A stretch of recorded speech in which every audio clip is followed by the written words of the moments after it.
was a big hit. Yeah. Let me tell you about Pulp Fiction, because groundbreaking doesn't look groundbreaking to you or anyone around you necessarily when you're doing it.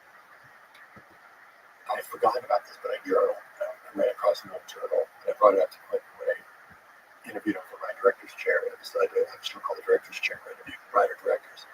His was so big, we did 2 episodes. We talked about all his movies. And I said, do you remember this time I found my diary? Right down to the hour. We went out to dinner. He was so into Pulp Fiction ever since I met him. I just knew some Pulp Fiction. I visited the set. He was into it. We finished the movie. And I said, hey, because I live here in Austin. So when I go to LA, how did you come out? It's not fun. It still feels like a re-clip of me. What do you mean? It just doesn't feel like a real movie. It feels like another re-clip of me. I was trying to be the supportive friend because I didn't how much put in. It should be different. So what happened? It's like 2 in the morning. I was driving off and home after being out. And so I went back to Austin. He had like a screening for all his director friends that I couldn't be at because I lived in Austin. So I called one of them. I said, how was the screening? He was like, oh, this isn't the one. I was like, really? Yeah, it's just too. Yeah, it's just not it. And I asked him this. I was like, right, he'd forgotten about that moment. In fact, yeah, people didn't get it. And in fact, he didn't get it either. He wasn't sure if it was it. In fact, one filmmaker even said, I want to sit you down and tell you all the things that are wrong with this movie. But I'll wait till you get back from Cannes. He goes to Cannes, wins Cannes. A friend left him a message. Like, what the hell do I know? I've only made 1 movie. Everyone's mind was changed. So he was surprised by it too. That's why people hear that, because you're making something groundbreaking. It's not like, well, I'm making something groundbreaking. You don't know that it's going to be. Sometimes things overperform. That's why if you just commit to a body of work, you're not going to know which one's going to be Pulp Fiction, which one's going to be your 4 Rooms. And if you just do that, because I saw a lot of people get hurt, like John Carpenter made The Thing. He thought he made a great movie. He thought he made an amazing movie. Bombs. Critics called it pornography at the time, if you remember. Just the makeup effects of his audiences didn't go. It came out the same weekend, unfortunately, as E.T. Right?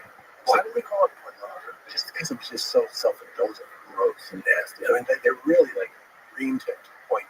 So the special effects? Yeah. Like someone that's really crazy. Yeah. Really? Yeah. If you don't remember the time, it was really like that. It was repulsion towards this movie. Wow. I know you don't think that now, because 10 years later, and it took 10 years, almost 9. Wow. 10 years later, it was suddenly considered a classic. Now, if he had committed to a body of work, he would just let that roll on his shoulders and just get played. But it really fucks you up if you think, my instincts must be low. Well, I thought I made a great movie. It's a great fucking movie. It's a great fucking movie, but no one else is saying that. So I was putting George Lucas had the same thing. He showed famously Star Wars to all his director friends, and they're like, "Poor George, he's wasting all his time on this movie." And Spielberg was the only one that was like, "It's naive. It'll do good." And so I asked Quentin, "Was there anybody in that director's group?" He goes, "Yes, there was one. Catherine Bigelow. She was the one who was the champion and said, this is something new and different." No one else was saying that. But it's pretty amazing, right? It's super amazing. It's really, and I would have forgotten it if I'd not written it down. So there's a lot of films that slip through the cracks for whatever reason. Or they don't get received. You know what I saw recently that I fucking loved? The Monkey. Did you see The Monkey? Yeah. It's a Stephen King book that, or it might be a short story. Yeah. It's a short story. It was adapted. It's fucking fun, man. I watched with my youngest daughter. Loves horror movies. We watched horror movies together, and we were looking for something the other night. We were like, all right, let's take a chance on this. Had no idea what it was. Watched the trailer. I'm like, you in? She's like, okay, this is good. So it's fucking chaos. It's such a chaotic, insane, hyper-violent movie, right? But funny and just, kind of scary. It was really good, man. It was fun. It was like a classic. What I really love about the early Stephen King work, like his early work, it's like here's one that felt in the cracks. Like, I was there at some this product. We have a really great movie. Unfortunately, no one's going to see it because of the title. It was called Shawshank Redemption. Oh my god! And it bombed. What? Oh, Shawshank Redemption bombed. What? It was bombed. How? Nobody went to see it. It's called Shawshank Redemption. What the hell is the guy in prison? Nobody went to see it. And this is Sony marketing. They just couldn't get anybody to see it. Wow. But history gets rewritten now. Again, we can be Frank Darabont and let it down. But fortunately, he didn't have to wait 10 years. As soon as he got to video, it became a phenomenon of video. And now it's considered, you go on IMDb, it's always neck and neck with The Godfather as the best movie of all time. Wow. That's a movie nobody saw. So again, look, don't blink. Commit to a body of work. You may make a classic, it might be the thing, and you're not going to hear about that for 10 years. Just keep going. Don't let it make you question your instincts, because your instincts. I would have never guessed Shawshank. Yeah, really. There's a lot of movies that are incredible. That was a time when people could really get a second life on video. Now it's different. Look at this. Opening night CD on Institute film. Darabont and Glotzer went to the Cinerama Dome and found no one there. Oh my God. Oh my God. Imagine? It's like, I thought, as an artist, you're going to be going, I must be wrong. I must have just don't have. That's clearly the fault of the marketing. No, it's also just. I'm blaming that. Yeah. I mean, because if anyone showed up, they would have gone and screamed at everybody else. Sometimes it's just the way it goes. It's supposed to go that way. Now, TV and alternate one. There's a movie called Body Parts with a guy named Jeff Fahey. I love that movie, Body Parts. By Eric Red. He did Hitcher. You never hear about it because the timing of it.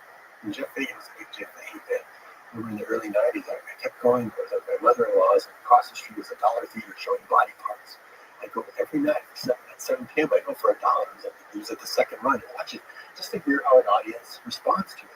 And he was just great in it. I just felt the connection to this guy. I go, I wish I was making movies. I would work with this guy. He's really a cool actor. What's this about? It's about a guy who gets in a car accident, loses his arm. He's given the arm of the killer. He's just kind of just replacing it.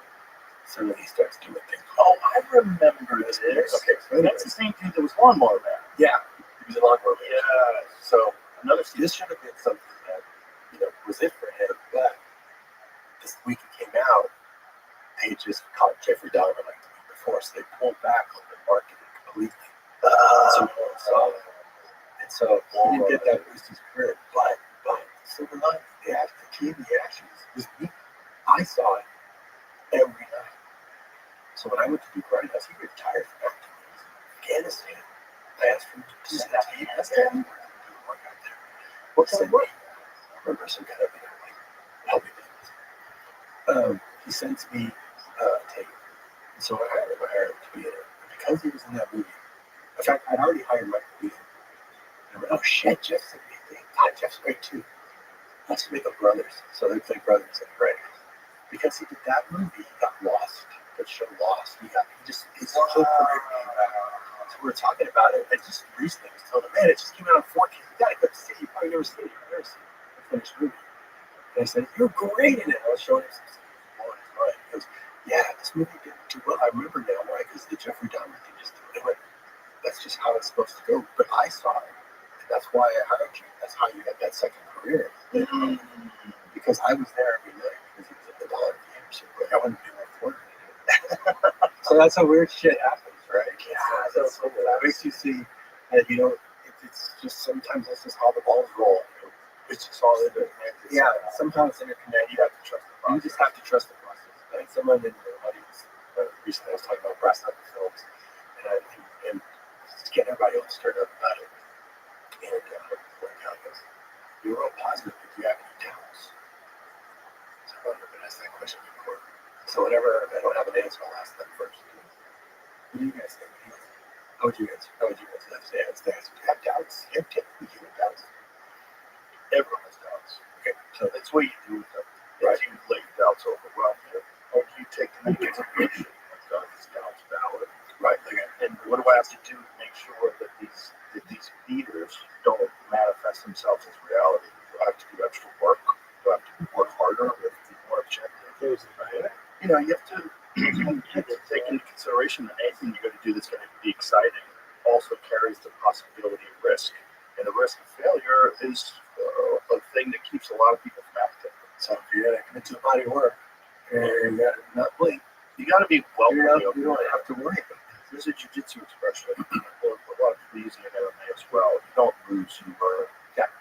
So if you know that's the process, that's my answer. So I don't have any doubt. Because I like to be kind of The process is long. The thing is long. It's slow, but it's not a sprint. You're not running to a telephone pole. You're running to the other side of the world. right. Yeah. So I told her, no, I don't have any doubts. Just to be counterintuitive. And I say, why? Because if you understand the process, why should you have a doubt? You might fail, but it might be 4 reps. You might, if you have an instinct to go there, you don't know how you're going to do it. What's half the battle? Not knowing. That's the magic. I don't have to know. I'm going to figure it out when it's almost done. You know, all those things come together. Risk averse. That becomes a pattern, and it's very hard to break out of. And I always tell them, find something you can have success at. Find something that you enjoy doing. It doesn't have to be a career. It could be a game that you enjoy playing. It could be anything. Painting, writing. It could be a thing that you Because enjoy. you love it, you will have success at it. Yes. Because I'm sure you were drawing too. You know, in school, I would be drawing all day in school. I'd make these flip cartoon books in the sides of these dictionaries, paper dictionaries, flip cartoon movies. I'd get the dictionary as big as and fattest and make these very elaborate stick figure animations. And everyone in class loved it. I'd be like, maybe broke. I can't pay attention to class. I used to do cartoons at the teachers in high school. Yeah, everybody loved it. Yeah, I passed them around the class, and I got in trouble a bunch of times for it. And one time I had this science teacher, Mr. Holman, and Mr. Holman was very odd, very eccentric guy.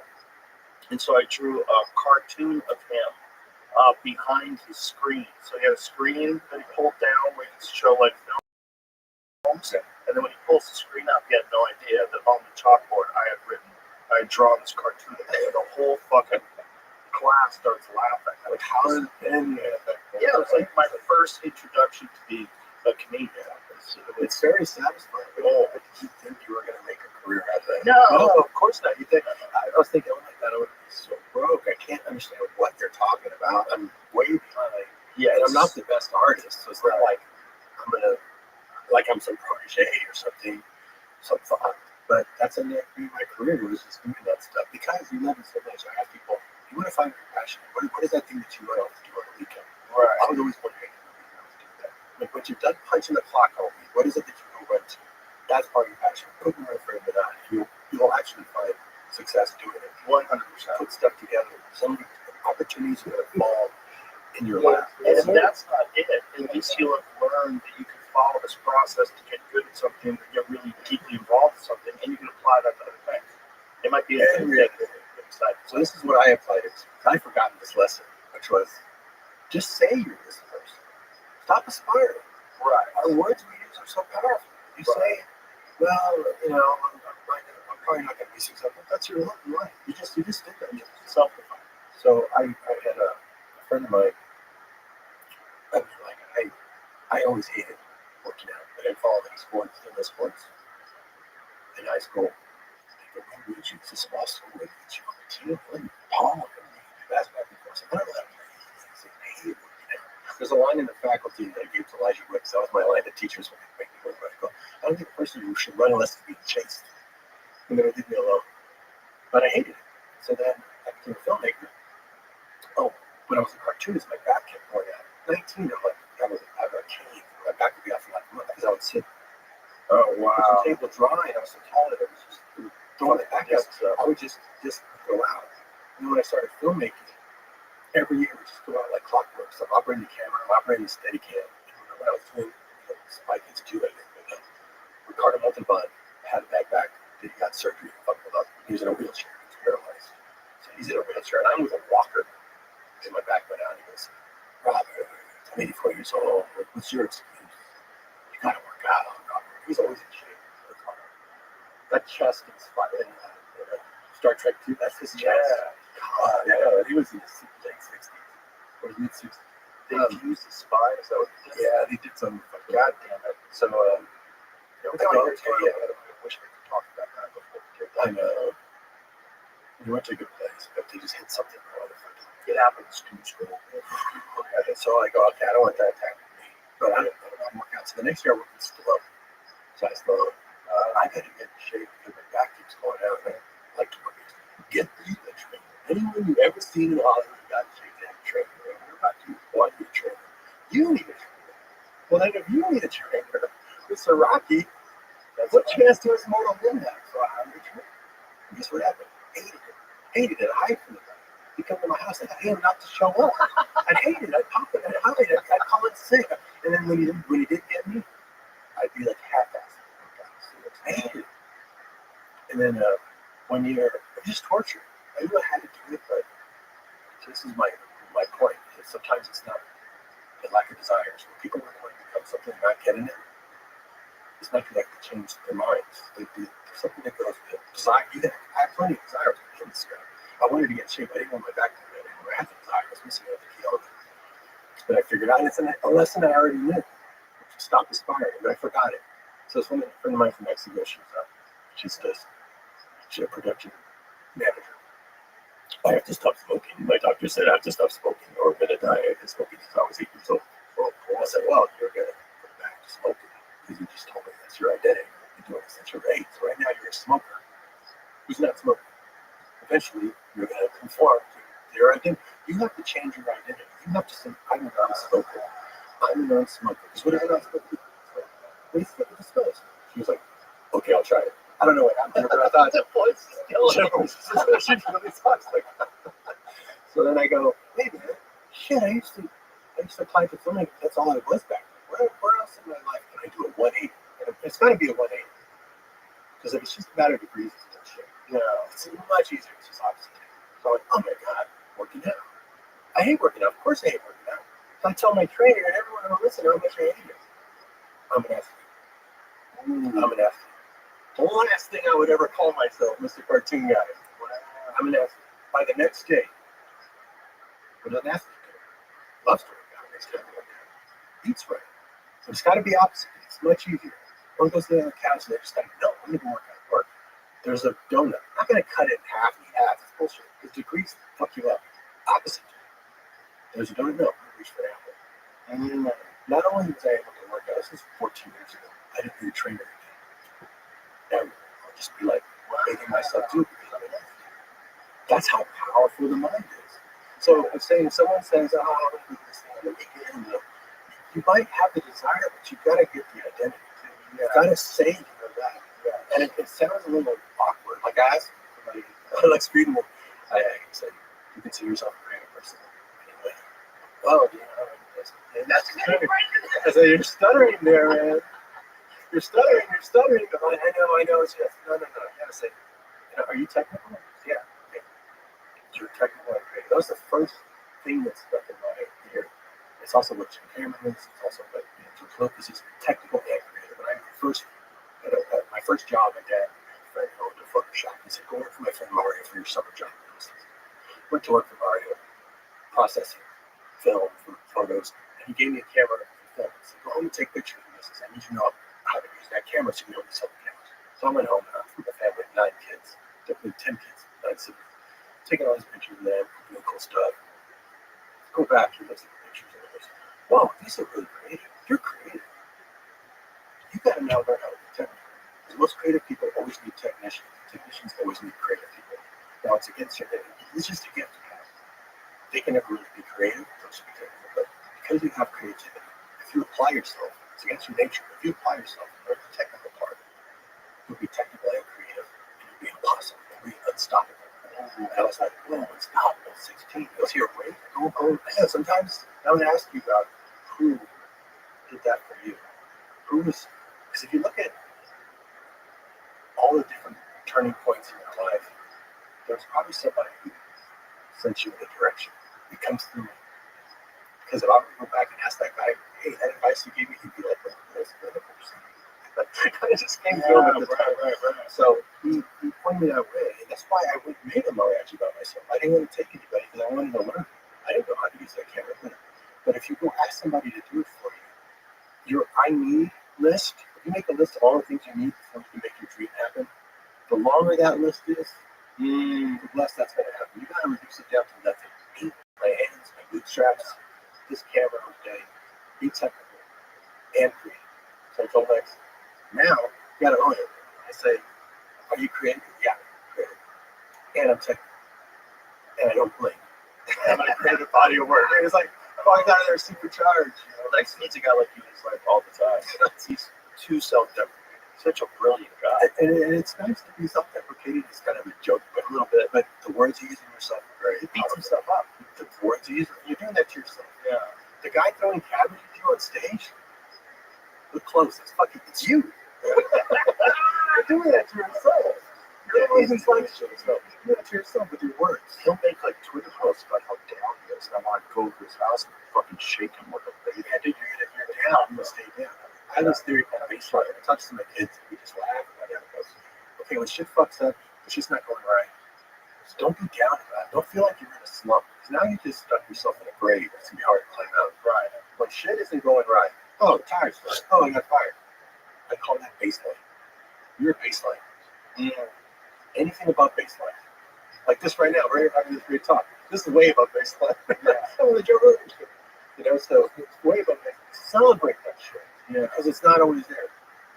Don't say that you're going to go down. You're just going to go to baseline. It's much easier to accept. And then you're not in a negative position. You're just kind of at a normal. I'm at a normal, and I'll really appreciate when anything above baseline happens. My daughter and I'm about to play an arena show. She's going to sing. I'm going to play with my band. I told her, way above baseline. We're going to get a nice hotel. We're going to really celebrate this because this shit doesn't always happen.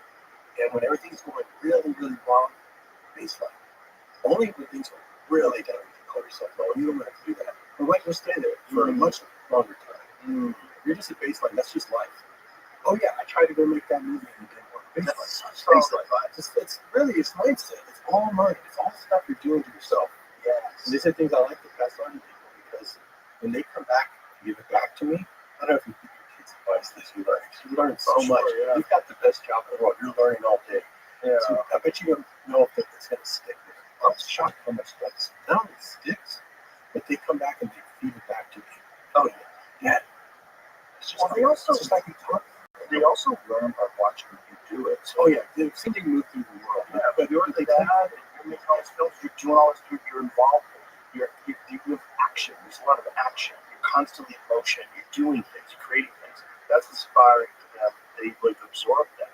If you're down on yourself all the time, oh yeah, that's they go, okay, that's life. That's gonna happen to me. Or you can reject that and do the opposite. Like I have a friend, and his family was alcoholics. He's never had a drop of drinking in his life, and he's super disciplined because of that.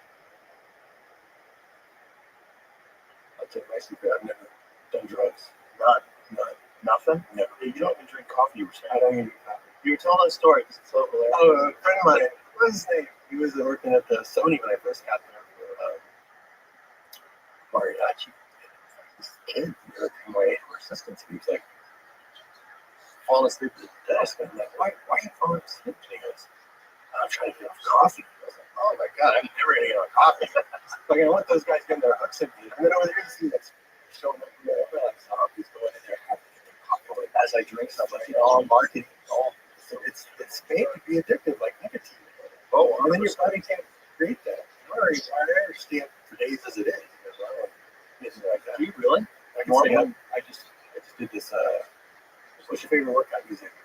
Mine? Yeah. I just did the classic stuff like Benny. I did a music video for Wolfgang Benny, and we shot it in 2 days. And I was up 2 days cutting it because I just realized what was going to happen next. 2 days. And 2 days, I was just like, I want to see what happens next. I didn't even notice my shoulders. Like, my shoulder, like, pulled up myself doing some shrugs or something. It's like, I went back to sit in that chair. I was like, oh, I've been sitting like this for 2 days. Sitting just doing this. That's insane. But it's really cool. But don't you have a lot of diminishing returns where it's like you're so tired that you really need to get It's different with editing.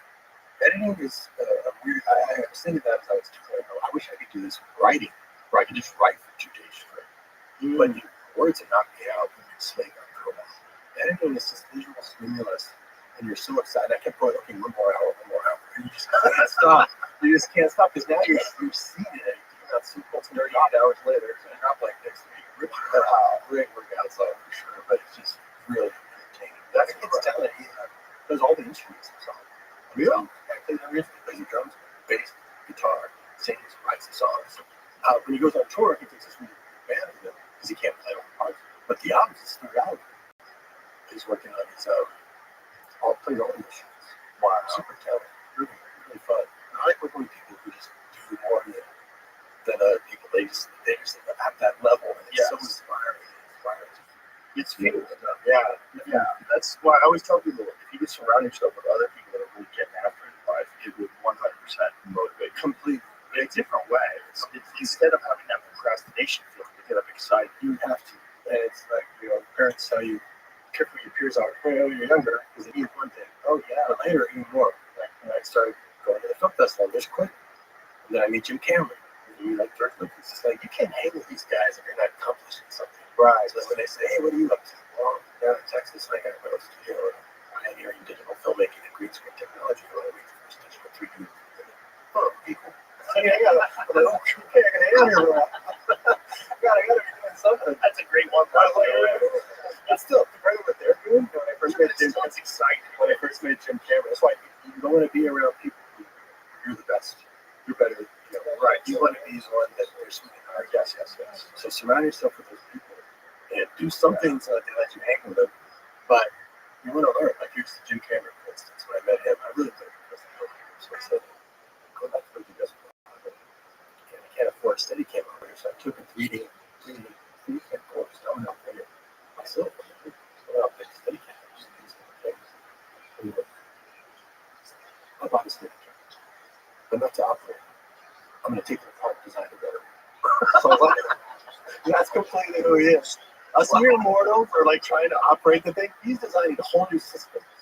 And if you think that's very inconsistent with who he is, that's the person you want to hang out with. Not someone, the guy had said, oh, me too. I'm doing the same thing.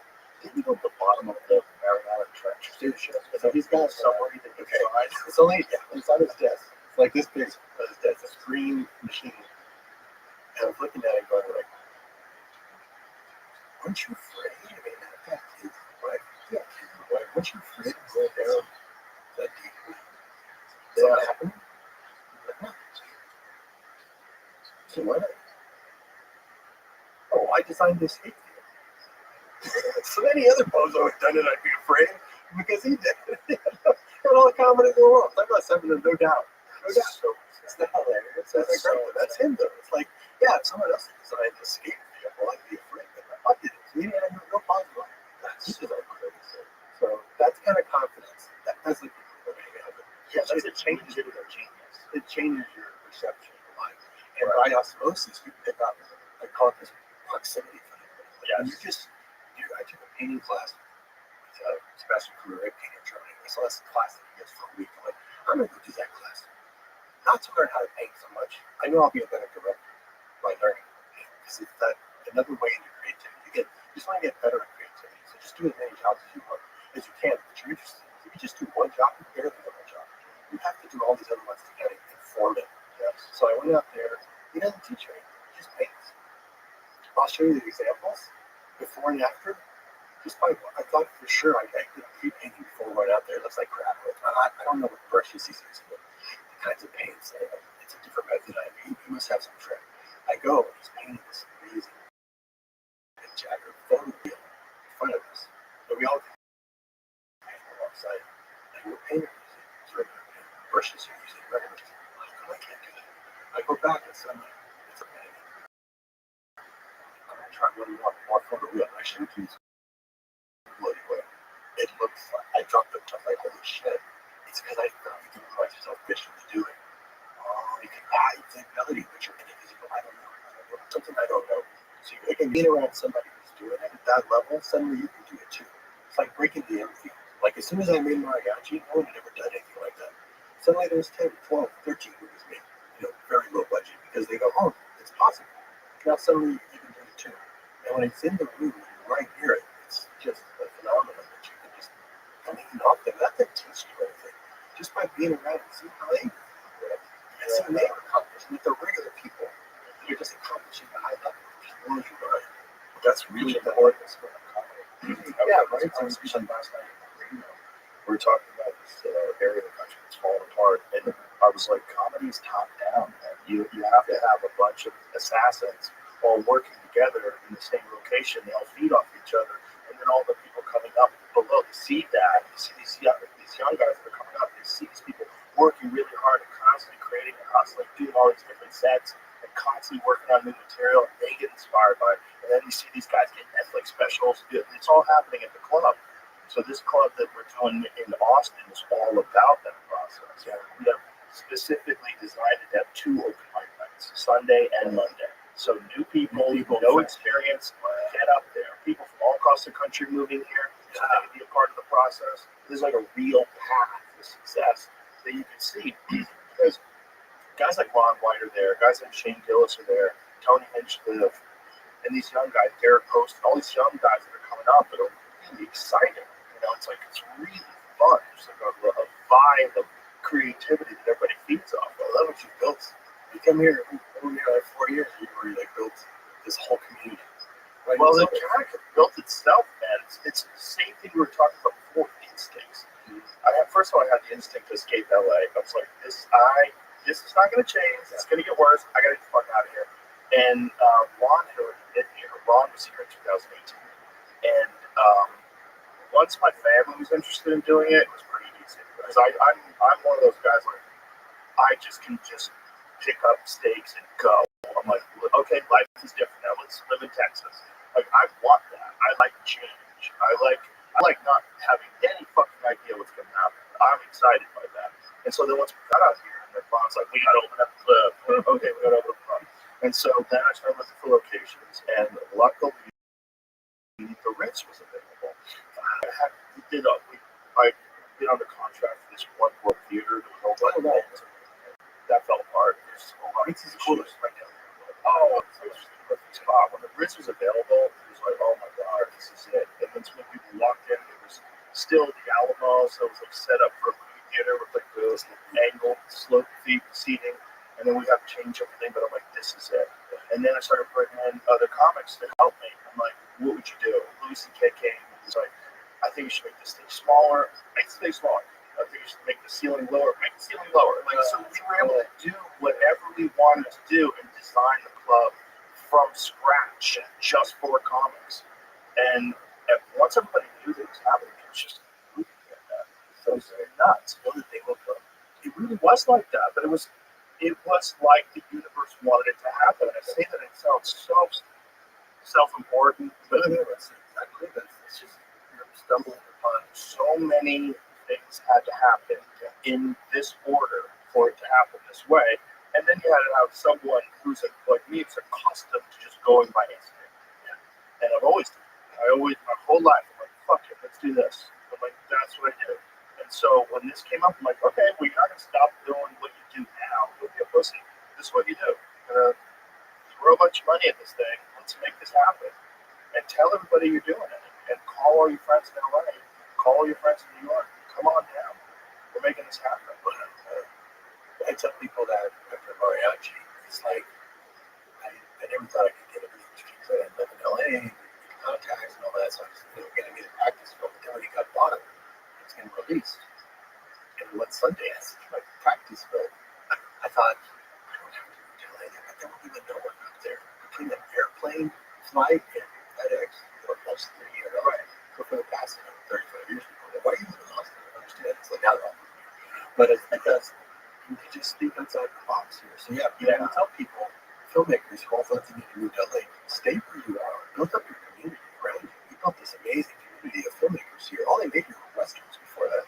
Wow. Somehow made Spy Kids, Sin City, these crazy movies that really changed. The ripple effects of the whole community is huge because you're changing the workforce. Yes. And so you just, by doing that thing, and it's like, it isn't like it's like it's pre-planned. It's like it's pre-laid out. Yeah. I tell my artists, when you go to my house, you're going to feel it. You feel like these connections. And I go, I think we realize we're smart. We're not smart enough to do all that stuff. I think we've missed like many times before. We forget a lot of it. So we barely impression of what we're supposed to do. But it's because we did it 1,000 times and we forgot it each time. Like a dream, when you wake up from a dream. That because you wake up from a dream and you go, I was a filmmaker in that dream. I have 5 kids. And that's what it's going to be like when our life is over. You'll wake up and it'll be like your past lifetime just goes away. And you go start again. And now you're a fish or something. But I just had this thought, wow, what if I wake up and I can remember the dream?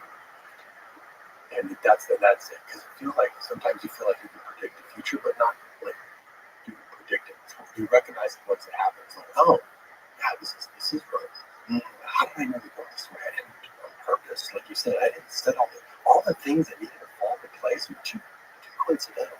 What is it about? So that's why you're just follow your instinct, even if it sounds bonkers. Follow it. And if it fails, keep going because there might be full rooms or something. Just keep going. There is an important piece of advice too that if you're outside of a hive of like-minded thinking, when you're outside of that, I think you're thinking wrong. Go that way. Yeah. I mean, it's like high school. You go back to some of the famous leagues, high school, goes off to college, goes off to season world. They come back to their old hometown and they find their old friends still driving the same streets. That's LA. Yeah.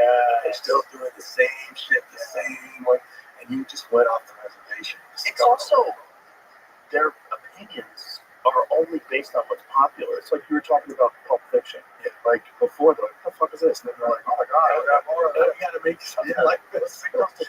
Like that's what it is. Like their opinions are bullshit. It's like it's all just based on they lick their finger and they find out which way the wind is blowing, and that's how they think. And that's how they are politically. That's how they are socially. So it's like they're nonsense people, and you got to get away from that. Get away, create your own thing. The problem with comics is that we all got trapped in the velvet prison of television. Right. So television's the velvet prison. The real art form is what we do on stage. That's what everybody really loves. Yes. Okay. It's like a show. Back to the way. So many comics have such great, like Netflix specials. Yes. Oh yeah. Where it's basically they're doing stand-up, but they've got a huge audience. Exactly. Well, what happened was the internet came along and a bunch of unconventional people became very famous on the internet without the help of Hollywood. People that the Tim Dillons of the world that don't fit into this television box, but when you get them on the internet, they get buck wild. Like, oh my god, then they have this massive following. Theo Vaughn's, all these different people that have this very unconventional approach that for whatever reason wouldn't fit in. Certainly couldn't host the Tonight Show, but once they get on their own, and now they develop this. Like there's more arena acts now for stand-up comedy than ever before in the history of comedy. Yeah, that's amazing. I mean, not even close. I mean, the only arena act in the 1980s was Andrew Dice Clay. Right. So first it was Steve Martin, then it was Andrew Dice, and Steve Martin kind of decided that the popularity of it all was so confusing to him that everything that he said was funny. It didn't make any sense. It didn't feel it. Then he stopped doing comedy. He stopped doing stand-up. Which he had a very different kind of stand-up. Anyway, he played the banjo and he sang songs. So Dice comes along, and Dice Clay is selling out arenas. It's like the first comedian ever to do that. And then later in the 2000s, it was Dane Cook, because Dane Cook figured out how to use MySpace and developed this gigantic following online. Same kind of thing. And so then by the time the pandemic hit, I was like, we don't need to be in LA. Right. We're not going to be on TV. The only reason why we're in LA is the Comedy Store, and the Comedy Store is closed for the next fucking year and a half because these idiots that run the city. And we came to Texas. And once we were out here, I was like, oh, this is so much better. Because now, instead of being around these Hollywood people that don't really have opinions, they just go whichever way the breeze is going. Now you're hanging out with regular folks, like regular people that are cops, and firemen, and auto repair guys. You're just humans. So all the people I interact with are just normal people. So I was like, so like already filmmakers. So much better. It's infinitely better, nicer. Honestly, you get a lot more done. I was crazy. I have 2 movies out a year. I could make them so fast when I was in the studio. It's like, there also has to be something cool feeling about like doing it on your own, away from the way better. Yeah. That's why it's like I try to create original franchises. Because if you go direct, go to James Bond. If you want to James Bond director, but if you create your own franchise, it feels so much better. Right. That's successful. If someone says, "Well, how did you go?" Oh, I get that voice. So it was not the same as it. That's you. Oh my God, I grew up with it. It's like, oh yeah, it's a whole new movie. It's much more gratifying. And yeah, I did the right thing back then. What movie does it seem like we need a franchise? Oh yeah, we want to do another one for sure. Like graphic novels. Yeah, you have to in my studio. That city is still in my parking lot. Really? 20-foot ceilings, 7 streets. It's like the largest stand set in the country, if not the Can I world. go Friday? Yeah. Friday. You're not gonna believe this. You're gonna go like, okay, something you believe. Okay. He's talking about what you just said about how people are different here. I started a new label. Like the label I gave myself of an athlete, and you create a label. Yeah. It's a business thing too. It gives what your label is a filter.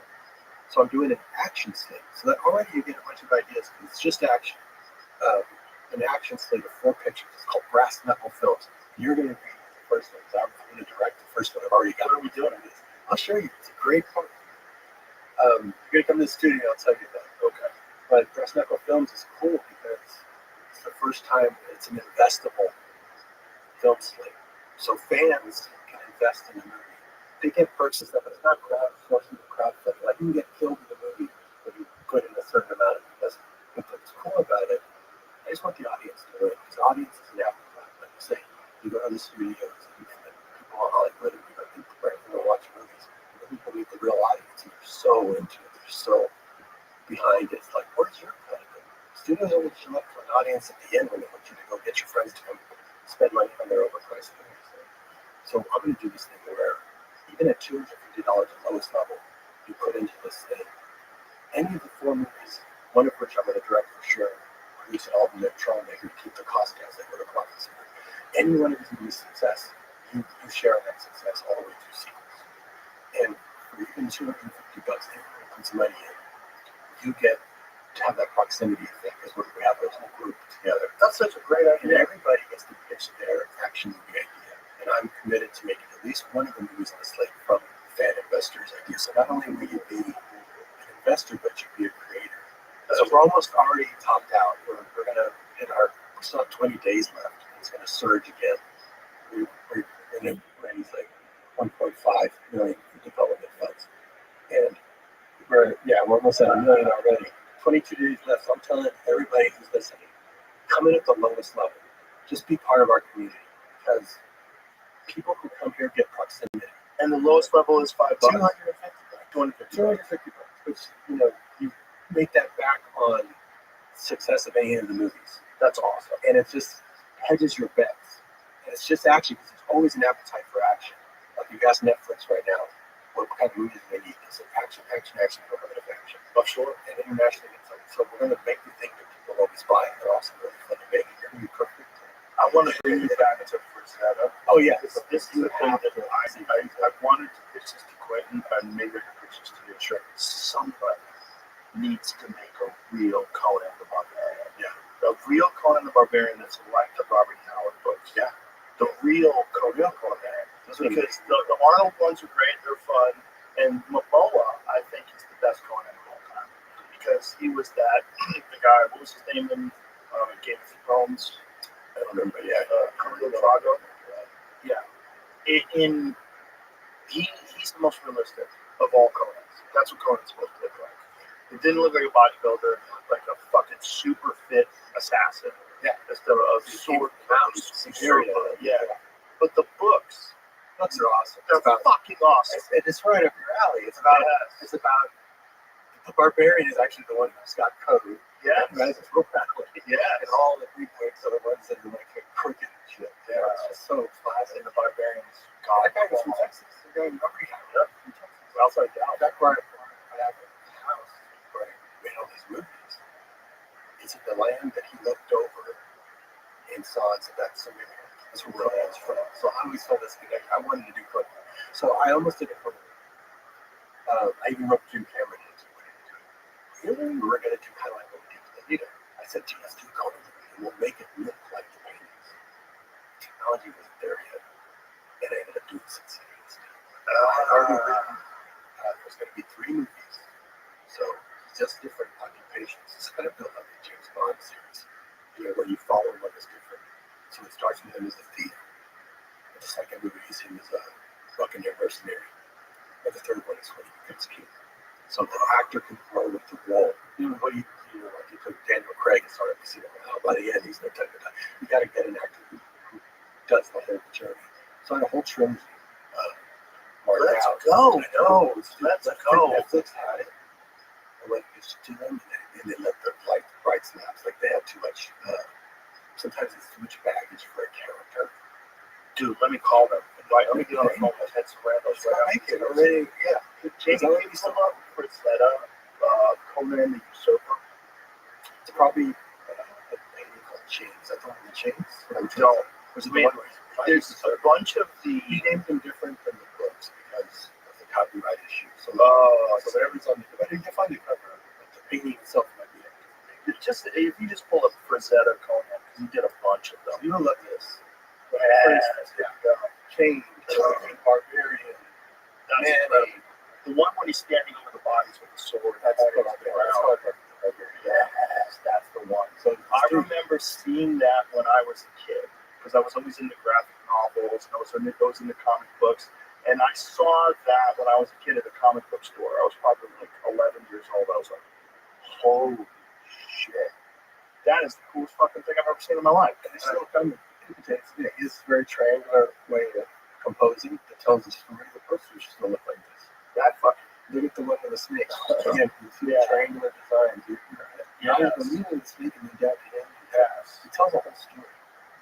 I have a theory of why his art is the way it is. I don't know.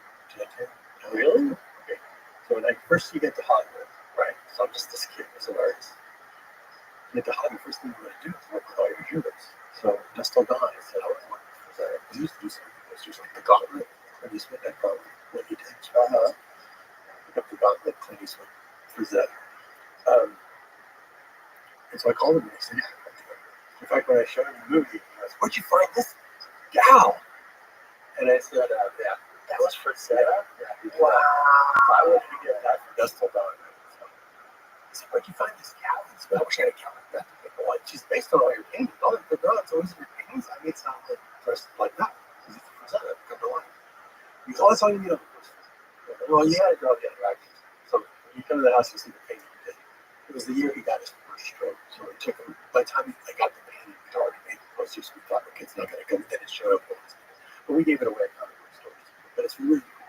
And at the bottom of the painting, there's some of the actors. He didn't make art, you can tell. He was like, the other actors quit. And then instead of vampires, he just did his monkey boots here. And it's really cool. It's really cool. But I got to know him when I got to visit his studio. Again, it's that similar mindset. And I didn't realize he had it. There in all of these originals. That's the other one with the dudes on the book. Wow. He had all those originals next to his house in the museum. Like all of those that you were just looking at. They were all there. I didn't realize as an illustrative artist, sometimes you don't own your own material. You made it a point to own originals. So like the ones you just were salivating over, those were in my house. Wow. I wish I knew 7 years ago. This is kids. Oh my God. Those kids are so passionate. Even his granddaughter Sarah she has presented girls. There's some always, bringing up his legacy. Yeah, there's that. Keeping it alive. So critical. But I really wanted to go do like a Conan type movie where I wanted to do one based on Fire and Ice, which is the only one he actually does an animated film. Thought, well, maybe if Conan's been used too much, let's do Fire and Ice as a movie because he worked on it as an animator. Let's just make I just want his paintings to move like I had Frank Miller's art. Yeah, his paintings to move because he was transporting us to another world that we all recognize. If you could make that Conan with a sword like that. Yeah. Go back to that photo again, Jen. Yeah. With the sword. It's called the Barbarian. You could say that Conan's been done to me. No, the one with the sword. Yeah, that one. Yeah, we've never seen it like that. Yeah. But the thing is, it's like, look, that's not a guy that's just like been in the gym. Right. He looks like he's been swinging a sword and cutting off heads. Technology, you can do that. That's why I got Jim interested. It's covered in scars. Like that. Yeah. It's like a made up even anatomy. The books were so fucking good, man. Even though Conan's been done a bunch of times, it hasn't been done right. No, it hasn't been done like the books, and it's so right. Like, because it was done that way first, like with Arnold did, people just figure, oh, we'll just hire a bodybuilder to be a barbarian type of character from then on. But to do it really like that, he's more like a James Bond. This movie. Yes. And he's really fucking smart. Yes. It's just no, but I got to meet his other singer. Keep that up for a second. So I went to his. We talked about his paintings and how he did it. I got to figure out how he did this. But when I went and saw the originals, like, holy shit, all the originals. And he really loved to live life. He would play golf, baseball. He'd get an assignment, and he'd wait till the last minute and go and paint it. So what happens when you wait till the last minute? You have to just open up the pipe and let it through, right? Yeah. That's what we all know. This place, collectively, Jim Cameron, Del Toro, John Miller, John Favreau. You see these originals in this recent person closure. It feels like we're being transformed. I think because he did it at the last minute, they just came from the universe. Because that's what people relate to. People just buy these paperbacks for the art. Yes. This Conan was created in the 30s. Yeah. Books came out in the 60s. Right. They didn't put a big hit until these books came out because of the art. Exactly. And then when you read the stories were really great. But they got them from the art. 100%. He was showing me his layout of paintings in 2 days. 1 day. 3 days. Wow. 4 days. 2 days. I was like, oh, just locked in. Just locked in. And it's just coming out. Because he had to, his wife would say, yeah, his paint was still wet when I was taking it to the kitchen. Because he would wait till the last minute.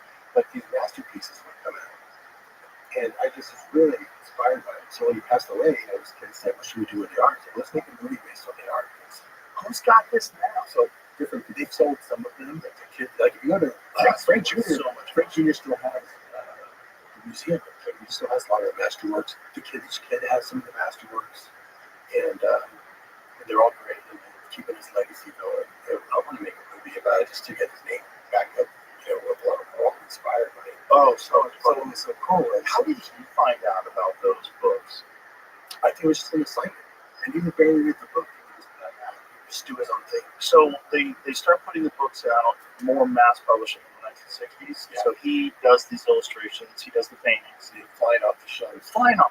Because of the painting. Wow.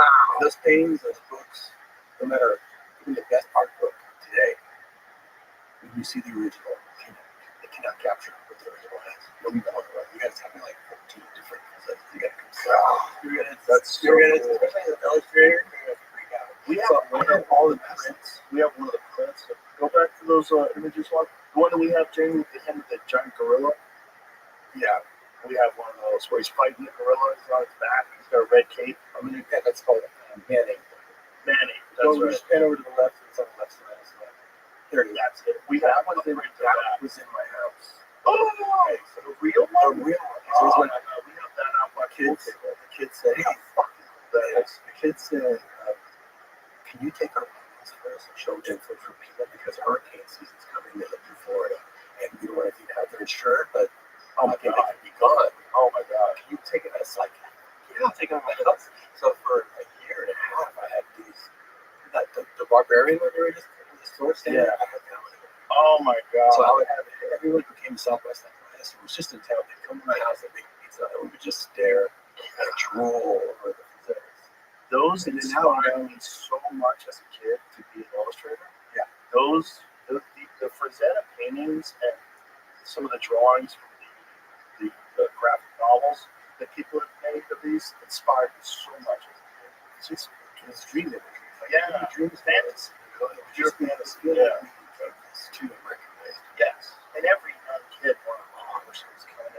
Yeah. You guys skinny little kid and you go like, is that what I'm going to do?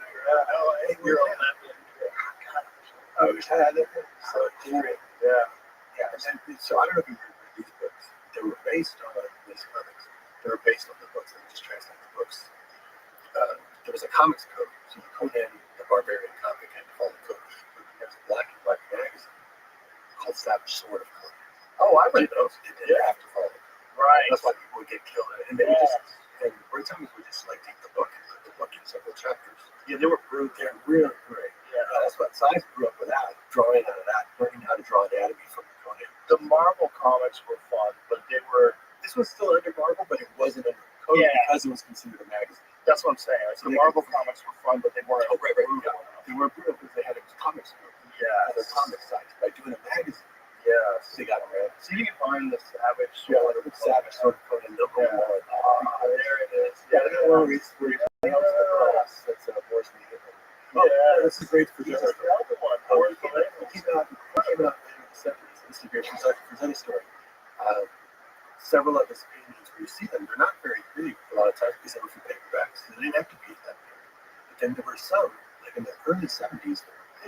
Civil War here, a theorist core. And I asked Rosetta, I said, what was this here right here? All these movies, these four bigger ones you did. What was that for?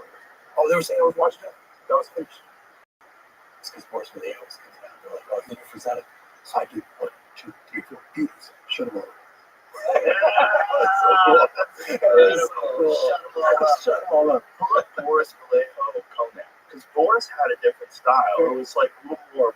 And also, you could feel sexual or something. You could, I love that. but you could almost feel the model. You could almost see that there's a model.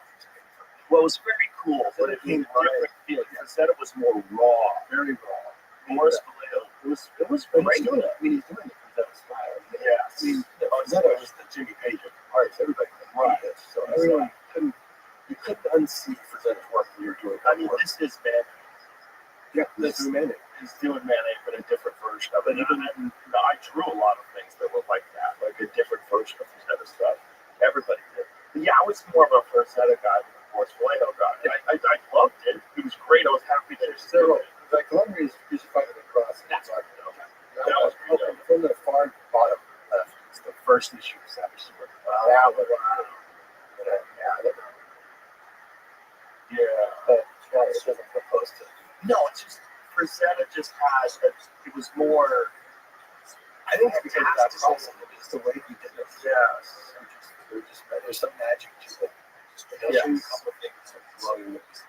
But the in-person thing is really story. It's how much even the best books cannot capture the art as it exists. I saw your gym was awesome. I thought I had the best gym. You got a great gym, but I got one thing to go back. You gotta see. What? I don't have mirrors. You don't have mirrors on purpose? It's because I just have the original Juice painting for Stallone. Oh, wow. And it's got glass over it. You can kind of see yourself in it, but I just stand in front of it and go, I'm not there yet. I'm not there yet. That's why mirrors are good for just say for form. I can kind of see the form, but that's my mirror. It's the Stallone. And that's one. See, like that one. But it doesn't capture the paint at all. This is original copy. Like, look at the original poster of it. It has the writing on it. The way they printed it is like that. Yeah. So when you see the original one, you're like, oh my god, this is like fine art. Oh, and that still doesn't capture it. But it's closer than the original. But there's something about seeing the actual physical. You see the real thing. It's so inspiring. And you see the physique that he has. He's like, okay, I'm going to work hard. But that's in my theater. I've got a photo of Alexander Corella now. That's my photo to remind me today what a pussy I am. It's Alexander Corella. That's like the greatest Olympic wrestler ever come out of Russia. There's a photo that he was a freak. They called him the Science Project because his parents were like 5'5", and he was like 6'2", 300, built like a panther. Look at that. That's him. Oh, that's the picture. That picture up in the gym. That's my inspiration. Every day workout. But he was just such a fucking physical freak. And it's just that particular image, that intensity. If I'm ever tired of that image. What's your I work at a basically the first thing. Occasionally I feel like I need a day off, I'll take a day off. But yeah, first thing yeah, that's the thing. Get up going, get after. Well, it's like you said, like you decide I'm an athlete. I sort of decide I'm this person gets up and gets in the cold plunge first thing in the morning. Right. I'm this person that does these 2.5-hour workouts and gets in the sauna. That's what I do. I do every day. I would say this might inspire some people. Like, so I don't have to train it, but I'll look at I like to see whether their routine, so I adopt something. I saw Josh Brolin. She said, "You need to text me. Well, you should work out." So the PDF, the whole workout routine that trains. It's intense. It's like, okay, if I do 1/4 of this, I'll have 1/4 of these plates. Well, fine, because I'm going to run the shit today. So I would be in there in a half hour. So you don't have to commit all the way. You know, if you as long as you're doing something, you're getting up, you're working out, you're doing it very strategically. You don't have a lot of time. You get a lot done. You get a lot done out of that time. Yeah, I experiment training or something. 3 minutes in between each one, you work with. he sort of, in fact, there's a study that just came out recently that showed that you get more results from one set of failure than you do with 3 sets. Yeah. Then you So get then just keep holding the bar after I was done, just like for 10 more seconds. Yeah, there was some study. See if you can find this. It was a very recent study. It was very counterintuitive because a lot of people think more work, better results. Right? But in this study, they were showing that they got more strength gains and more muscle recruitment in one hard set to failure. It's a lot of counterintuitive stuff. Yeah, Like maybe stuff like that. Try it. Let's roll over the routine. Then try it. yeah. You know what's going to work? There's no one right way to do anything. So I try to use the other parts. It's been adopted. I had this funny Stallone was. Yeah, Stallone show. Yeah. Great. My best interview on the director's chair was him. He was the most one that any layman could identify with. Like, I really is funny. This story is unbelievable. It's really funny. And I had him before for the UFC. He called me. Said, Mr. Nelson, my friend of mine. He's like, I actually felt too. No, that's fine. It was, oh, no, it's too short notice, because it was last minute replacement. And I need to get in shape. Okay, that makes sense. But it's not a physical sport. You just want to know, I want to be strong, I'm going to get in shape, so I have to get in shape. And I don't have enough time, just got to shoot a week. So I go, flying, it's high. He said, it's like I understand. Yeah, I guess to get in shape. Get in shape. Get in shape. You don't get in shape, stay in shape. That makes sense. You gotta stay in shape, the young Of Stallone walking around Malibu looking like he's 9 months pregnant. You seen that photo? No. I don't know what that photo is. It's probably for part of No, it was like 70. no excuses. No excuse. Stay in shape. Stay in shape. Yeah.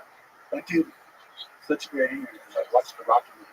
It was last time I saw the Rocky. Yeah, there it is. Study finds higher training volume increases size, not strength. This is in May of 2024.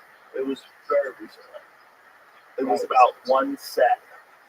Doing one set to failure shows strength and muscle recruitment benefits over 3 sets. Yeah, so I don't know when the last time I saw the Rocky. Yeah, here it is. New research says you can build strength and muscle with single set training. No, this isn't it either. It might be December 2024. It might be it. So just one hard set for exercise delivers impressive results. These strategies. Yeah. And now they were saying it actually works better. So maybe this is another thing. Because I read it just a couple of days ago. But it doesn't matter. We get it. But that is also very counterintuitive. Yeah. Because most people think, oh, it's all about the time and spend. Yeah. I do a lot of different exercises in one. I do full body workouts almost entirely. Very rare. It's unless one day a week I do heavy leg stuff or just legs. Yeah, because there's so many muscles in the legs. I don't, I want to make sure that I'm doing that. It takes too much time because I'm doing leg curls, leg presses, lunges, and it's like that. I can't do other stuff too. I like working out by myself. Yeah. I don't train because it's time to think. Yeah. It's time to know what that voice is. Yes. Yeah. I'm working the body, but you get ideas. I keep my computer there and write down ideas. Oh, no. Did you see the? I was watching the Rocky movie. I watched the first one, showed it to her, and he loved it. He said, "Okay, I'll watch the second one. Watch the second one." The next time I watched the third one, we got to the fourth one. Okay, I was going to go. Dude, you were consistently on that character through the different eras. And you need to go back to directing because when I worked with them, I've done a bunch of movies, and I'm not easy. It was totally why you just didn't work. So I go back to directing. No one was actually about this. Directing yourself, getting career best out of your other actors, while you're also not just the star of the franchise, and being in insane shape back then, way before you were even training. You were probably in the gym much longer than you needed to be. Very specific. I was like, you probably were way overtrained because the people didn't know there was a science to it back then. Right. And getting all that work done. So how can we work with another director? You got to go back to directing. Because you can't argue Well, we did this movie together. It was his biggest opening ever. It's like his 2 years later, a year later, he goes, I'm writing another Rocky. And that was that new Rocky. He hadn't directed 22 years. Whoa. He went back to directing another Rocky, another Rambo, and had a whole new franchise. Expendables. Crazy, like it's a free Yeah. Did stuff, some Expendables. It's fucking crazy. But because he went back, and that's sometimes, that's the key to success. Yeah, it's the late 60s. So yeah, it's harder. It's harder to go do it all yourself, but look, you can't argue with the results. Look at the results you got there. So I'm glad he was back. It inspires all of us. So it's, I'm sure you've done that. Someone that really inspires you. I want to know who your heroes that you got to inspire back in some way. And then you're just like, oh my God, they inspired me so I could be here for them when they needed to hear that to go on. It's like all part of the universe of that creativity. You're one who goes whispers in their ear. Another one, because he inspired me so many times, was I started working with my kids. It's very counterintuitive. Like, I don't know if you work with your kids or whatever, I work with your kids, but I would say to anybody, if you have an opportunity to work with your kids, take it, is what I always think. And I turned 50, I thought, my kids like to keep making movies, it's been good to me. I gotta just make more. I was way into it, when I was younger. It's been good to me. And I could think might be another job I could take that with the knowledge I have, I could probably make just as much money or something. I don't even know what jobs exist. I got this job when I was 21. So I got jobs for dummies. And I started looking for what the jobs were. Oh, I want that job, I want that job. And then I get to filmmaker. There's a little icon of a guy with his hands like this. And it says, this is the best job. Just make movies with your friends, sit back, watch the money roll in. But 99% of film students can't get this job, so give it up. So I actually got the best job, so I'll stick with it. But it still wasn't enough desire until I made that $7,000 movie with my kids. And it got so into it, I realized that's my next 10 years. I'm going to work with my kids. I'm going to make them all work on movies. Because it's not that big a work. It's a huge project that you have to, I don't know how you're going to get through the day, much less the project. But that's life. It's like, I felt so good afterwards saying, you have a process now. If I get hit by a bus, you guys are going to be fine. It's just like the movie. The story of life is just like the stories we make up. You go get your plan together, which is kind of like your script. You attack it, try to make it as bulletproof as possible. Go for your goal. It's building a comedy club or whatever. Watch it all fucking fall apart. And then that's when you roll up your sleeves, turn chicken shit to chicken salad. The finished result's way better than your original vision. Watch, repeat. That's like, it's a microcosm of how life works. I made them work on movies. And I did this manifesting thing. My son said, well, I'd like to do a VR movie. So let's make a company together. We'll call it Double R. You all have Double R names. Double R Company. Well, I'm showing this how this works. So I did this with Brass Knuckle Films, which is creating a label.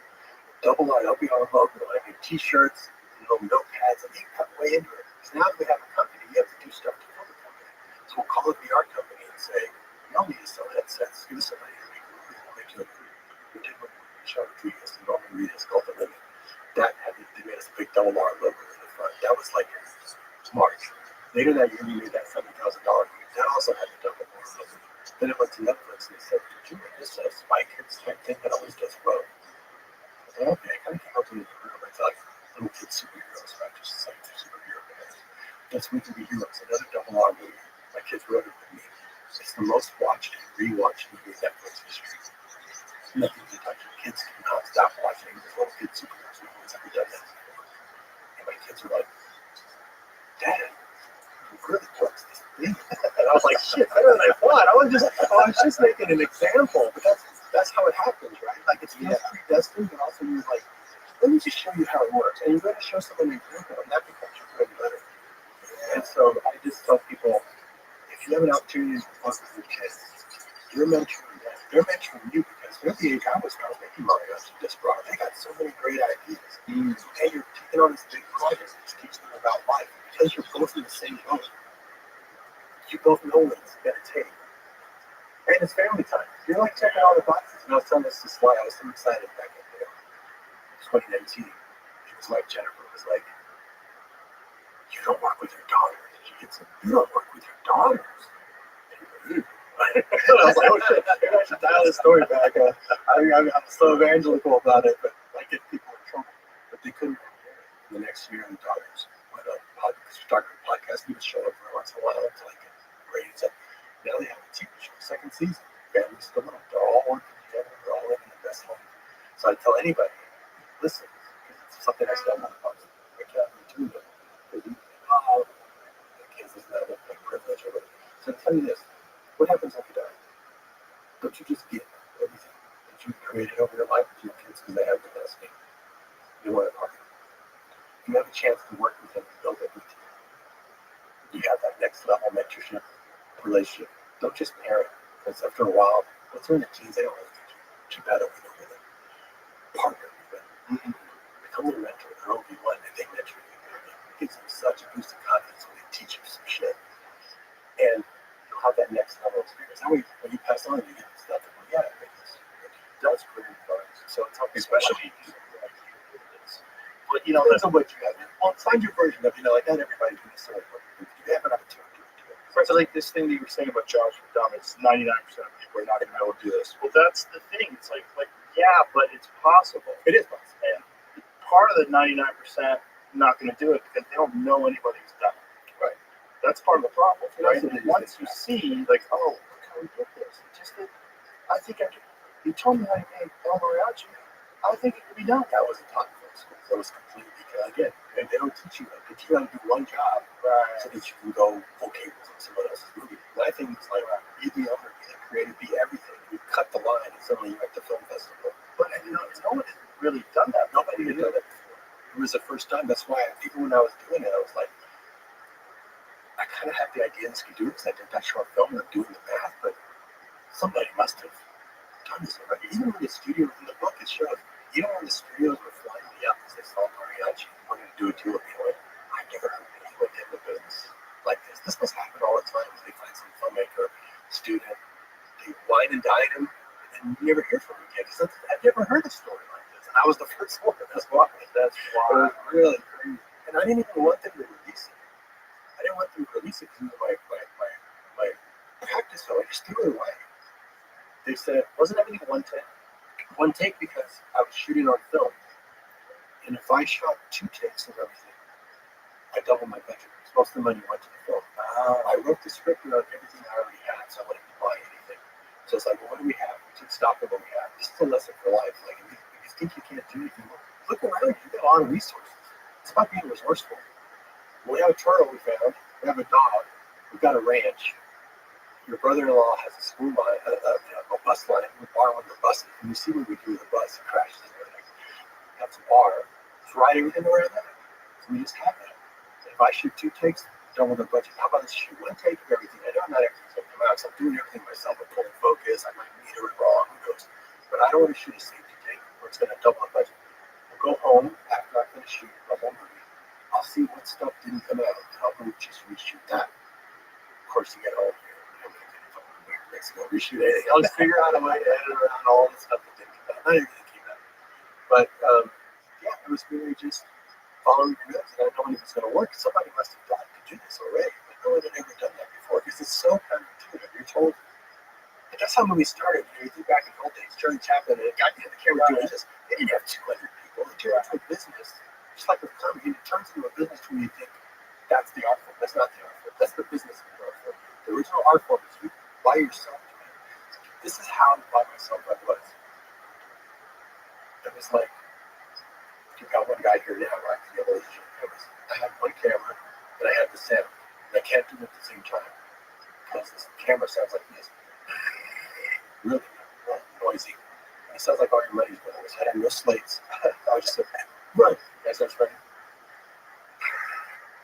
Stop filming.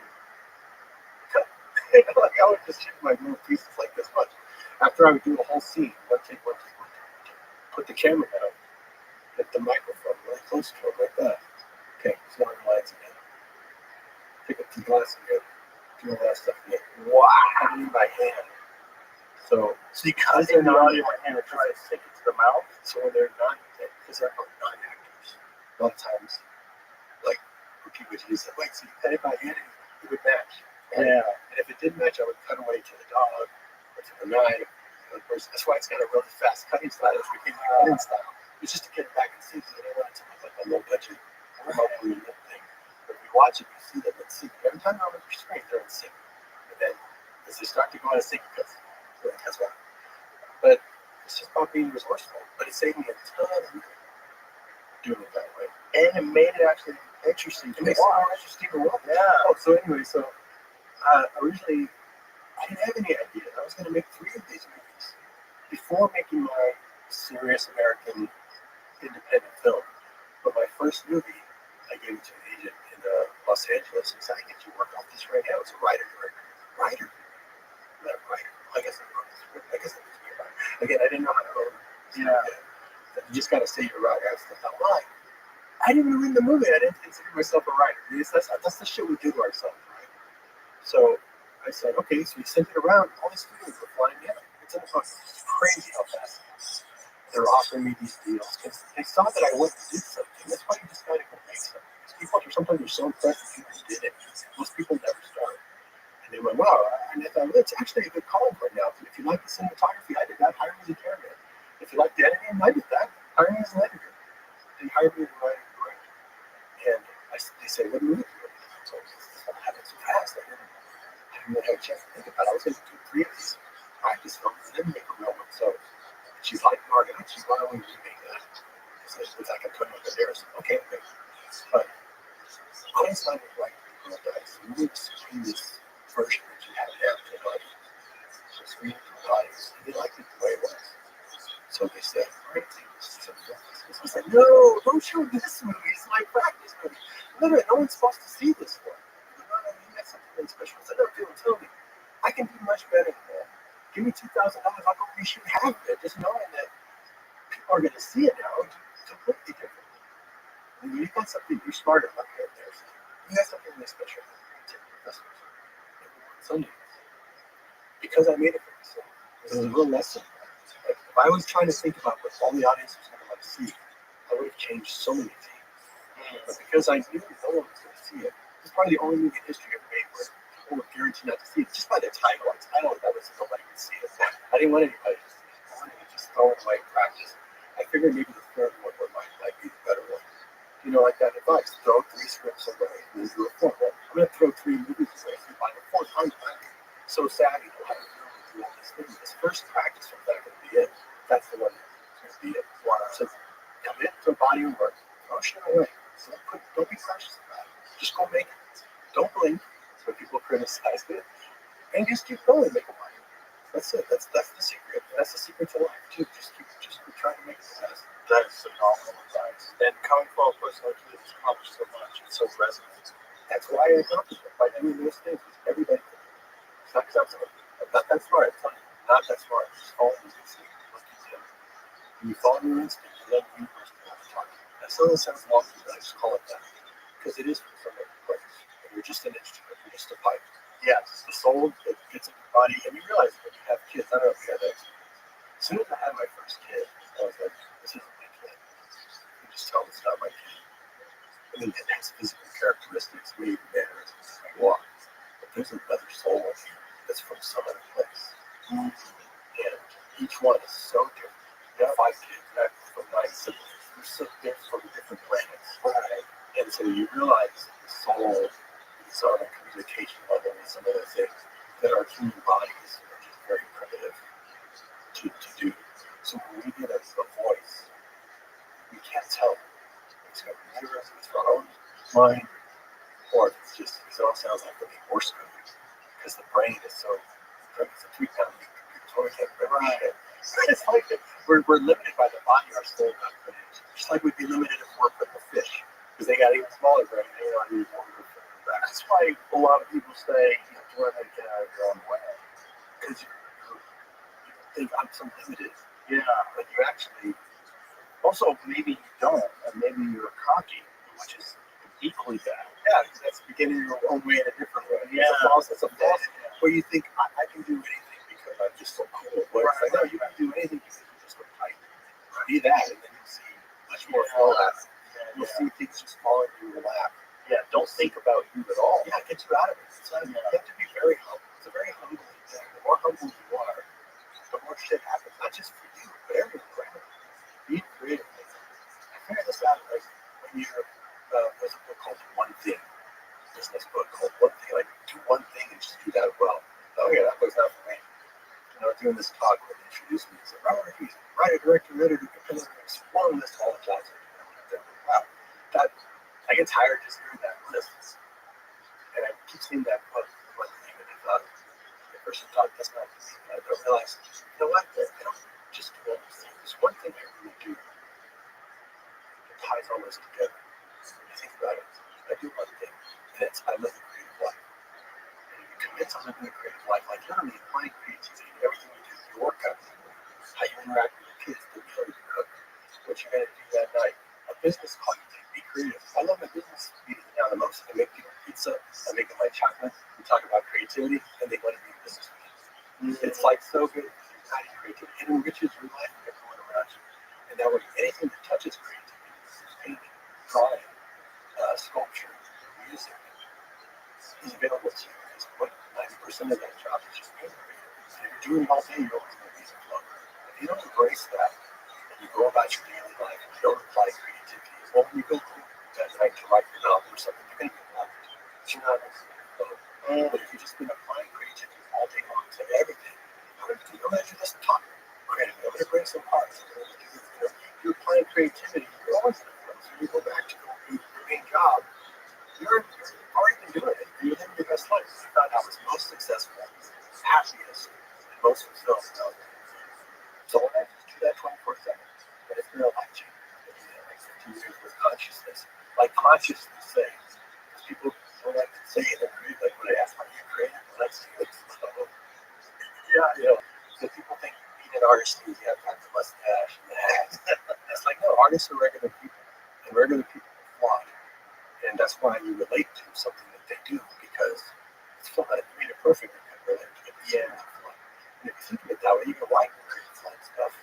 I can do that all day long, and then I get it's out of your eyes. Because then somebody you go with, you go, oh, that part was exploded. Oh, well, that was an accident because I didn't get what I really wanted. And I had to make this work, and that was an accident. They like those accidents. They respond to those accidents in a big way because they're from another universe. They're the part that's magic. The part you didn't know, the part you couldn't have predicted. Right. So if you set up, I purposely make my budgets smaller and my shooting schedules shorter so that more of that stuff happens. Because that's the stuff people will relate to, and it gives you complete creative freedom. Like, you have a lot of creative freedom here. I'm probably the director who's worked with the most outcast, ostracized, or people who are considered difficult to any other filmmaker, mainly because I'm independent. I don't have to listen to the studio if they're like, we can't do that. So, like, Mel Gibson couldn't get a job back when I hired him. Obviously, I was a big fan because I always look at creativity first, talent first, bullshit, controversy. And I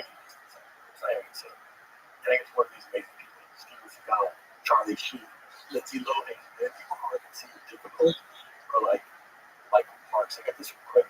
Michael Parks was in Dustin Hoffman's The Sheriff at the beginning. I hope to Texas Ranger. I said, man, I love this guy, Michael Parks. He was going to be the next James Dean. He had a show on TV in the 70s called Tim King Bronson. And he kind of got difficult for people to work with him, so he was relegated to these low budget grindhouse. But check him out. He works really great. I want to play with Dustin Hoffman. But I hear he's like difficult to work with. You work with him first. And if it's great to work with, I'll work with him. Was that all right? Sure. So I work with him. It's a dream. It's amazing. It's really great. Very accomplished. All the people like that, and both get money.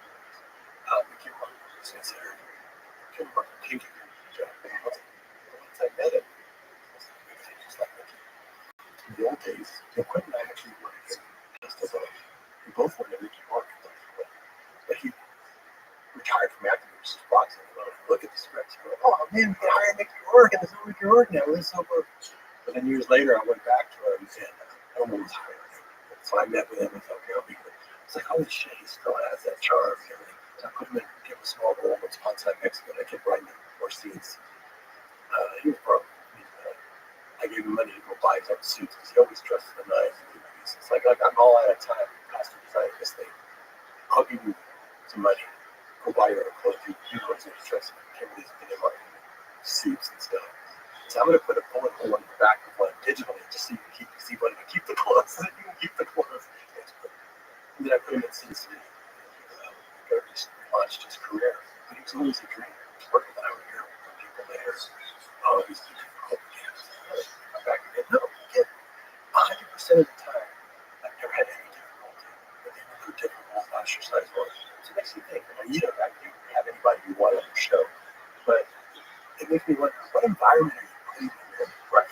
That makes them like that. It's like somebody said that about Ricker Howard. It's amazing. Hard to work with.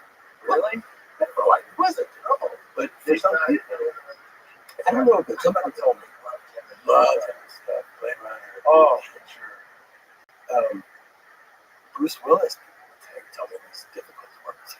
Bruce, I worked with him 4 times. Let me tell you, this is what Bruce is like. Hey, Anthony, what's going on there? I think it's boss. That sounds like somebody who's difficult.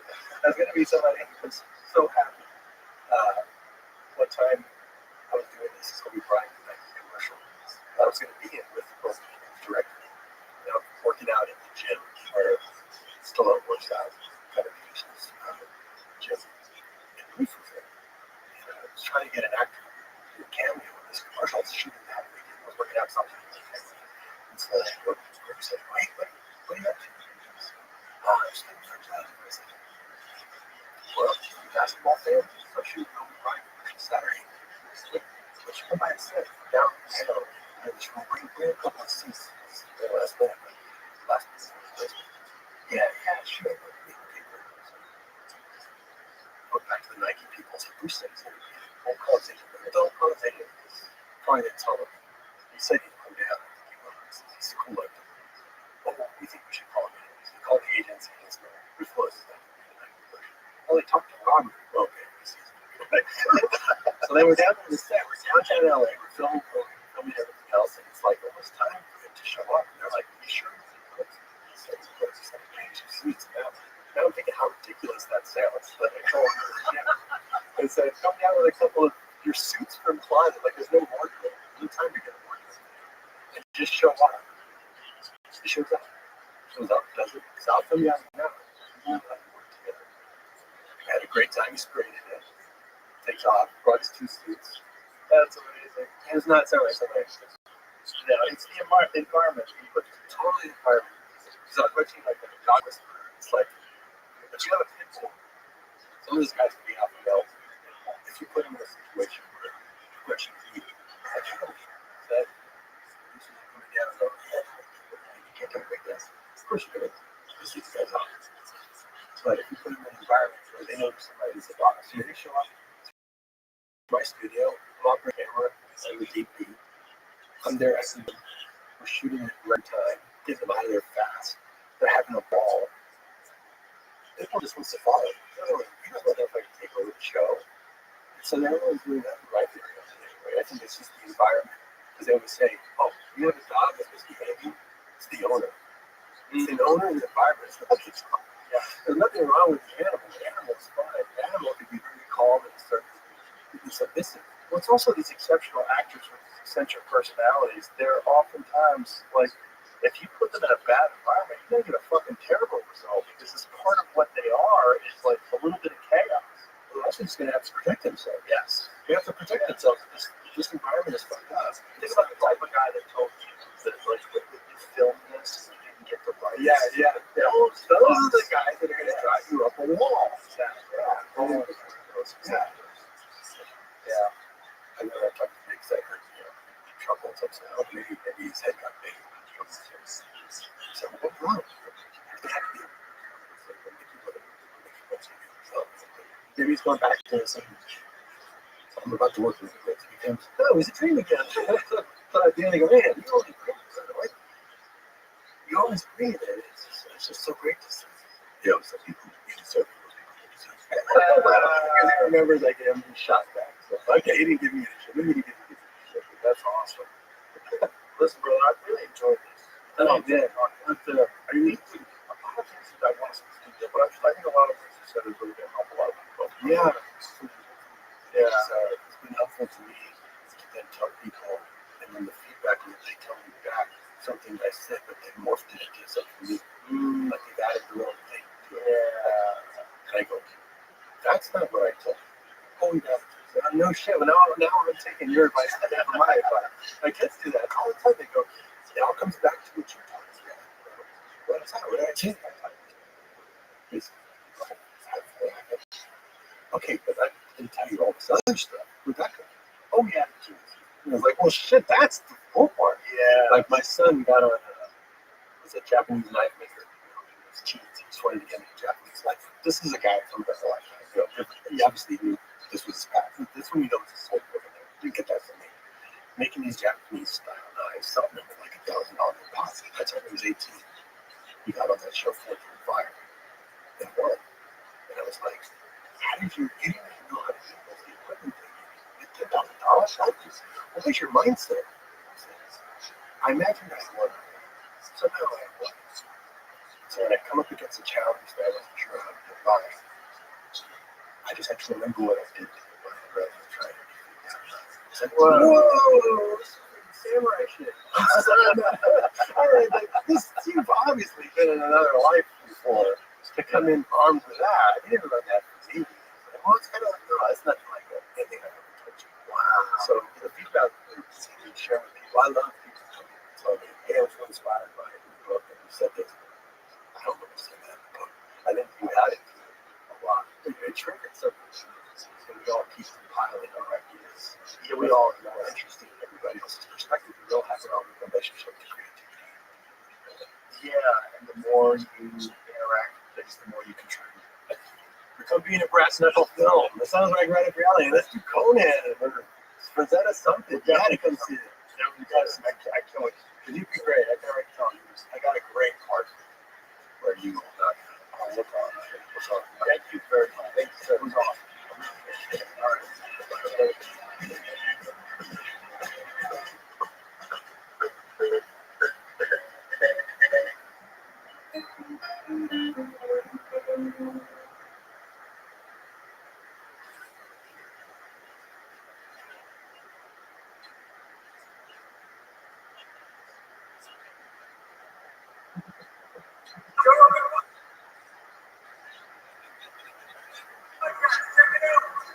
Brilliant experience. During my days, I wrote your podcast by night.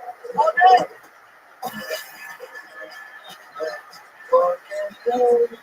Let's go. What's up, beautiful? Good to see you. That was great. Club was fucking rare for us. Oh, last night was packed. It's been packed all week. It's been really fun. A lot of fun shows. You know. Shane was there last night, or the night before last. You know, you're there tonight. It's been amazing. Holtzman is on fire. Holtzman's on fire. Last night he was on fire. Me and Adam Egan were howling. We were watching him back howling. Such a good thing. So nice on him. He's just something both. He's the best. What are you doing? He's the best. You're not getting that call. You try to keep it most guys. No, We're gonna figure it out. yeah, you got it. Every time I come down here, I see something else, man. Like, I had a great time. Joe DeRosa. That's what I heard. Yeah, just great. He's going to bring the sandwich shop. Yes, he is. We're going to open up a sandwich shop out there. He is ready. I said we because I'm going to eat it. Yeah. He makes a very good sandwich. Very good sandwich. He brought a bunch of stuff. Was it Moontown last week? It might have been. Was it Moontown or South by Southwest? One of the two last year. He brought like a ton of sandwiches that pop up. So his restaurant did a pop up somewhere in Austin. I was like, bro, you gotta open this up here. You'd be killing it. Especially if it's you. People know it's your business. Those I've heard. Nobody else is doing the same. Very good check. Very good check. I just don't even know where it is. I want to kidnap my man Giovanni and play planes. Bring him out here. Yeah, no fucking. He can't survive outside of Italian neighborhoods, though. That guy's the most Italian. You know, they get their stuff up there. Yeah, they get everything. And it's all coming in right from Italy, you know, because a lot of it's imported. They use a lot of imported stuff, imported mozzarella, imported peppers, all that stuff that they have. You know, sun-dried peppers, sun-dried tomatoes, they import all that shit. They got to get that shit. You know, then because if it goes there, then it's got to ship from the boat all the way to Texas. So we're going to pay. But the fucking greasy soul that you used to drive once a month to Jersey and get cold cuts and chicken cutlets. We used to visit him every time we went to Texas. He was a guy. But he used to have to drink his dude because he made himself. Also, 2 days. He used to make it. That was the strongest fucking dude.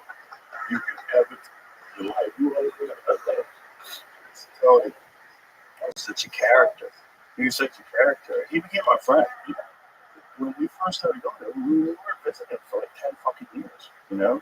Every time we would do shows in town, we'd go visit Greasy Tell. He had a $20 chicken cutlet. Oh shit! Phenomenal 15 years ago, which weighed like I was 400 pounds. I would bring it home and try to finish it. Do you remember that steak sub that he would make? What do you call it? Trash can? Yes, that's right. Yeah, trash can. It was crazy. Peppers and onions and cheese and fucking everything was in that thing. It was crazy. You know what's really like that thick? When I drove in yesterday, I'm like, this is how big shit. You coming here since 95. I know I have, right? Yeah, I think 99. Yeah, first time we do Houston and then drive down here to the lobby at the fucking Cap City. Oh, yeah, the little spot. I still remember that drive. Yeah. Houston, down here, not having any money, having to drive back to get a hotel room, drive back to Houston at the end. And I was looking at this yesterday. I landed, it was 4 o'clock, traffic. And I'm like, my God, this is how we're watching how past civilizations just change. Yes. Something happened here, and everybody. Yep. And I'm not talking about 4 or 5 people. Everybody. Yeah. And that's how civilizations change. We just witnessed that. And it's been fucking surreal. Yeah. It's surreal. Surreal. See things change. Yeah. You know, and it's also, there's places that sort of rest on their laurels too much. And whenever that happens, it's easy for another place to rise up that offers something more interesting. So, like, Los Angeles was always Los Angeles. And, like, when Gavin Newsom talks about California, he's like, you know, I'm very big on California, very bullish on California. California is all it's should pay for it. They're all thinking about moving. The only reason why they don't move is because it's too difficult to move. If it was like every business could instantly pull up roots and replace everything and have everything running in a week at the other place, they'd all be gone. They'd all be gone. It's too expensive. It's too expensive to leave versus what you would save and the regulations that you wouldn't have to go through and all the bullshit with all the permits and all that. What California does is over-regulate everything. They get as much government involved as possible. They suck as much tax money out of you as possible. And then they still leave the place a mess. They still have homeless people everywhere. It's still a fucking disaster. It's still a woke shit show, virtue signaling at every level of the government. Still. Like, no course correction at all. They're going further and further into La La Land. And you're like, Jesus Christ, you guys. And so then a place like Austin becomes attractive. You know, because, like, it's not like that. And people are very reasonable. Austin, the best thing about Austin is it's a blue city in a red state. So it's, like, balanced. Like, this is a saying they have on here, keep Austin weird and surrounded. So Austin's surrounded by rednecks with guns. And, like, it keeps the tone more medium. Like, the Austin liberals, they're much more just left of center people like we are. You know what I mean? Like, in some parts of the country, we're considered like far right. You and I, far right. It's crazy. It's fucking ridiculous. But it's because everybody went nuts and everyone demanded a whole series of things that you have to agree to in order to be a good person. Fuck off. What's the real problem about that? I mean, that was the real problem. I didn't realize it until I fucking left. But everybody's too busy tapping themselves on the back. When the fires happen, those 3 women or whatever the fuck, chief or whatever, I'm looking at them and I'm looking at them. They all got gel in their hair. They all got a tattoo on their neck. God forbid they can't be fooled for just 1 fucking minute. God forbid. And that's the problem you have out there. It's too many people. I'm so great. This is my idea, and it's great, and it's going to work. It's not working. You're right. But I'm too stupid that I say, you know what? This ain't working. Their egos are so big, they don't have to argue, but this ain't working. You're right. You're absolutely right. But I don't think it's entirely their fault. It is their fault, but the culture rewards that kind of behavior. This is the problem with having protected classes of people. Whether it's gay, lesbian, whatever it is, whether it's your nationality, you have a protected class of people where you're not allowed to criticize the protected class class of people. Then they become, Vivek Ramaswamy talked about this in a very interesting way. He was like, it's the tyranny of the underprivileged, or he called it the tyranny of the marginalized, or something along those lines. But the idea is that this group of people, whether they're trans people or people, they get above everything. Everything you do is amazing. Oh my God, you're so fabulous. You're so amazing. Because no one wants to be thought of as homophobic or transphobic. So you pretend that everything they do is incredible. And so you're going to be the best firefighter ever. Like, can you carry a burning man out of a building? Girl, you don't have to. If he was in that building, he shouldn't have been in that building in the first place. If I have to carry him out, we got other problems. That little firefighter said that in response to, can she carry her husband out of the building? Like, you can't. And so you shouldn't be a firefighter. Just like you shouldn't be a bouncer if you can't fight. You shouldn't be a firefighter. You shouldn't be a firefighter if you can't carry someone up. If you can't run up a flight of stairs because you're 260 pounds and 5'7" and a woman. No, you shouldn't be a firefighter. You shouldn't be in like really good shape. Now, if you're some fucking CrossFit skin lady who's some beast, yeah, that lady could be a firefighter. Yeah, but it's like even guys. Like if you're a guy and you're fucking scrawny and you never work out, and all you do is smoke cigarettes, maybe you should be a firefighter. Maybe you can't. Maybe you can't get up that fucking flight of stairs either. It should be like it's a physical job where you're rescuing people. You have to be able to physically carry people. You have to rescue them. Firefighters, right? Fucking big brutal men. Big outdoors, fucking houses. They look like former football players. This is a guy I used to play pool with, Ray the fireman. Because everybody in the pool hall, I was Joe the comedian. Everybody understands based on what you did.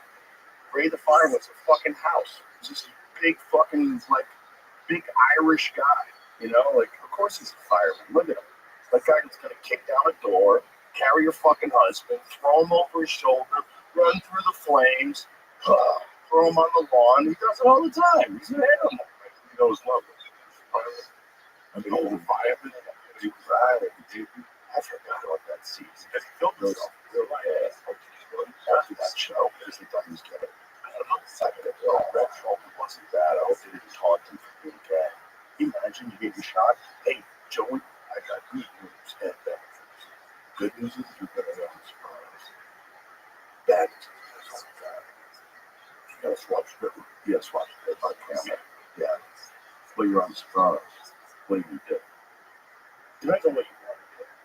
If you're a regular guy, it's your first acting gig, I suggest you pass.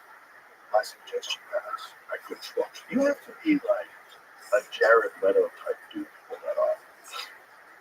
Died of a self-inflicted gunshot wound, December 16, 2008, age of 47. And he was fired. Who knows? I mean, when did he die? How long after the show? Go pull it back up again? Because it just said. So he died in 2008. So the show was running in 2008. Right? Was Soprano still on in 2008? No, it was off by then? No, 2009 maybe. Let's find that out and then we'll have an answer. But I would imagine an Italian guy would have back to the neighborhood and he can play it. Right after then he watched himself. That's so unfortunate. There's another beautiful thing about the common food. It's like Tim Dillon, he's just one of us. It's just, we're all like the lesbians that come there and hang out. They're just one of us. No one gives a flying fuck. It's just, if you're not funny, nobody wants to hang out. If you're not funny, let's get out. You know what I mean? But if you're funny, who cares? No one cares. You remember the kid from Houston? Which one? The guy he's going to the football shirt. Yes. That was my brother. God damn it. I loved him. I loved him. It's fucking escaping my mind. Well, I don't know. You're going to remember. And he come up to you, give you a hug. I haven't seen him in so long. When did he die? Did he talk about being gay on stage? No. Yeah. Well, he was on those army things just to fuck me. Well, he just looked like a football Shane Gillis had to do. Yeah, Like a big former football player, but he's gay. He always wore football jerseys. always football jerseys. That's how we trick them. Sweetheart of a guy. But again, same situation. That guy was one of us. Just hung No, out. I love He just hung out. I love that. Maybe it's bad at me that he was. Listen, that's never bad. You gotta think about this Jewish priest in high school. Right, that dude just gave us. That's the first time I saw Nobody him. knew. Isn't that funny? I fucking knew. 79. Nobody comes out with a little hat for the whip. Right, you know, I saw him at the Palladium. Oh my God. He's gonna read. You just have to try to read. Really? Jimmy Clark just try to read. Is it crazy? I'll just tell you one story. There was a guy in Chicago, like stylist that used to tell me what it did. I was busting on people when you Yeah. you know, this never gonna happen. He said, he got this wrong. He took the guy with his arm because I fucking so hard. I blew out his over it. I had to go to the hospital. I'm reading this going. My type of fucking We got a thing with Rob House. When he was at the head of Judas Priest, he got all these straight guys to dress like they're in a gay biker gang because they wanted to be cool like Judas Priest. He changed the style of a kind of music. He really did. I love How many straight guys dressed like gay bikers, not even knowing what they were doing? I just thought, this is how you dress for this kind of music. But it was because of Rob Alford. He's still out. I had him on a show one day. That motherfucker. You got a lot of that in common. I had like my high school who loved that song. And he used like a quote in his yearbook. Like we're always thinking, wow, that's the coolest quote. Like if you think you're gonna sit around like a chip man but play my brain, it's not as boring. You better think you can. Out there, support you do that. How there they go, you're bad. You got another thing coming. That's great shit. That give me the this. No, never let this out. So, And here's the we he's right. That's what I fucking thought about. He was right. Because he was right. And you're thinking he's writing about a woman. He's writing about that. He's writing about a man. And he has a show called Burn It Up that is so fucking over the top. I know you feel the same. I know you feel the flame burning deep inside of you, burning you up, breaking you down, breaking you out the cold sweat. But when you lose control of your very soul, your desire takes over. You feel the heat wave, you'll answer my way, and suddenly you know that you're burning up. That is a bad flag. let me get that thing. We'll have to edit it. For the folks at home, please seek it online. Here we go. Listen to the way it starts.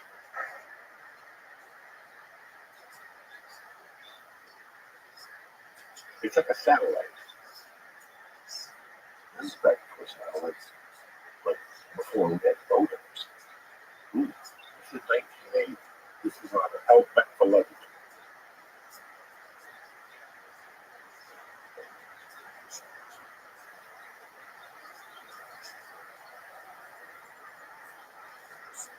you could let songs cook back then. Like Time, Pink Floyd Time.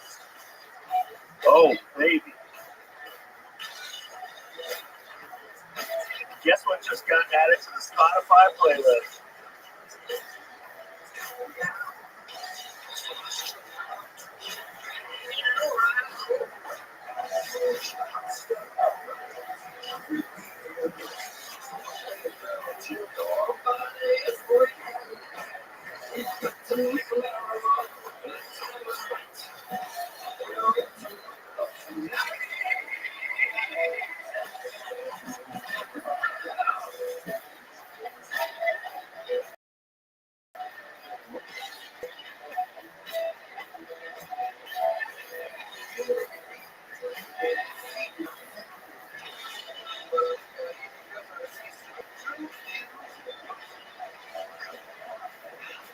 There you go. The hot gay love. Coming at you. I read lyrics. That's the most fucking That's the darkest thing about gay people today is some of them are in the closet. Other than Some other there's a genuine people that hates me. But that's rare. Nobody hates me. No, there's 2020, I can't see you. You know, it's all around. So you still hate, you got a fucking problem. there's guys that have been molested when they were young. They get angry at people. Not on, and that's not going to make sense. I'm not justifying it, but I've met guys that had problems with gay people. They were like very scared around gay people, but it was because they got molested by a pedophile. Right. It happened. Pedophile and being gay is two different fucking big difference. So I'm just saying, like, there are people, and there's very religious people who don't like gay people, but most normal people don't give a fuck. Most normal people give a fuck. And this shit, it's stupid. It's a dumb thing. You know, like, I don't. It's just like, if you're not having sex with me, what do I care? Who cares?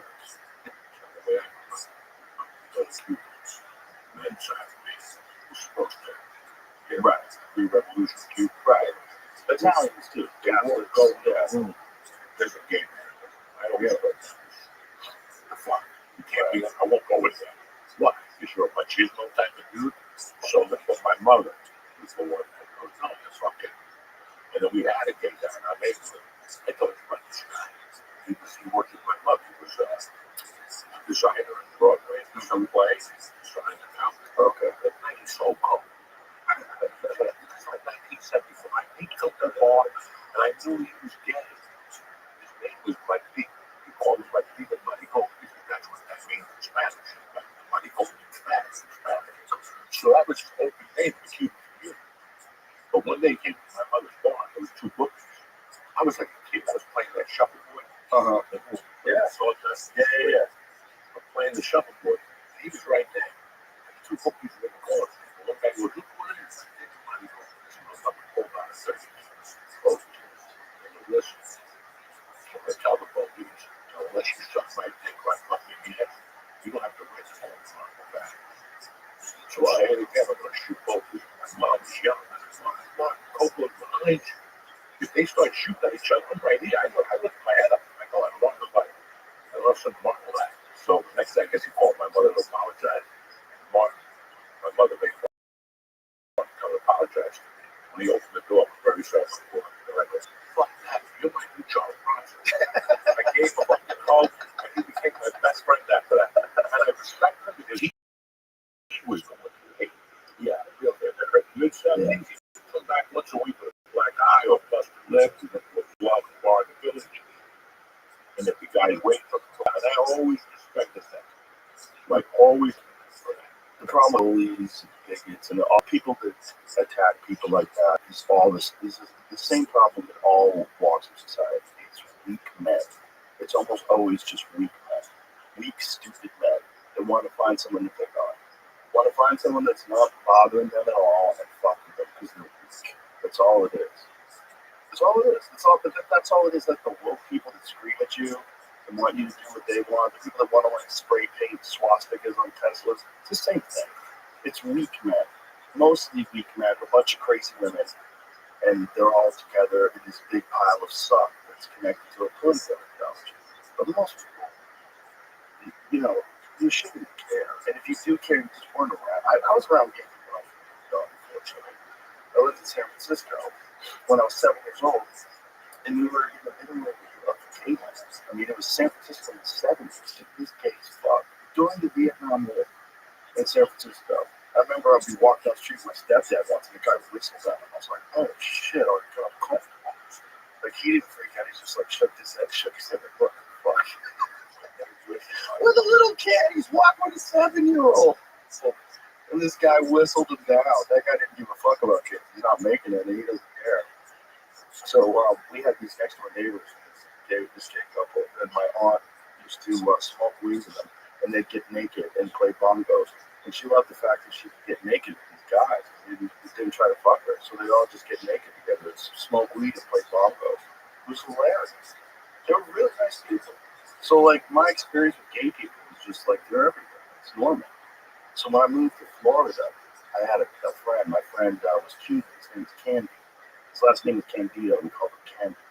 And Candy was with his dad, and his dad throws the newspaper down on the fucking table.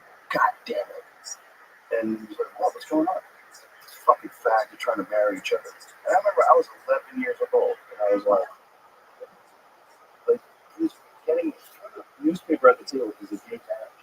I'm like, why do you care? I was like, what a fool. You're a grown ass man. You care about that. Like, who cares when they get married? Yeah, I know. But he was mad. Okay. Oh, yeah. I was trying to get married. Because, you know, they've been fucking kids with marriage forever. It's so wrong. It's so wrong. There's nothing. Listen, I see it. It's just like everything else. It's just, there's a certain percentage of society that are just born gay. And there's plenty of them to hang out with each other. And they should be Scott. friends. Yes. No. The football player. Oh, yes. Scott. That's his first name. Now we got to work on his last name. God damn it. Scott. Yeah, I need to call somebody. Otherwise, you got Matty Kirsch's number? You should call Matty Kirsch. No. That's going to drive me nuts. Somebody from Houston. Because I don't want to call somebody online and have to describe it. And then people know and you describe Scott. Well, what I was thinking you were saying was Jeff Scott. Jeff Scott from Comstock. That's another example of a gay guy who's our brother. He's our brother. That's it. Scott Kennedy. Scott Kennedy. Look at him. Oh, shit. Scott Kennedy's awesome. Awesome. Sorry, I forgot his name, but he's not around. He gets embarrassed. Look at that. I don't know. Look at him. Great bird. He always had a football jersey. Always. I mean, that guy did not look at. Like, he looked like a big old football player. Like, you could see him in the backyard, you know, like smoking a whole hog with a bunch of boys drinking Bud Lights. But here's the problem. Here's what I felt with Scott. Because I met him in Houston. Then we connected in LA. Mm-hmm. When he hugged me, he had a girlfriend. No. When Jeff Scott hugged me, I never known that. I have to. Eric Rothschild, when he hugged me, the kid at the comedy store, I hugged him with all my fucking heart. I don't even feel that. I never felt that. I've only felt that once ever from one comedian. It was at the Montreal Comedy Festival. He was drunk, and he wouldn't stop. He kept touching me, too. He kept touching me and telling me he wanted me to take me upstairs. Yeah, that was very unfortunate. Because he was just drunk, and I don't even think he thought I was gay. And I don't even think he thought I would do it. I think he was just trying to make me uncomfortable, you know? But he was definitely like last call for alcohol and hitting on people. He was hammered. But I was thinking, like, man, he had a girl. It's like, man, you fear for your life. Because I cried. I said, dude, I'm going to stomp a fucking hole in your chest if you keep doing this. Leave me alone. And that was enough. But if you're a girl, you can't say that. If you're a girl, you got to go, seriously, if you leave me alone, you got to find authorities. You got to go to the front desk, go to the bar, like, they check out people and say, can you guys call the police, please? They all up to my car. Someone walked in my car. You gotta be worried about it. That sucks. But that's rare with guys. That's not happened to me once, 57 years, where a guy uncomfortably hit on me and wouldn't stop. And one of the time at the store. But that wasn't as blatant. It was just kept touching me. Stop fucking touching me. You know, there's gay guys that like push those limits. Like if you were a girl and a guy kept putting his hand on your leg, like, hey, stop doing that.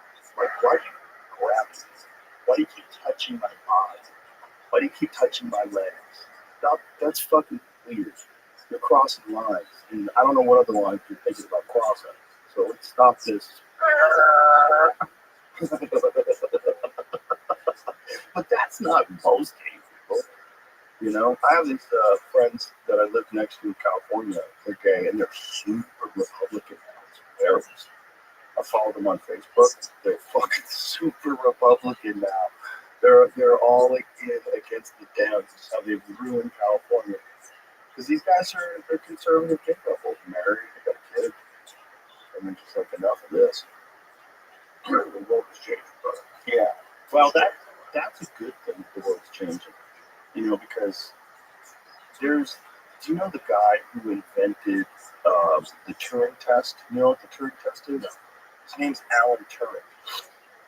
And he was a scientist. He invented a test that they say AI has passed. And this test is where you can talk to a computer and not be able to tell that it's a computer.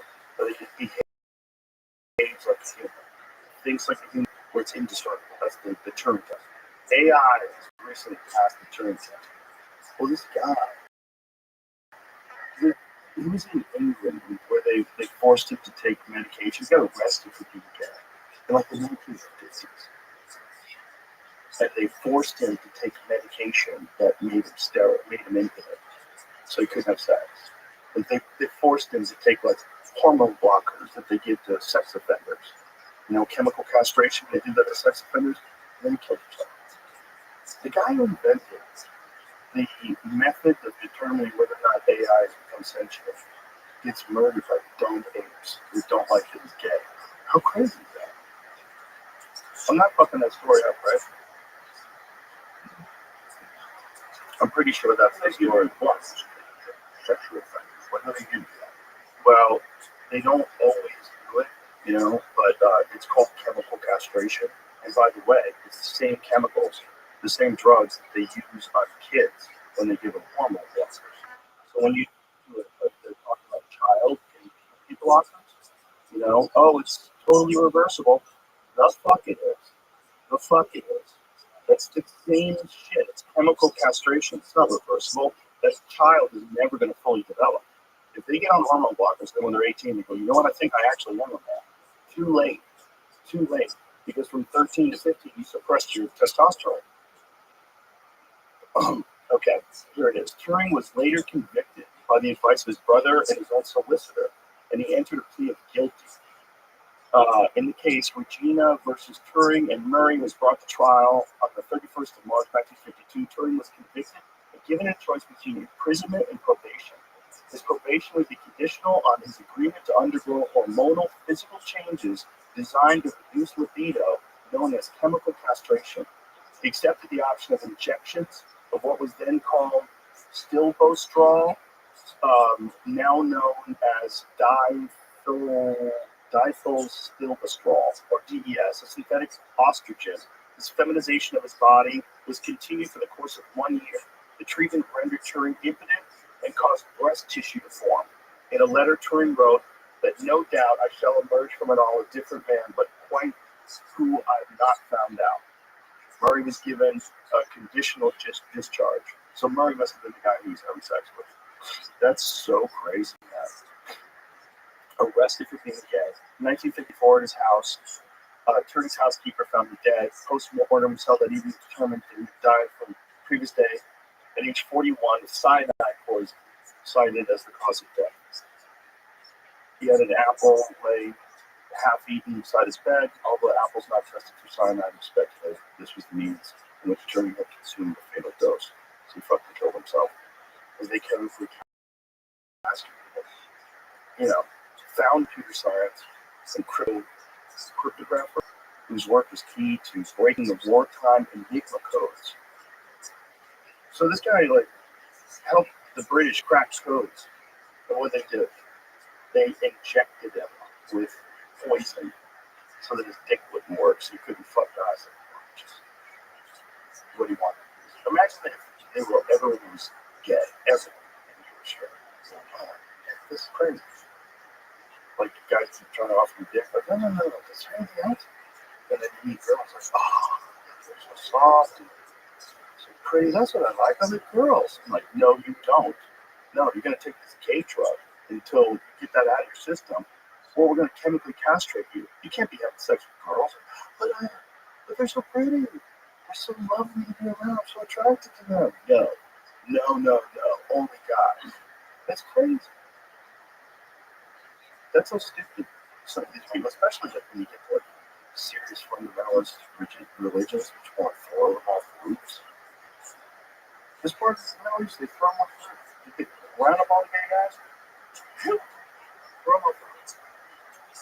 And everybody watches, cheers. Yeah. Crazy. It's a different world out there. It is a different world out there, but it's a world out there that could be just like the world here. To go this way, here. Like, that's what people understand. Just how Los Angeles fell apart, the United States can fall apart too. You know, like look at Iran. We were looking at Iran the other day, photographs from the 1970s. Girls had mini skirts, they all look really hot. The guys had no shirts on, like six-pack, walking down the street, everyone's smiling. Looks like Europe. It looks like you're in Italy. And now it's a religious run country. It's run by a dictatorship. Like you criticize the government, they execute it. They executed a Olympic gold medalist in wrestling.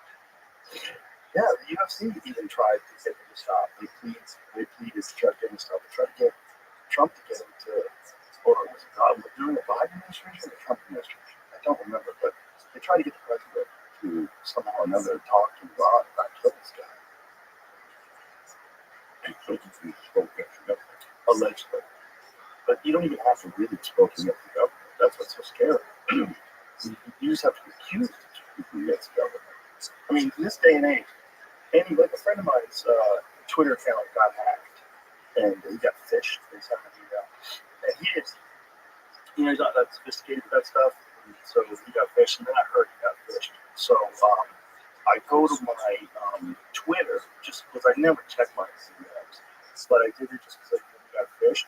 And I went into my DM, and him asked me for my email address after he got phished. So I was like, this motherfucker. He's trying to get me now. So someone can easily get your account and then, or some sort of code crack or figure out the code. Then start posting stuff for you against the government, especially if you're wrong. Like they probably already have all your passwords for everything. They probably did like spying on everybody's computer from the jump. They probably just go to the database. What's Joey Diaz's Facebook password? Okay, post a bunch of shit there about these people in government should all be lined up and shot. They all suck dicks secretly. They're all eating babies. Just make them say something like that, and then let's go round them up. And then if you don't have any due process, that's the kind of shit that dictators do. They just round you up. Duncan, we were talking about this the other day about Ukraine and Russia. He's like, there's people in Russia that are just in Russia because they tweet against the government. And you know what they do with those people? They put them in prison. You know what happens when the war breaks out? They give them the option. Like, you could either be in jail forever or you can go fight the war. And so they go to the front line and they get killed by American weapons. Guys who are tweeting against Putin, such that he can use it to get rid of his political enemies. Crazy. And this is all while you and I, at the same time, hanging out in Boston, or hanging out in Austin, rather, eating barbecue. Like, it could go that way here, too. Just like it went that way in Iran, it could go that way in the United States. Just like LA fell apart. LA 20 years ago was amazing. You remember LA in 2005? We were having the time of our lives. Oh my God. We were having the time of our lives. The restaurants were great. There was music playing everywhere. It was fun. There was a lot of great comedy. We had a good group of guys we were all hanging out with. LA was great. Yeah, there was still some traffic, but the weather was great. People were generally pretty nice. A lot nicer than they were on the East Coast. And that can happen anywhere. That can happen in the United States. If something terrible happens in the United States, new laws get passed, new restrictions, that can happen anywhere. That's why I talk about it so much. So, like, why are you obsessed about it so much? Because you need to be paying attention. Because when it's too late, when they've already got complete control of what you can say on social media, and they got you locked down, you're in trouble. You're in trouble. Because so many other things are coming that they're aware of. And the big one is automation. I tell you, when automation comes, and this is what Andrew was kind of running on when he was running for president, and I had him in. It was a very interesting conversation. It was something that I hadn't considered. Said all these jobs are. You know, there's parts of the world, like these ports in China now, where it's 100% controlled by robots.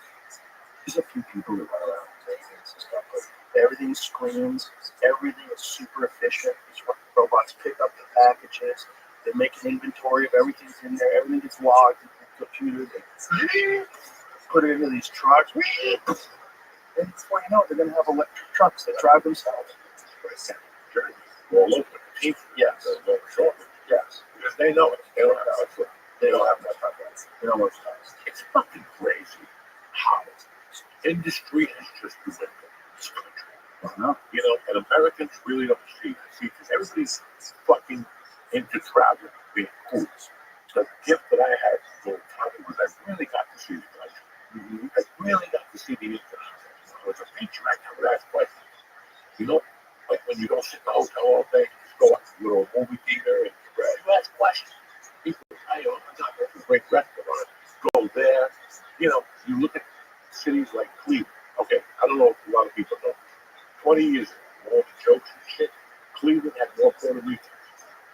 in New York City. Really? Because there was a fucking car plant there. And they were building cars there. You know, I remember being a fucking kid and going to Detroit for a basketball tournament or something stupid. And seeing that city. It was 1976, 77. That city was fucking moving. Detroit was one of the richest cities in the world. It was a murder capital at the time. Still? Even back then? Yeah. When I met my buddy in the 80s, it was Detroit was a murder capital. But 75, 76, that city was booming. Yeah. You know, Buffalo, New York, boom, Fisher Price, all these other companies left. You know, that's what I saw. Cleveland, Pittsburgh Steelers. Yep. I went to Pittsburgh 2 years ago after shit was closed down. Yep. You know, so what I know, what that was downtown Pittsburgh, like just around that area. Yeah, but Youngstown was like that too, right? Youngstown was a much better environment than Youngstown.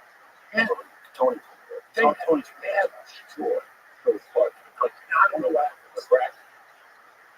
They could have had their own farm in Wyoming. I just know that little stretch. Buffalo, Cleveland, you know, fucking Cincinnati. Yep. All those towns that were booming. Yep. Have just They got it. All the jobs went overseas. So if you're going to bring this country back, it's got to start with that. We got to go back to that to make it fun again. Yeah, we're going to have to fucking sweat it out for 10 months. But you know what? 10 years ago, I fucking was getting those unmarked movies and stuff. Not doing it anymore. For a year, I didn't work as an actor. Finally, I got a high-scale movie. And I kept saying no. Yeah, for low movies. That's how you lift up to it. That's how you bump up. By just saying fucking no. We didn't want to do this all of a sudden, and we need to do this. We need to get this country hopping again. Well, the problem is they gave corporations an opportunity to make more money at the sacrifice of all those jobs in America. And the problem with corporations is they have an obligation to constantly make more money. And labor. Yeah, but that's the way you make more money is by having no labor and not just that, no health insurance. This is, you know, the problem. Not Rob Paul. What's his name? Ross Perot. Ross Perot talked about that. We were talking about Ron Weiss that said he explained that if you change these regulations and make it cheaper and easier for these people to go and make it. He said you're going to hear a giant sucking sound as all the businesses go south. That's exactly what happened. That's exactly that. And he called that in the 1990s. Yeah, I voted for him. I love him. Always been. Always. That's a real fucking American. He was for everything. He for everything. His family. Like he pulled out that he was going to run again a second time, and he said he's not going to do it. His family was under threat, and that he considered serious. At least dangerous, because he could ruin the election. But Bush, they thought was going to win a second term. But Ross Perot came out, and conservative people that didn't really want to believe in the Republican Party anymore, like the party's just as full of shit as the left. They saw this Ross Perot guy, and they went, oh, okay. He took a considerable amount of the vote, and most of it would be against what Herbert Walker Bush did. And then Clinton came along, and fucking Muslims were swinging that year. Man, that was it. That's cold. Right. They're paying for this. You're paying for this. That was just classic. Yeah, that was hysterical. Remember when he had that half-hour show on TV where explained how the Federal Reserve works? I love it. Yeah, he took over, he bought a half hour of primetime TV to explain to people how you get fucked. He's explaining all the scams that are being run on you that you don't know about. This is why I'm running for president. Well, look at this guy. That guy fucking did something. A lot of people don't know. Yeah, his employees got kidnapped in Iran. He went in there and took them out. He hired like a Marlon Brando to train his employees. Really? Yeah, he was a retired trainer. Some badass Vietnam. So was his actual employees that went and got him out? Yeah. Wow. He created, he made his employees. We're family. Well, we're going up and made a promise to the people's families that he would have them back by Christmas. He had them back by Christmas. Wow. And then Kissinger kept giving him a fucking hard time. A bunch of people kept giving him a hard time. He said, "Don't give him." He goes, "I'll do it. I gave those people my word. His word, his word." How much money was this? James Bill. Back then, yeah, he's already. How much money was Ross Perot with? Yeah, which back then, so 1990 billionaires probably it's probably just double billions, whatever it is.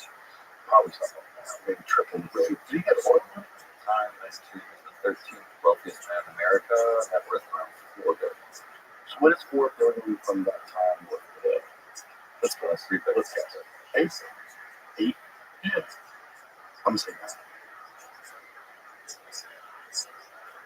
I might be way off though. I'm still completely guessing. Yes. I don't know. That's a lot of money though. Still, it's almost double. But what about the chief of police? Tell the shit out of this. Yeah, why did you do that?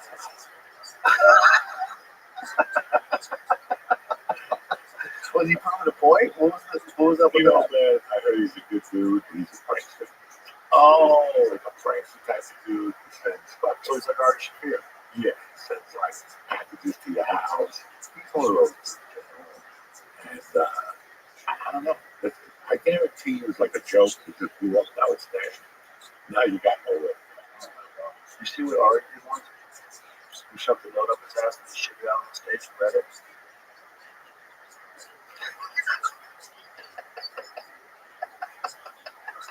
Okay. I don't want nobody to read a note out of their ass. I don't want you shitting in the room with me. What kind of parasites, bugs, So he's got hemorrhoids. He's got all sorts of stuff is flying through the air. Every breath you breathe is already shit ass flying around. He's so crazy. He is not stopped at all. Like, it is not empty. No, I'm going through his thing next week. he's never going that. No, he's never going to He's getting married, right? He got married or something like that. He's already married. Yeah. He's got a little celebration. Yeah, it's all in this bar. Shit. Look, I don't know. It's gonna be the fucking carnival psychopath. Well, I was telling you, really fucking. I got home and couldn't sleep. I started watching old fights. I even watched the Pino Boy. Oh yeah, That dude was fast. yeah, he was good. He was good. And I watched. You ever see him versus Tom Hanks? No. See if you can find Pino Cuevas versus Tom Hanks. Well, I I'm watched 90% sure that's what I'm talking about. the Pino Boy was, I think, the rule. Wasn't it 47? Maybe I'm wrong. Yes. He started his career at 47 and went all the way up to life. Yeah, Pino Cuevas versus Tom Hanks. One of the most memorable moments of the early days of Tommy Hearns. Like when he was at the peak of his powers. Tommy Hearns was nuking people, man. Just nuking people. He had such a reach and such width for 45. He was such a physical freak. And he was big, but he had, long and skinny, but crazy power. It's like generally, like thin guys don't have the same kind of power as like the muscular guys. But Tommy Hearns was kind of like Deontay Wilder. He was both thin and muscular at the same time. And so, real skinny legs, man. But my God, the fucking torque that guy had in his punches. You gotta think of the leverage because his shoulders are so wide. So it's when he twists his hips, and he's got those long arms coming in with all the fucking back muscles and the core engaged, fucking hang out. Remember the last time I just in Detroit? Well, Tommy's from Detroit. No, that's what I'm saying. That fight. This is Detroit. They know it. Was this in Detroit? Yeah. Oh, wow. Well, that's tough from South Carolina. He was hunting people. You ever seen him knock out Roberto Perez? So I watched it. I watched the feature. I watched Durant, Hagler. Oh! Yeah. Back that up a sec. Look, he's measuring him with his left. Watch this. He's measuring him. Now watch this. Oh! Oh my goodness, son. Oh my goodness. Oh my goodness. That Tommy Hearns, that kind of power was crazy. Yeah, you better stop that fight. My goodness. Tommy Hearns he was a one-hitter quitter. Like the face plant Roberto Durant. What a crazy fight. Stop it. Roll it back. He rolled it back. The crazy thing with that fight is they did not box at all. They went to war. There was no boxing, slipping, there was no fainting. Marvin Hagler just said, fuck you, and ran at him. He just ran at him and just fucking just started smashing. It was non-stop. Yeah, It was, got hit hard. it was non-fucking stop. Tommy broke his hand in the first round. So in the first round, when they first come out Yeah, of the break, round the point. yep. God, Hagler was good. He's another one who died right after the vaccine. Look at this, right away, right up, to the body. Just charging forward. Fuck this boxer on the outside. I'm trying to get in there. Boom, to the body again. Okay. Boom, right hand. Boom. They're just going to fucking war, dude. Right here. I mean, high profile, 2 world champions. Completely throwing it all out the window. Just wailing on each other. Holy shit. Boom, left hand tap. Boom, boom. The thing about Hagler was his discipline was fucking supreme, man. That never got out of shape. He always break their will. Boom, boom, boom. So by this time, Tommy probably already has a broken hand. So he's broken on Hagler's head somewhere in the first. So now he's throwing the jab. So I bet his hand's already broken. See, it's all left hands now. He threw that right hand, but he was weak. You know, he didn't really hurt him with the right hand. He's like pulling it back as he's throwing it. See, he's just trying to touch him with that right hand. That left hand is all he's got left. His right hand is cooked.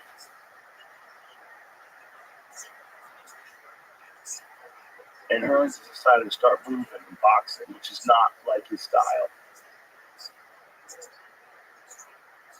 See, like even when he's landing that right hand, he's got no power behind it now.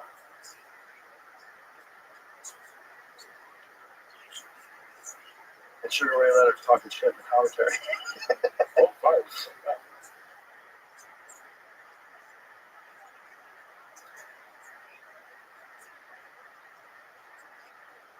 Hagler could take a shot too better than anybody. He only has 1 knockdown accredited to him his entire career, but it wasn't a knockdown. He fought Juan Roldan, and Juan Roldan like kind of cuffed him in the back of the neck and like pushed him forward, and Hagler fell forward and touched the ground. And the referee mistakenly called it a knockdown. The only time he's ever been down. Took bombs from your greatest punches in the division. Beat everybody except Sugar Ray, and I think the only reason why he lost to Sugar Ray was I think the was that fight time. I watched that fight many times. Yeah, there's something about it. And then Hagler leaves and goes to become a movie star in Italy. Come on. His trainers are the Petronelli brothers in Brockton, Massachusetts. Come on. Shut the fuck up. You know how much money was on Hagler to win, probably? You know? It's probably some sort of a deal. Yeah, it's a very favorable in Hagler's direction. We get better on that and clean up. My husband said, you know, don't put him away. Just touch him a little bit. Touch him. He never has him hurt. Never has him hurt the whole fight. Just, he was so good. It didn't seem like, it seemed like it was like spawning sometimes. Hard to say that. Sugar Ray was so good, too. They got to come back after all those years off. You know, he had 1 fight, got dropped, said he was retired, and then comes back and decides he's going to fight Hagler, and then he wins. And then Hagler's like, I'm done. I'm going to go to Italy. Terrible movies. You ever seen those Marvin Hagler movies? No. Oh, you got to see some clips. No. Jokes. They're the dumbest movies of all time. Hagler punches people that go flying through the air. No, not quite. I love Marvin Hagler. No, they're fun. Look, he was having a good time. I've been a huge star. But that to me, it's like everything seems fishy. The fight seems fishy to me, the decision seems fishy to me. But then Hagler goes off and becomes a movie star. In Italy? How does that happen? How do you get connected? How does that happen? Let me go back to the movie.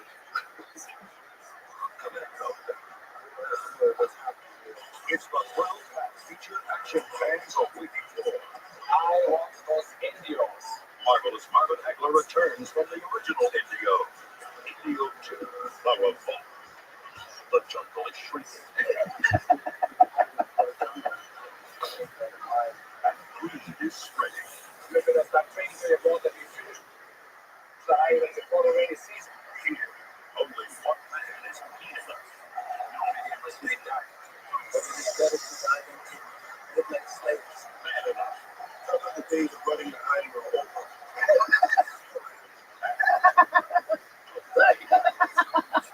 My friend, sometimes That's hilarious. I don't see one Italian.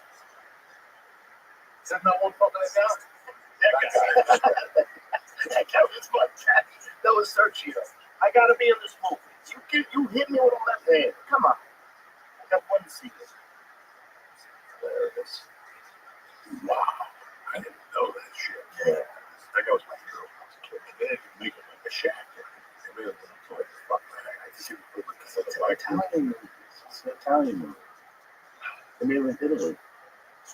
There's a lot of movies they made in Italy. That's why they call those spaghetti westerns, right? You know that. You remember it if you're Sergio Leone? Yeah. I just saw something about maybe 8 months ago about it. There's a thing in my Channel 11, Jersey, and that's called I Am. It's everything absolutely else. It's brilliant. I am Bruce Lee, I am this, I am that, I'm just brilliant. And they have, who you just talking about? Marvin Hagler. Yeah, I am about somebody. Oh, he's Prince. He was how he would go and shoot movies, and he would send them to film. He got to do ADR in LA. Oh, really? Fucking interesting shit. I didn't know anything about this. So why did you have to do ADR? So ADR, what does that stand for? ADR voice work. The voice work.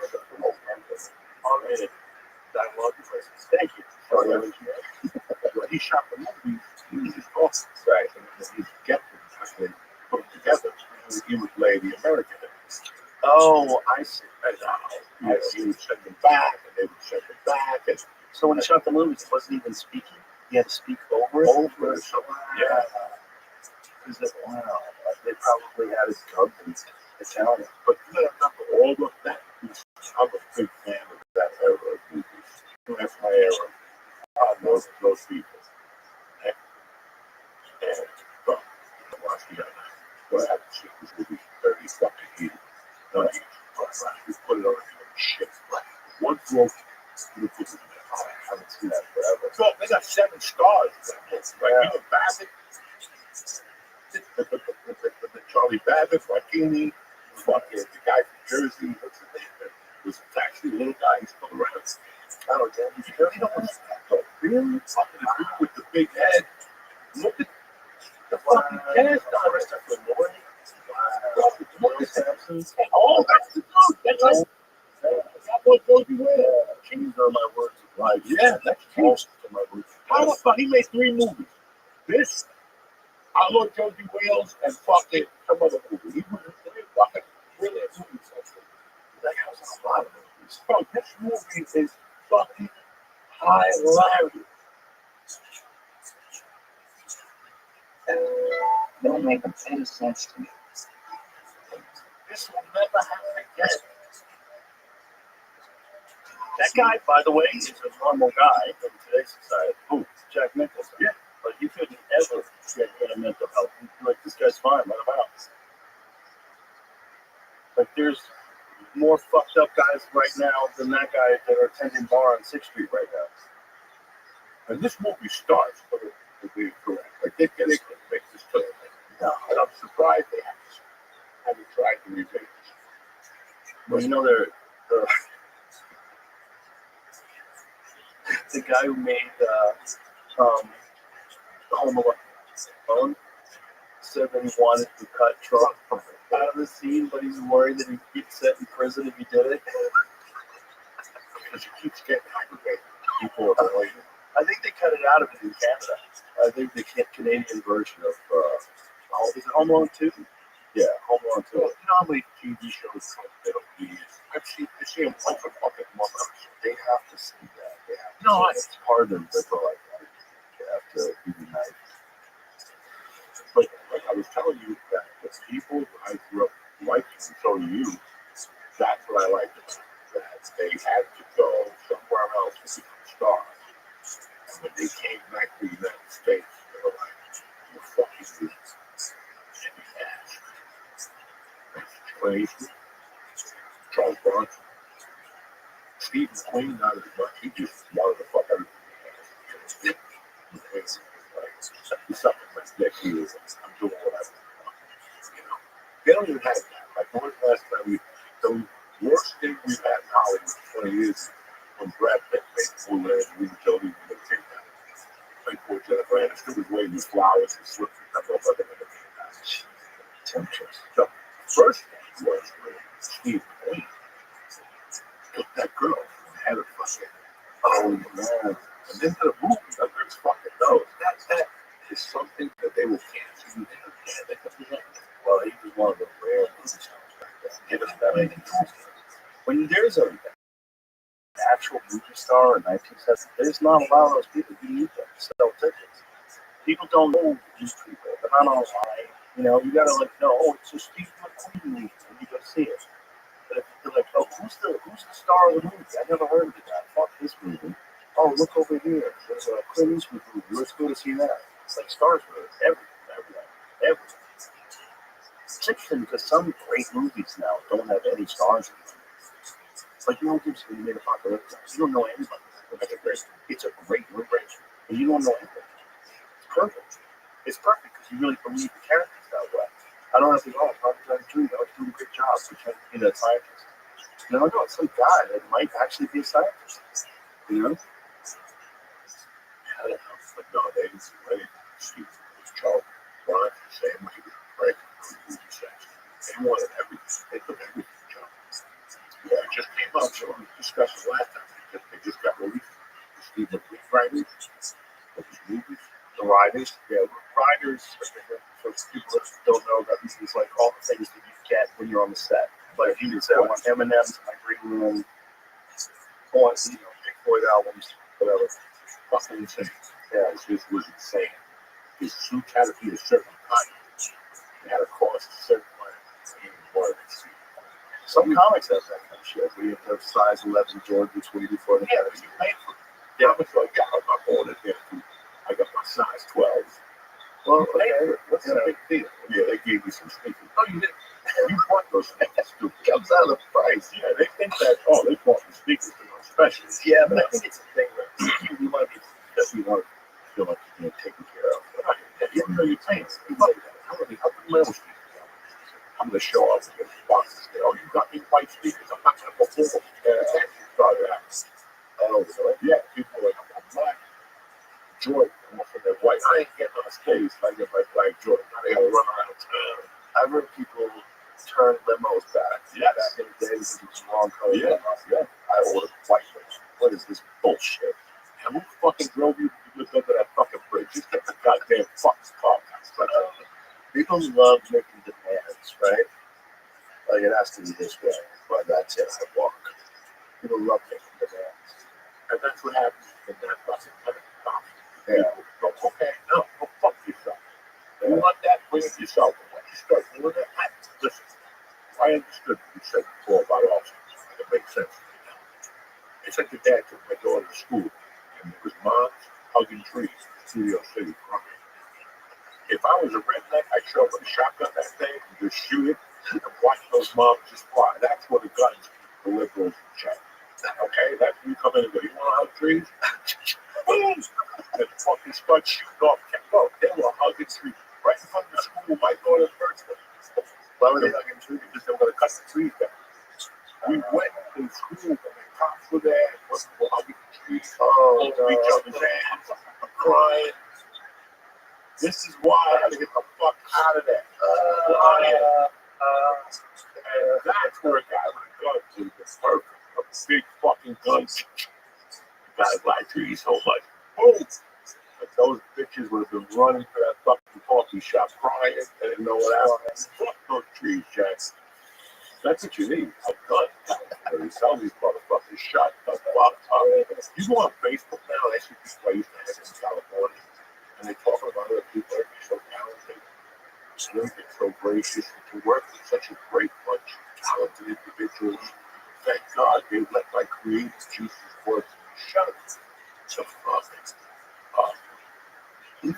Shut up. What are you talking about?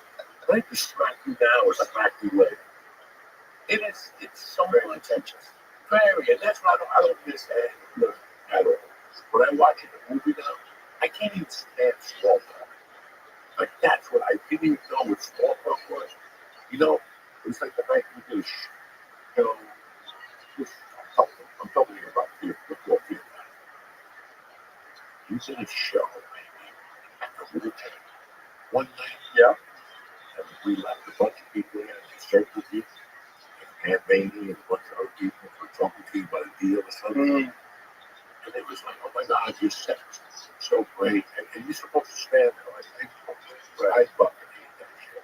Yeah, they love kissing people's eyes. I loved it. Oh my God. Mimi and I loved it. Mimi. Victoria and I loved it. Yeah, we're so happy you invited us. Just to sit there. That was in the deal days. Yeah, that's still shop around deals. Yeah, where they go up to you and talk to you, you gotta be like, fuck it. Yeah. So how was that? How did that feel? Yeah, well, you still connected to the system, and that was how I was making most of my money. So I'd make some money from stand-up that I would make like a couple $100,000 on these deals. That would be my year's money.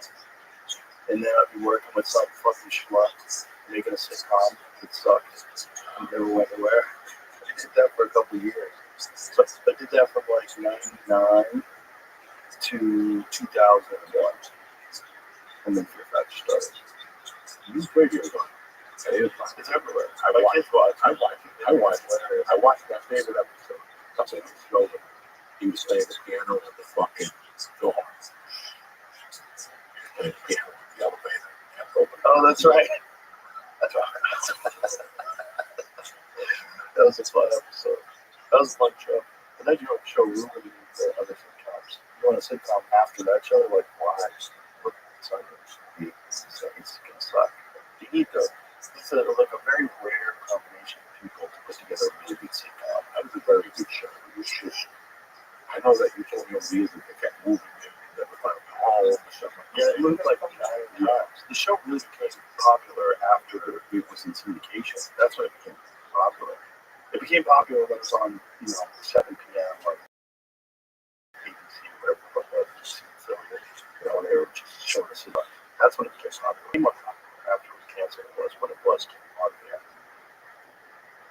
A lot of writers, we would, every day we come to the artillery, he would have a t-shirt, like a white t-shirt, that would write a number on it, and that number was our ratings. And one day he came in, it was like 85. I was like, 85? Really? We're like 85th. We're the 85th show. That's good. Terrible. What good is number one? The ratings. No. It's the ranked shows in the country. We're like 85 or 88, something like that. It's real bad. Like, we're like on the verge. Yeah, I'm watching one show. I'm gonna watch. There's some people with dangerous, and then there's Helen. What are you watching? Oh, 1923 show? Bolton.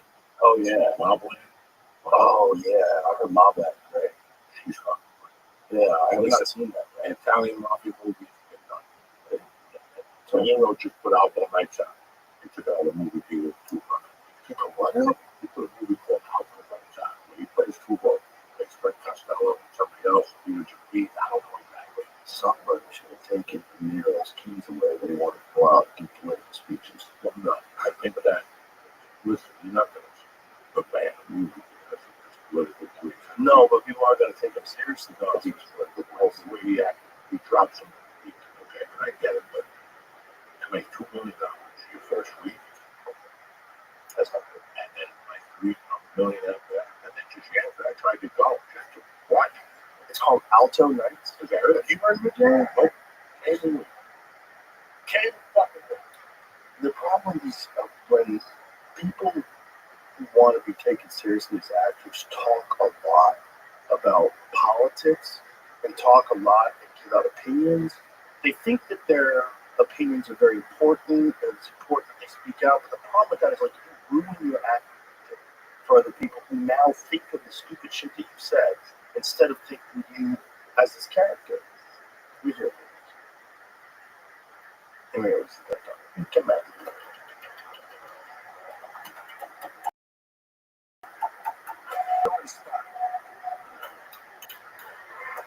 On down a very dangerous road that we've been down dangerous road before. But that's the risk you take. I take that risk. I give to charities, I pay my taxes. It's actually good. Where you are today. It's because of me. Mr. Listen, you want to be like them? You be like them. They own this country. It gangsters the New York country. All of a sudden, you're going to be half in, half out, half a racketeer. You can't have it both ways.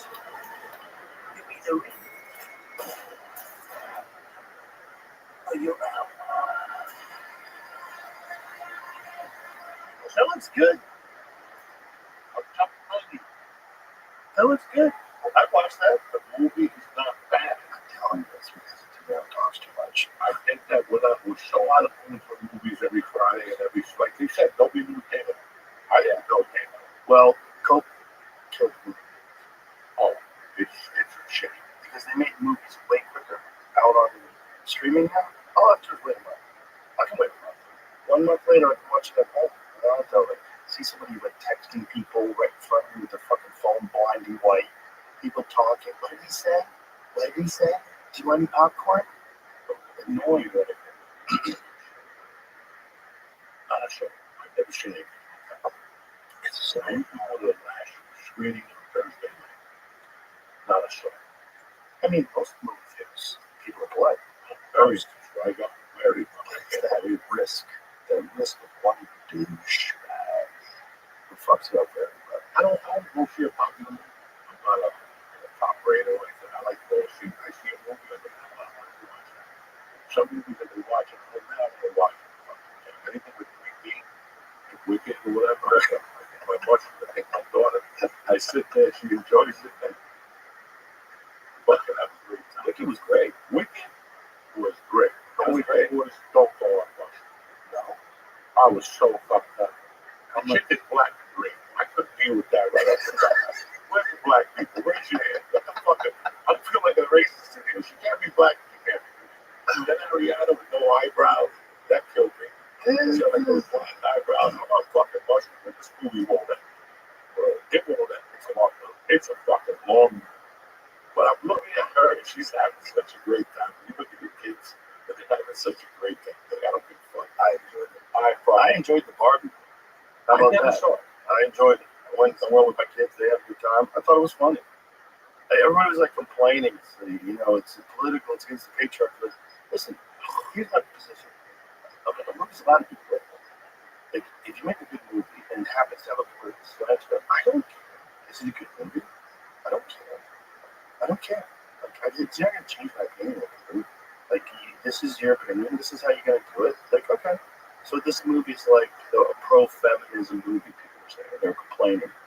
I'm like, what do you? It's a Barbie doll. And we just make a movie and nobody raise their fucking hand. That's all it is. But the thing is, everybody has to because they have to have a hot take on everything. Everybody has to have a hot take. There's a market out there of people where all they do is look for something to point out that's a disaster or a failure, or here's my hot take and why it sucks. And all they do is like find suck, and they very rarely talk about things that are awesome, which is crazy because there's so much awesome shit out there. You know what's great? On Apple Plus, Slow Horses. You heard of it? You know what it is? No. It's Gary Oldman. Oh yeah. My wife watched it. It's a British spy drama. It's fucking great. Really good show. I've been watching old John Hamm. Which one? He's has a show, John Hamm. He's fucking deep in the rich neighborhood. Oh, really? He's John. That's too rich. can't watch them all.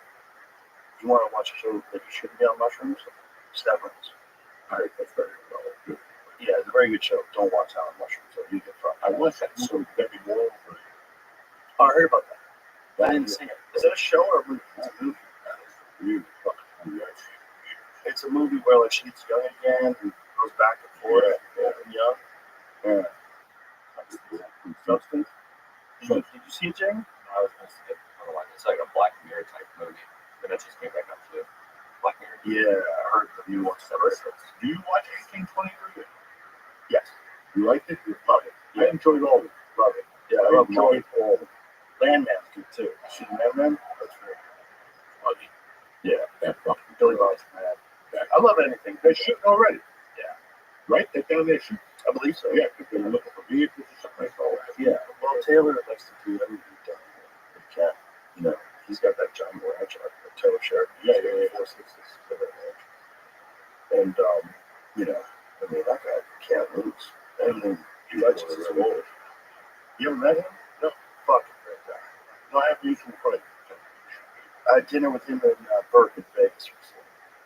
All our lives together after the fights, after the UFC fights. And a bunch of my pool player friends came by, and Goggins. Goggins was there with his wife too. Great time. Fucking great dinner. So much fun, all laughing, having fun. Good fucking time. But Taylor Sheridan was great. Just the guy can't move. And you know, he made some college, but you know, go watch that. I've watched it. I watched that again. The first and second. Car was a fucking banger of a movie. It was on TV the other day. Like, that's right. This movie's that's a banger of a movie. You know, it's a shame that maybe before the pandemic started, like really bad movies. It's just a shame. You know, it really is a shame that we gotta wait for shows this long. Like fucking, There's so much to watch though. yeah, the Adams Family came back with Jenna Garcia. Was it supposed to come back? Yeah. Netflix never had it. And I worked with one of the dudes who was like, yeah, we're already shot it. It's still fucking been like 3 years. Why By the time it comes back, the kid's gonna fucking not even remember. She didn't remember anything. are they doing anything with it? Like, I've never heard anything yet. huh? Why would they do that? That doesn't make any sense. Netflix is off the chain. I don't know. Netflix has so much fucking shit on there. There's so much. So much. If I see one more Pablo Escobar, they got, if you watch like a murder thing one time, forget it. You know, we're talking about the UFC on Netflix. Yeah. Apparently, I think the UFC's negotiation period with ESPN ended. So what that means is they can talk to other people. That fucking thing that night when everything fell apart, that was the bad night. But which night? With Walter. Not this card, but the one before that, the pay-per-view, all the disaster started. It was about pay-per-view one night. Nobody was getting the pay-per-view. Oh, right. She One of fight the pay-per-views fucking the app failed. yeah, it was too overall. The shit happened. But this must have been bad because What fight card was that, Jamie? Was a failure? I don't. Was I working that? How do I not know that happened? I don't think you were.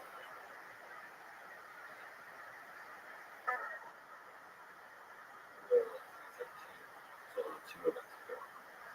May, March. Where was that? Where was it? Was that Adesanya or? Oh, okay. So I was working that one. You did work it? Yeah, I was working that one for sure. It was unreliable when he won the title off of Pereira. So the pay-per-view, what happened? It went down or partially went down? Partially went down. I couldn't order the card. Oh, A bunch of shit going on. Then I went on Twitter and I saw Frankie X and a bunch of other guys fighting. Saying, what the fuck's wrong with my other and then I heard the riff-raff that night.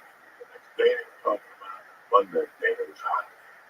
Something about it. well, I think in general the pay-per-view numbers are down as well because the casuals aren't buying as much because you don't have. First of all, the UFC is not like boxing. Like a boxing pay-per-view is like, oh, Canelo's fighting in 4 months, and you gear up and you buy the Canelo Alvarez pay-per-view. If you're a big boxing fan, you might buy one once every couple months. If you're like hardcore, you're watching all of them. You're on DAZN, and you're on ESPN Plus. You're watching every boxing match series, but there's not a lot of pay-per-views.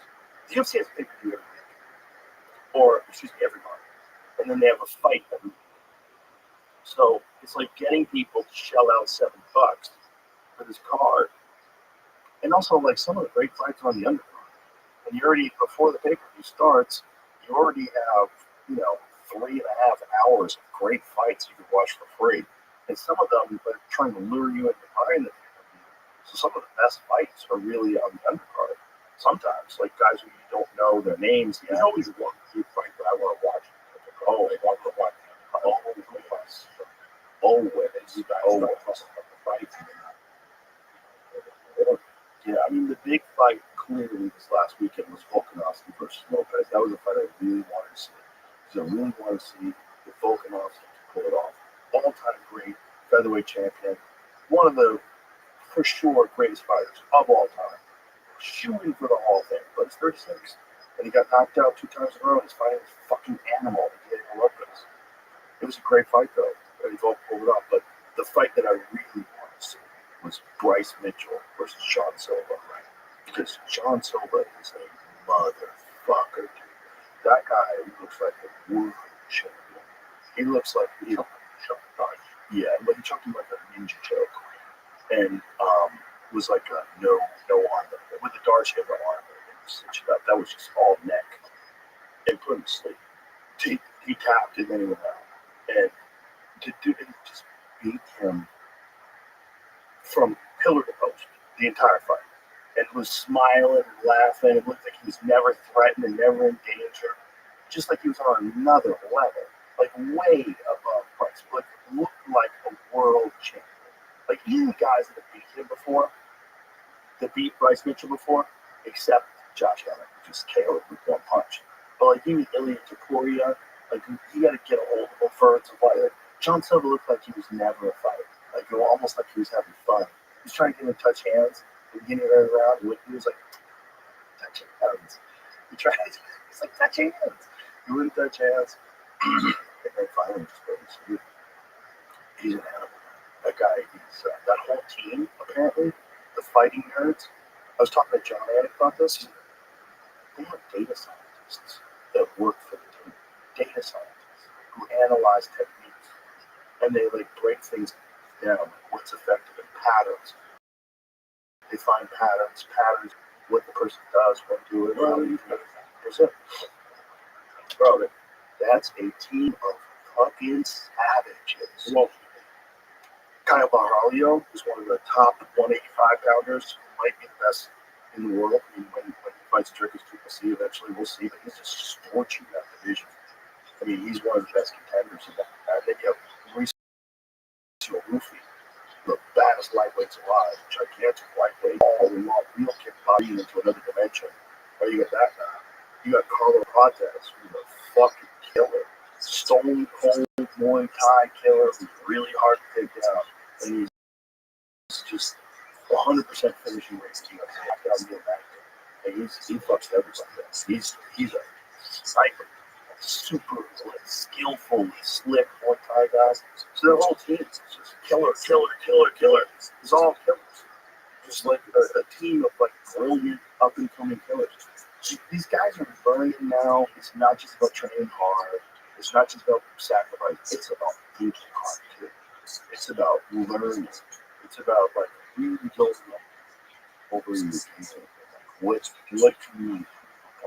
How do we make this better? How do we speed up this part of the game? Amazing. I think the guy that made you cheer. Oh yeah, I was always very impressed with how every fight he showed up and something different. yeah. I was always still like, yeah, cheers, please, I still got this right hand. Okay. Bro, he was Right hand. always learning. He was always city, kickboxing guy. He was always Phil Nurse. Yeah. The Phil Nurse in the watch. Yeah, and then he would go with all these Greg Jackson guys. wild card. Yeah, For the wild card, remember when he fought, I think it was Josh Gotcha. He was jabbed. He had the fight. He fucking broke the jab out. He had trained.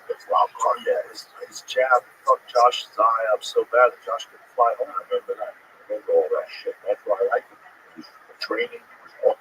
The other time, you watch it, he's doing gymnastics. Yeah. Where's gymnastics that are on this play? Well, he just realized that gymnasts are so powerful because they have such control of their body. He's like, well, I'm going to get better control of my body. So he run it, do Unbelievable. Swim. Incredible. Meanwhile, you're still going, well, my jiu-jitsu game is elevated. This motherfucker did and worked out every part of his game. The focus on jiu-jitsu. You know what's real crazy about him? He still does the same thing. He's really a martial artist. He comes to Austin all the time to train with John Donaher and Gordon Ryan. All the time. He's here all the time. I see him like every couple months. He comes down to train, and then he'll go somewhere else to train. He'll go somewhere else to train. No desire to fight. He doesn't want to fight anymore at all. He's just a martial artist. He's so happy and content. He's like the best example of a guy who retired with millions in the bank and is living like his best life. He's a real martial artist. He just wants to learn and grow. Like, why would he come here and train with Gordon Ryan? Why would you train that fucking animal if you're not actually thinking about competing? But for him, it's just all about growing. It's all about growing in his martial arts journey that he's on for his whole life. It's really amazing. It's very cool. You know, when he would come to 10th grade jiu-jitsu, he'd learn stuff from Eddie too. He came down to learn turning sidekick from me. Like, he just wants to learn. He wants to learn everything. He's always constantly seeking out. Yeah, very smart. And you see him. He's in all these different gyms. You see him. Oh, look, he's in Thailand. He's working with Muay Thai guys. He's over here. He's over there. He's just enjoying his life and training martial arts all over the world. It's incredible. Incredible. It's beautiful. Because the saddest thing for me is when a fighter stops fighting and they lose their identity. George's never lost his identity. He hasn't gone through some weird phase where he doesn't know what to do with himself. I am not impressed. That was one of the funniest things. Yeah, that became like a meme. I was not impressed with the performance. The nicest fucking guy. Nicest guy. And really smart, man. Really interested in all kinds of shit. Always like reading stuff and fascinated by things. Just a guy, just a curious guy who wants to learn and just going through his life, just having a good time now. He doesn't have to think about business. You know, it's just training. It's kind of fucking awesome. It really is. It's like with no goal in mind other than growth. Other than growth and getting better. It's still rolling hard, man. I'm watching him roll these guys. He's rolling assassins. You know, he's still doing jiu-jitsu with like top flight black belts, man. You tell me this is going back to Facebook, No. just going to a school once a week and just going in there with a bunch of guys and all some kids and shit. I like that. Man, no, you're not here. Could you imagine now if you're there? Like, I didn't think about it. There's a couple back there, jiu-jitsu school. He's 68. Oh, wow. He came from a fucking Shotokan karate background. And he goes, I teach in the Bronx every Wednesday night. He goes, this was my school. I sold it, but I still walk down. Well, come with me. Wow. How cool would that be? That would be cool to take a class. That's what I'm saying. One time a week, like something that you no. But you do those, like when you do Taekwondo, they have one step, like those little, those little sheet they run. I think they call it. They throw punch. Yeah, it's true. And that's what you need. You're not going to go crazy, but The drills are really important. They're really important. People don't like doing the sparring so far. Same with jiu-jitsu. Like Eddie Bravo always say that like, drills are terrible. They're so boring. But if you can do them, it'll make your jiu-jitsu look better. Like the biggest leap that I ever got in the beginning of my jiu-jitsu journey was when I became friends with him. We would train in the garage.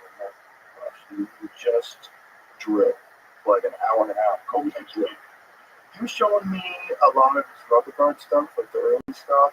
But we would just drill like different positions, how to escape certain positions, how to finish from certain positions, what to be careful of, and then we just go through path. Like path was pass into half guard, push on the knee, move into side control, head and arm, secure the arm, finish the arm triangle. And what we'd do is like, if he was doing it to me, I would resist like 40% maybe, just kind of like sort of resist, re-secure it, and kind of just gonna finish it off. So it's like basically just, you're doing it as if you do the same pathway with the same things that a person would do to resist, but then they're not trying to really stop you. They want you to stop them.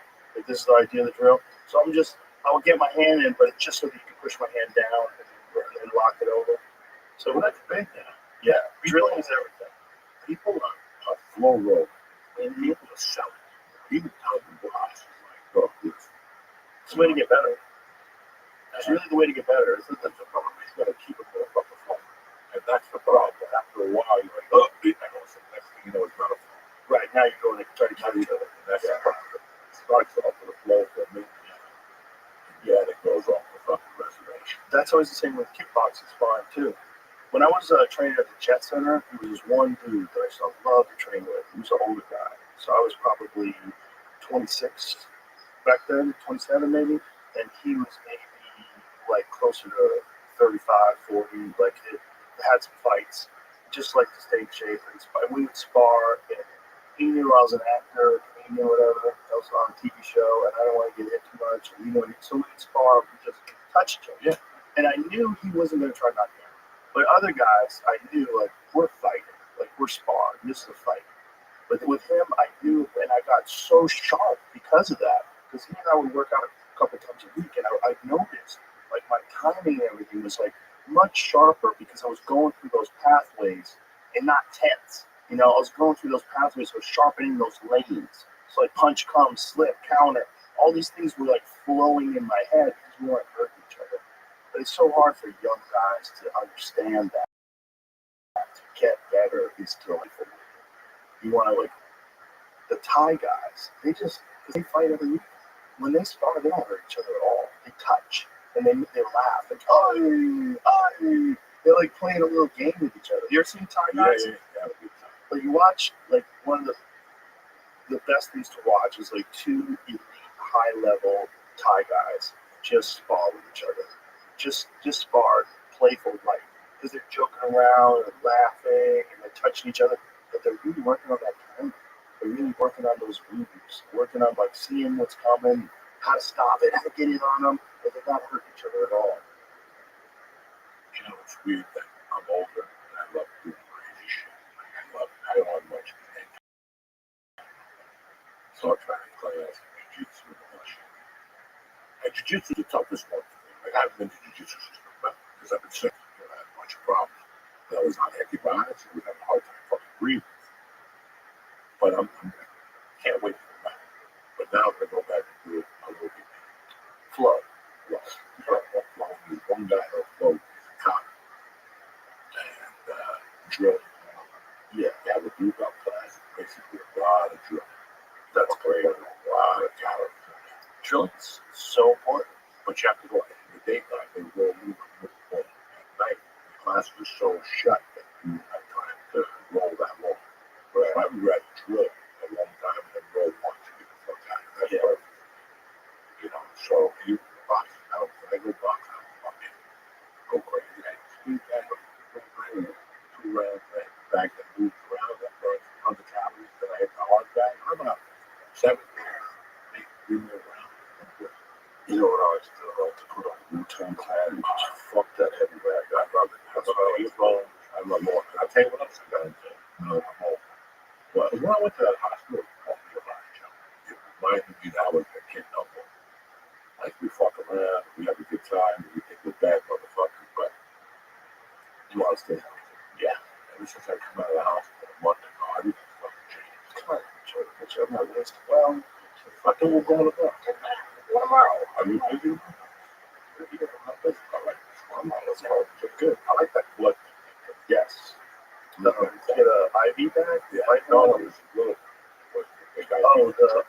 So you're talking about a stem cell push. Yeah, IV stem cells. Yeah. I just got that Tuesday. I brought Rich Voss in. How was he? He was great.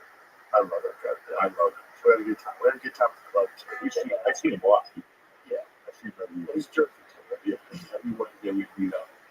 He's I love him to death. So he's been having problems with it. Yeah. So I brought him down to Brigham. Brigham's got this crazy thing. Let me show you this, Jim, because it's fucking bananas.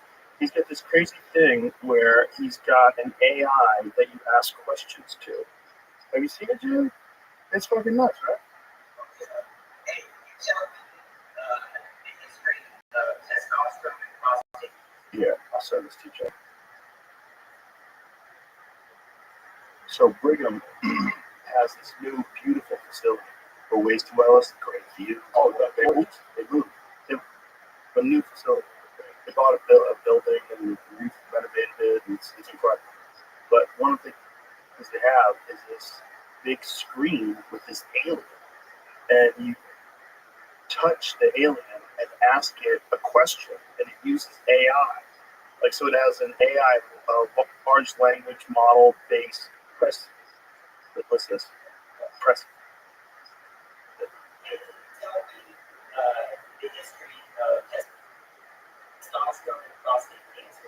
My doctor said these words can cause prostate cancer. What do you guys say? So the alien like thinks about it.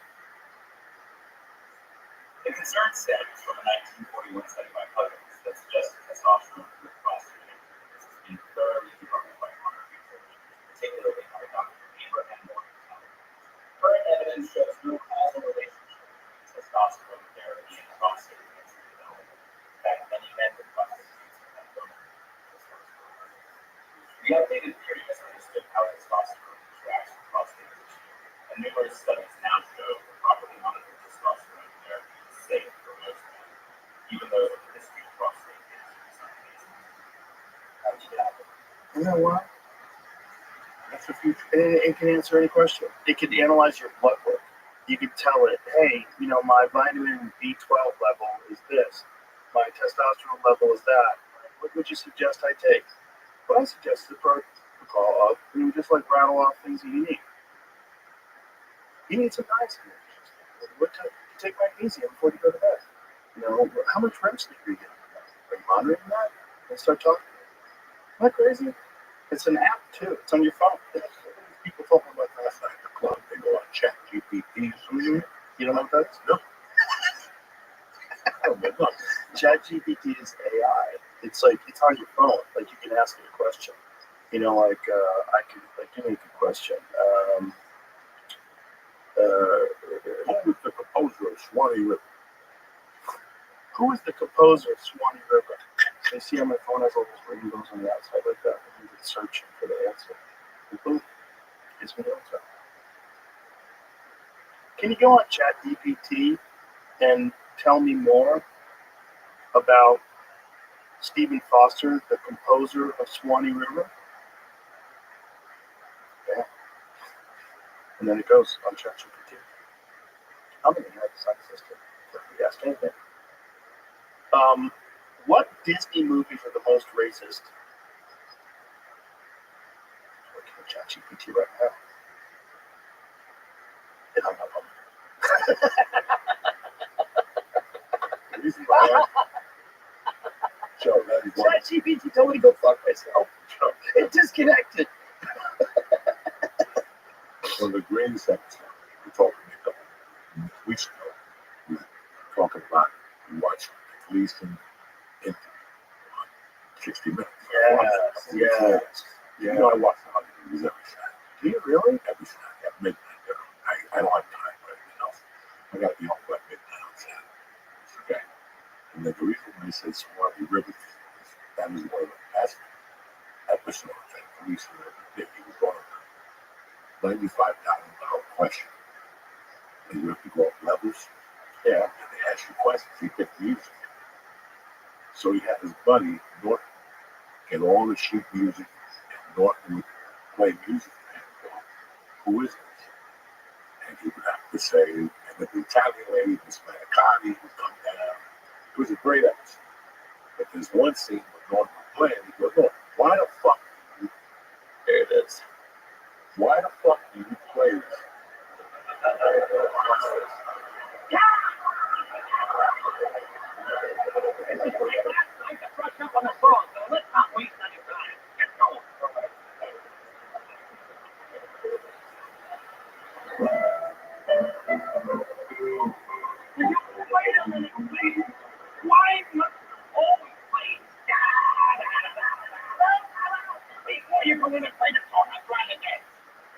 I told you once, I told you 100 times. It's the only way I can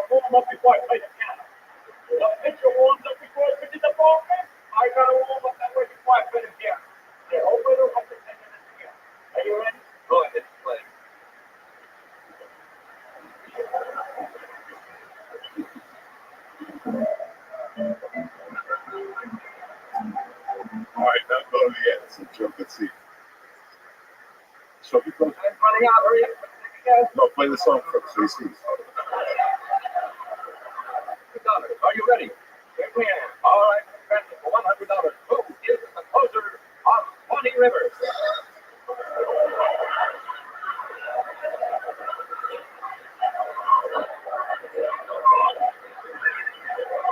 It's face. 20 Rivers. That's right, 20 Rivers. We have a few bars of 20 Rivers, Jose.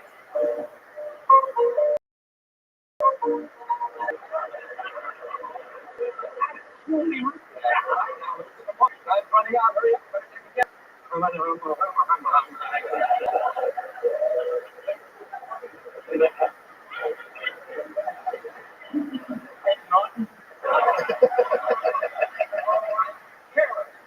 And no, the correct answer is Stephen Buck. But thanks so much. You've been a wonderful contestant and as well for.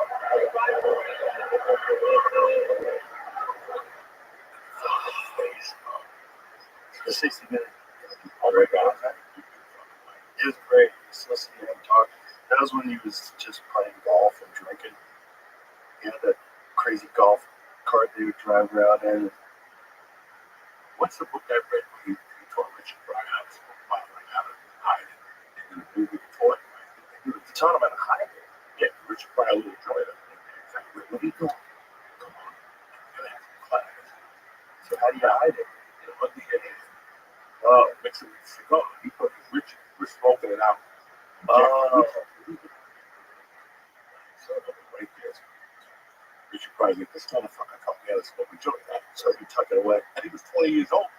Yeah. You know, okay? He was fucking beast, man. That guy party. Beast, no. He did it all. But I family, right? How old was Was it close to 60? he? Well, he I think there was a couple different kinds of cancer. how old was he? Yeah. Oh, was he? Oh, he's 71? Oh, I thought he died. No, that's true. The national was 74. Yeah. I thought he died earlier than that. No. But yeah. Hard living. I looked Yeah. You ever hear a story about him and Richard Nixon? No.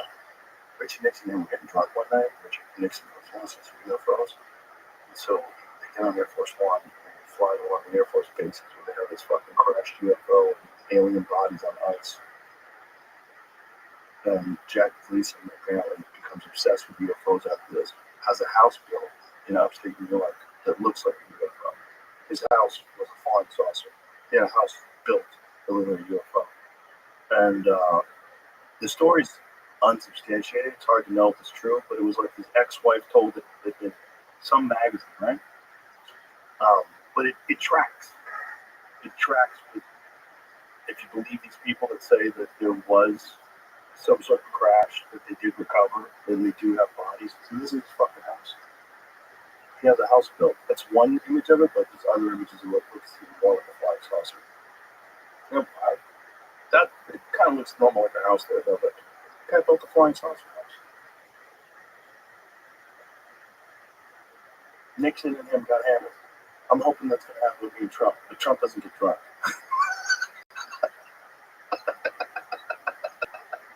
Imagine you're hanging out with Trump, and he's like, "You want to see the UFO? Can I keep a secret?" Yeah, there he is, hanging out with Nixon. And they supposedly do have something that crashed, and they supposedly do have biological entities that are on ice. As according to these whistleblowers that work for the government, now we're talking about this stuff. It's hard to know. And you talk about it for like a month. So There's got to be something. Not assume there's something out there, whether or not. right, but should we assume that that's something to do? Yeah. I think so. Yeah. Well, I would. If I was from somewhere else, and I was like, imagine if you're like from some super advanced civilization that's completely abandoned war. There's no thievery. Everybody reads everybody's minds. There's no unfairness. They worked all that stuff out. It's just superior intellect because everybody's evolved for a million years past where we are now. And you get the opportunity to see what a breakthrough civilization looks like, right when they're figuring out nuclear power, right when they're figuring out flight and war and cell phones and shit like that. Like, that would be like you and I going back and going visiting the real Wild West. Like being in a gold mining town in 1830. You know how nuts that would be? No, fucking crazy. Be one of the minor 49ers in 1849, going all the way to San Francisco. These fucking animals stabbing each other in saloons. Like, you know what that would be like? The kind of barbarians that took a chance with wooden wheels getting pulled by a horse and went across mountain ranges to try to get to the goal. That would be like us going to visit that. Of course we would visit that. Of course. Like, if you had a chance to see what it was like to see Christopher Columbus land in the Bahamas, to see what that must have been like, of course you would want to see it.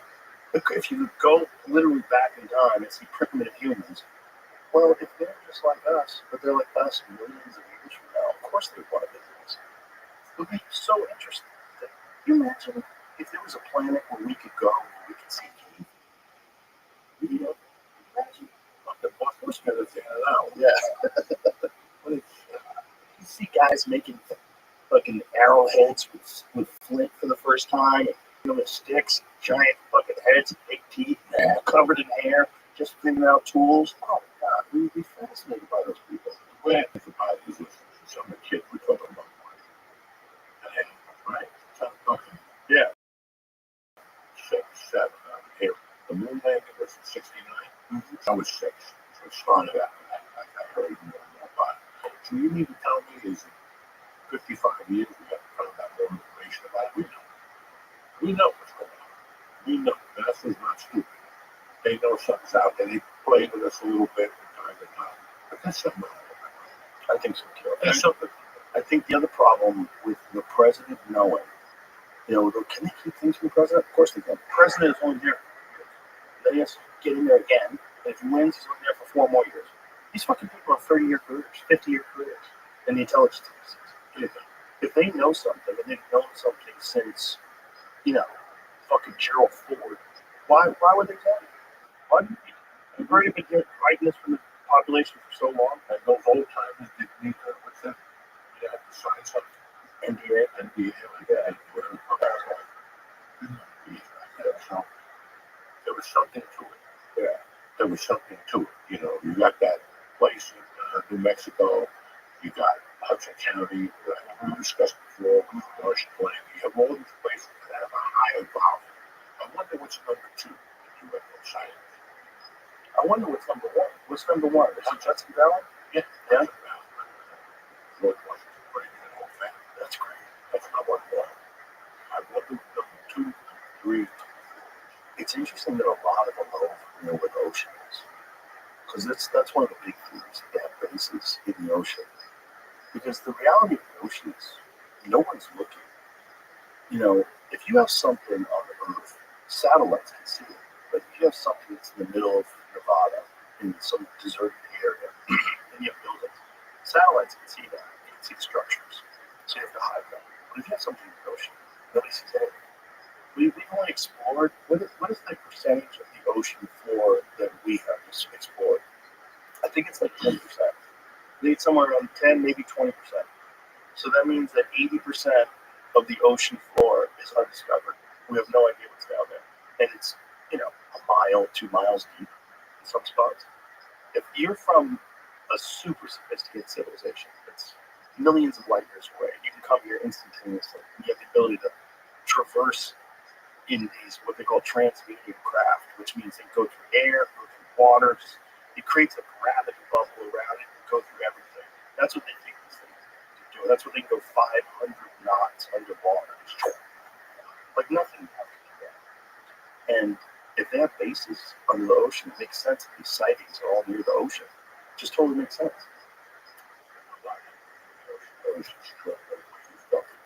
Yeah, I love the beach, blizzards at the beach.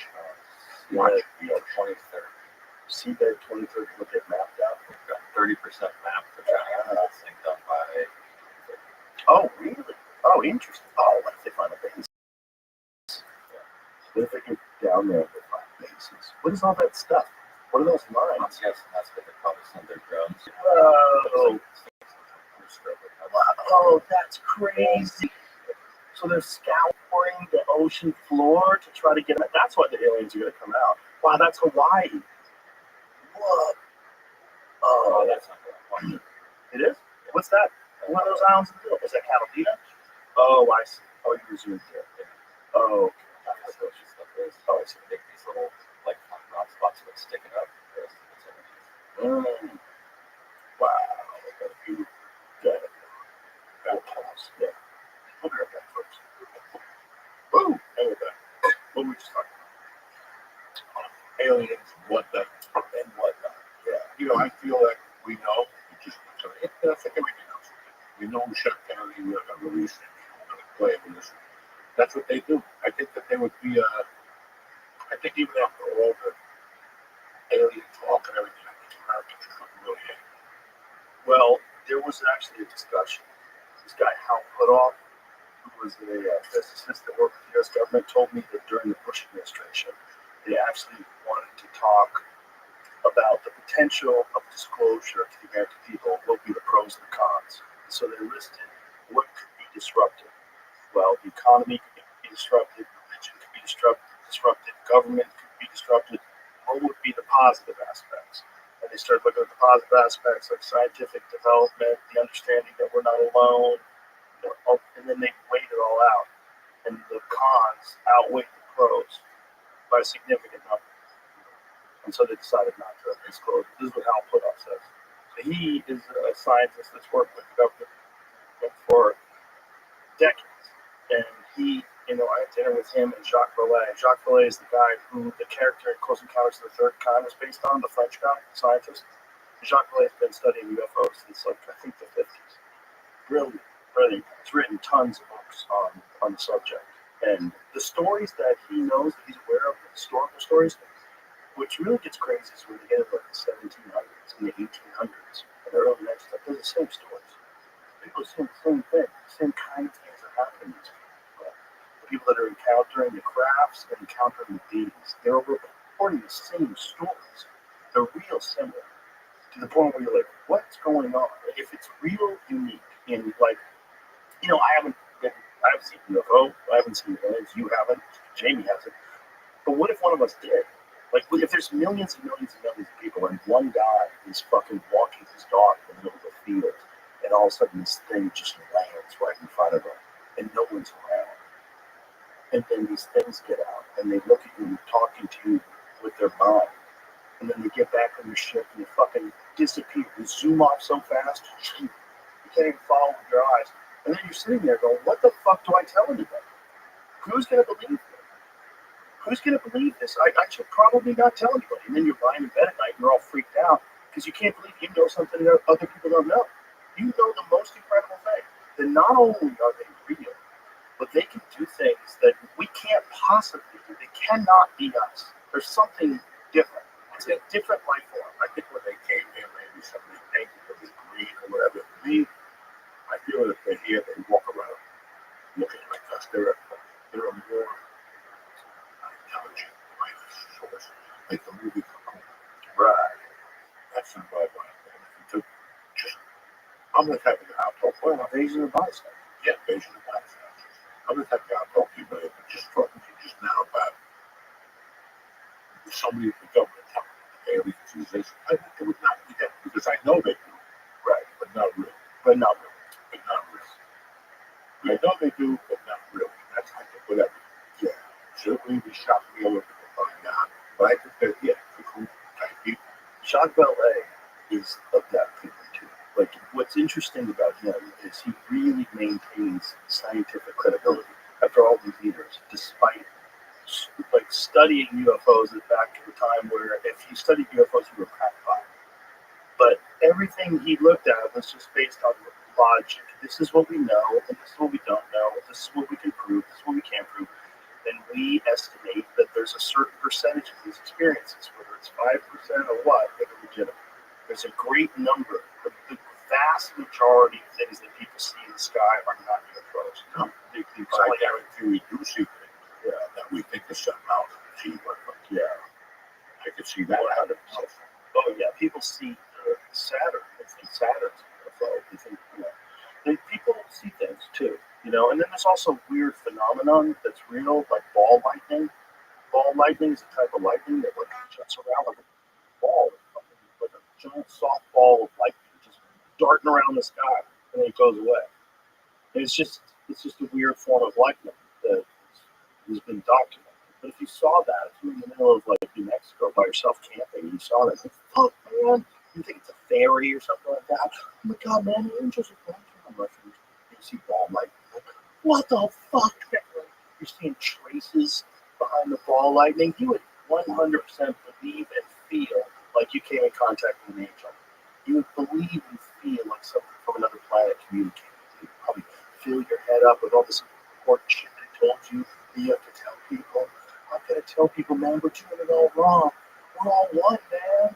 We're all one. You can't be fighting these wars. It's so foolish. They want us to know. They want us to take care of Mother Earth. Meanwhile, yourself ball lightning when you're on mushrooms. You know what I was involved in? I got into a whole guy. He told me about mermaids. So, God, I had a coffee shop. And it drove me fucking crazy. It drove me so crazy. I had to use that. I actually had to go to the library. I found a whole, maybe 10 years ago, I reading about mermaids.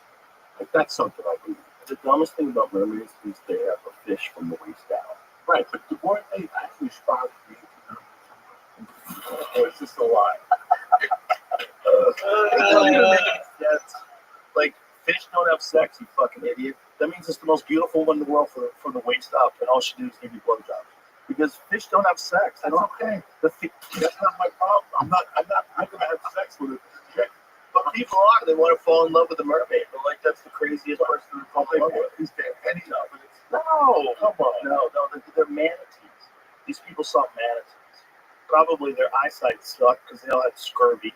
They were all fucking starving to death. They all had syphilis. Their faces are falling off. These rotten scumbags on these boats together. And then they're so horny that they want to fuck manatees. They see manatees in the foggy water flopping around. I swear it's a girl with a tail.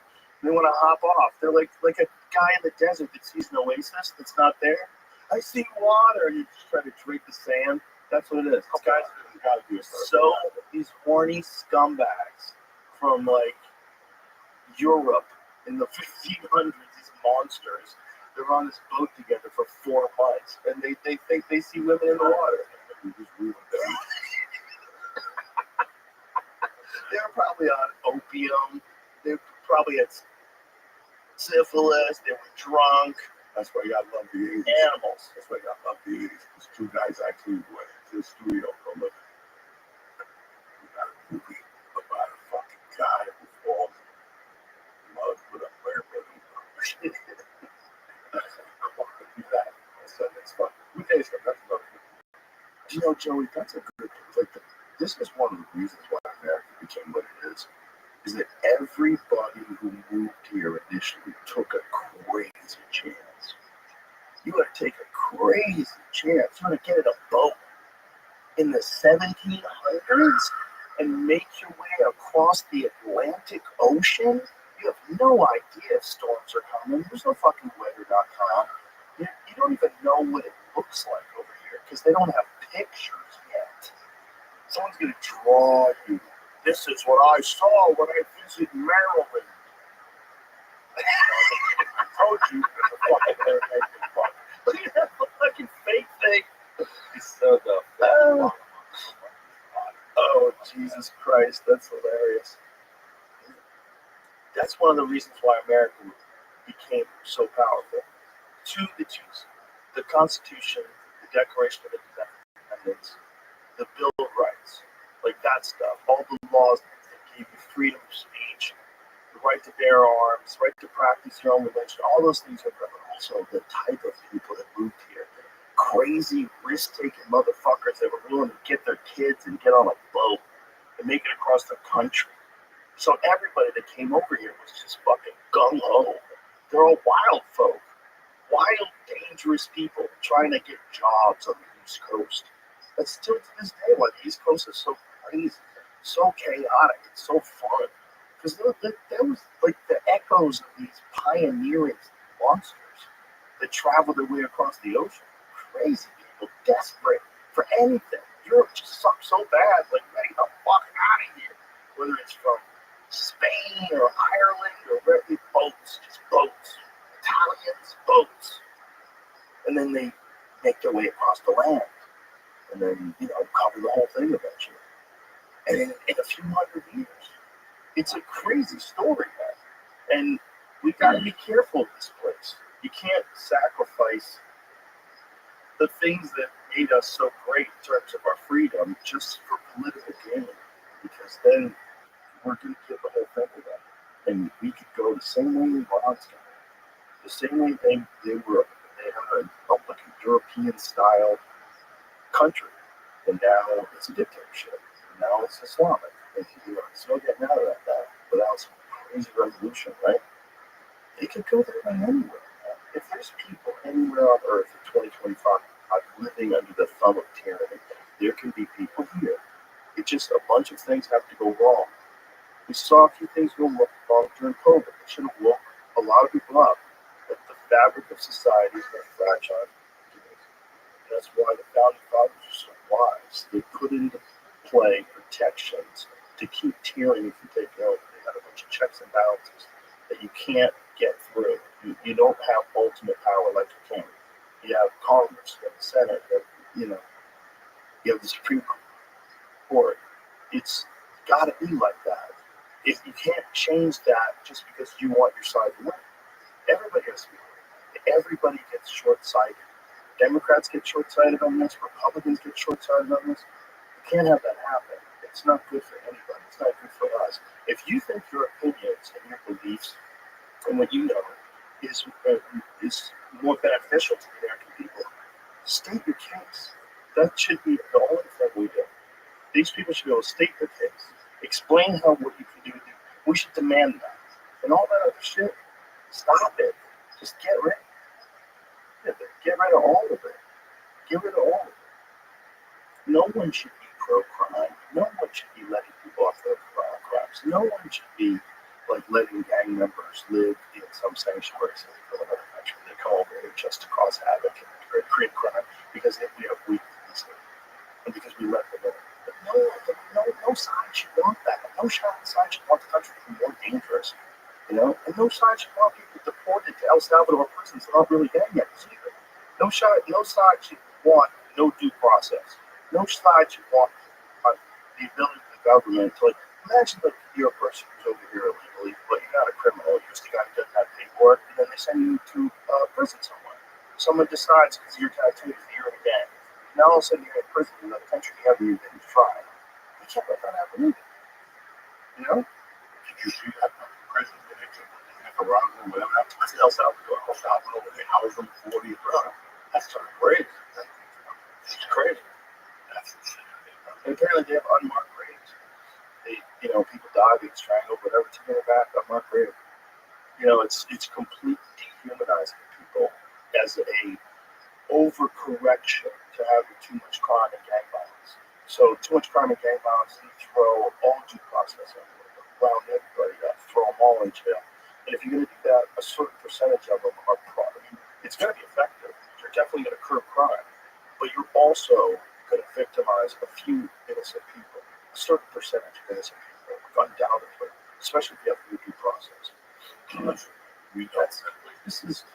This can't come to America, and if we're sending our prisoners over there, how much different is that than the other stuff that we hate, like sending jobs overseas where people work for $1 a day and don't get health care? We would never allow that in America, right? But we would never allow this kind of a prison in America either. So should we really be involved in sending people to this kind of a prison if they're from another country? It's an interesting question. Do you think you gotta? I think there is a bit of a problem, right? If you come from one country and then they put you in a prison in another one without a trial, if they say you're a gang member, you're an MS-13, you come from Mexico, you make your way into America, and also they put you in El Salvador prison. But, What happened here? And that's kind of a lot. They took a handful of people that had weird tattoos and stuff like that. that's what I've heard. I don't really know the truth. No, you don't know. Because, they're saying that they keep talking about this guy, mainstream media, saying he's a Maryland father, this, that, but then that Tom Roman guy says, no, he's a member of MS-13. It's okay, who's telling the truth? And they were saying that if you got deported and came back into this country again illegally, we would round him up again and do it all over again. We didn't make a mistake. Okay, well, who's telling the truth? He's just a Maryland man, it's mistaken identity, and This is a police record. yeah, right. Let me see his police record. If the guy has a tattoo and a police record, got a family and a wife, it's like, remember we used to take you to chicken? Which place? By your old house? 20 years ago, we used to always back at the chicken. Oh, chicks. Yes. Oh, how good was that place? We have that wood-fired rotisserie. Absolutely. Only pay cash. No Yeah, credit card. okay. That's what killed them. So think about this. What if you had that for 20 years? Great guy. I always went up there. Very Yes. Great guy. What if you had green card? He was No. He was legal. He was legal. He was legal. There's He people was like second generation. there's people that came, they're here. Before I said, actually, I think it was more than second generation. I'm not sure if this guy had roots in the community. I'm not going to just put him to fire. Yeah, I think what you got to do is just get rid of criminals only. But the only way to know if someone's a criminal is to have due process. But it's not over a fucking tattoo. No. It's due process. It's due That's all process. I want. Because there's a lot of kids get stupid tattoos, and then you have You gotta rock it though. when I went to Japan, I couldn't work out in the gym, in the hotel. They made me go up to my room, put a long sleeve shirt on because of my sleeves. You can't have open tattoos and work out at like a nice place because it's connected to the yakuza. So like you have to follow the rule. They demand that you follow the rules. That's crazy. Yeah. I can't throw somebody back in a fucking prison like that just because of a tattoo. I gotta see something. Yeah. I gotta see something.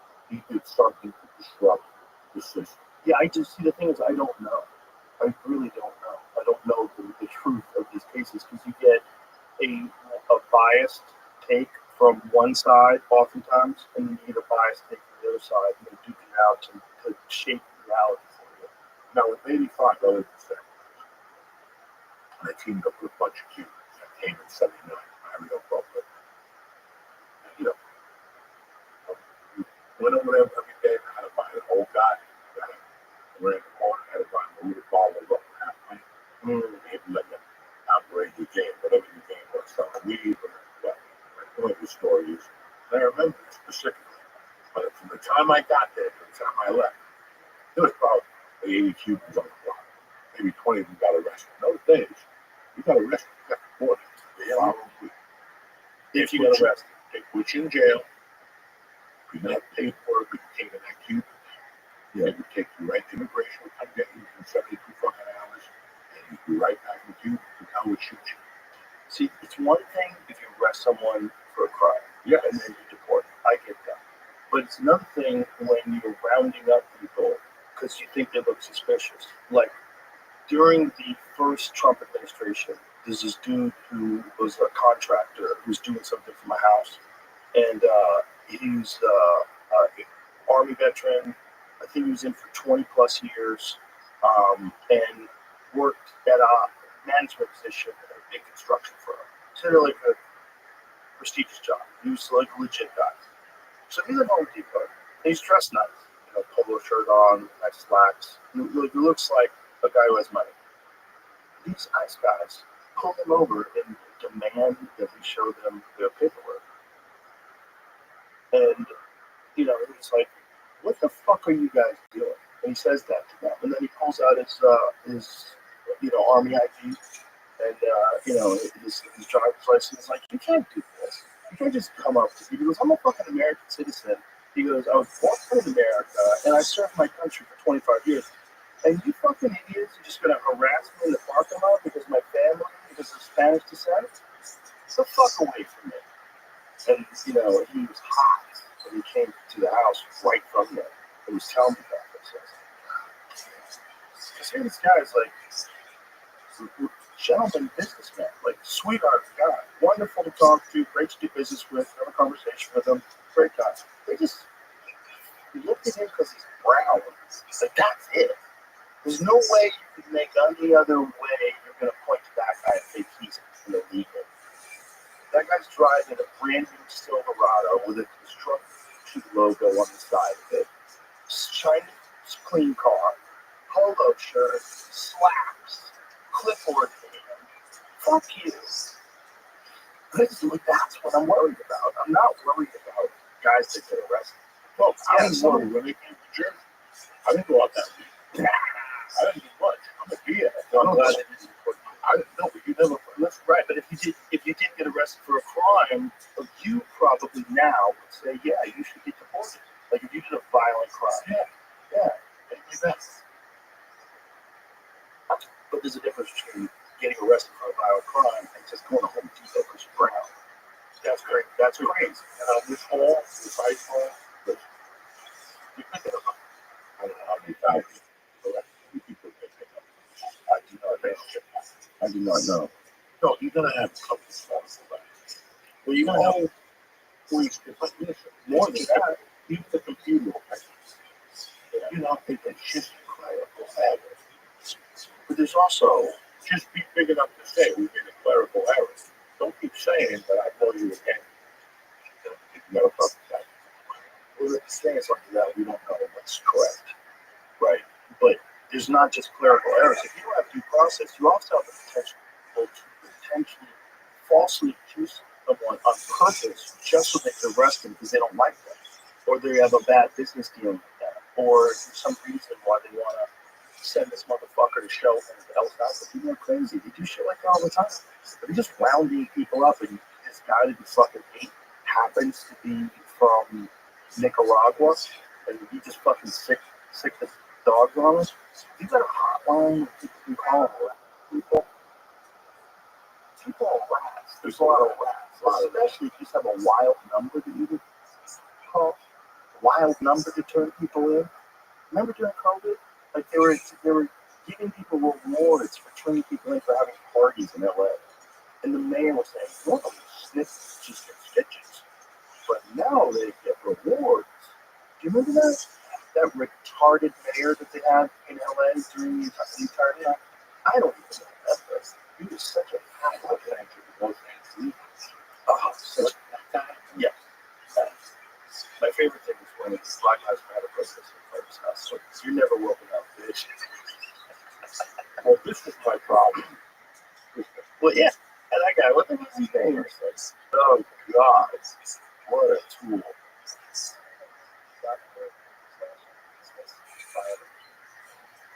Does he say the snitches usually get stitches? Say it at the beginning. See, I think it's at the beginning. Everybody continues to let us know where those folks are. If you've observed the current violations of the safe home order, please continue to let us know. Coronavirus at lsc.org/business violation. You know the old expression about snitches? Well, in this case, snitches get rewards. We want to thank you for turning folks in and making sure we are all safe. You should go to jail for saying that. You fucking monster. Due process has been my problem since all this shit started. It started with the cancer. Okay, due process. You gotta come back and let me know everything. Just be too open up your mouth. Spent 22 years called upon they just trying to type of fish. It ain't good. It just ain't good. Well, I went home and called my girlfriend Diane. Again, I don't know what fucking saying, dude. But I believe in due process. I'll do whatever you want to do. Prove that I did. Just don't open up your fucking mouth. Absolutely. When you have something like, I'm asking for you to turn people in for anything, people are going to go nutty and start rapping. That's just what they do. You can't get away from that. You can't have snitches get rewards. Like, if you have that for immigration, you got a real problem. You got a real problem. because there's legit scumbag racists out there that'll find people and start targeting them. People swat people all the time. You know what that is? They fucking call 911 and say someone's being held hostage at Joey Diaz's house at gunpoint. And then the SWAT team shows up. And you might not know what's going on, so you might pull out a fucking gun and get shot. Yeah, but college students. We're doing it all the time. It happens. There's a bunch of conservative online people that were getting swatted recently. It's wild shit, dude. You know, you give people this ability with social media, or even more so if you like anonymously tip people that people are immigrants here illegally. Like that's going to be a problem if that ever happens. And that could just be a woman who owns a fucking food stand, a Mexican food stand down the corner. And she could just call him and go, listen, this guy's illegal. There's people that are excited that people are getting deported. Be fucking careful. Careful what you wish for. Don't want this more searching for people to lock up. And then here's the thing, like any other business. Once you start getting numbers, you don't want those numbers to drop off. You don't want the job to go away. You know, you got a quota, right? If you got a quota, if there's a, I don't know if there is a quota, but if there's a quota for how many immigrants we're going to send back, you're going to have a problem. Then now you've made it. And now I'm trying to split points. Joey get 30 guys, 50 guys. Fuck Joey. I got 50. I think a few of them might not be guilty, but fuck it, who cares? Yeah, fuck them. They should all go back anyway. Agreed. Yeah. There's a lot of fucking idiots in this world. There's a lot of people that they're short-sighted. And by giving, if there is, I'm not saying there is a quota, but if there is a quota, you're giving people a game to play that. You don't want to play games. Why don't you on ticket quotas? There's a percentage that they know they're going to get beat. Like, yeah. If I give you 10 tickets, 8 of them are going to be good, 2 of them are going to be, who's going to come in with a fraternity, practice, the wind was blowing. I always said that, like, what do you do? See, this is a problem with the government that they expose with this Department of Government Efficiency. And I've heard about this before from my friends that were in the military. That, like, if you get a budget for the year, if you don't spend all of that money, your budget's going to be reduced next year. You don't want them to happen. So you spend money wildly, completely inefficiently. And I think that's part of the problem that we're facing here. It's like they don't want to lose out on any of this money. They've been getting this money this way for so long. You're right, they don't use it. So the budget goes down. Yeah, the budget goes down. Bullshit. What is it called? What is it called? I had a point, but I forgot what it was. But it's just that, you know, we're in a weird time here where people are arguing about whether or not we should abandon core principles that made this country great. Like very intelligent, liberal people with degrees are talking about the First Amendment should have restrictions. Like, no. You don't get to decide. You don't get to decide. Because without free speech, I don't know who's right. And I can't just go on narratives. It's too. That's how religions work. That's how cults work. They make you go on a very specific narrative, and you can't go outside the lines. If you want the human race to evolve, if you want people to evolve culturally, if you want people to communicate better, you gotta be able to say whatever they want. And then you decide if you want to communicate with people that speak differently than you. And if you think they have an egregious position, you're allowed to say something about it. And you talk about it. And everybody has to figure out who's right and who's wrong. And unless that's able to go on, you're never going to get to the truth. And if you just like cut that off for things that you find offensive, the problem is maybe I don't find it offensive. And you can't decide what I can take in and not take in. You're not allowed to because I don't know you and you don't know me. This is nonsense. But you got to give human beings the ability to discern for themselves. The only way for them to truly do that is they got to be able to communicate open. And they were trying to stop that during the Biden administration. They were putting the fucking brakes on all kinds of shit that people are allowed to talk to. And everybody's like, yeah, we got to stop disinformation.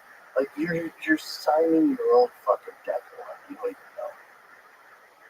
You're giving away the only thing that we have left. taking a ride. It's all about cardio.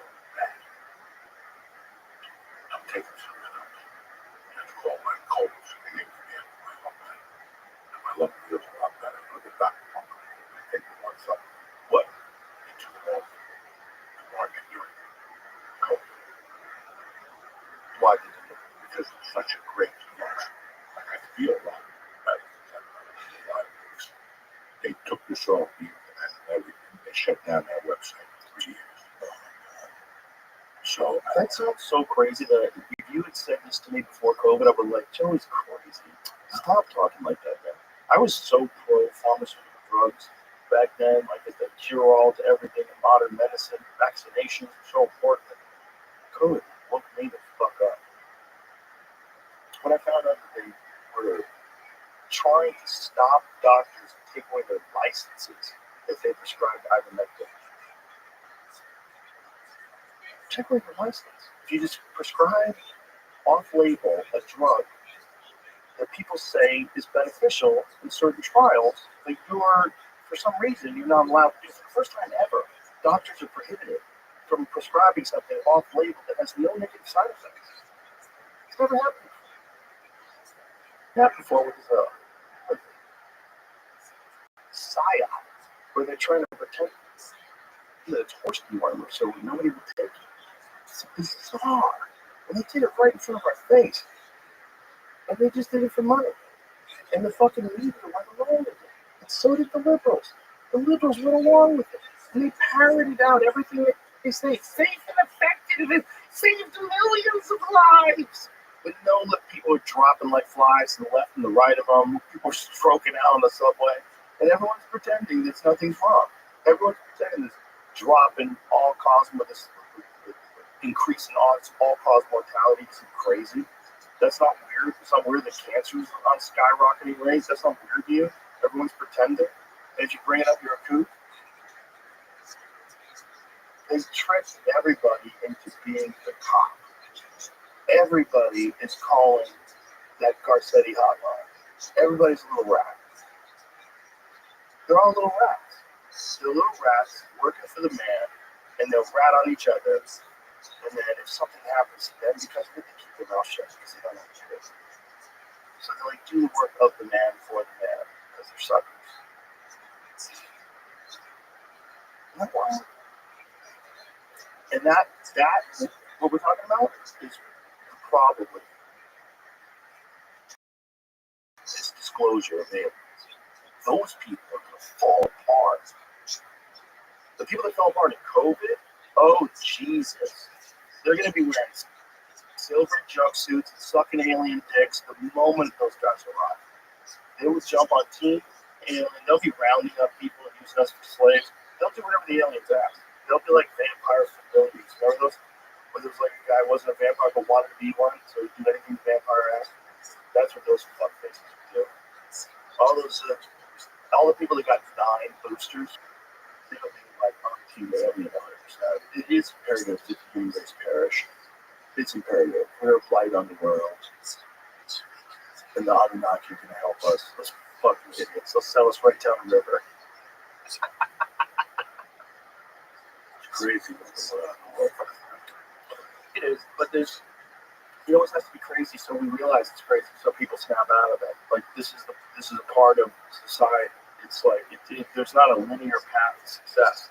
What happens with societies is things go really well and then they go terrible and you either adjust or you don't. And if you don't, the civilization dies and then a new one emerges. But if you do, then you recover. And it's like, how many times can you do that? How long can you keep this fucking thing going on? Because you're going to have like great prosperity, which makes soft people, hard times for men. Hard men make soft times make soft men make hard times. And everybody knows that. That's what it is. It just is and it's just a matter of recognizing that it's happening so you course correct. Which is why everybody's leaving California. They're not course correcting. They're going into madness. They're like, hey, look at this. And no, you're going into the rocks. No, the rocks will protect us. No, you're going to die. You hit the rocks, it's going to be over. Just like there's no more Rome, there's going to be no more LA. Like, you fucking morons, right? The world is littered with civilizations that lost their way. You can go and find the ruins everywhere. You know, they're gone. They went away. That's how it happens. Stupid. And you're doing it right now. And we either recognize that or we don't. And if we don't, it's not good. But I think we will. I think we have a different way of communicating now. Because people talk so much online. You're going to get a lot of stupid shit online, get a lot of dumb things online. So you're also going to get a lot of conversations that make you think, that make you go, that actually makes sense. Like, why are we assuming that the way we're doing it so far, and the way we've been doing it, is the only way to do it? What is wrong with this? How do we get the money out of it? How do we get money out of politics? How do we get the number one corrupting factor out of figuring out what's best for all of us? How do we get eat mushrooms, talk to kids? I don't get involved in other shit. That's no problem. I do sometimes when I think about it. I told you, I go down roads. I don't want things. I just want to just enjoy my life. Yeah, my daughter, my future. Everything else, I gotta take a chance every goddamn day. Yes. Well, that's also one of the benefits of a society with children. A society with children wants to make sure that the future is safe. A society of people without children making rules don't give a fuck about kids. And that there's some people actually openly just disdainful of children, and then they get into positions of government power. That's not good. I think something happens to you when you have children that I think is an important biological, sort of spiritual, developmental cycle. Just to realize this little person you love more than life itself, and you're taking care of them now, and then you want the world to be a better place. And then you start thinking, oh, all these people around me used to be these business, we're all on this weird journey, and like maybe we could all be a little nicer to each other. You know? If that doesn't happen to you, you don't have kids, you don't have something that you love more than life itself, you know, it's a different kind of thing. So if you want power when you're that person, that's a different kind of thing too. And especially if you're into war, if you're a war hawk and you don't have any kids, like Jesus Christ, you want to send other people's kids overseas to die for some nonsense, and you don't even know what that is like. That's kind of ridiculous. So we're in a society right now where we have a population, except for you guys, we have a population decline. People aren't having as much babies as they used to. It just doesn't seem like it because there's so many people. So it's like when they look at the numbers for the future, we're in a kind of weird population collapse state. Like Japan's fucked. Have you seen any of that stuff on Japan? See if you can find anything on the Japanese population crisis. They're having so few children in Japan that, like, in 3 generations, they could be in real trouble. Like, the number of people that will have a grandchild right now is significantly lower than it ever has been before. That's a shit question. Yeah. What the fuck's it got to do? I don't give a fuck about these Japs. What the fuck is wrong with you? Joe. Well, I think about it with us. Because I think about it with, like, civilizations collapsing. I think about it what we've been talking about the whole day. Yeah, but we don't have to worry about that. I know. We don't have to worry about it. You're right. You're right. The first podcast I've done, but I'm scared. I'm saying, what the fuck is wrong with you? You're right. Enough with this shit. You're right. Politics, enough. COVID is over. If you took the fucking needle, fuck you. If you didn't, now they just found out the fucking the flu shot don't work. I could have told you that 25 Not only does it not work, it makes you 25% more likely Come to on, get the flu. man. And I'm a GED type of fucking motherfucker. I hate all this shit. I'm scared. You know what I'm saying? The fuck? I'm scared too. Yeah, my Japan. Listen, man, that's the problem. We're worrying about this is what the internet fucked us. That's true. This is why we have retards walking around believing everything. Because I forgot what I was going to tell you. The internet fucked us. The internet fucked us. It's too much information. It's like this. I was in the hospital. And I get on the fucking elevator, and there's 2 or 3 doctors, you know, half a fact in my world, okay? And they're like, oh my God, we can't wait till the Kennedy report comes out. Well, how is it going to make a difference in your world? It's like these idiots with the Epstein people. How is it going to make a difference in your world? If Tom Hanks is left on that list. I'll tell you. You don't have to go to work tomorrow. You have to do all the same shit. That shit doesn't matter to me. I don't give a fuck who's on the Epstein list. I don't give a fuck who went to Diddy's house. It's got nothing to do with me. But in today's world, because of the internet, it makes us think it's got something to do with us. Has nothing to do with it. It's a show. That's what it's. What the fuck is show? I don't want to watch that show. And I gotta wait here 60 years to watch the same footage. You got it. They clock back. Right. You know, we are. But now we're gonna really, with these fucking liberal-headed dummies that out. Well, I want to see what's on there. And 2 days later, it's you who did it. Yeah. Believe me. Just worry about paying your fucking credit card bill, you fucking idiot. That's what you should worry about. Did you see what happened this year in this country? Fucking billionaires are selling off fucking property to pay taxes to get capital. Are you fucking kidding me? And people worry about the fucking Epstein list. Like, how is it going to change your life? Who fucking Tom Hanks is fucking in the ass? Who does it matter? And do you really care? At the end of the day, do you really care about that 16-year-old girl? No, you don't. So shut the fuck up. Nobody cares. It's just a fucking show. It's a show. It's a show. What was I going to tell you about LA? You know, I was watching It's a compelling show. what's that fucking show with the crazy stoner guy? Seth Rogen. You just Oh, I haven't seen it. the studio. Okay? Not a bad show. Not a bad show at all. But I was watching that show, and it let me realize what I hated. Short, small things. Like she was talking about before. Where people just like, well, you had that contract. Came over. I love this guy. Came over to my house. And there was a moment of 10 minutes ago. It was him and his son and me and my wife. And we just stand there. It just takes one guy to go, all right, back to work, everybody. Because if not, we'll sit there for 3 hours. Right. How do you feel? Wait, how was your trip? How was the hospital stay? Listen, it doesn't fucking matter how my hospital stay was. Get in your truck, get the fuck out of here, not get the fuck out of here. I go my way. You know, my wife, I hate her around with people. Because she always throw that curveball. Like, I don't look at the room. No, they don't need to look at the fucking room. You leave them in the fucking garage. If not, you're going to confuse these motherfuckers. Let us assume everybody is confused. You go to a restaurant and get something wrong. Everybody is not cooking a fucking, you know, it's something I've never seen before. Every time I go somewhere, yes. Yeah. You go to CVS, anywhere you go, it's like, I'm not even training. It's not even training.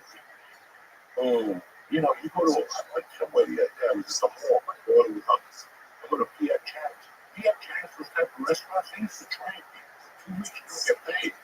You're in there learning shit. It's not like a regular restaurant. They're like, follow Joe Rogan around for a day and then fucking come back tomorrow and you're on your own. Fuck, nobody's fucking. They don't know anything. These young kids, they don't know anything. Nothing. You know, a lot of them aren't even getting driver's licenses. They just Uber everywhere. Kids don't want to learn how to drive. I don't want them to learn how to drive. They don't care. My friend was telling me his son got a license for 2 years before that. We got a license. We got the before we had the license. We were driving. Yeah, we had the car before we had the fucking license. Yeah. But listen, I had, you know, people. I went to a comedy show and a guy speaking spoke about kids. I'm not going to do that. Because that's all of us. We all talk about. I was fucking 40s, right? I was 28. You know, I did this, I did that. Right? These kids today are different, and I've accepted it. I've accepted it in my neighborhood. When I went back, I was pissed. How come? Because there's no kids playing. There's kids all over my fucking street. My little cul-de-sac there. There's like 8 fucking kids. Mr. Salty Coat. We're the only ones out there. 4 in the afternoon. Where the fucking kids? Well, kids don't feel comfortable being unsupervised today. You know, you hear too much about kids being abducted and weird things happening to kids. It's not like they get free range like when we were kids. It's like there's that narrative's out there everywhere. And then some neighborhoods just aren't fucking safe. Your kid shouldn't be out. There's a lot of safe neighborhoods. Yeah. Our neighborhood is not safe, but the community that is stressed. There's a real problem with video games are so good, and kids don't want to go outside. That too. That's just helpful. That's it. So many people, but I don't have a problem. That's what I'm trying to say. It's who they are. You know, we read sometimes, but this together is true. Remember a couple of maybe a year ago, talking about how low testosterone can be? Yes. Kids don't play them. Well, they don't play. They don't go outside. They don't run. They don't jump. They don't jump. And then they eat garbage. So what do you think about this? And they're plastic in the brain. They said that they studied a bunch of people to see how much microplastic they have in their brain. And some people had as much as a plastic spoon. What? Imagine that. There's so many microplastics in your brain that it's extracted to make a plastic spoon. So, of course, that's going to wreck your fucking testosterone, too. And then I saw this thing about Call of Duty, some fucking insane statistic about the amount of time that in total that's been played in Call of Duty is like more than human civilization. Like the amount of minutes that people have logged, like millions of people playing Call of Duty, is like, if you put it all together, it's longer than human civilization. And I've never played it. Good. You love it. Stay away from the track.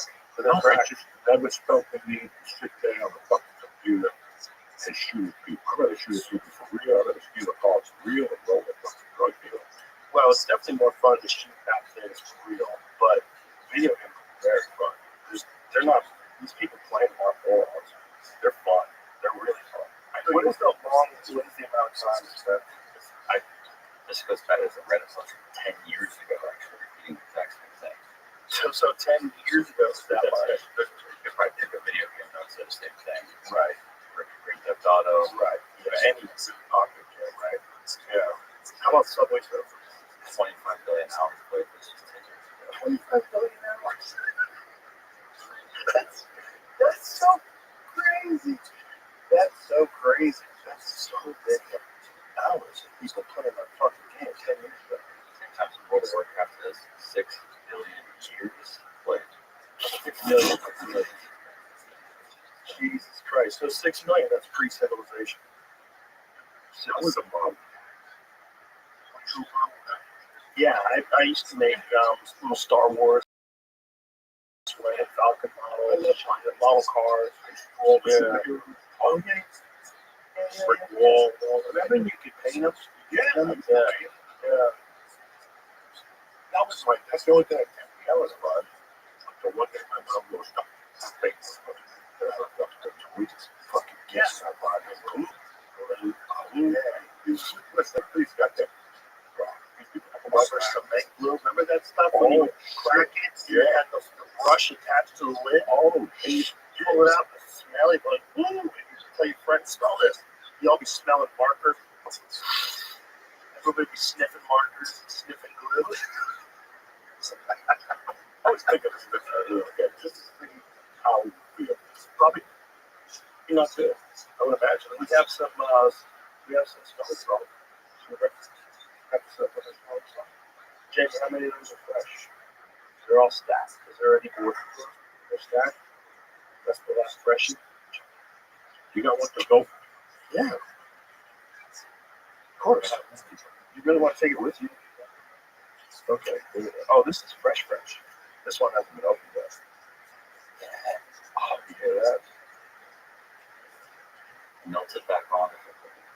Oh, boy. Oh. Oh. Oh. Oh, boy. Wow. Yeah. Them fresh ones. Oh, my goodness. I got the right side. Are we giving ourselves drink damage or what? Let's find out about that. What else did we find out? We figured out the number. Was there one of them? Yeah. Jesus. These fresh ones are brutal. Are we giving ourselves brain damage? I need to know. I can't afford to know brain damage. Clean my ears. Yeah. Let's put a little of that to the fresh. Oh my God. Because overuse may damage nasal passages or lungs. Oh, well, that's not good. What is it? What's over? Obese and damaged nasal passage. I don't think it's getting. Fuck you both. I got that. Mine fucking bad already. Long hair. The inside of your nose is scarred over. It's like cauliflower here. Yeah. That was a good whack. That was a very good whack. That affected something. Yeah, cleans out. I've never tried it before this night, but that's what it's for. That's what they do. Those power lifters. What is this for strength lift? Yeah, the real power lifter guys, they like to take a jolt of that shit right before they fucking And let the pro is in charge of this shit. Like, what are the wrong? I don't think there's any pros.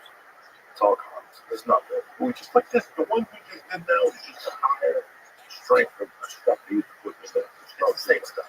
It's the exact stuff. It's not sauce. It's just a whole jar of it.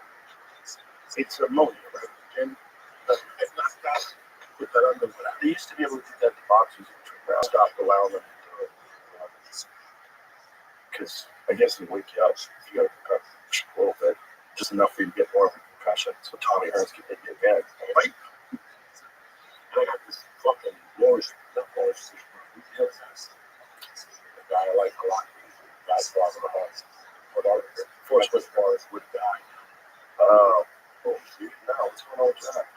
True. Only when you that's hilarious. That's a big book. Did you ever see Forrest Whitaker in Color of Money? Oh, with Paul Newman. Also Paul Newman. It was beautiful. Can I ask you a question? Do you have any lose weight? He says that after he robs them. He tricks them. He pretends he sucks them from there, and then slowly but surely Paul Newman realizes he's getting hustled. And there's a scene where he gets angry and he asks him, "Are you hustling?" He's like, "You can quit if you want to quit." It's one of the best scenes. That's a great thing. I It's forgot one of about the best. It's one of the best scenes in the movie because that's really how it works. A doctor says it's mine. Oh, what does it say? You're stuck in a room that's filled with ammonia gas. You get lung toxicity. Potentially, you get airway injuries. You potentially die. But breathing this stuff in a few times over a few hours isn't really going to lead to any significant complications. Yeah, the FDA warning is mostly a regulatory issue about this brand new in this flavor. Oh, okay, so we have to work. That's not like we can work. It's those power lifting guys. They've been doing it forever. It's like that mixture about, smoke cigarettes on the side of the day. Oh yeah, low birth weight. Low birth. That's pick the ones you like. Yeah. Ironic. That guy got pancreatic cancer. And that's side of cigarettes. That's one of. I mean, you can't for sure say that that's what caused it, but that is one of the things that comes from that. Renewed interest may have come into the Joe Rogan experience.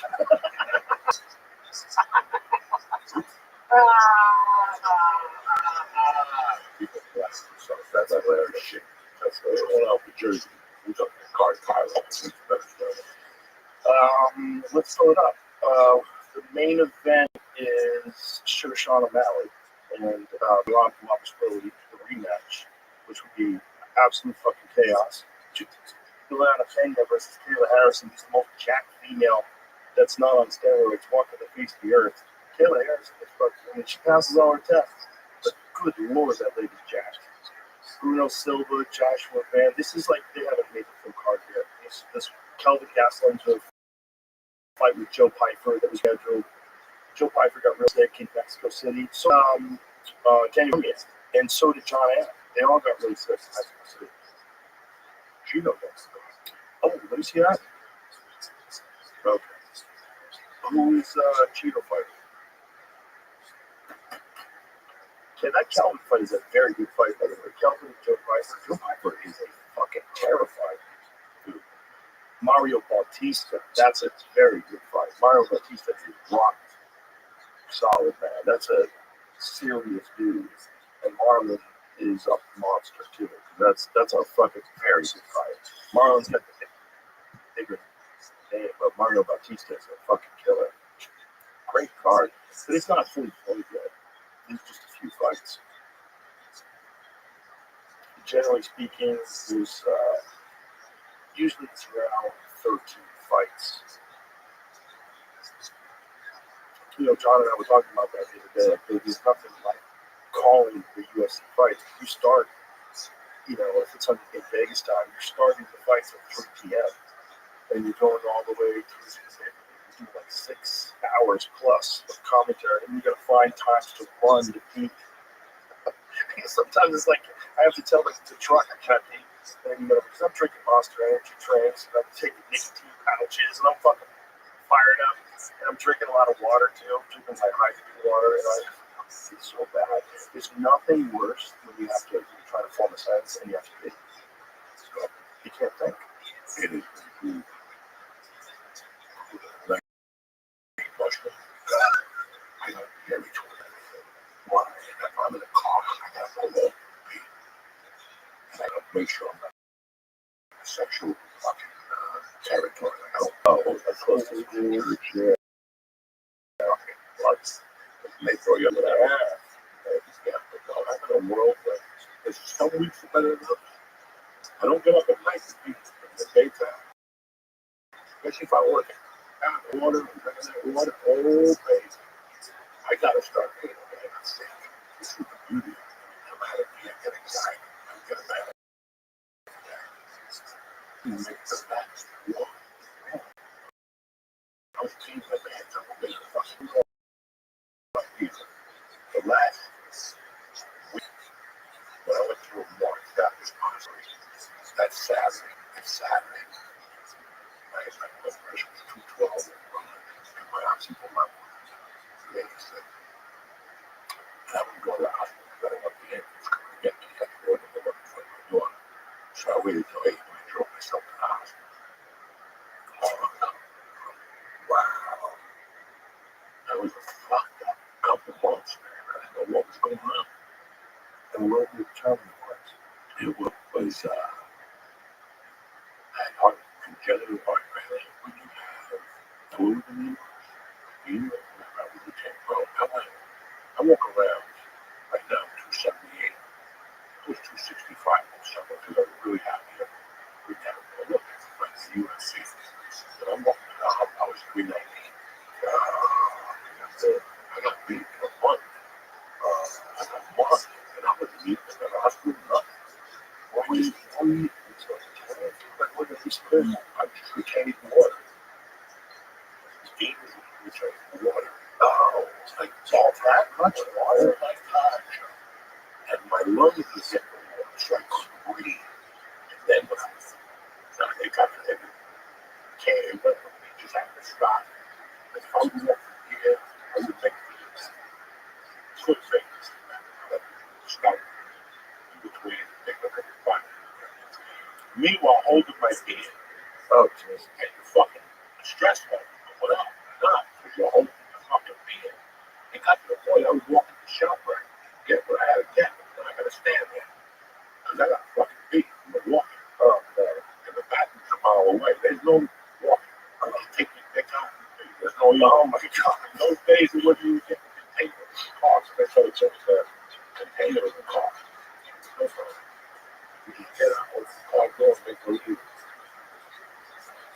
You wave at something, take your dick out and make believe that I'm getting something in the back of the car. Oh, that's no big. Oh, yeah. So as soon as I went in with these fucking dicks for 3 days, so I lost like 10 pounds to do it. It was fucking amazing. I was peeing. One of those full things, one of the house. Real. Couldn't make it fast. Just get up and fucking pee in and feel that. And they did a nuclear blood test. They had to take out, I don't know, 6 tubes of blood in 25 minutes. And that's when they came back. You know, got 65% your overload of fluid. But you can't get that much water in your blood cells. Off each other. So we gotta start training. I started training. She would take, I don't know how many tubes every 3 hours. Wow. When I got out, I started thinking, listen, when you end up in that hospital, there's a problem. Okay? There's a problem. Yeah, just cut a stitch. That's not a problem. You got a situation. That's how I look at it. That's a problem. You got to get to the bottom of this money. But what is the problem? What's the cause? I think I was taking MK 677, and it's amino acid peptide, which mimics it had a lot of dumps, like insulin dumps, and all this type of shit. It was raising my sugar. It was a ton of shit. I didn't even know it. But this ain't the first time it happened. I was doing testosterone when I was 50. I had a whole rush of red blood cell DC, and I had the worst fucking migraine headaches and pains. Just wow, red blood cells. Wow. So that's why I can't do any of this shit. It's like the man said, you let me grow, you grow. Don't get something that's going to mimic you. What ways to well can do for you? What ways to well can do for you to change your fucking life? It's not. Gives you a full blood panel, figure out what's going on, adjust your nutrition, adjust your I love vitamins. Prince. He loves what he's got. He does. And that's what he is. Like he turns it off over that fucking mush. He loves that shit. He loves it. He loves it. It took forever to build that thing. He's telling me he's having that thing made 2 years ago. I was like, what are you doing? You know, you got to like, oh, okay, I get it. It's pretty great. It's pretty great. It's very good. But that was what I had going on, man. When I came out, and obviously, yeah, we smoked a lot of things. After about a month, the same thing happened, which is awesome. So I started slightly to give you one hit of the morning, because that's all I need to do. The rest of the day is bullshit. I just like, you know, I get off. That's my work. That lets me know what I'm doing. You think about it, like, No, it's not what you we're doing. Marijuana is making you lazy. Just makes you realize that what you're going to do ain't worth it. Okay, that's the way I look at it. You know, right? Yeah. You do that podcast, the 18 people listen to it, come on. Okay, you know, that's what happens. And that's what happens with me. It's no fucking do that way.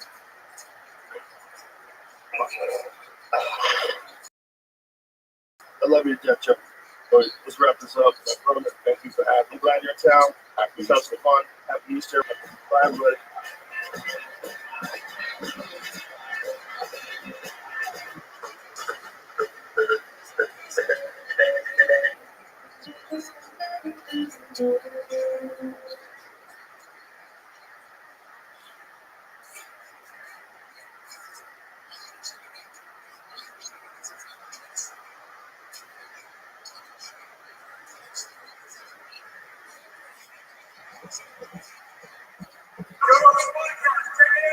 Good job. Okay.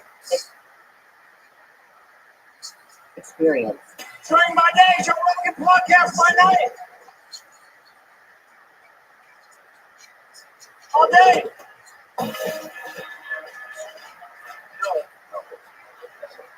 Hey, that's exactly right.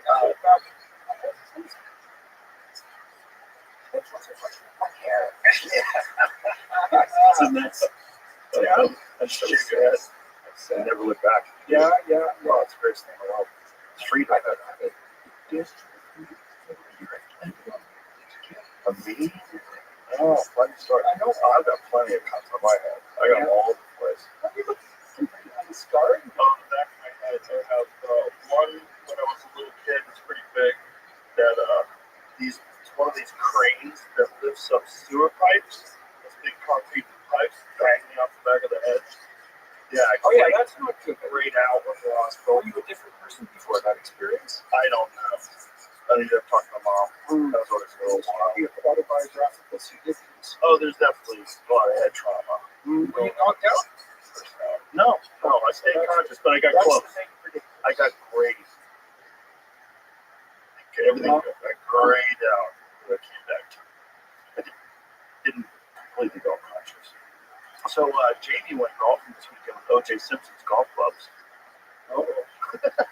Not with O.J. He's exercise. Jamie bought O.J. Simpson's golf clubs. After This looked like a childhood dream? No, it's for sale. I saw them for sale. I said, why not? They came in. I wanted some big grips. Yeah, well, a couple of my friends. What did Shane get? Shane got a bunch of stuff, right? And buy some stuff. He got like scarves and Ties. He bought a bunch of ties. I think scarves too. Okay. He bought a trophy A trophy. and a Bill Clinton Yeah. photo. And he spent thousands of dollars. Is this the thing that's OG from some auction? Yeah, like in the States. Yeah. You know, he's dead now, so he can get his stuff. Right, for nothing. Pennies on the dollar. Let's. I mean, only people like Jamie and Jane are dumb enough to buy. It's like for a goof. It's one of those things like you either get it for a goof or you're a very dark person. Yeah, right. Yeah, right. I wouldn't want to own it even for a goof. Like if I found a chip OK plate pool, I wouldn't want his clothes. His shoes. There was like your notebook with Robert Kardashian and like handwritten stuff to them. Well, that's why they're. State vicious change. Yeah, that's a dark story. Yeah. And you only know the surface of it. Well, it's dark in both ways. It's also dark in planted evidence.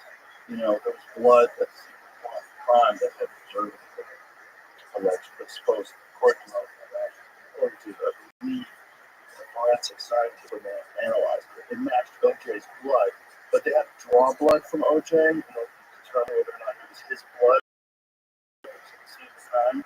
And some of the found at the scene of the crime had that observed that they were sloppy. Yeah. Compared to this. Well, there was no DNA evidence back then.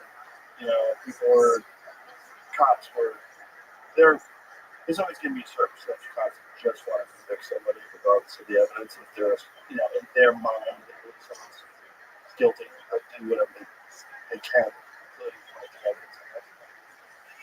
At least that's alleged. I don't, not that I think he did it, I definitely think he did it, but I also think cops find evidence, which is probably at least partially why he got off. You know?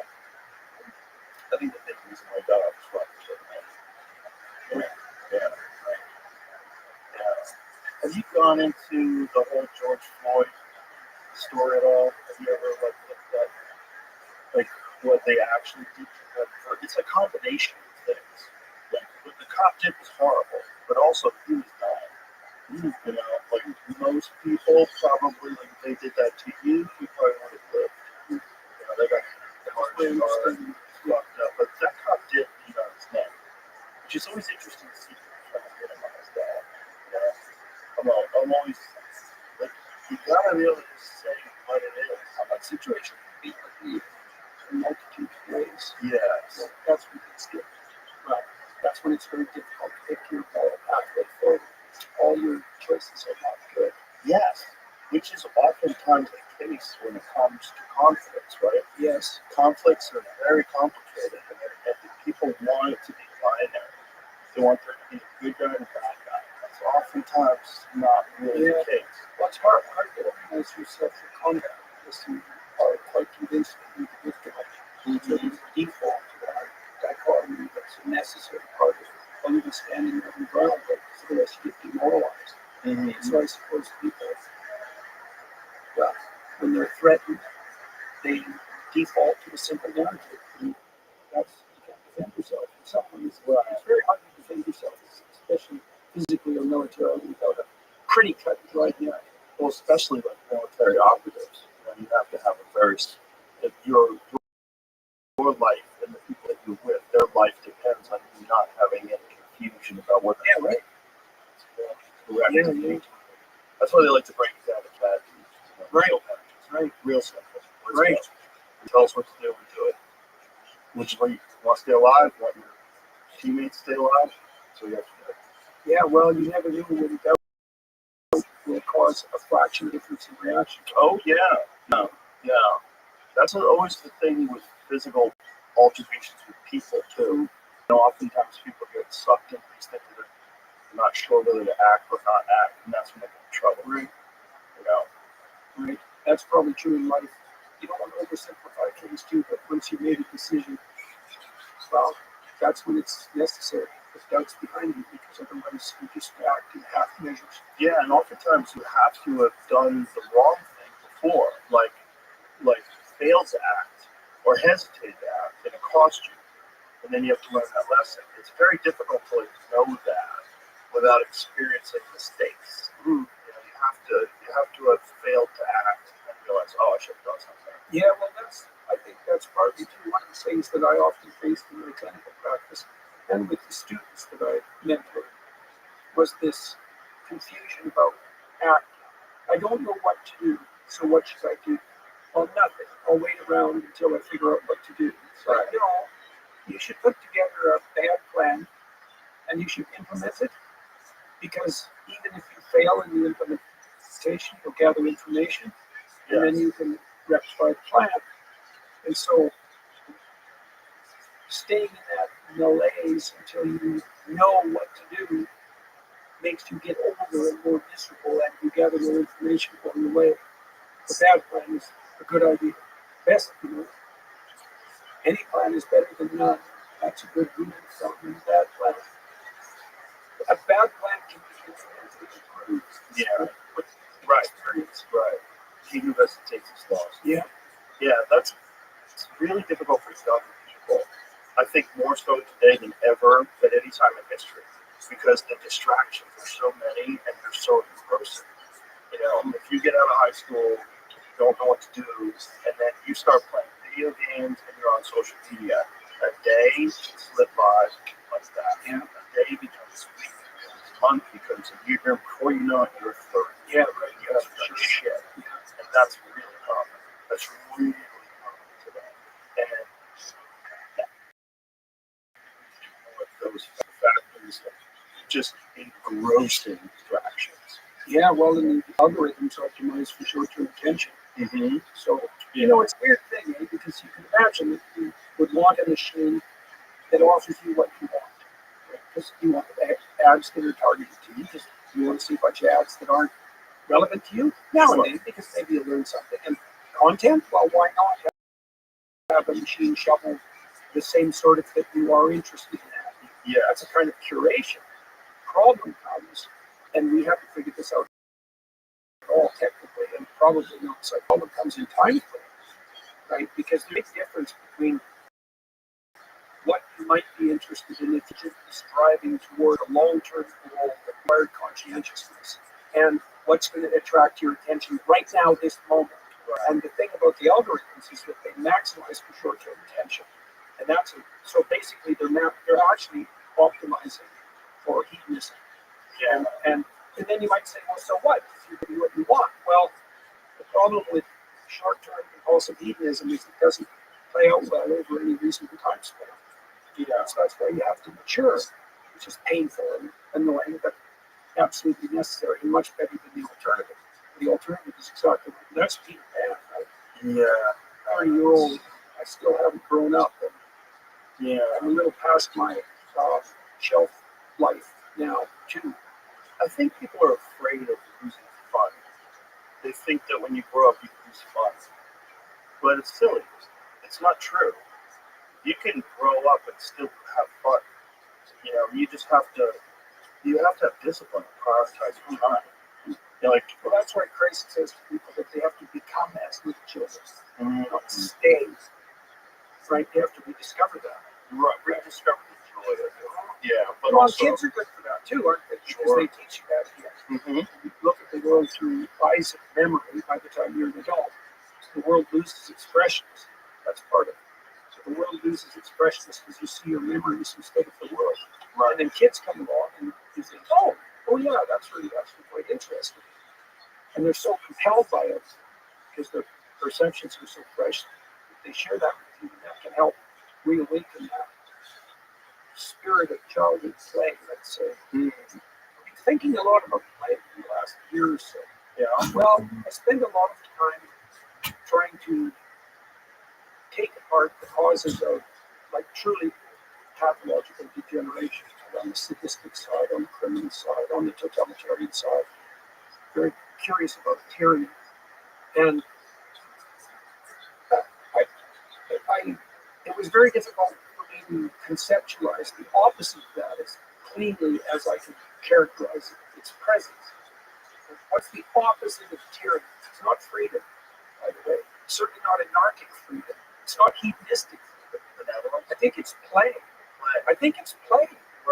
Yeah. Well, the developmental psychologist Jean Piaget, one of the things he pointed out was that play, so let's say play is the foundation of micro community, right? When you're a little kid, you play a game with another kid, and then if that works well, you can have a little guided community. You're both in it together. And then if it really works, you wrap this time, and that gives you a friend. But play is a very interesting, thing because it has to be entered in voluntarily. You can't force someone to play. And it's also motivationally fragile. So metals have a play circuit. It can be disrupted by pretty much any motivational emotional circuit. So the circumstances have to be set up properly. Like the walled garden, you know that idea? Mm-hmm. The walled garden is a place that play can take place, like eternally, so to speak. Mm-hmm. And because it has to be undertaken voluntarily, it's the opposite of charity. Like my wife and I really started to apply this in our marriage more consciously. You know, once I figured out this relationship, because I've been lecturing to people for a long time about how to conduct themselves in life so they don't become tyrants or handmaidens to the tyrants, like a silent handmaid to the tyrants, let's say. And aiming at play. You know, when we walked in here today, one of the things we said was, let's have some fun. You know? And I've been thinking this morning too about what attitude I should talk to you. There isn't a better attitude. There isn't a better attitude than play. And so, and I think it is because it's the antithesis. It's the antithesis of tyranny in particular. And then you were talking more about mature play. And that's that good. You know, that also makes sense. This is the issue with the idea that adulthood isn't any fun. It's like, well, do you want to play a simple game? Or do you want to play a really sophisticated game really well? Now, that's going to require some discipline, some training, some maturation, but the payoff is much higher. That's a good way to conceptualize marriage. The highs are higher when you're successful. Well, and also, the people who have the most sex now are religious married couples. Really? Yeah. Which religious? Like, yeah, good question, Joe. Good question. Well, I guess in the West that would obviously be Christianity, but it's an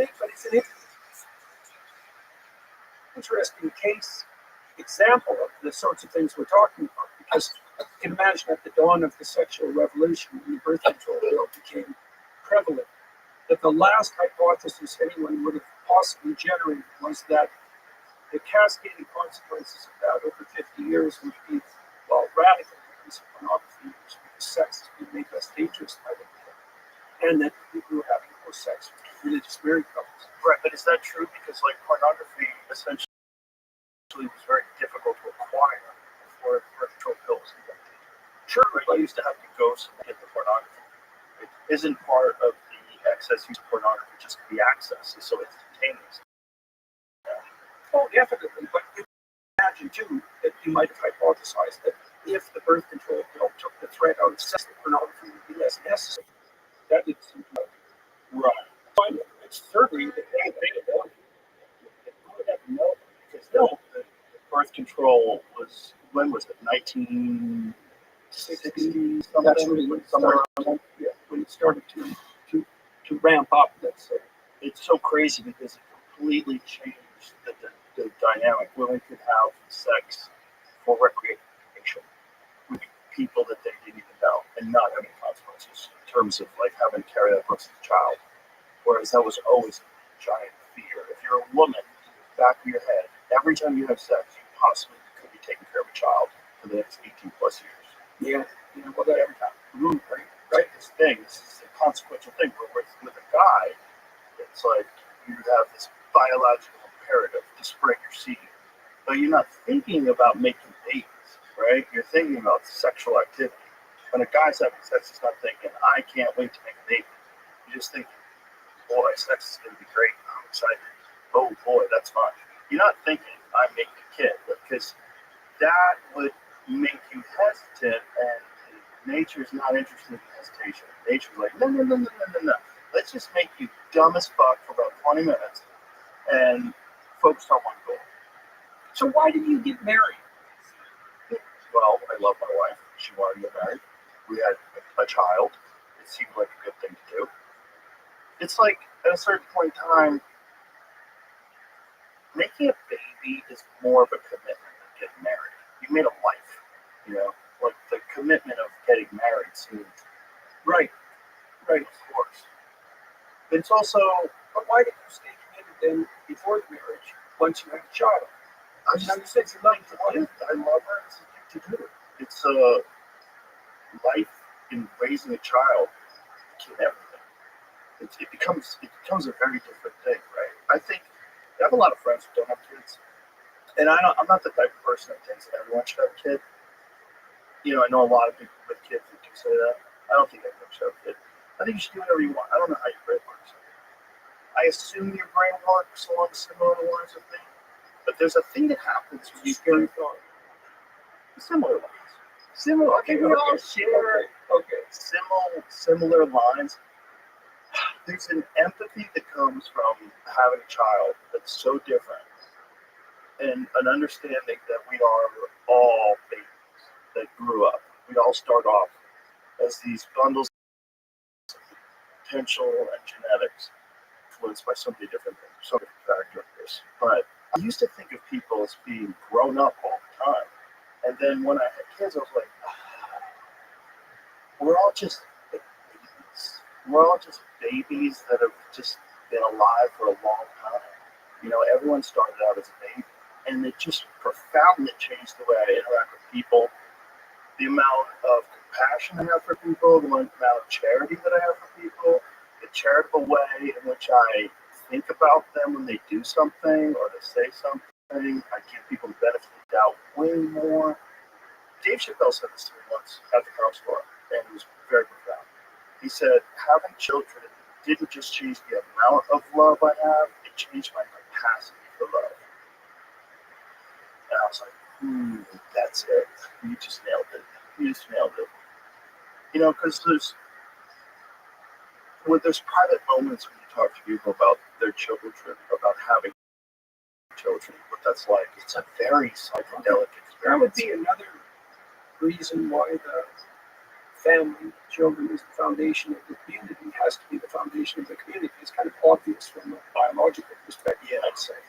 No children, no community, but there's no reason to assume that you wouldn't get radically better at something with necessity of practice. And if you're practicing loving your infant and your child, well, why wouldn't that generalize? Why wouldn't that capacity develop? Well, It's not like a practice. It's like an overwhelming desire that comes of like the love you have for your child. So it's not like anything else. It's very different. It's very. Yeah. My friend Jim Brewer said this once. He said, when I had a child, that's when I really understood murder.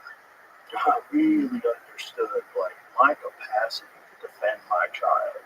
It was like I never understood how this was before. It was like, oh, now I get it. Now I get it. And you know, well, that's real too. And that's also tribal, right? So it's not just your child; it's the child of everyone around you, your tribe, and then you think that you're being invaded by an oncoming tribe, and genetics and history dictates you have to be insanely ruthless to fight off that tribe. There's no other way for survival, which is really wild, right? Because those people have that same feeling towards their children. It's like that sting line. The Russians love their children too. so then that love that you're talking about with regard to your wife, I asked you about that. It's like I've talked to people who have they can't understand how someone could be with the same woman indefinitely, let's say. And these are people who usually haven't been able to establish that within their own life. Mm-hmm. And of course, the price you pay, assuming it's a price, for foregoing all others is that, well, that's exactly it. It's a major sacrifice. And so,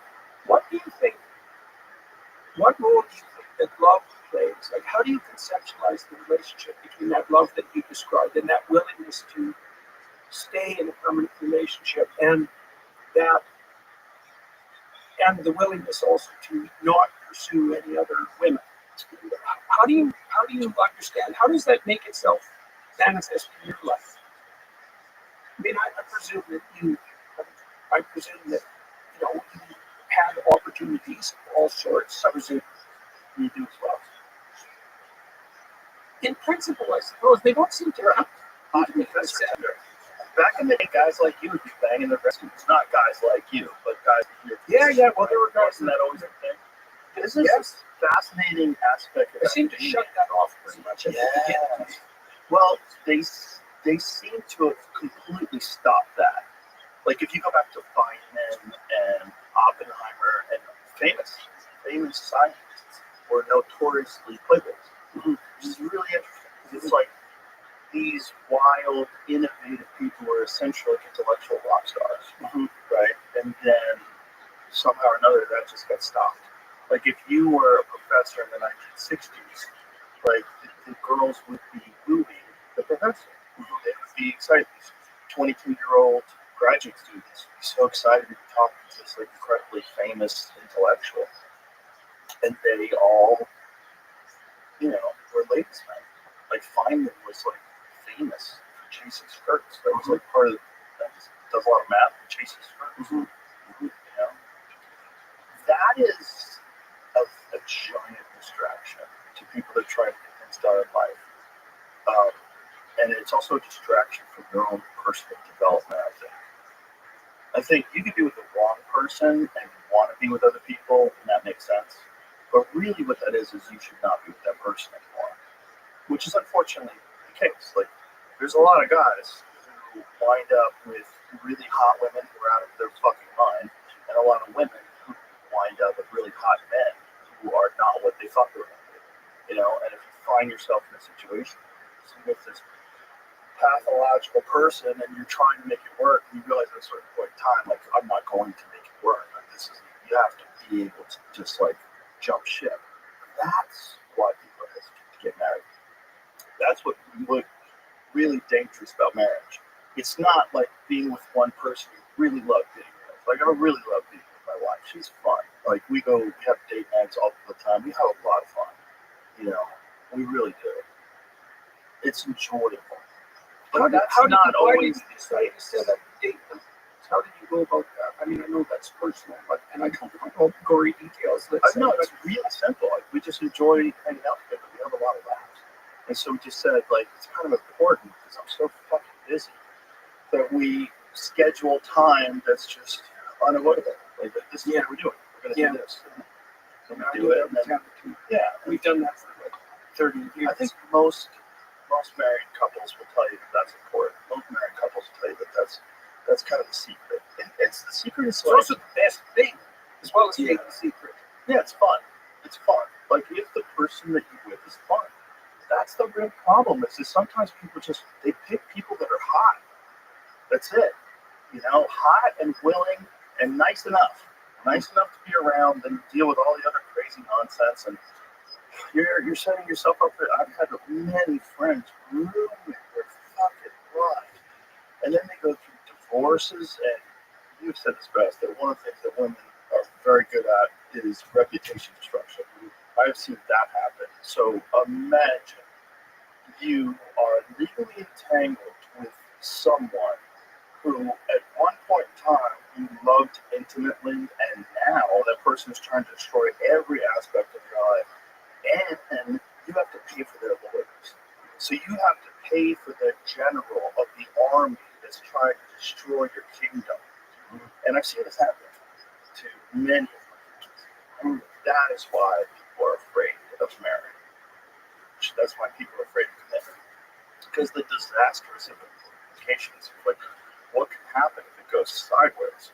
Like, what can happen if you wind up hating each other? And what can happen if you just lie to yourself and you trick it? Like, some of the hesitation that I had for getting married is most of my friends that got married when I was young all went through horrible divorces. When I was on news radio, Dave Foley, Stephen Root, and Phil Harper were all going through it in different levels of psychosis. Obviously, Phil Harper was even worse because his wife shot him when he was leaving, by the way. He just he tried to leave her a few times, and she shot him in the sleep. She shot herself. It's a horrible, horrible story. But Steve and Rue went through it, and they confided in him. They're like, oh, Jesus Christ. The amount of money these women were trying to get from them when they knew that they could afford this.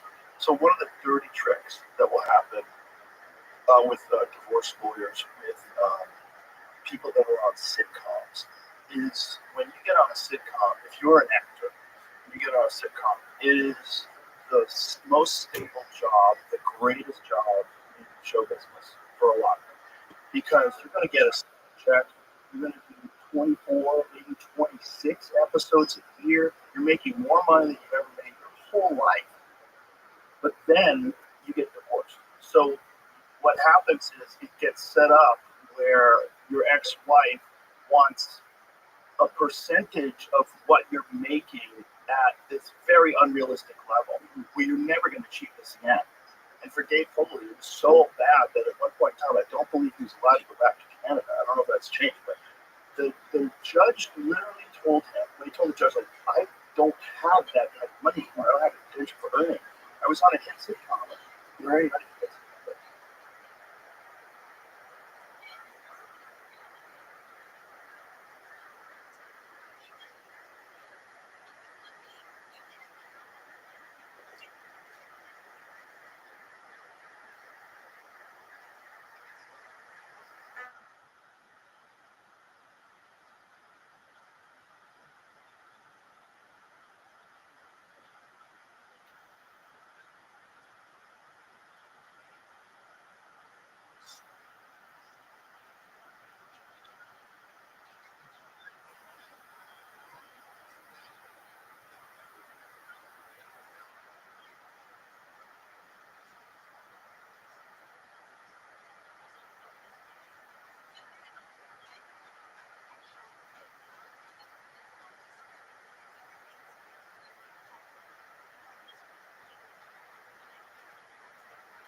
I was on a sitcom on NBC, paid a lot of money. That was the only time I made that kind of money.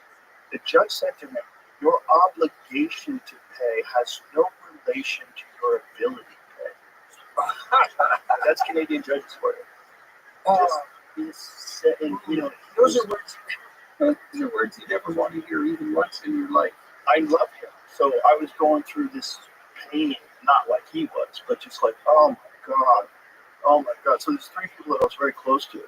And then most of the other people, I knew so many people.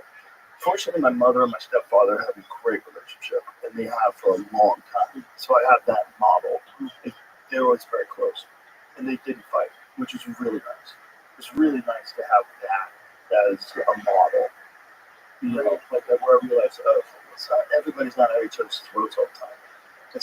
Some people actually do enjoy spending time together. Tammy and I on the tour, she started to introduce me 2 years ago, and to talk about some of the things we're doing in the family, some of our family business. Talk about Peterson Academy. We talk about ESSA, and so she'd go out on stage. And Was that the first time she had ever gone on stage in front of two enormous crowds? yeah, well, so first of all, she did that, and then we replaced the business discussion because we were just doing an update about the family, and so she'd do that. We replaced that with ads, and then she started to talk.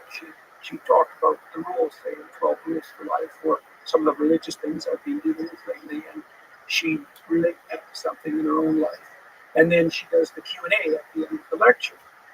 And part of that was just, she was along with me, and part of that was Michaela was introducing me for a while, then had to go back to her work. And so we slotted Kathy in because it seemed like a good business decision. But one of the things we figured out very quickly that was really a shock to us was that people really like, especially the Q&As, because what people will offer their questions electronically on this platform called Slido, which is a very good platform for such things. And then Tammy, they could upvote the questions, and then Tammy would sort them and ask me questions kind of from the top down that were thematically relevant to the lecture that I would give them. But we found very quickly that people really liked that because they hadn't seen a couple engage in civilized discussion ever.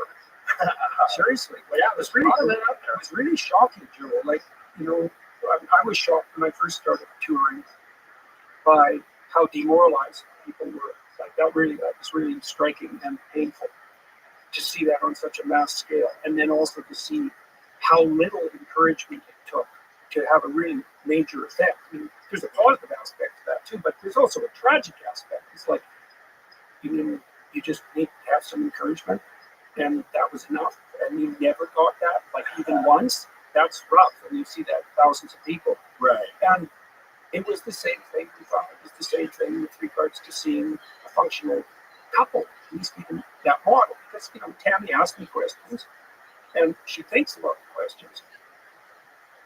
And then sometimes she comments, but not that much. Welcome. But she actually listens to the answers, and she wants to hear the answer.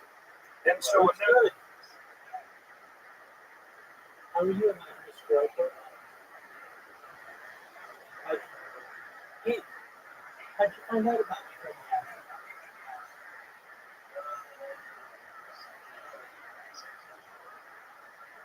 Very cool. It said it had to be on Blue Sky, was it?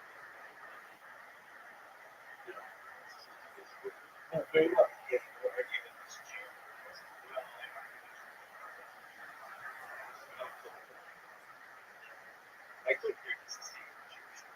Yeah, I'm streaming Joe Rogan and Jordan Peterson. Frankly, it's like 2:30 in the morning, so I'm not gonna fight.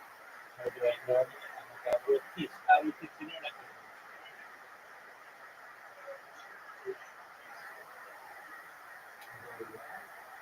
Did you have a good day?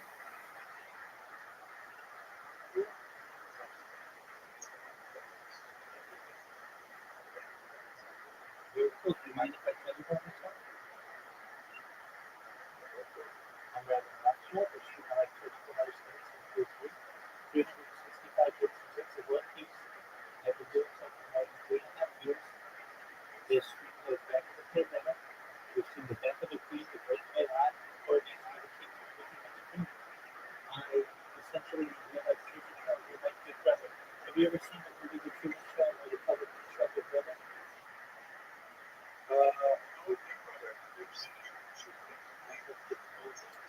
Excellent. Well, that's what I do. Essentially, I like is on camera and have been for years.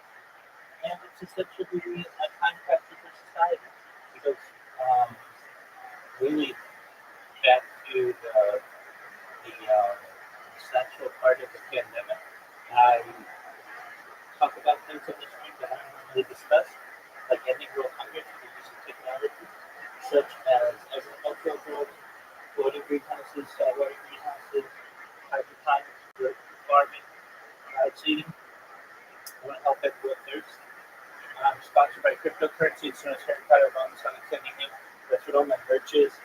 And we build wells in Nigeria. I want to help with those kind of projects on a larger scale in the future. I'm also an advocate for the Rothschild program. Most importantly, I'm an advocate for desalination technology. Nothing you see what I'm going to make a difference on people. I'm about pacifism, global peace. We talk about other things that aren't really discussed in society, like space tourism, terraforming other planets, intergalactic travel, things like faster than light communication, faster than light technology, faster than light travel, things like perhaps anti-gravity, anti-matter. Data overtook petroleum according to the Economist magazine in 2018, and I don't read on that in any person ever, which may make me an influential person. And if that happens, I want to help you, I want to help your friends, I want to help your family. I want you to have Like a techno company. yeah, I would say so. What is it that like primary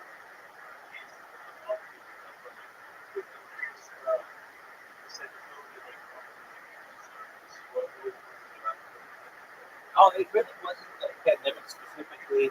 I'm a certified project management professional, and so I've launched apps on the App Store and Google Play, and I had a contract, event contract, major contracts, exclusive contracts with Fortune 100 companies, and after work, my role had gone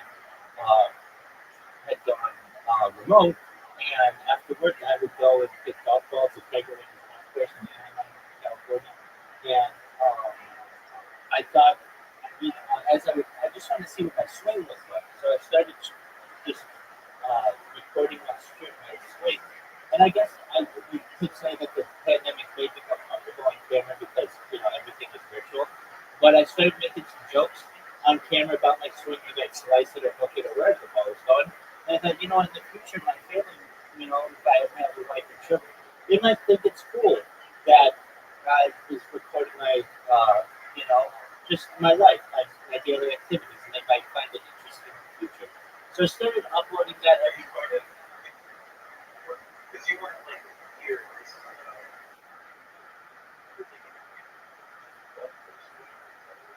That's exactly. It's like Yeah, so I would do like 3 hour streams, 3 hour like uploads that eventually became streams. And then one day I just figured, you know what, it's such a pain um, uploading all this data every single night. I should just stream it. And so I recognized that if I wanted to stream it, like, that meant I was going to have to create a YouTube account. And if I'm going to do this whole YouTube thing, I want to do it better than anybody's ever done it ever. So I bought like 6 different Chromebooks and laptops and things, put them 360 degrees. Yeah, absolutely. So I've got a projector. I'm live on like 18 different YouTube streams simultaneously right now. Yeah, I'm live on Twitch Spaces. I'm live on Twitch, Rumble. Basically, you name it, I'm live streaming it. And I just do it to be uncancelable. So if someday somebody's like, well, we don't like this Rabbi, we're going to cancel them. Okay, that's cool. If YouTube doesn't like what I say, my stuff's archived on Rumble. Rumble doesn't like what I say, I'm archived on Twitter. Twitter doesn't like what I say, I'm archived on other platforms. So, respect because some of the started off with like that's right. That's right. 100%. So, I have more social media than any person ever. In addition to live streaming my life, I have over 100 YouTube accounts, over 200 Instagram accounts, over 500 Twitch accounts, over 1,000 TikTok accounts, over 2,000 Twitter accounts, over 5,000 Rumble, 5,000, 5,000 Boosta accounts, and 10,000 Kick accounts. So I basically, yeah, I mean, generally I use my mentally. You know, no, I have a spreadsheet that I use to keep track of some of the information, but yeah, I mean, you just do it enough and things become redundant, and uh, exactly, and certainly they're not run simultaneously, but and then I created a robot army, which you can see here. And what they do is promote my stream on different platforms, specifically Blue Sky. And I get people about once or twice an hour who tweet about me or take note of what I'm doing on Blue Sky. I used to use Twitter, but basically I became public enemy and I'm the one on Twitter. So I'm still on Twitter right now. Yeah, I mean, just because what I do, I mean, I don't necessarily spam people, uh, but what I would do is like their comments and follow them, and that's considered a type of spam, I guess. And I just do it so that people learn about what I do. And I really want to stop war. I feel as if we're ever going to get off this planet and be able to explore either through tourism or just exploration and start terraforming other planets, we're going to have peace here at home. It only makes sense. When we had the age of exploration, very rarely did a civilization have successful colonization or exploration with civil wars going on at home. They basically had to have peace at their home country, the motherland, before they were able to have success with colonization. I feel the same when it comes to space tourism. I'm also just really interested in alien disclosure. I have been for decades, and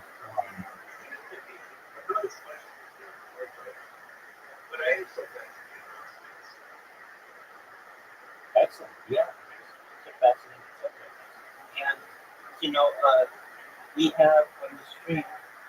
I started it in fall of 2021.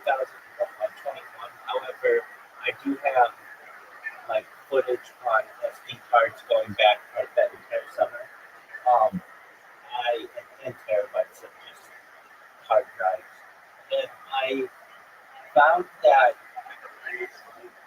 yeah, exactly. I found that as we approach 2022, specifically November 2022, that's when ChatGPT launched, and that changed society. And so I, I was a,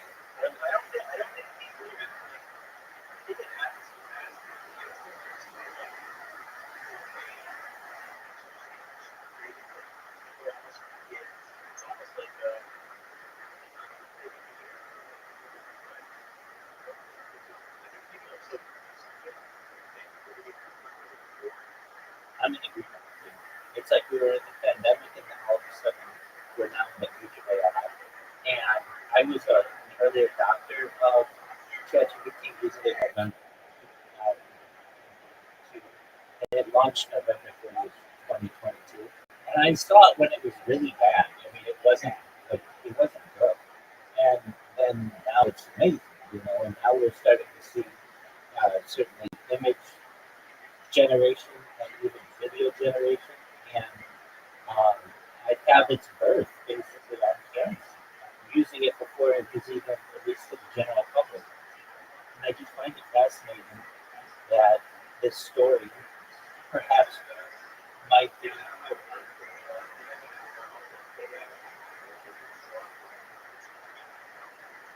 Yeah, exactly. And I think it'll be fascinating for people to watch in the future. Like, basically, I have the found it hurt. There are people who have like breaking videos, and I have the breaking video there.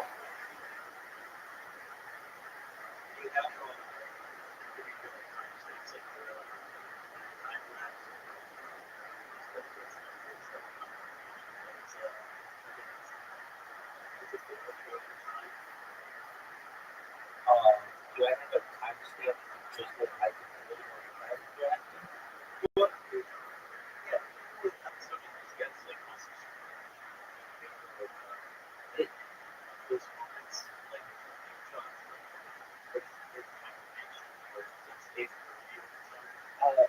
I leave that as I generally leave the editing to other people.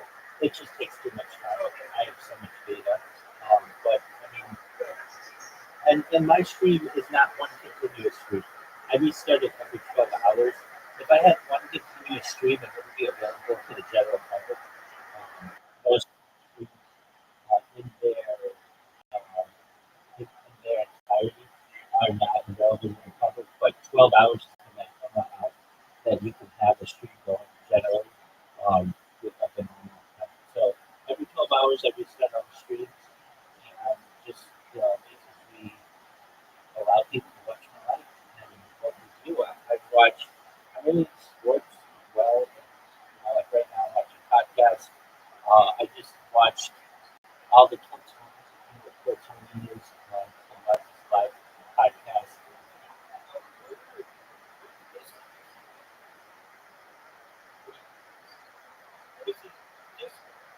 Hey, look, I can find out about it.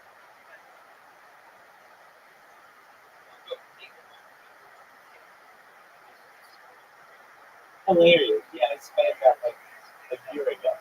Phenomenal. Yeah, so I have a recipe. I'm the one who created it.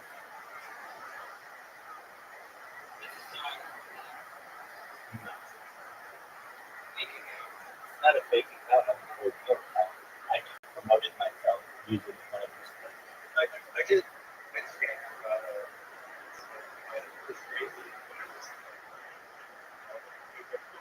Exactly. And that's what I do.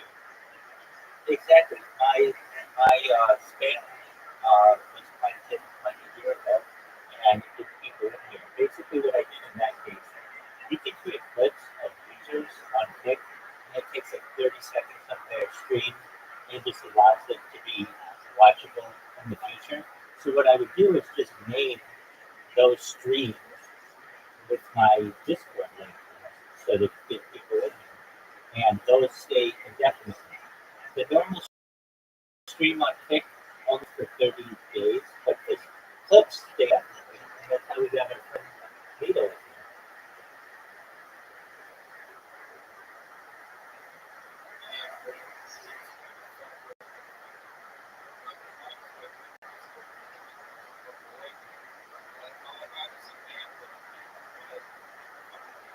Yeah, yeah. So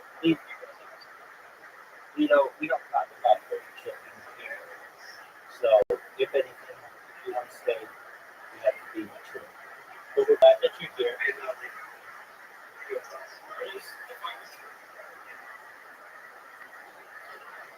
What is mature mean?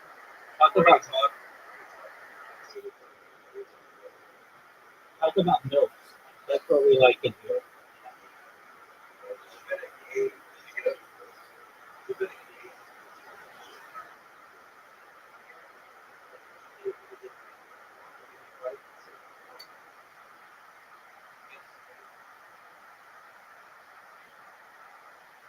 De- Definitely not black.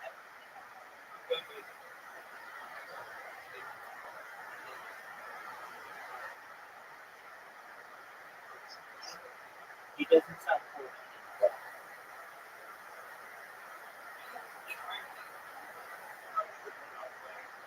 Right, just the way he said it.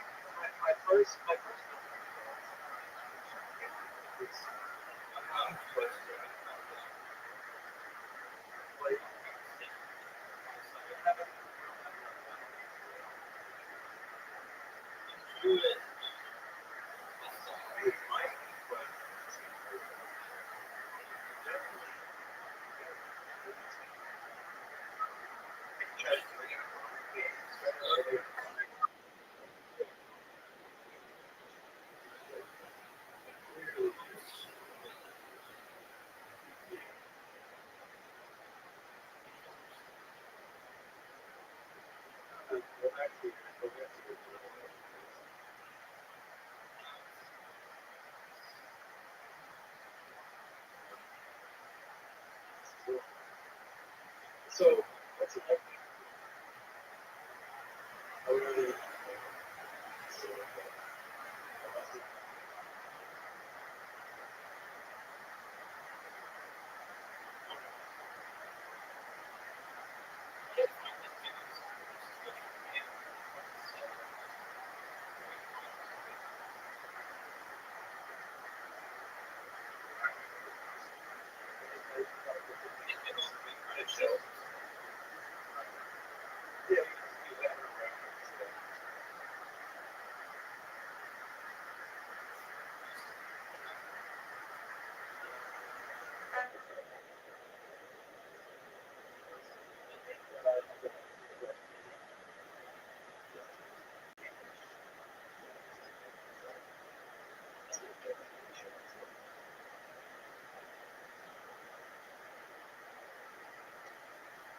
right, friends. Well,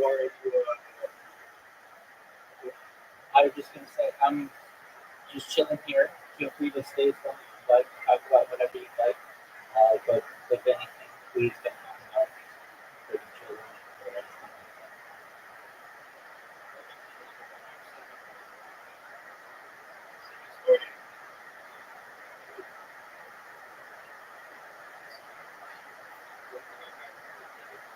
that. That was it.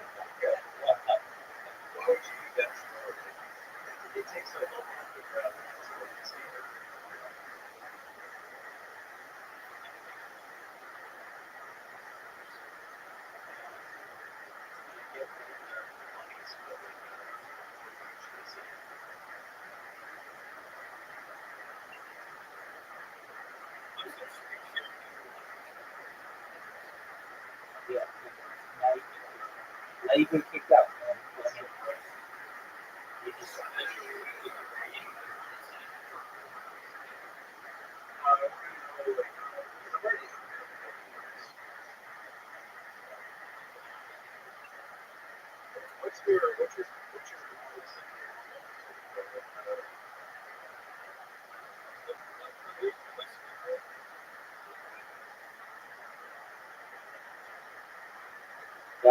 you can't, like I said, you can't talk about it.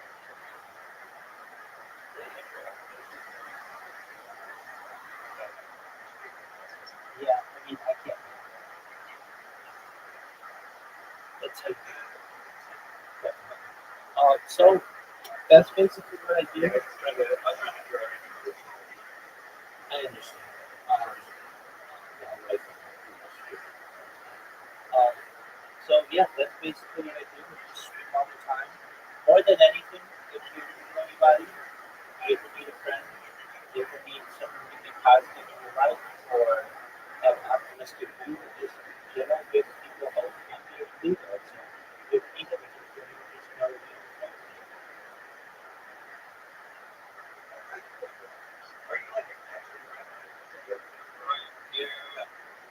I am an actual rabbi.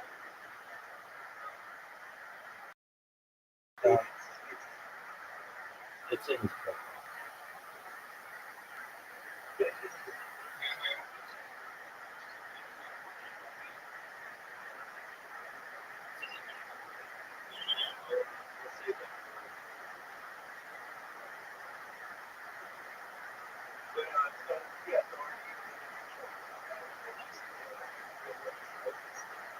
I am an actual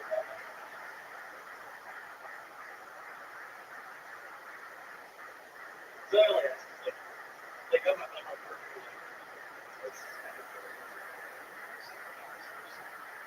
I appreciate that.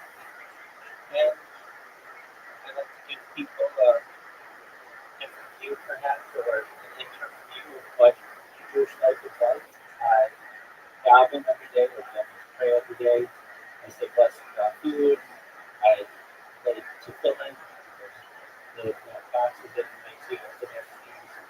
And then I do it. To fill in. And like candles, just basically do everything I can. Like tonight is the 41st day of the endless period of time between Pesach and Passover and Shavuot. Basically, when we receive the oral Torah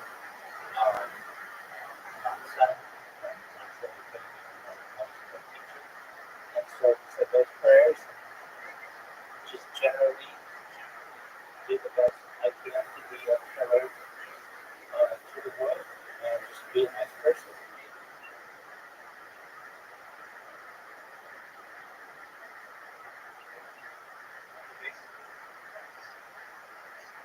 This is like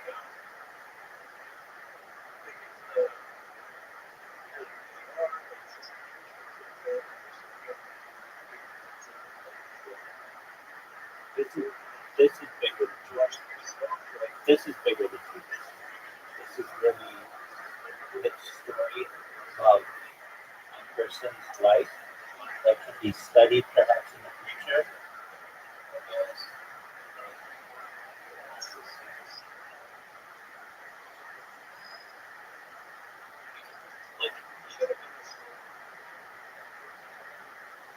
Right. Um, Essentially, it's a story for humanity. Yes, it does have a Jewish theme to it, most certainly. I am Jewish, and I do celebrate holidays that we celebrate in Judaism and just daily Orthodox life. But on top of that, it's a story of people. Like what someone would have 100 years ago or earlier and write a journal or a diary. I just do the same but in digital form. And I feel that this will be studied from a biological standpoint in the future. Essentially, we have more data on a single individual than we've ever had previously. So people will be able to study my eating habits, my sleeping habits, my circadian rhythm, my the blinks per minute, my breaths per minute, every aspect of a human's life over the course of years. People will be able to see me gain weight and lose weight. You'll be able to see someone laugh and cry. It's essentially like an epic. Like we have like the epic of Gilgamesh, or perhaps even stories within the Bible. It's just for the modern epic, and I think that it's going to be something that's very exciting for the world to be able to witness and view in the future. And I have 1,700 people in here who've joined the Discord app. I've only been promoting it for about 9 months or so, and that's so good. So, that's it's a really good book. But I'm not going to go viral from that. I'm going to go viral from Blue Sky, and I know because I just get. I've been, I'm like a notorious spammer, but you see it works. I mean, I get random people in here for a spam that I did 9 months ago that get them in here, and perhaps they're not the best quality people we want in here, but I do get some really quality people. And what ends up happening is they learn about me, learn about what I do, and I get people in here who say, I don't spam people.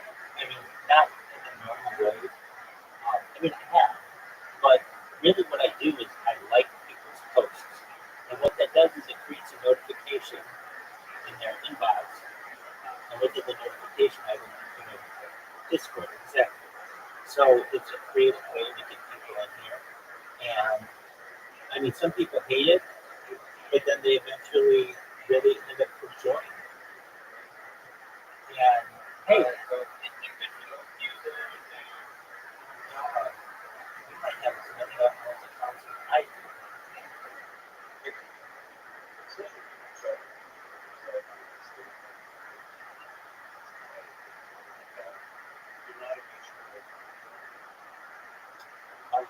I am someone who is just a positive person in the world. I talk about things like life extension technology, things like oxygen therapy, human growth hormones, stem cells, cryogenics, things like ambrosia therapy, cold shock therapy, tropics, and then really moving into the world of mind applying technology, where someone's consent to scan their brain into a computer, like a CAT scan or an MRI, where every atom is in our central nervous system, the peripheral nervous system, for later download as an integrated avatar, a cyborg, a cybernetic being, a clone of themselves, a robot, an ethereal being, whatever they want to do.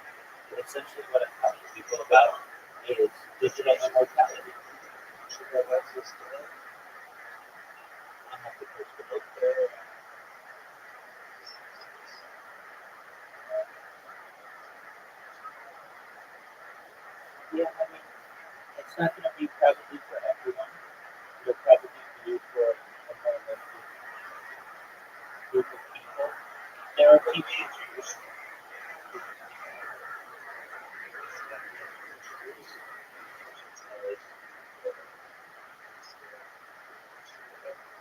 Perhaps like traditionally, we have the belief that when the shooter occurs on site, we are to the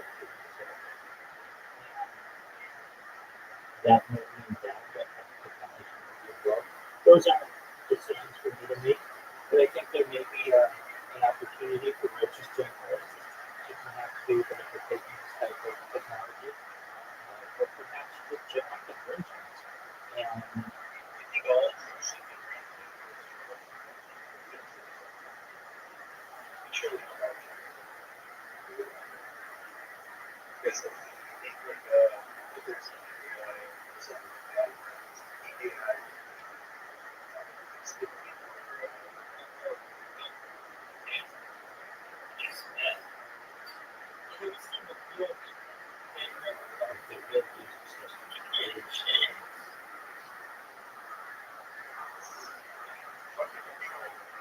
yeah, dude, it's gonna do it one day, like 10 minutes.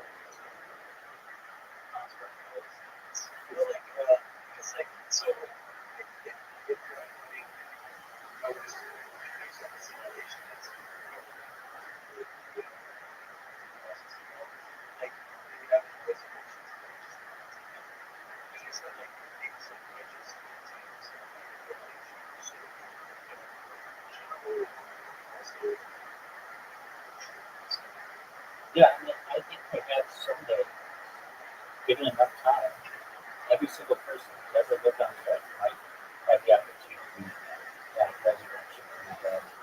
What do I mean by that? Well, I mean, I'm a really healthier thinker, and so I contemplate ways to travel faster than the speed of light. And also, we have time travel, and that going into time travel, my brother, just traveling faster than the speed of light would mean that you would have the opportunity to perhaps be able to essentially outrun light and be able to turn around and watch light hit the whatever you're like. Imagine it like a yeah. And so what you'd be able to do, what you'd be able to do.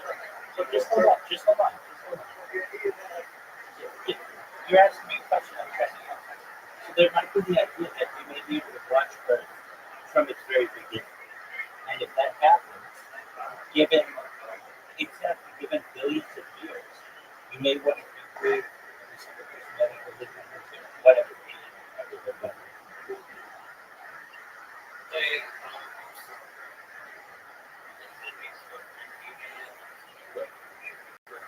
You're forgetting that.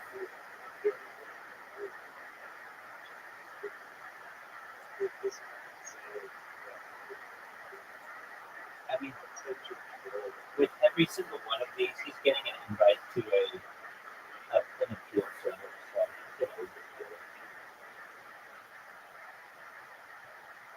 and I'm generally pretty liberal with it. I see. Well, Giving enough time, all that.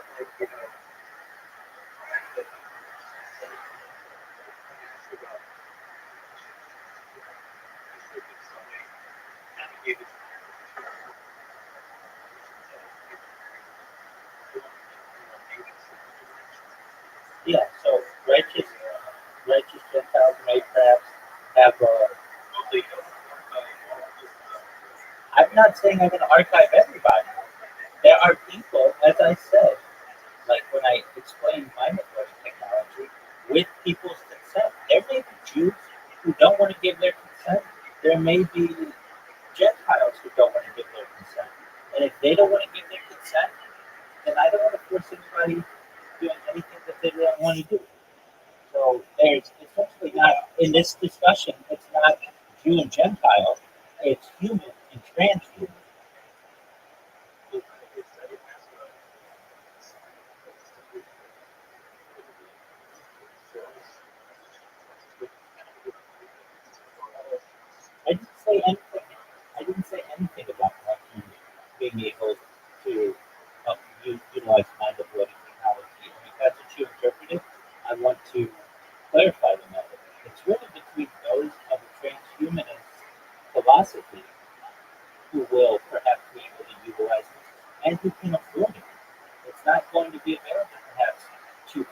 the first minute. This is going to be quite an expensive debt.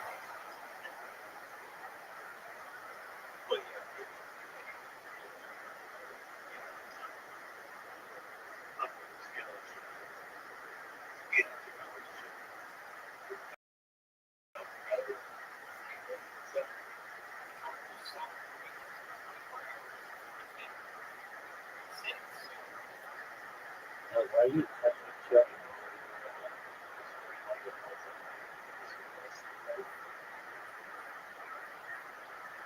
Yeah, so that guy, he might not be the most righteous of people, but I don't want to limit him if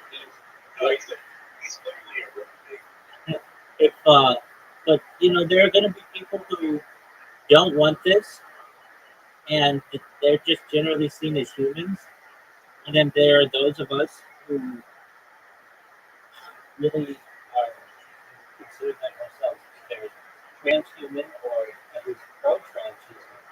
And those of us who want to live forever, that may have the opportunity. And ultimately,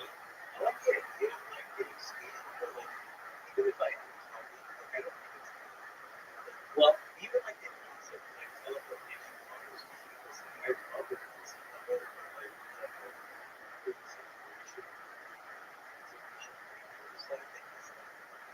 yeah, um, this is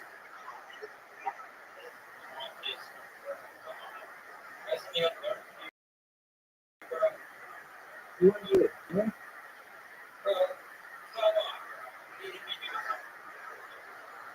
Um,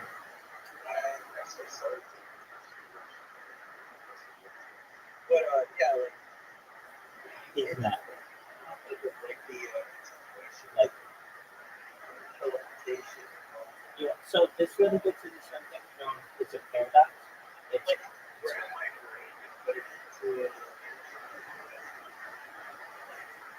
It's known as the ship of Theseus. So it's a paradox. Basically, you have a boat in the dock. If you take that boat apart piece by piece,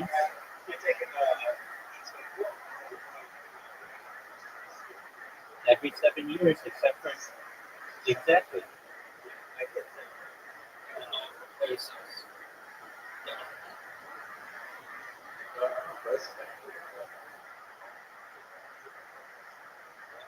That's a lot.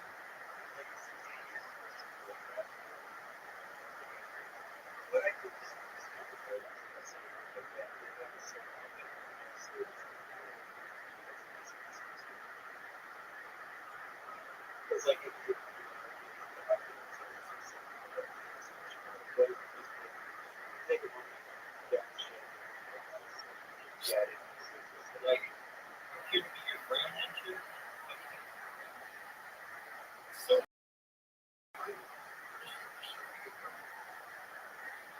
this is great.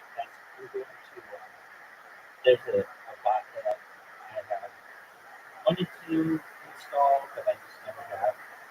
That is essentially a game routine. So we'll see if it works.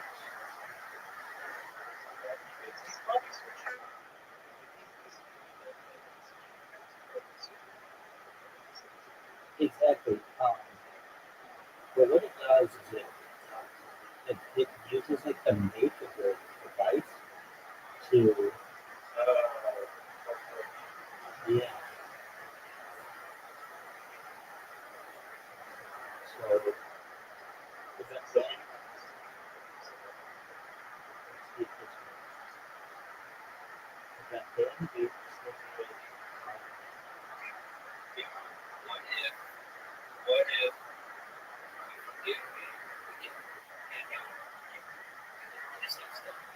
hey, I have a appeal server for you to appeal.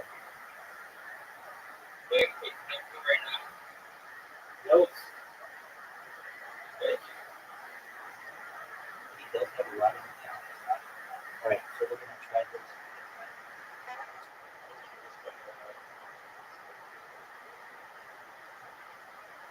Yeah, first break like 5 out and 15 accounts. Let's see if it works. I last time, if you just one more time, we'll start recording.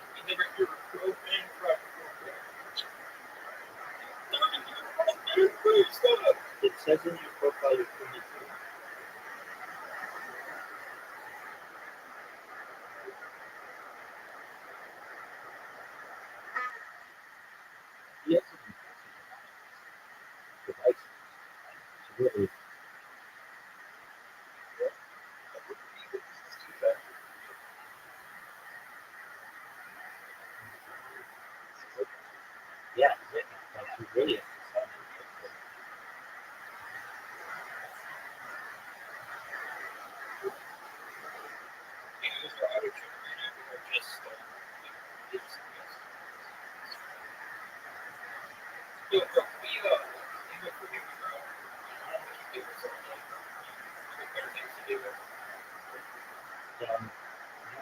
are quite a fun individual. All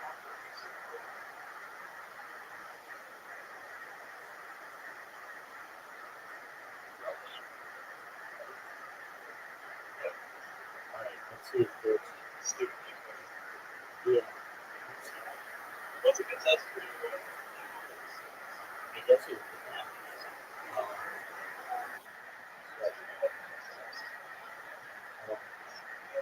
so, particular leadership function,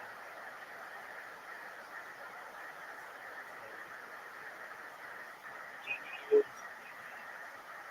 just for one.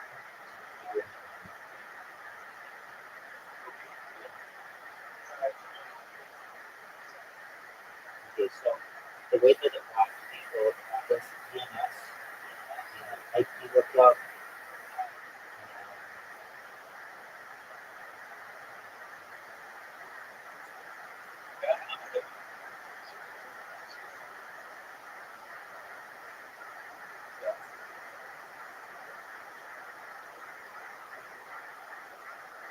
But I don't.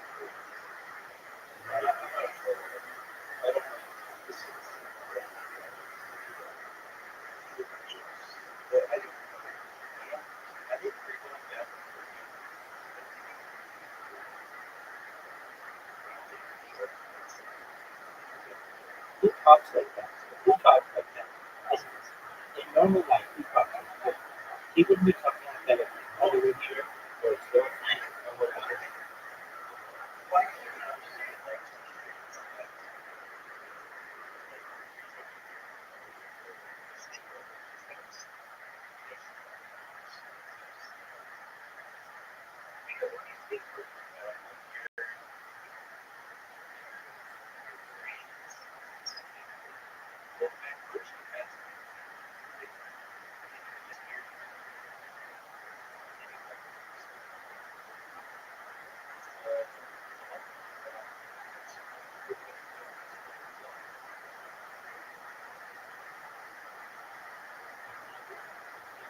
All right, I mean, I just installed it, and I literally ran with it, so we'll see.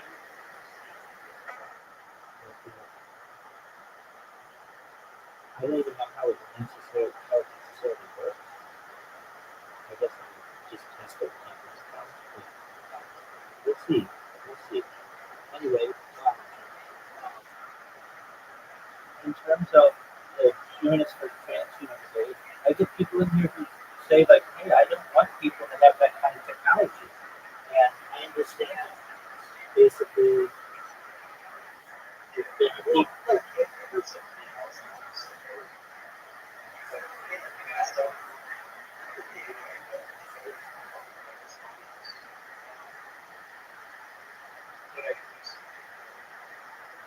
well, it's kind of an inevitability that if you just allow a civilization to continue long enough, indefinitely, they will either destroy themselves or evolve to the point of immortality or close to it.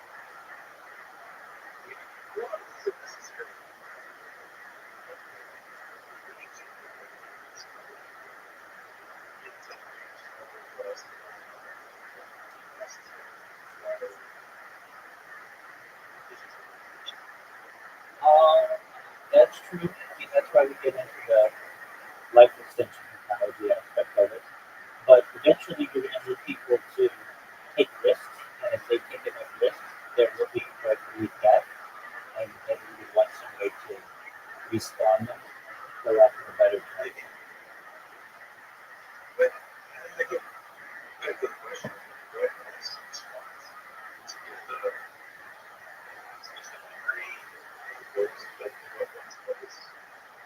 Yeah, it's a great question. Like basically, your idea. Everybody just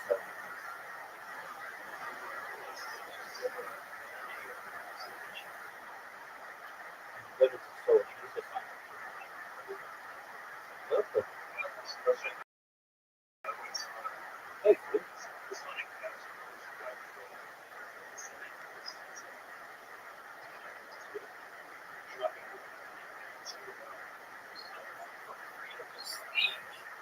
What up? How are you, friend? I'm doing great. Thank you for asking. It's been a good night. For what? Hi, dude.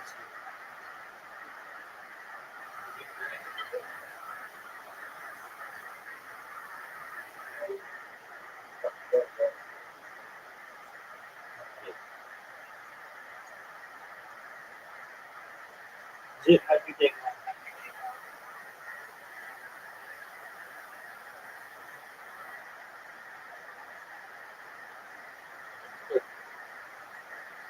Did you check your body fat today? Yeah, get well. What's that? Oh, sure. What the hell is so much for freedom of speech? Yeah, freedom of speech.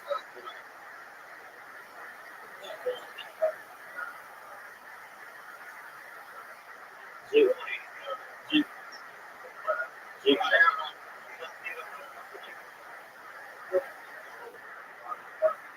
Yeah.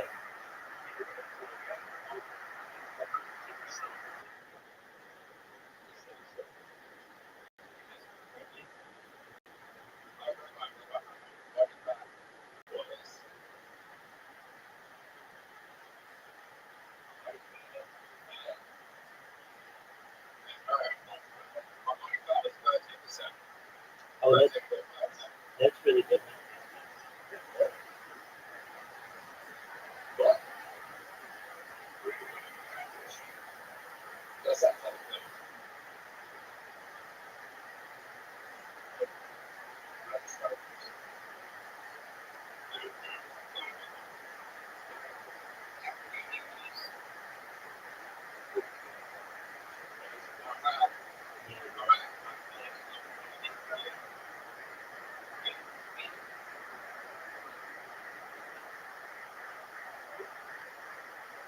How does this person have all these accounts in their outlet?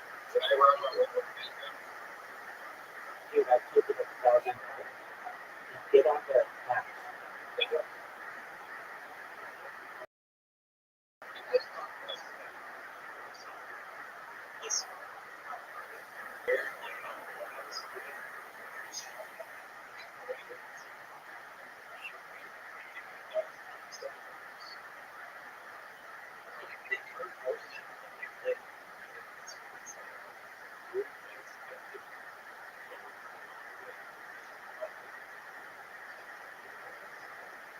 You gotta shoot your shot.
it's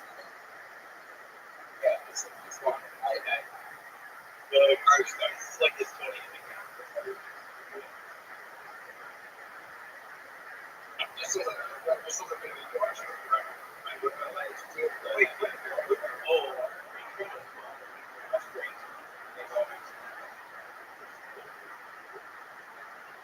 That's what.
Yeah, so it's like having that.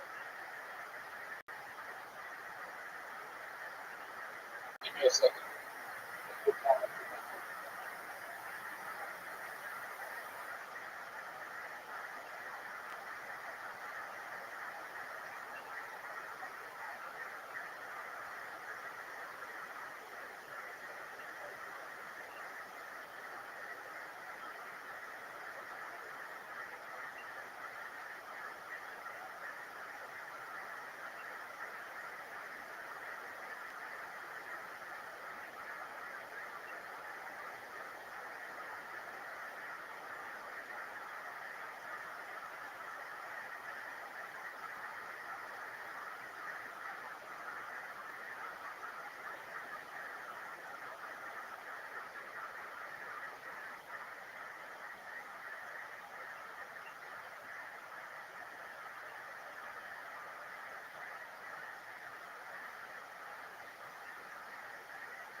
Yeah, that's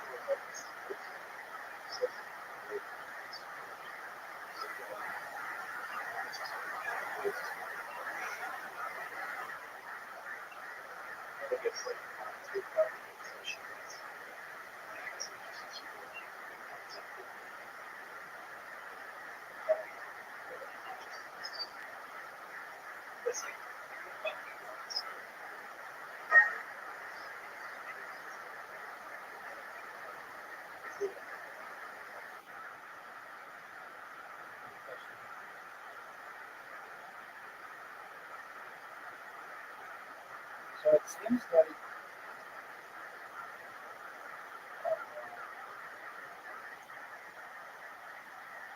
seems like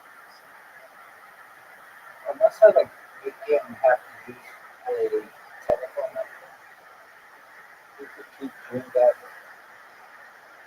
Why is it expensive? Where are they?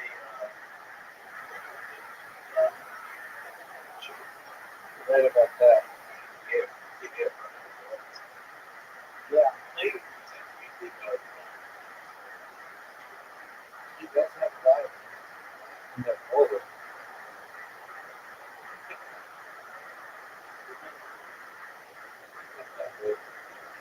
Alright,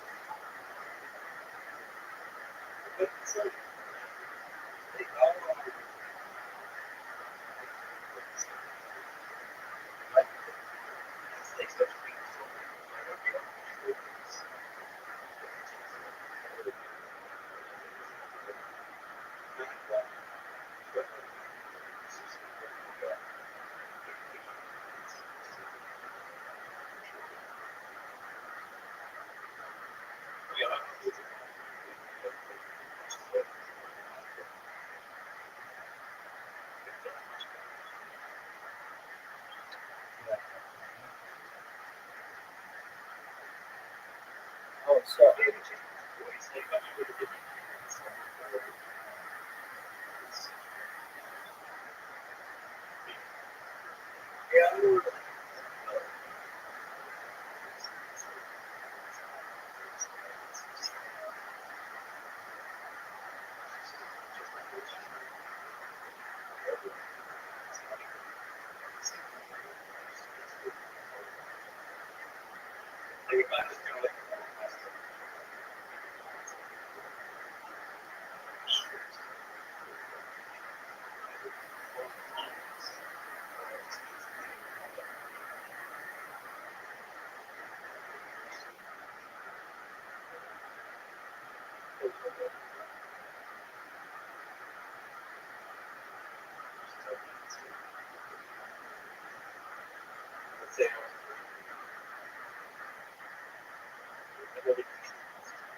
well, it's been great speaking with you. I'm not going anywhere now. You need to get some sleep. Like free theater.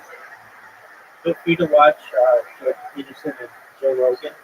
And if anything, come back tomorrow whenever you have more time.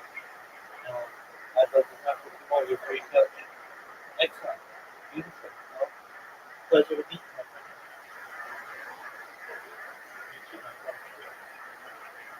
That dynamic is played out on stage, and people found that very heartening. And well, that shows you. Well, you said yourself, and this is why I brought it up because you have the example from your stepfather and your mom. Yeah. This long-term relationship that worked. And how the hell do you argue with yourself that you haven't seen that anywhere? Right. And then you consider relationships just like all the bad ones, and like you're going to be birthed and locked into that. Did you ever see that video where Alec Baldwin and his wife are on the the red carpet and they're being interviewed and they're asking them questions and the wife starts talking and Alex chimes in about something and she said, "You're not talking. I'm talking. When I'm talking, you're not talking." On camera. And you watch this, you're like, yo, that's what everyone's scared of. Right. That's Right, what definitely. You want to talk about tyranny. the tyranny of being trapped in a relationship like that is like, and sometimes one person's so overbearing, the other person just sort of submits to it, right? And then you just like, I don't want to do this. And so then you're just trapped. This person's insulting you, humiliating you publicly. That was the case with Phil Hartman. I got to see that. We would all go, like, went to a party once, and I remember she was talking about ex-boyfriends, and she loves pickup trucks because her ex-boyfriends had pickup trucks, and they would climb into the back of these pickup trucks. And I was like, what the fuck? But she was doing it on purpose, like make him squirm it, and make him uncomfortable. She would say things like talk about how he's old, he doesn't like to do that. It was just public humiliation in front of friends. You're in this like arena where he can't say anything. Yeah. He can't just go talk about it. Why are you talking about it? Why are we doing this? You can't do that because he's public. He's out with us. Maybe you should do it anyway. Probably should do it. Yeah, probably. We're all out in about like right. One of the things that he was afraid of with getting married was that he was just starting to break into films, and a lot of the films that he was doing were very like family-friendly films, and it was he felt he was a family man. You know, if he was Right, so he had an act, he had this thing too. he had an image, right, and this was critical in Hollywood. Like they had ideas of who you were. Okay, you're a family man. Okay, good.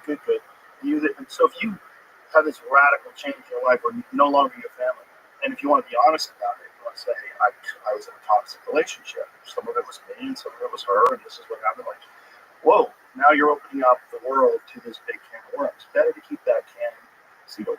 Yeah, well, it's generally better not to have your fights in public, and it's certainly better, you know, I mean thinking about this command to honor your father, and thinking about what that means.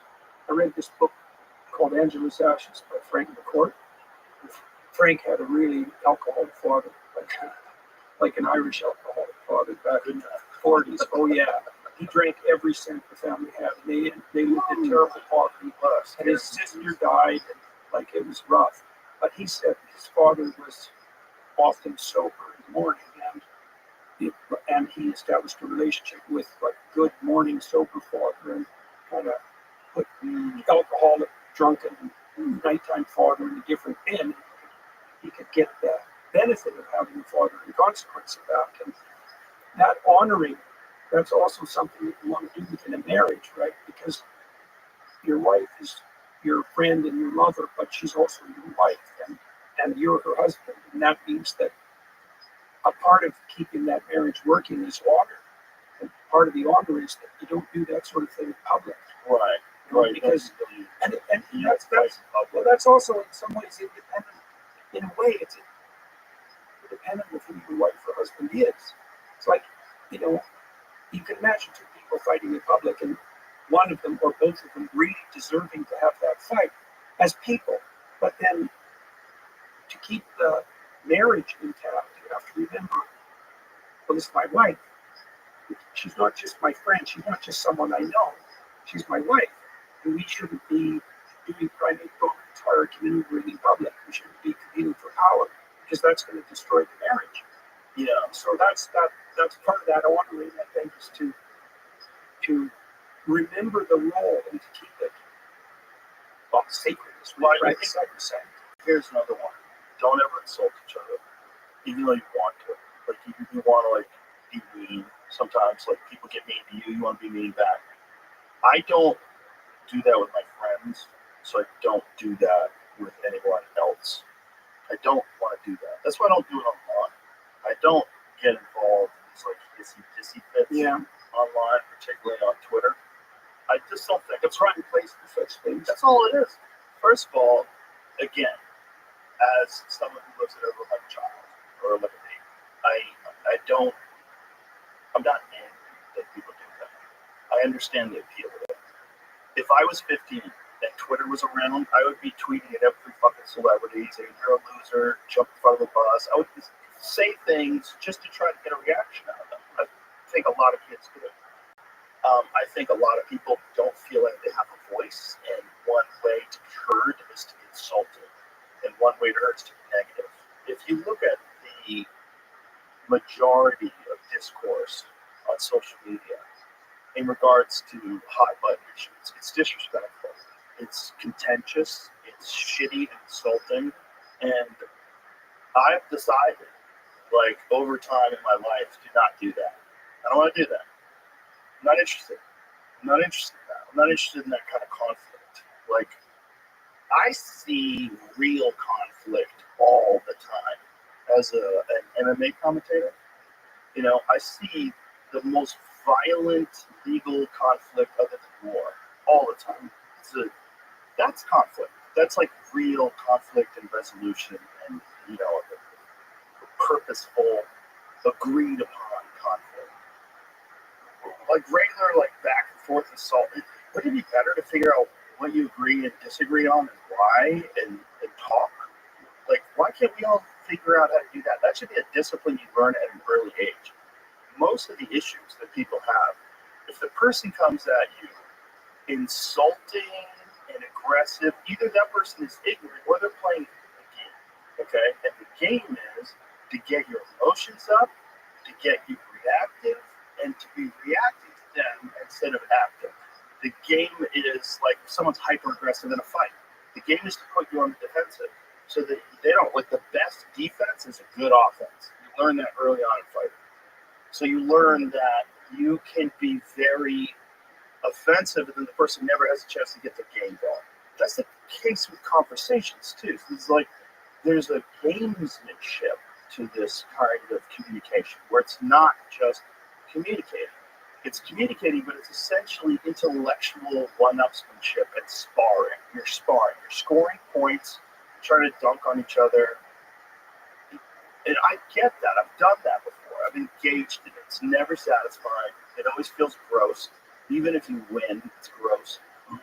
Like I've said this before, like even like publicly things that I felt like I had to do, like the Carlos Mencia conflict that I had way back in 2007, where I accused him of stealing material and it became this viral video and a bunch of other comedians, and we all agreed it was a real problem. It was a real problem because he was very famous and he was being protected by these agencies who were profiting off of him being famous. They didn't want that trade to stop. I still, to this day, wonder if I would ever do that again, because the negativity that came my way from people that were fans of his it's so overwhelming if you pay attention to it. It's like, what did I open up? Like, ugh. Even though I knew it was necessary. Like, what? And that is also why people are negative, because they want to stop you from engaging in conflict that's going to hurt them. You know, so they try to hurt you as much as possible. So you're like hesitant to do it. Dangerous, like sharks. Well, you could imagine, maybe, I think this is worth delving into in some depth. You could imagine that there's various ways of attaining status, renown, reputation. Status isn't exactly the right word because reputation is better, because you can have a reputation that you deserve, right? And so people do work for reputation, and all things considered, that's a good thing. Earned reputation. Earned reputation. Earned reputation. Earned valid reputation. Jordan, that guy. That's a unique human thing. And that's a real reputation. Right. Okay. That's so, what people want. Right. And it's also, there isn't anything more valuable that you can have than that. Not even close. This is why, by the way, this is very cool. It's a bit of an aside, but it's worth bringing up. In the Gospels, Christ tells people to sort of treasure in heaven where it doesn't rust, where the thieves can't steal it. That's reputational treasure. Right? So the idea is that if you conduct yourself impeccably, you'll develop a storehouse of reputation that will withstand all catastrophe. There's no place you can put your wealth that's more effective than that. It's the least violatable place. And that's right. It's right. Right. And so, but the problem is, and this is a really tricky problem, and you're touching on it, is that the reputation gain can be gain. Okay, so when your reputation rises, your serotonin levels rise. And that makes you less sensitive to negative emotion and more sensitive to positive emotion. So that's a really good deal. And what that also means is that there's a high psychological benefit to status increase, reputational increase, and a real cost to reputational decrease. That's partly why people don't like losing face, for example, because their emotions dysregulate. Okay, so now the best way to play that game is to establish a genuine reputation. And the best way to do that, you've done this, by the way, I figured out this year in my lectures that I'm always trying to answer a question on stage. So that's a quest. And I'm bringing the audience along with a quest. And it's a real quest because I'm actually trying to figure something out, and I do that in real time. And that's a very different game. That's a very different conversational game than a status battle game. Yeah. Right? Because I could come on here, I don't know if it would work, but I could come on here and I could try to show that I was smarter than Joe Rogan. Now, I've watched you, and that's a very difficult thing to pull off. But hypothetically, that could be my aim. I could play gotcha questions, and I could lead you into places. The problem is that wouldn't work because I'm willing to accept that you're smarter than me. First of all, like I talk to a lot of people that are smarter than me, and I like it. It's enjoyable. I don't ever feel uncomfortable talking to people that are smarter than me. Yeah, I want to know some things that they can tell me on certain things. I want to educate myself. I want to see how the mind works. I want to be blown away. I don't want to compete with them intellectually. There's times in my life where I would have long intellectual. I think that's what's made. Well, I think that's also what's made you popular and a force for good. Is that you are on a quest, and that quest, the consequence of that quest, if undertaken properly, is reputational enhancement. And people who can't or won't do that, they default to power games. And the part of it, and that's the default to power. Right. It's worse with social media because if you meet someone and they're playing a power game, you can just decide not to have anything to do with them anymore, or you can put a stop to it if you need to. But on social media, you can't because they're distant from you, and they're often also anonymous. And so they can play power games to enhance the reputational status falsely with no consequences. And the social media is rife with that, and it's really a problem. Like, I think that virtualization has enabled the psychopaths. Without a doubt. Yeah, well, Without a doubt. that's a terrible thing because the psychopath types, they're always the death of everything. Like, I'm seeing this come up on the right now. So imagine this. I've been working on a new theory of political psychopathology, and I like it quite a lot. Is this where the term the woke right comes in? Yeah, well, Lindsay is pointing at that, but he hasn't got the diagnosis exactly right. So it isn't woke. That's not the issue. It's not exactly. I think one level talking about is like similar types of behavior. He is talking about that. Yeah, no, what's his point? Well, just to clarify in your head, it's like that. Yeah, but the problem is, It's like absolutely. But the problem is that argument is predicated on the claim that the ideas are the problem, like the woke ideas, for example, on the right or the left. But that's not the problem. The problem is that 4 to 5% of the population, something like that, is cluster B, that's the DSM-5 terms, histrionic, narcissistic, antisocial, psychopathic, or they have dark tetrad traits. They're Machiavellian, they're sadistic. That's about 4%.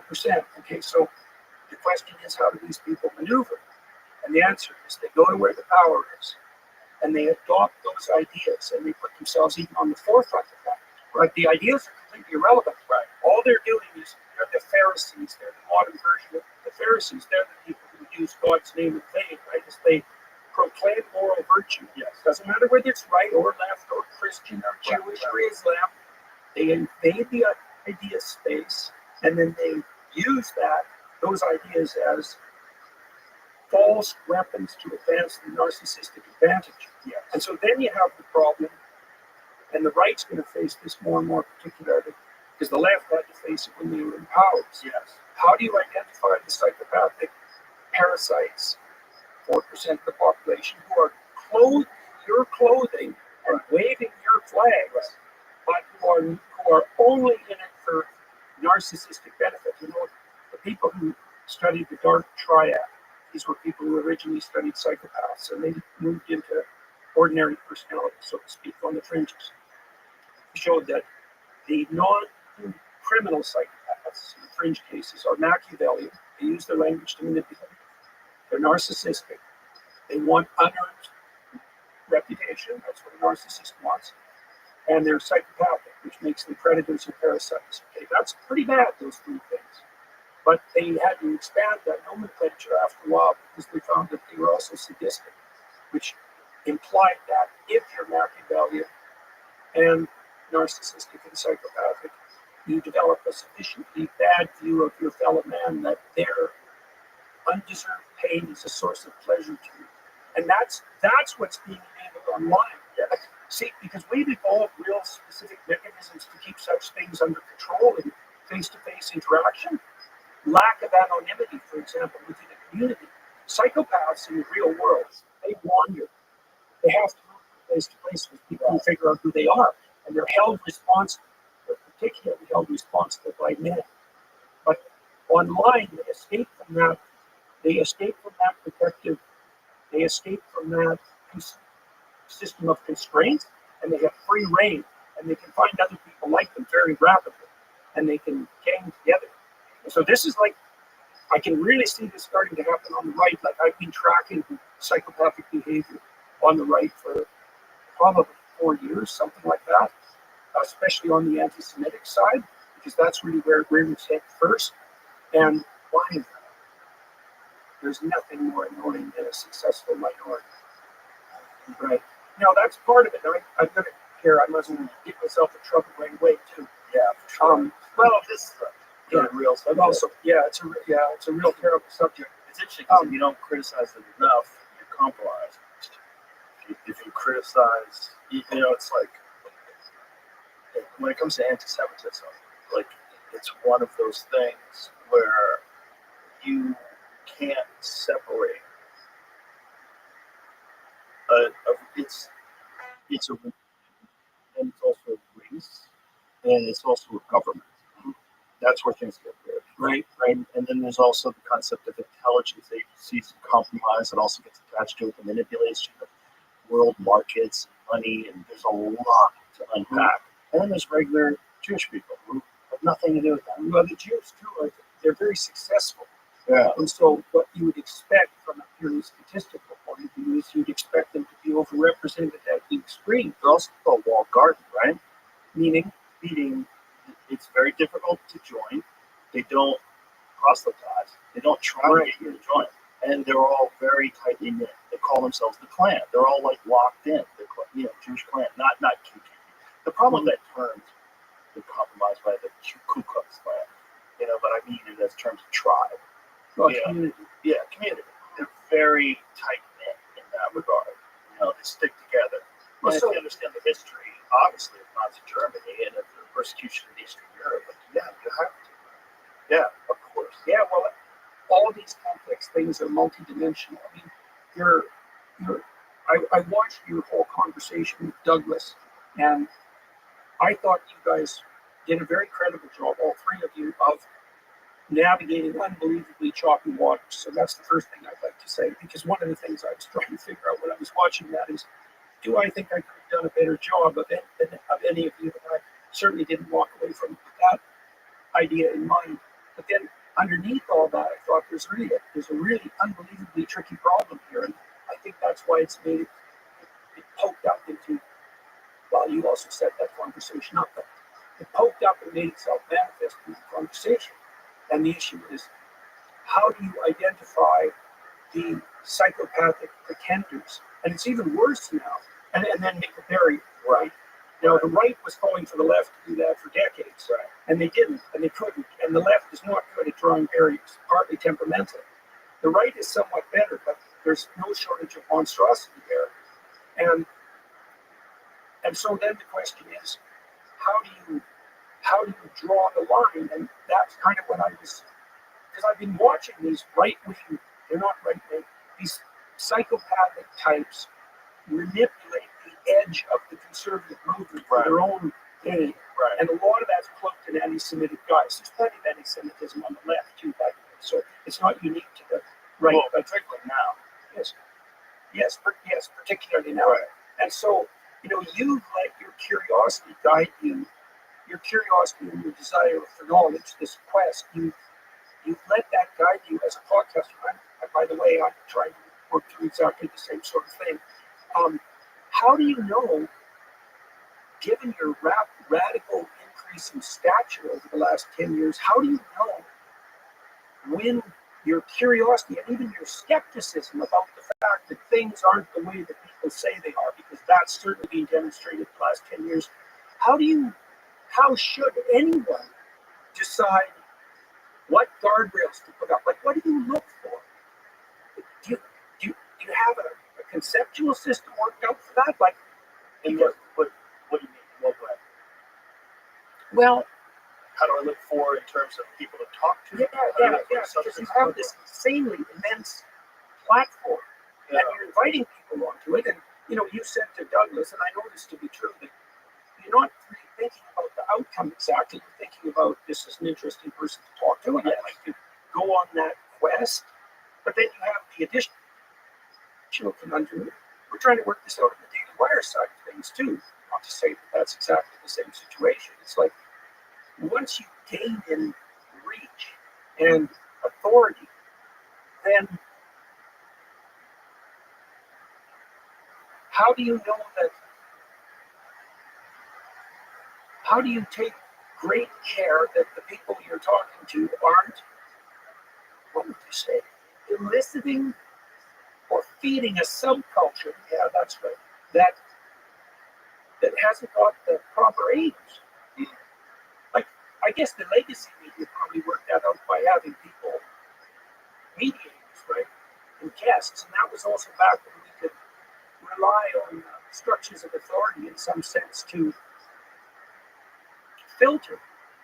Now we're in this helter-skelter world where everything is The up legacy for media is grabs. the worst of that. Yeah, I know. They're the worst. I know. Which is fascinating.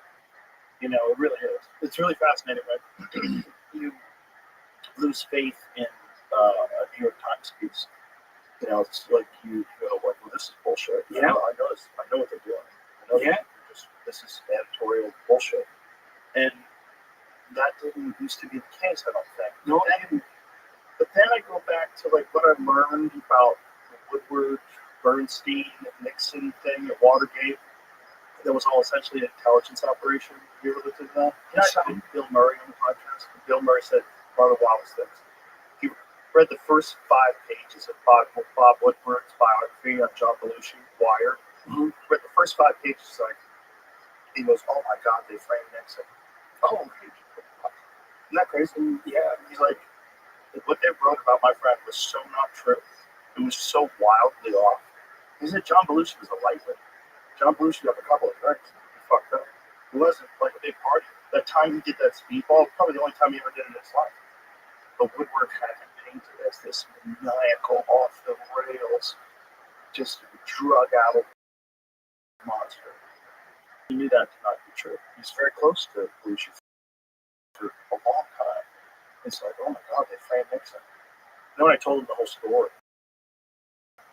what Tucker Carlson had told me about Woodward being his first job ever as a journalist was Watergate, that there's FBI guys that were involved in it and the break-in. The whole thing was they tried to get Nixon out of it, the most popular president in the history of the country in terms of the vote. But they were successful out of it. And it's probably likely because Nixon was very nervous who killed Kennedy, and he wanted to find information out. And apparently, he had been talking about it. I did it. He was, he didn't have it in him, obviously, and he knew it could. If you're a president, a couple of guys ago, just one of the most popular presidents, and he's posthumously popular presidents. I know he's very polarizing while he was in office, but was shot in the head in the middle of Dallas. And you think that the government might have had something to do with it. Like that could fuck with your head, obviously. Yeah, well, there's many things like that. I mean, you saw the government website that came up 2 days ago about COVID. Okay. Wild. Wild. Yeah, that's for sure. What are you supposed to do with that? All the things that would have got you fired if you were a professor and you said them 4 years ago, you would have 100% got fired for espousing any of these ideas that turned out to be true.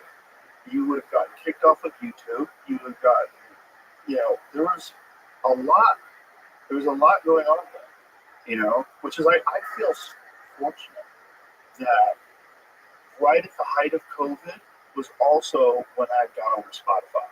Spotify is a Swedish company. It's different. They're different. They're much more rational. They're not overwhelmed by this identity politics shit, and they aren't overwhelmed by our weird political binary system of good guy, bad guy, depending on which side you're on.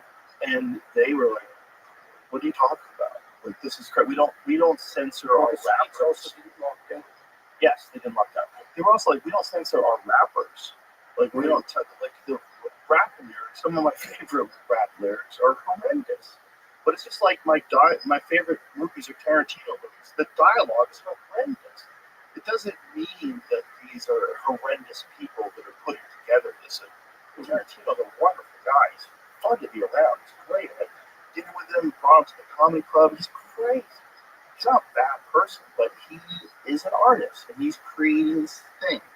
And this thing is going to show you aspects of humanity that you know to be true, but are horrific. That's the same with rap lyrics.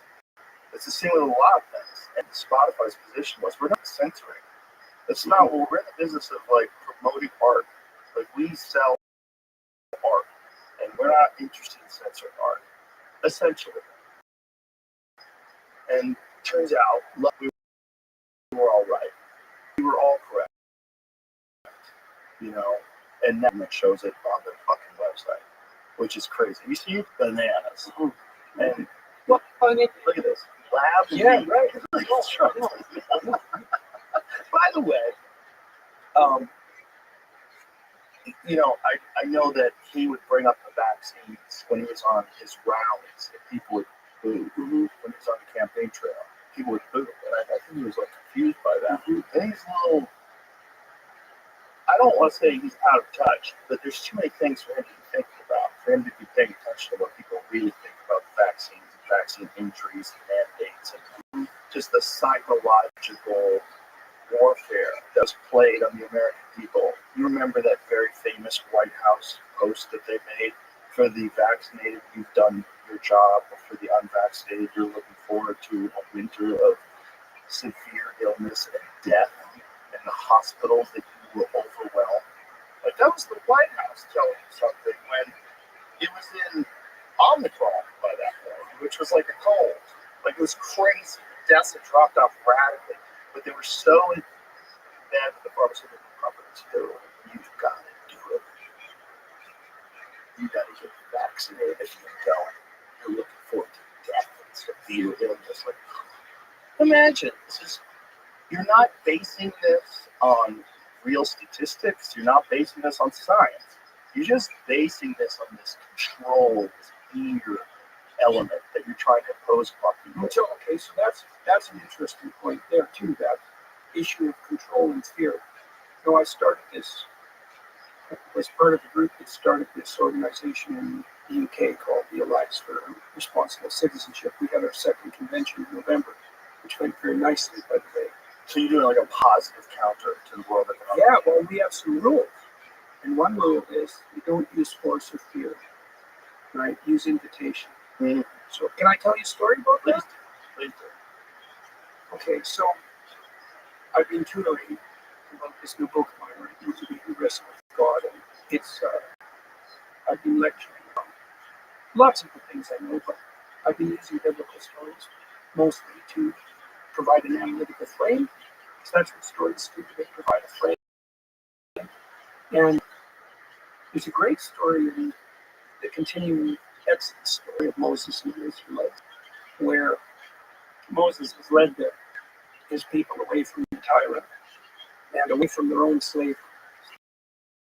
There's a dynamic in that story between those two things. No tyrants without slaves. Or you might say no tyrants without slaves. And so the Israelites have, then it's across the Red Sea of chaos and blood and into the desert for 40 years. You don't escape from the tyrant if you're a slave without paying a price, and maybe for 3 generations. It's rough. So Moses is trying to get these people to stop being slaves and to take responsibility so they don't need a tyrant. So he's kind of got there, and they're on the edge of the promised land, right? And so they're almost at the end of their voyage, and they run out of water. They're still in the desert. They run out of water.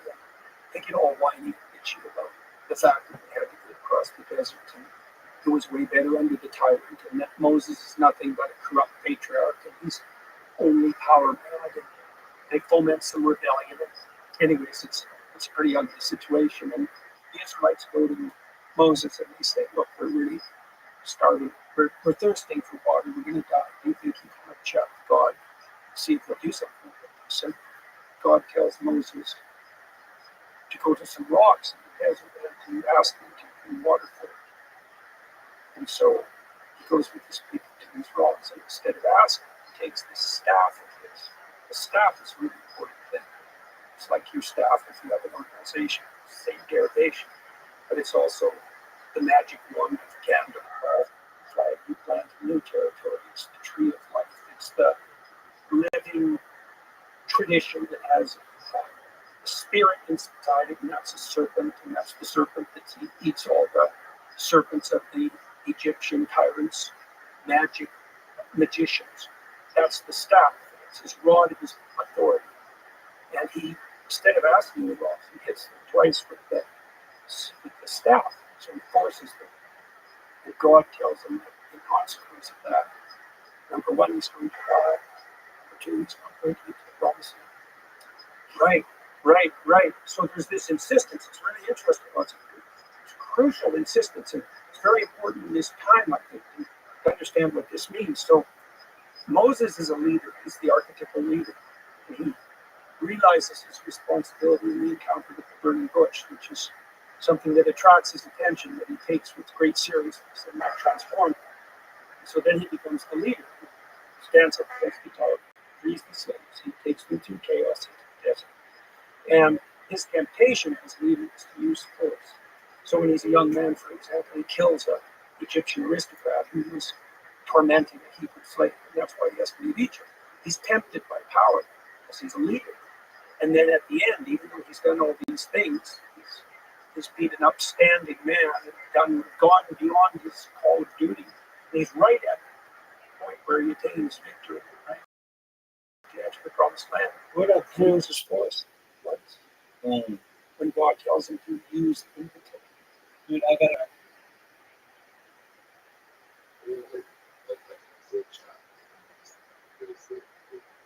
Yeah, dude.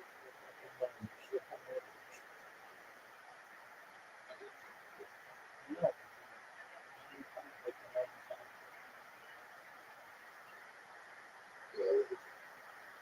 Well, looks like you missed out.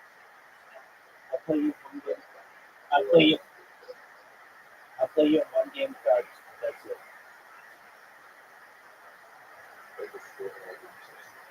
Alright, well, no fucking wonder you're so late.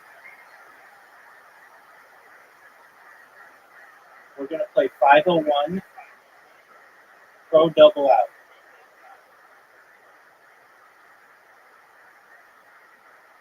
You don't even know what this is.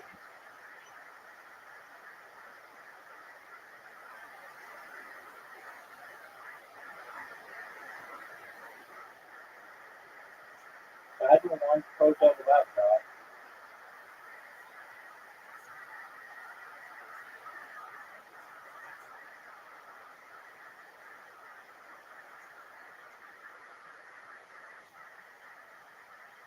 You get your shit together.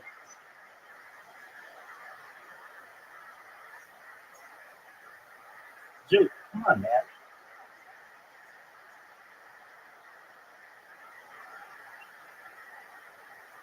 Dude, dog. I'm gonna give you 10 seconds. Now, there you go. Now get your shit together. This is the only game we're playing.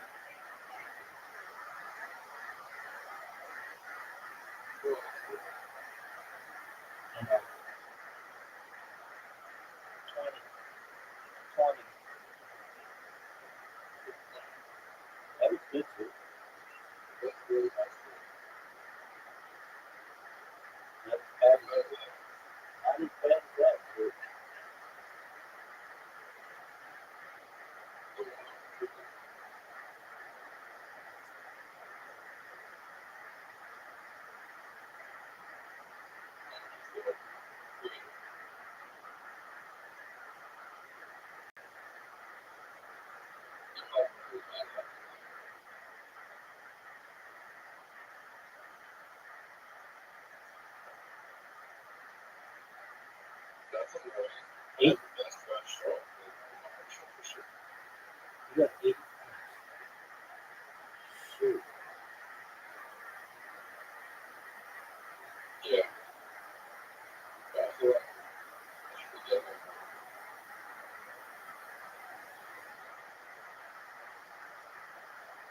85 points. You're destroying me. You're destroying me.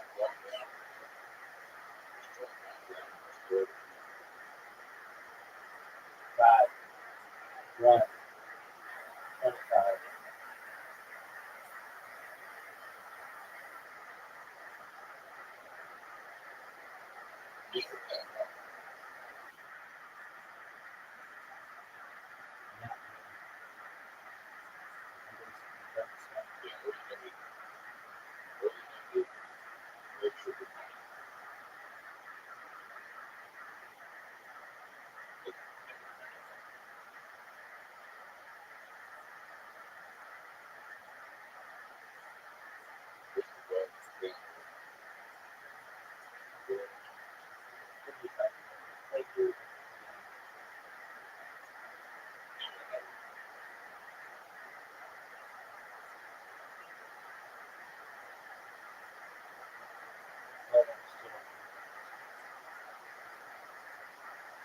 You did too. You can get it.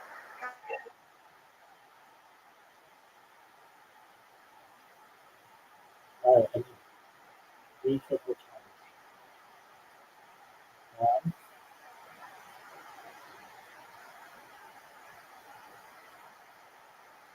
dude, if I came back and beat you, that's gonna be embarrassing for you. It's double out, double check out, dude.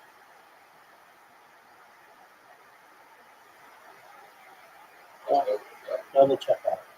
Get that 18. Get that 18. That's 1. Oh, fuck yeah, dude. That was amazing.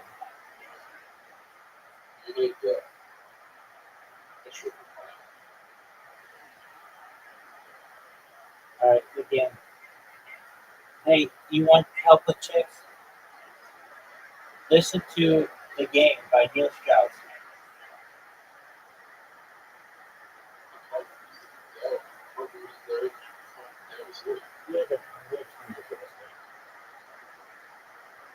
There's this chick. There's this Redditor chick who likes to hang out at the local adult bookstore. If I know about it, everybody knows about it. That ugly bitch.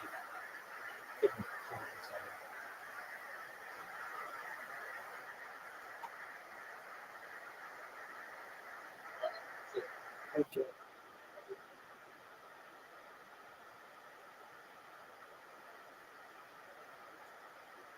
Invitation. To use his words for logos, to use words, to use invitation. And that's enough so that he's dead. So is his brother Aaron, that's his political arm, and he doesn't have to promise that. And then in the Gospels, of course, Christ forgoes power altogether. The temptation in the desert, one of the 3 temptations is the temptation for use of power. So one of the things that maybe we can conclude from all this, given the context of what you've said, is that you can tell the tyrants. They use fear and compulsion. And they don't use invitation. So one of the rules we put together for art was invitation only. Play, we're going to do this playfully. Yeah. And we're not going to use force or fear ever. We use invitation. And so I don't know what you think about that. Is it distinguished, imagine it's the distinguishing characteristic between the wannabe tyrants and the true leaders. The true leaders say, here's an offer.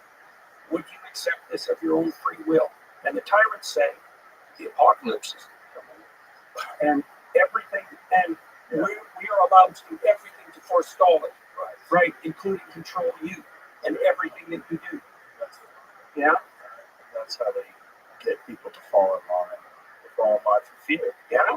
Well, fear and force. It's like also, you have to do this because the apocalypse is looming, which is always in a way true.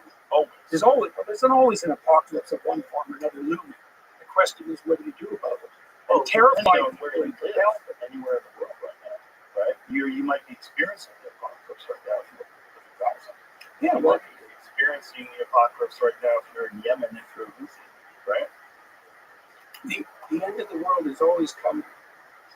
Right, and for you, for me, for yeah, right. So you can always look into the future and conjure up an apocalyptic scenario. And maybe even that in itself isn't a sin, although I think it is. There's another, but if you yet then turn to fear and compulsion as your means of governance, then you're a tyrant. I don't care what your excuse is. It has to be invitation.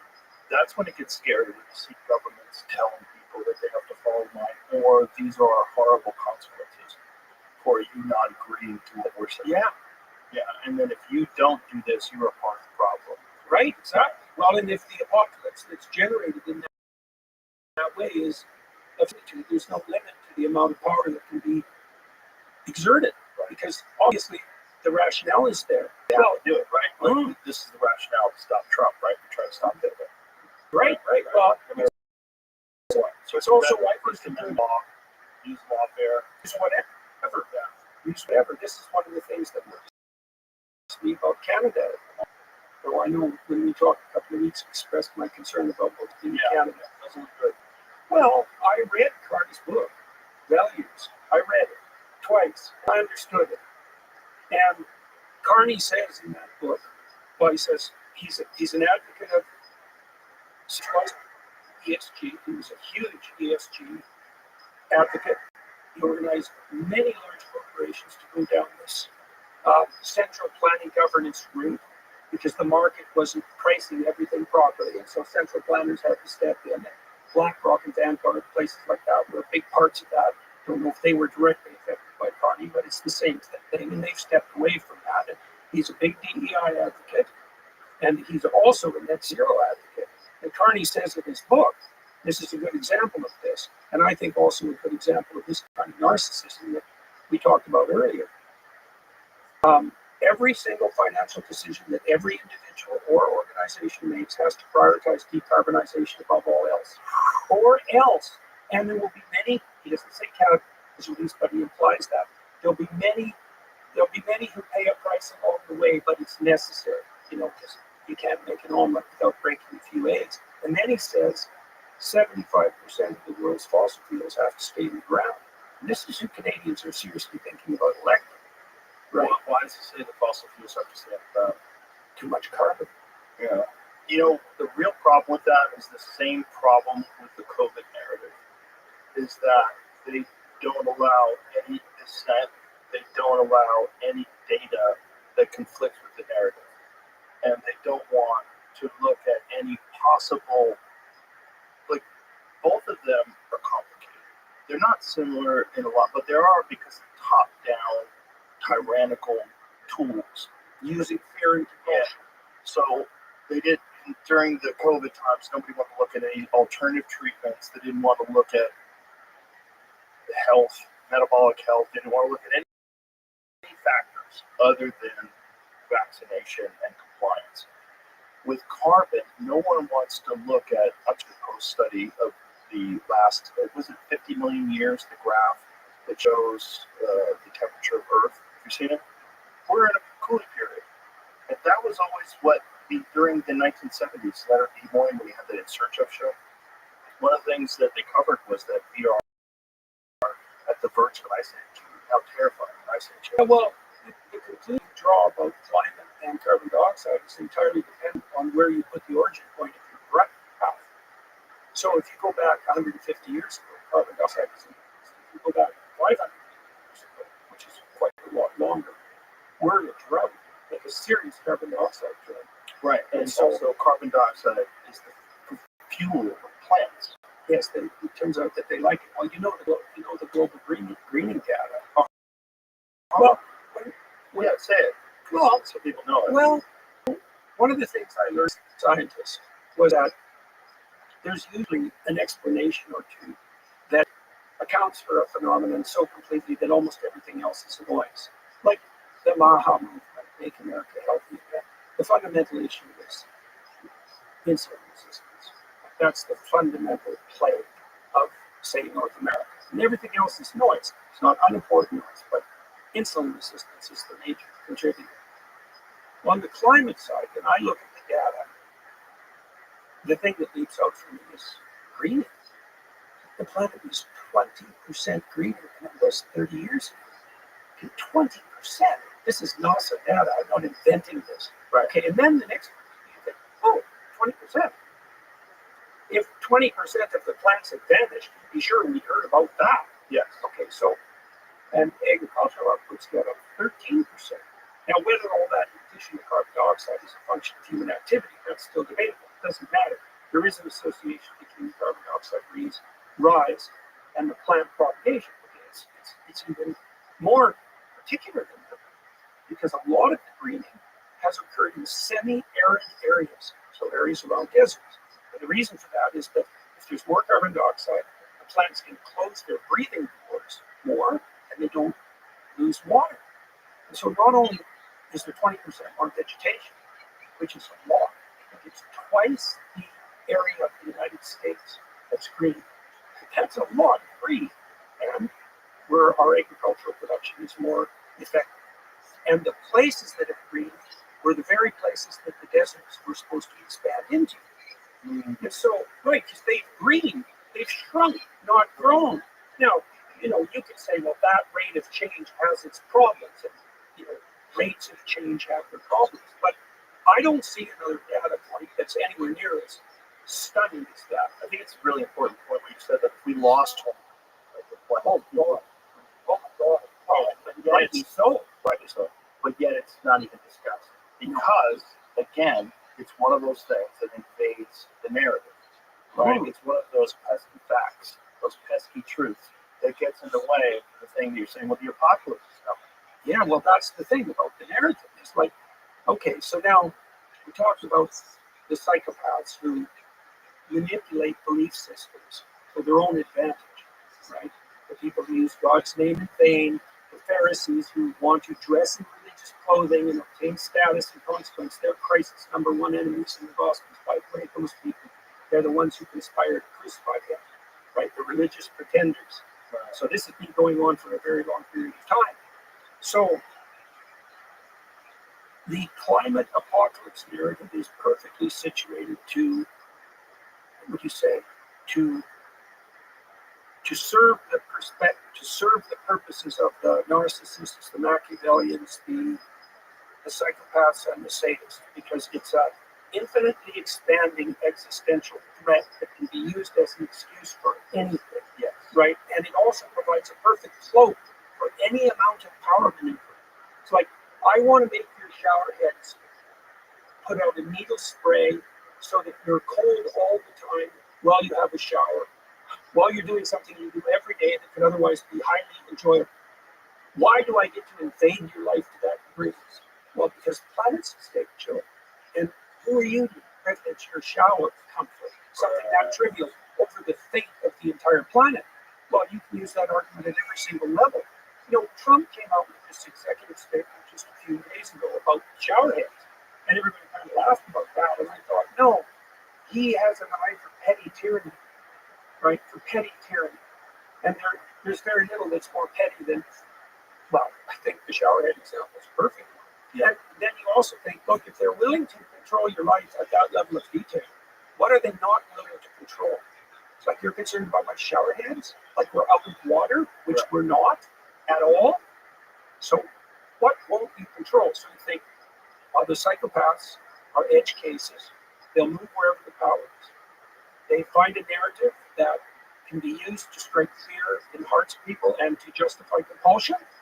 They ally themselves with that belief claim, and then they ratchet themselves up status hierarchies without any true reputational validity, riding on that edge of fear and power. Right. I wrote an article, it hasn't been published yet, in the Telegraph, because I got held a lot after one of our podcasts. You may know this, but The climate change stuff. that's right. The whole bloody transcript was sent to the college as an indication that I was out of my wheelhouse. Maybe I stepped a bit out of my wheelhouse when we had that discussion because I'm not a climate scientist, whatever the hell that is, by the way. Because you have to know a lot to be a climate scientist and an economist on top of that. So today I'm talking about something that's a lot more psychological. The climate apocalypse narrative is a social contagion that's driven by power-mad psychopaths who are hell-bent on using fear and compulsion to make sure everyone steps in line so that they can continue with their acquisition of undeserved power. it's also effective enough that the people that are underneath the power comply and do the job of the man for the man. Yeah, well, that's the advantage of using fear and compulsion there, right? It's like, well, I have to go along with this because my leaders who built up a certain degree of credibility are telling me that, the apocalypse is nigh. And who am I to, well, first of all, question, because God, there's a hard thing to figure out. What's the global effect of human activity on the climate for the next 100 years? Well, good luck figuring that out. But this is why I'm making it more psychological this time. It's like the climate fluctuates, and for complex reasons. But that doesn't mean that you get to look 100 years into the future, and you get to conjure up an apocalyptic narrative, and you get to say, we're the only people that can save you. And you get to say, you have to change every single thing you do in your life and prioritize our concern above all else, including even the well-being of your own children, or the economic future of the Africans, for example, who don't get to use fossil fuels, right? You don't get to do that. You don't get to do that using fear and compulsion. Not only that, it's being done by people who are wrong about everything, every step of the way. Every step of the way. Yeah, well, then they just play us like a hand game. They go, okay, we got the time frame wrong, Joe. It's not 20 years. But it's not even just 40 years. It's not even just climate change. It's basically everything. Public health, agriculture, you name it. Yeah. Yeah, well, that Every sets single us, thing. The water supply. that sets Everything. us back into this conundrum that you, Douglas, you were addressing. So, okay, two things, like three. How do you pursue your interest in a landscape that's been shorn of reliable expert input? Right? Who do you rely on? Well, okay, if you don't know who to rely on, like, how do you keep the bloody psychopaths at bay? And the conspiracy theorist mongers and the people who aren't trying to discover the truth, but who are using the conspiratorial edge. That's right. The Groypers, for that matter, right? These are people who are clearly playing power games for their own benefit, and they're spinning up these conspiratorial narratives and writing on them and occupying this parasitical manner. This is going to be this is a huge problem already on the right-wing side. I don't even know what the hell that is anymore, because I don't know what the left is. I don't know what the right is, but We need to clean this up. yeah, well, that's also what we're trying to do with our. Yeah. What is the center? Right? That's where we can all meet up. Well, And I think that's doable. well, let's specify it even more. Okay. The center is a place you go if you were invited. Right? Right, exactly. Okay, well, and that also ties back into this idea of playing. Like Piaget figured this out. He was watching little kids. So if a little boy wants to play house with a little girl, which is generally a good idea, if you want to play house with a woman at some point in your life, you better get that right. It's a very serious game. What's the first rule? She has to want to play. Right, what's the second rule? You have to play with her in a manner that makes her want to play with you again. Right? I've been thinking about this a lot in terms of what constitutes objective standards of morality. You know how Sam Harris is obsessed with malevolence, and he wanted to ground morality in objective science because he thought that would give us a firm standing place. But he went down the wrong scientific rabbit hole, I think. I think if you understand this relationship with play and iteration, then you have the core of morality. So, and Piaget, by the way, this is part of, what would you say? This is the philosophical edge of his theory. This is actually what he's trying to accomplish. How do you decide if an arrangement is good versus bad or good versus evil? Well, Piaget went to children to find that out. It's like, okay, you want to set up a game. Why? Well, a game is it's the foundation of social interaction. Play a game with one other person, and then maybe you can play a game with a bunch of people, and then you can play a game with one person or a bunch of people across a long period of time, and then you can do it in a way that improves. Okay, so what are the rules? Your little boy, she has to want to play. And then you have to play with her in a way so that she wants to play with you again. If you do that, then you have a friend, and that iterates. Now, so you can imagine that there's a structure of voluntary play that's really quite stringent. But this is what you do on your podcast. Seriously, and that's why it's so attractive to people. And that's the core of what you might call objective morality. It's like there's a very limited number of ways to play, to offer a game that someone else wants to play, And then there's a very limited number of ways to play that game so that they want to keep playing with you. And then you could, if you add that additional constraint of improvement across the games, you've got the straight and narrow path. Right? Then it's marked by, we're really trying to do this in art. We want to offer a vision that people want to accept or even thrilled to accept. So that's even better, right? A game that you'd be thrilled to play. So one of the things we're doing on the energy side, I'm going to an event with Alex Epstein in 2 days, talk to energy executives about this. You know, well, what kind of world do you want to see? Well, how about a world where there's so much energy that poor people can afford it? How would that be for a vision? Like, have you got a problem with that? Well, poor people can't have energy because that will destroy the planet. It's like, no, poor people can't have that energy because you have to let go of the game that you're playing as a narcissistic psychopath that's elevating your status inappropriately, and you're perfectly willing to sacrifice the world's poor to continue your grip on power. How about that for a psychological interpretation? Right. And how about this as an alternative? Why don't we do everything we can to drive energy costs down to the lowest degree that's sustainable, like in a market economy, and make energy available to everyone so that we eradicate absolute poverty? Why wouldn't the left line up again around that? Because the left hypothetically serves the poor.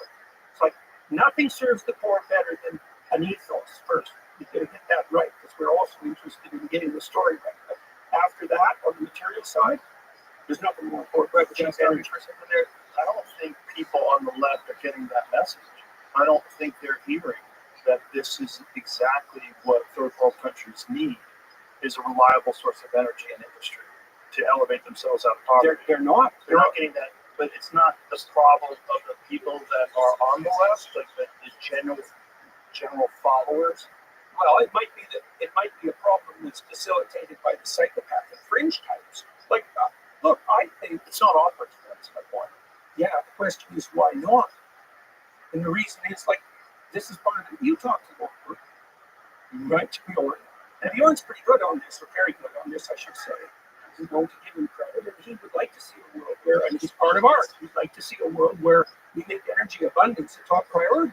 It's probably the only way you're going to pull third world countries out of dire poverty. Well, it's also, as far as I can tell, the only way that you pull them out of environmental catastrophe. Right. Because if you want to produce an environmental catastrophe, a true environmental catastrophe, how about a 3 or 4 year famine so that everyone there kills all the animals, for example, or dies, right? So we also know that if you get people above $5,000 a year GDP, then they start paying attention to long-term environmental sustainability because they don't have to scrabble around in the dirt for the next meal.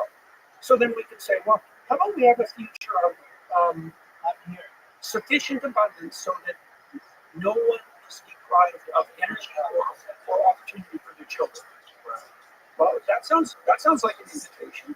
Now, if you hate people and you think the industrial enterprise is a stain on the planet and that we're viruses or cancer on the planet, then you're going to have a problem with that. But my sense too is that if we have enough energy, we can make all the deserts blue. I was watching a video on pollution about the amount of garbage that gets thrown in rivers in India, and it was staggering, just staggering to watch. That somehow or another, because the population is so large, there's so many poor people, there's a lack of home, whatever it is, they're just throwing the garbage in the rivers, and the rivers are just overwhelmed. If there's ever like a symbol of things, people that have been led the wrong way, like bad leadership, bad planning, bad story, everything. That's it. When you look at your river and it's all you see is water bottles, all you see is floating plastic. That's the whole river, and you know that if you get in that water, you're going to get sick. And yet, no one looks at it as number one priority. Like, what do you always say? Clean your river, make your bed. Like, right? Yeah. What's going on? Like, well, you want to incentivize people to pay attention to the local environment, and you do that in part by ensuring that they're not living so close to the edge of catastrophe that they can only think about today. Right. And if you start from the mindset that, can I tell you another story? Okay, you tell me. me all the stories. I have to ask questions. All right. This is a really cool story. This is how to set the world right. This story. So I've been traveling around lecturing about my book, and I wrote a chapter on Abraham in that book. And Abraham is the father of, in principle, Islam, Christianity, and Judaism. He's the father of nations. That's how this works. So when God comes to Abraham in a very particular way, it's one of the ways God is characterized in the Old Testament. So this is like a definition of God. Right? It's not a testament to God. It's a definition of what God is. Okay, so Abraham, he doesn't hear anything about God until he's like 70. And he's already living in privileged paradise because his father and his mother are rich. And so he doesn't have to lift the finger. If life is about having your needs met, Abraham's got it covered. And so he lives like a satiated infant till he's 70. And then a voice comes to him, and it says, you are required by the God of your ancestors to leave your zone of comfort, to leave the wealth of your father, to leave your nation, to leave your language, to go out into the world and have your terrible adventure. And if you do that, now imagine that's the call to adventure. If you do that, these things will happen. This is the covenant that God makes to the Abrahamic people. It's so cool. I just talked to Brett Weinstein about this from an evolutionary biological perspective on the road, because I wanted to evaluate the story. I'm going to tell you from the perspective. So God is the voice that says to Abraham, if you follow the call of adventure, you give a blessing to yourself. So that's the meaning of life. You have the adventure. You do this in a way, because the adventure is compelling. Responsible romantic adventure is the most compelling pattern, right? And if it's intense enough, it justifies the suffering, right? It's a reason to get up in the morning, even if you're in pain. Okay, then he says, there's another thing that happens, which is that your name will become known among your people for valid reasons. So that's genuine reputation we talk. So if you follow the pattern of adventure properly, it'll be a blessing to yourself, and your name will become known among your people for valid reasons. So that's a good deal. You'll do this in a way that will maximize the probability that you'll establish something of permanence, or even eternal permanence. So Abraham, who's author, he accepts the call and makes the proper sacrifices along the way. God says your descendants will outnumber the stars. So he establishes the pattern of fatherhood that best propagates down the generation, which is the same as following the pathway of adventure. Then he says, you'll do this in a way that will make sure no one can stand before you. Right? So that if you adhere to that adventurous spirit and you propagate it, all enemies will either be converted into friends or flee before you. And then you'll do it in a way that brings abundance to everyone. And so now this is the question I'd ask Brett. So imagine this. So imagine that we have an instinct in us, or divine voice. I don't care which of those you use, an instinct within us that calls us to develop, right? That puts on the edge. And that's not the same as looking for infantile satiation or the gratification of our needs. It's genuinely this call to expand yourself, be on the edge, and to develop. That if you did that, follow that instinct, then you'd be a blessing to yourself. Your name would become known among the people. You'd establish something of permanent significance. No one could stand before you, and it would bring abundance to everyone. Right? And then in the Abrahamic story, what happens is that as Abraham accepts that, goes out in the world, and then he has a series of adventures, each of which requires a more complete sacrifice. Because as you develop under the influence of this call, what you're required to do is to live more carefully in accordance with your expanding domain of opportunity. And that's the pathway forward. So I asked Fred about that. This is different than the selfish gene idea. It's like there's an instinct within us that calls us to develop, that pulls us out into the world.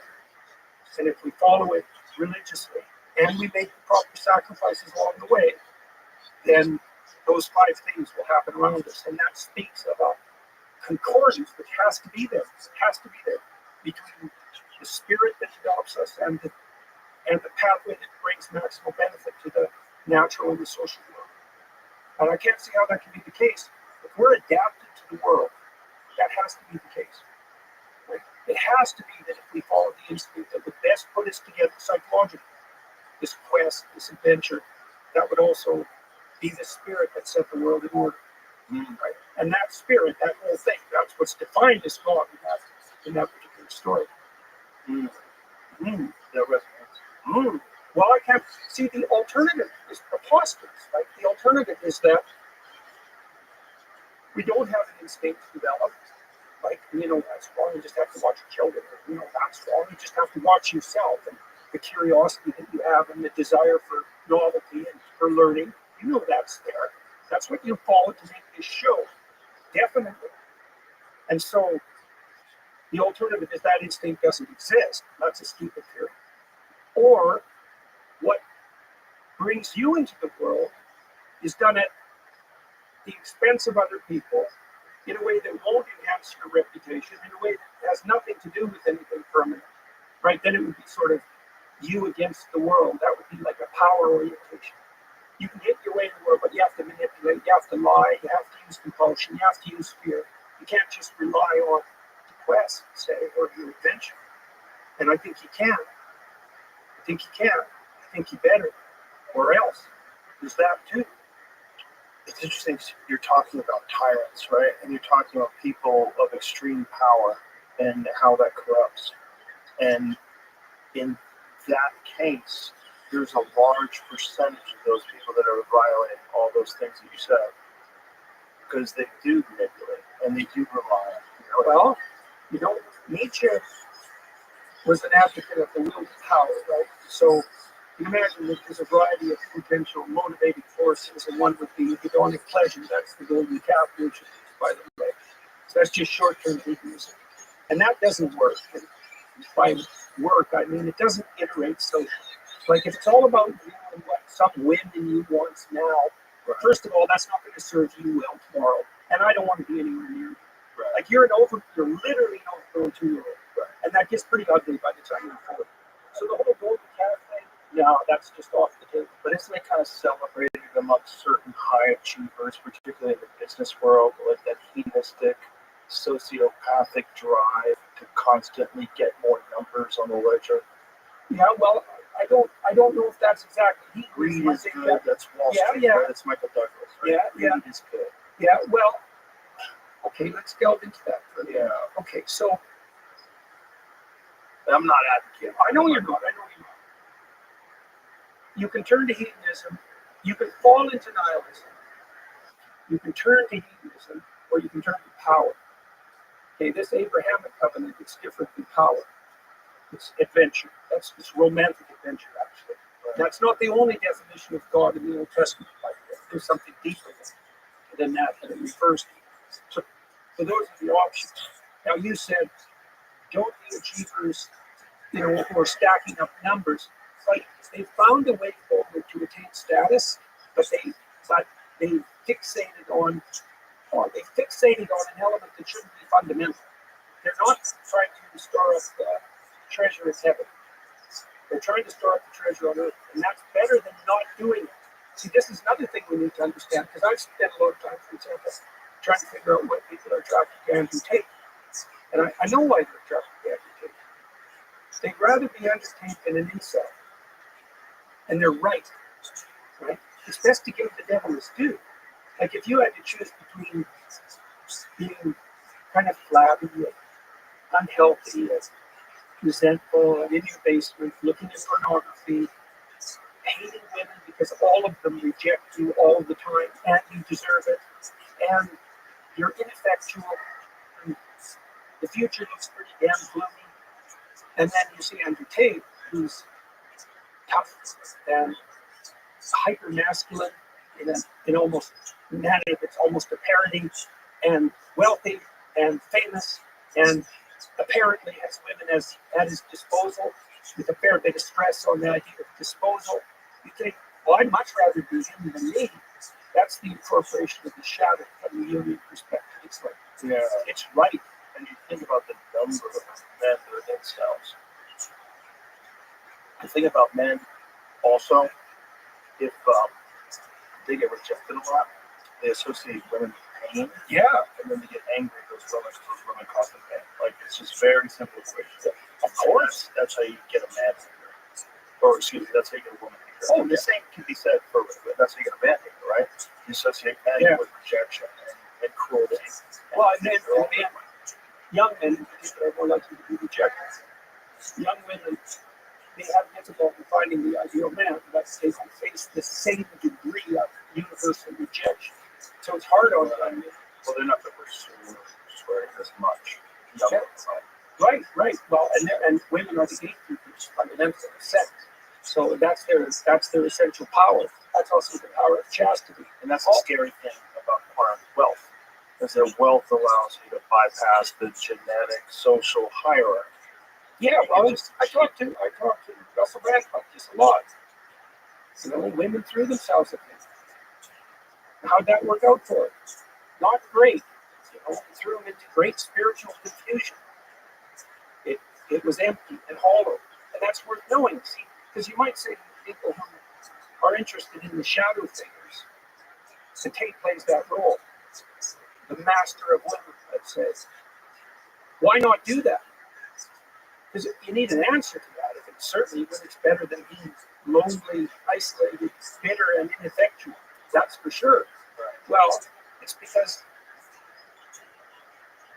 you don't confuse a stepping stone with the pinnacle. That's why. There's way more beyond that. I mean, you're a tough guy. You went through your disciplinary processes on the physical side in particular, the intellectual side too, I might add.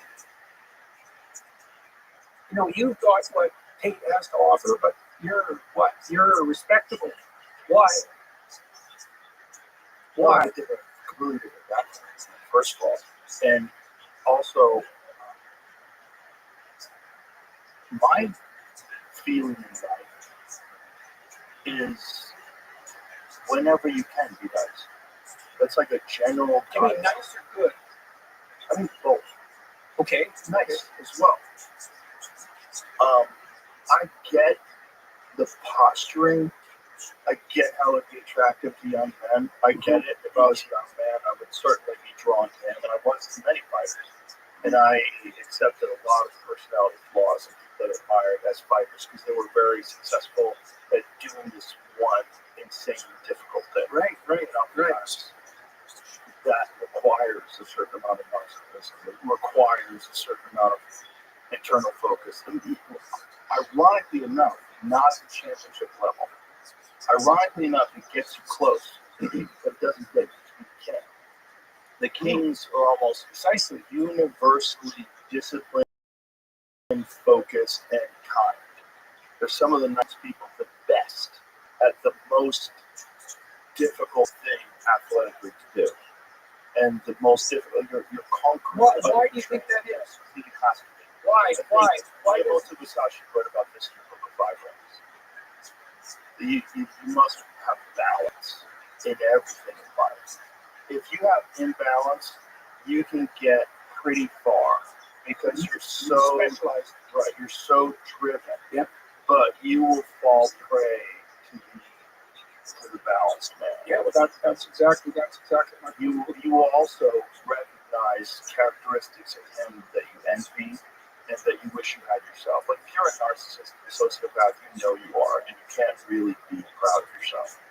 You can't, right? You don't have the benefit of the positive feedback that you get from true kindness to others. You don't have. But you also know that your reputation is founded on sand. And one of the ways to rationalize that is, well, everyone does that. Right. Everyone's like that. Yeah, but then you don't trust or like anyone. Right. And then you're real. That's for sure. Yeah. And then if you do achieve success, it's hollow because you realize like. So you just outlined there the progression that Carl Jung identified as characteristic of individuation, right? With the second thing that you said. So imagine you start at incel, right? You're ineffectual and you're rejected as a young man. Now there are exceptions, but let's just lay that out as the unhappy majority. Okay, now you look for a shadow figure to sharpen you up, to toughen you up, and to make you strive at least along one dimension, right? And so then you do that. Well, then the next thing that happens in the union stage progression is for a man, it's integration of the anima, which is the feminine part. And it's integration, it's not replacement. It's like, oh, well, then you discover the utility of empathy, compassion, kindness, and mercy, and care, while still being able to deal out justice, let's say. And so then you bridge that gap, and then that integration, you just said, even among fighters, that's what puts them in the highest place. Right? That's right. That's right. So, but it's hard for the people, it's hard for those who are completely disaffected and also quite angry about it. You know, the people who are interested in the pathway that Tate offers, they're not so unhappy that he's out on women, because they're pretty mad at him. And so, you know, if it's the bitch or me, then I'll pick me. You know, right, exactly. And so, and it is very crucial to get this progression correct, because monsters better than women. Right. But the question is, what's better than monster? And so it's very interesting that you make those comments on the fighting side, because you wouldn't necessarily think that it would be true in that world as well. Well, one of the best examples is your countryman, George St. Pierre, one of the greatest of all time, one of the nicest guys I've ever met. And if you didn't know that he was one of the greatest fighters of all time, you'd never guess it. You'd never guess it talking to him. He's curious, he's interesting, he's intelligent, he's very well read. He's always interested in different things. He's constantly searching for new information. And as a martial artist, he is still on a quest of improvement, even though he's retired. He always trains. He's constantly training. A quest for information. Okay, so let me tell you a story about that. All right, so this is a story that comes out at the beginning of Moses, when he turns into a leader. So it's about how you turn into a leader. Okay, so he's already killed a man and he's left Egypt because of it. So now he's in this land called Midian. He goes there and he chases some ruffians away from a well to these two girls who are drawing water. And they go and tell the father. He says to them, bring this young man to have dinner. So he does, and then he gets married. Then he becomes a shepherd. And this is crucial. If the shepherd's an image that runs through the biblical corpus study.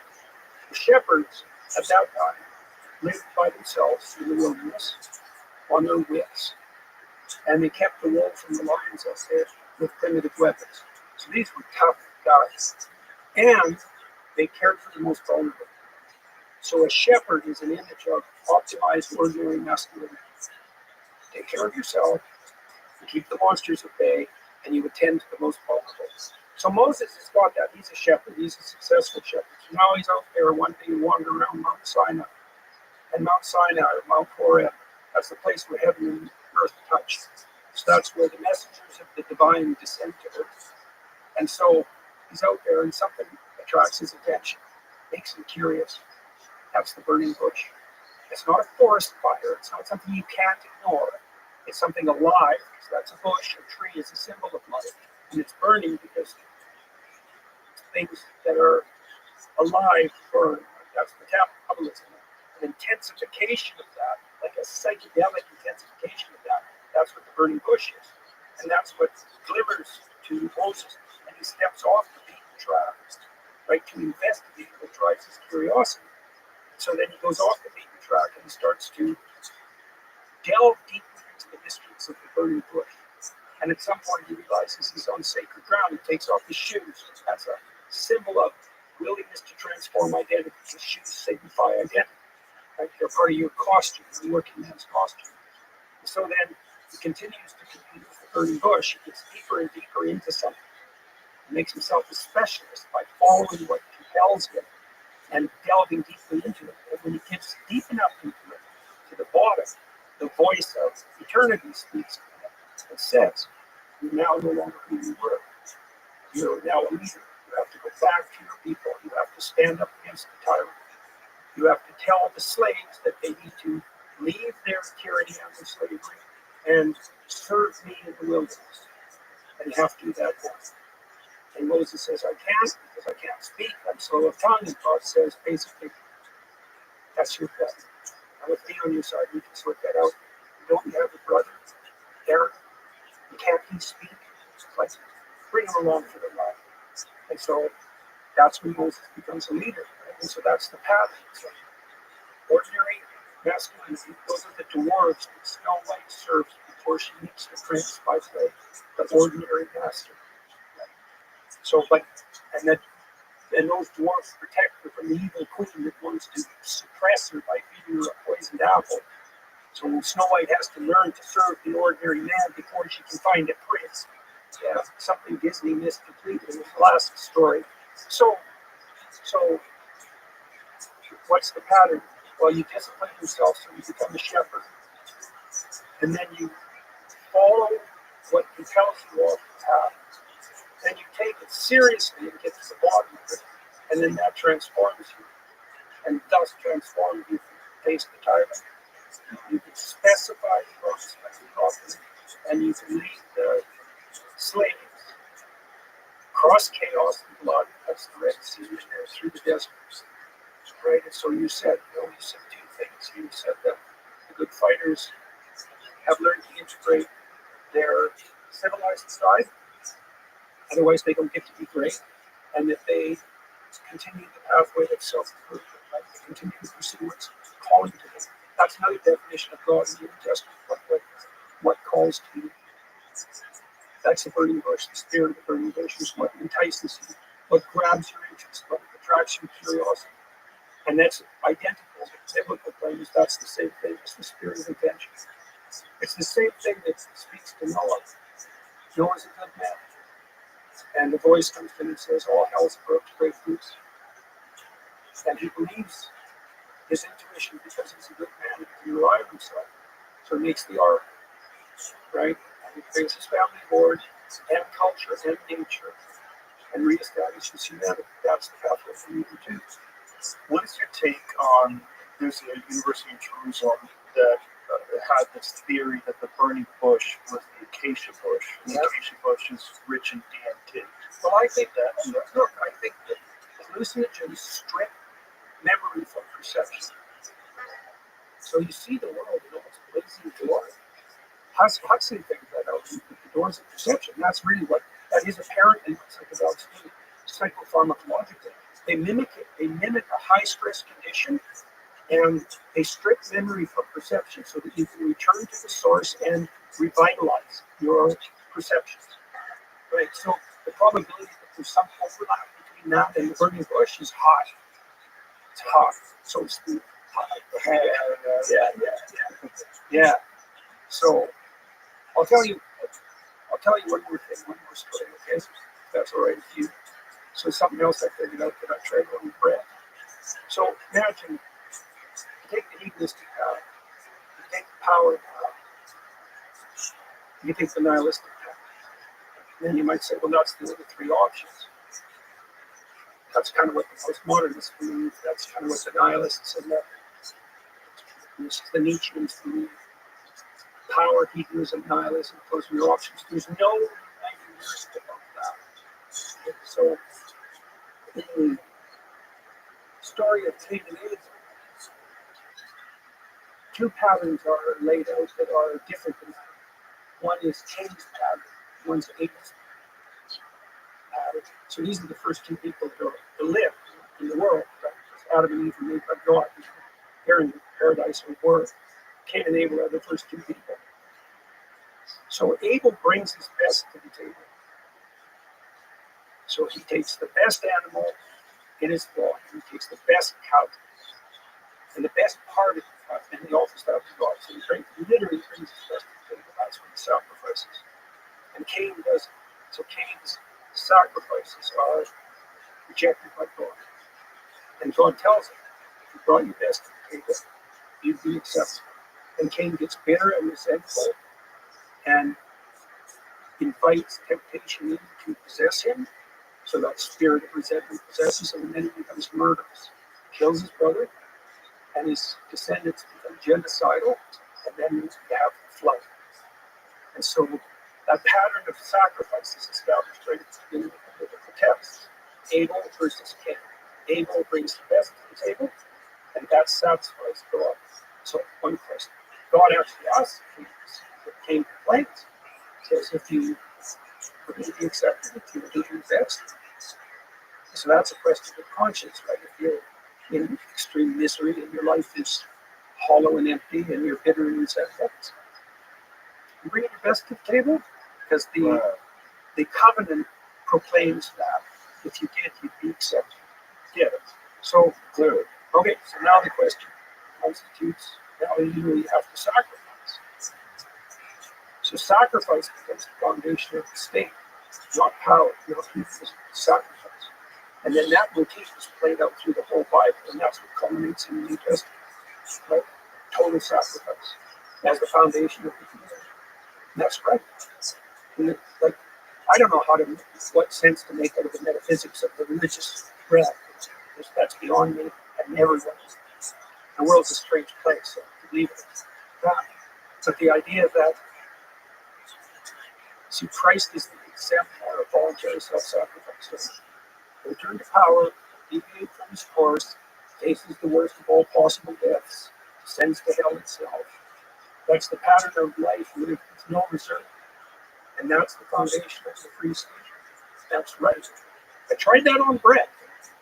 He told me when we first met on the tour that he felt that the biblical narratives were anachronistic, that they were written in a time that was no longer relevant to us. But he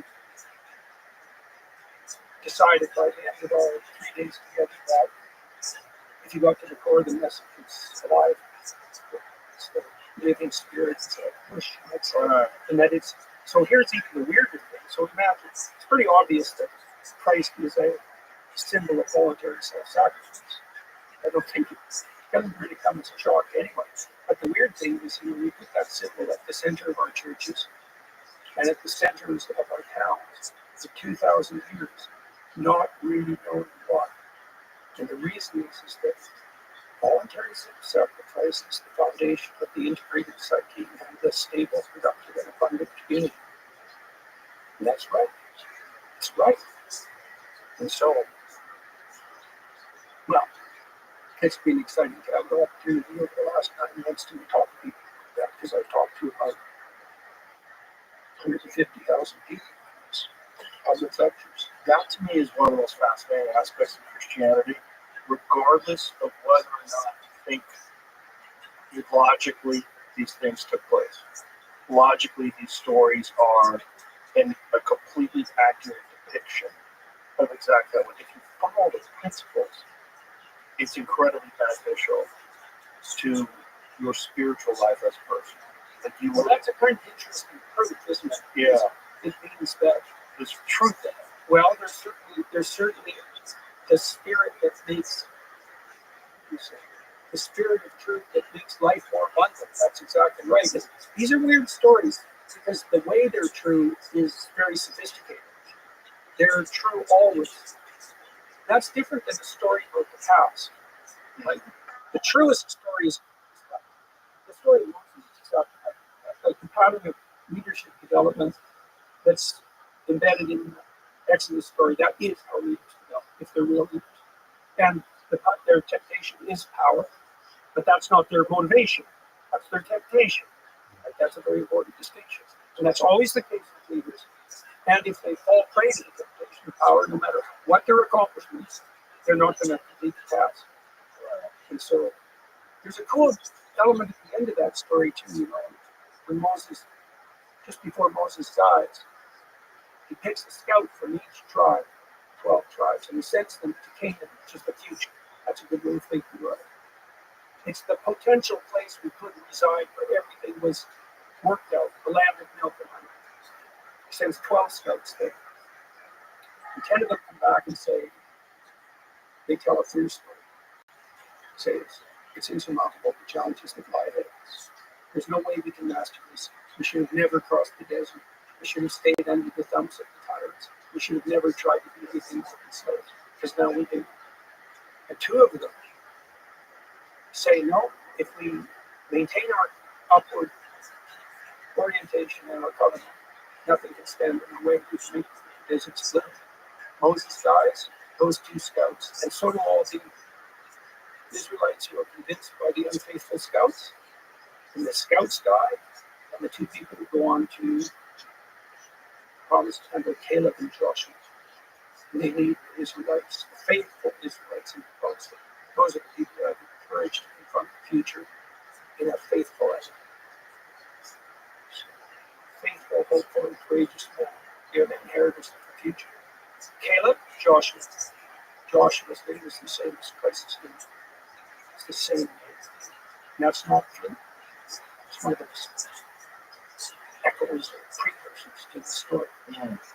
There's an ethos that leads you into the promised land. But what's the ethos? The spirit of voluntary self-sacrifice. You give up something for a social relationship. Of course, you give up being primary. You do the same thing on a social level. When you do that, it integrates you and it starts to work. And that's built into the typical story. It's right at its core. So, Pause that thought. Yeah. When he's a restaurant, we'll come back. Yep.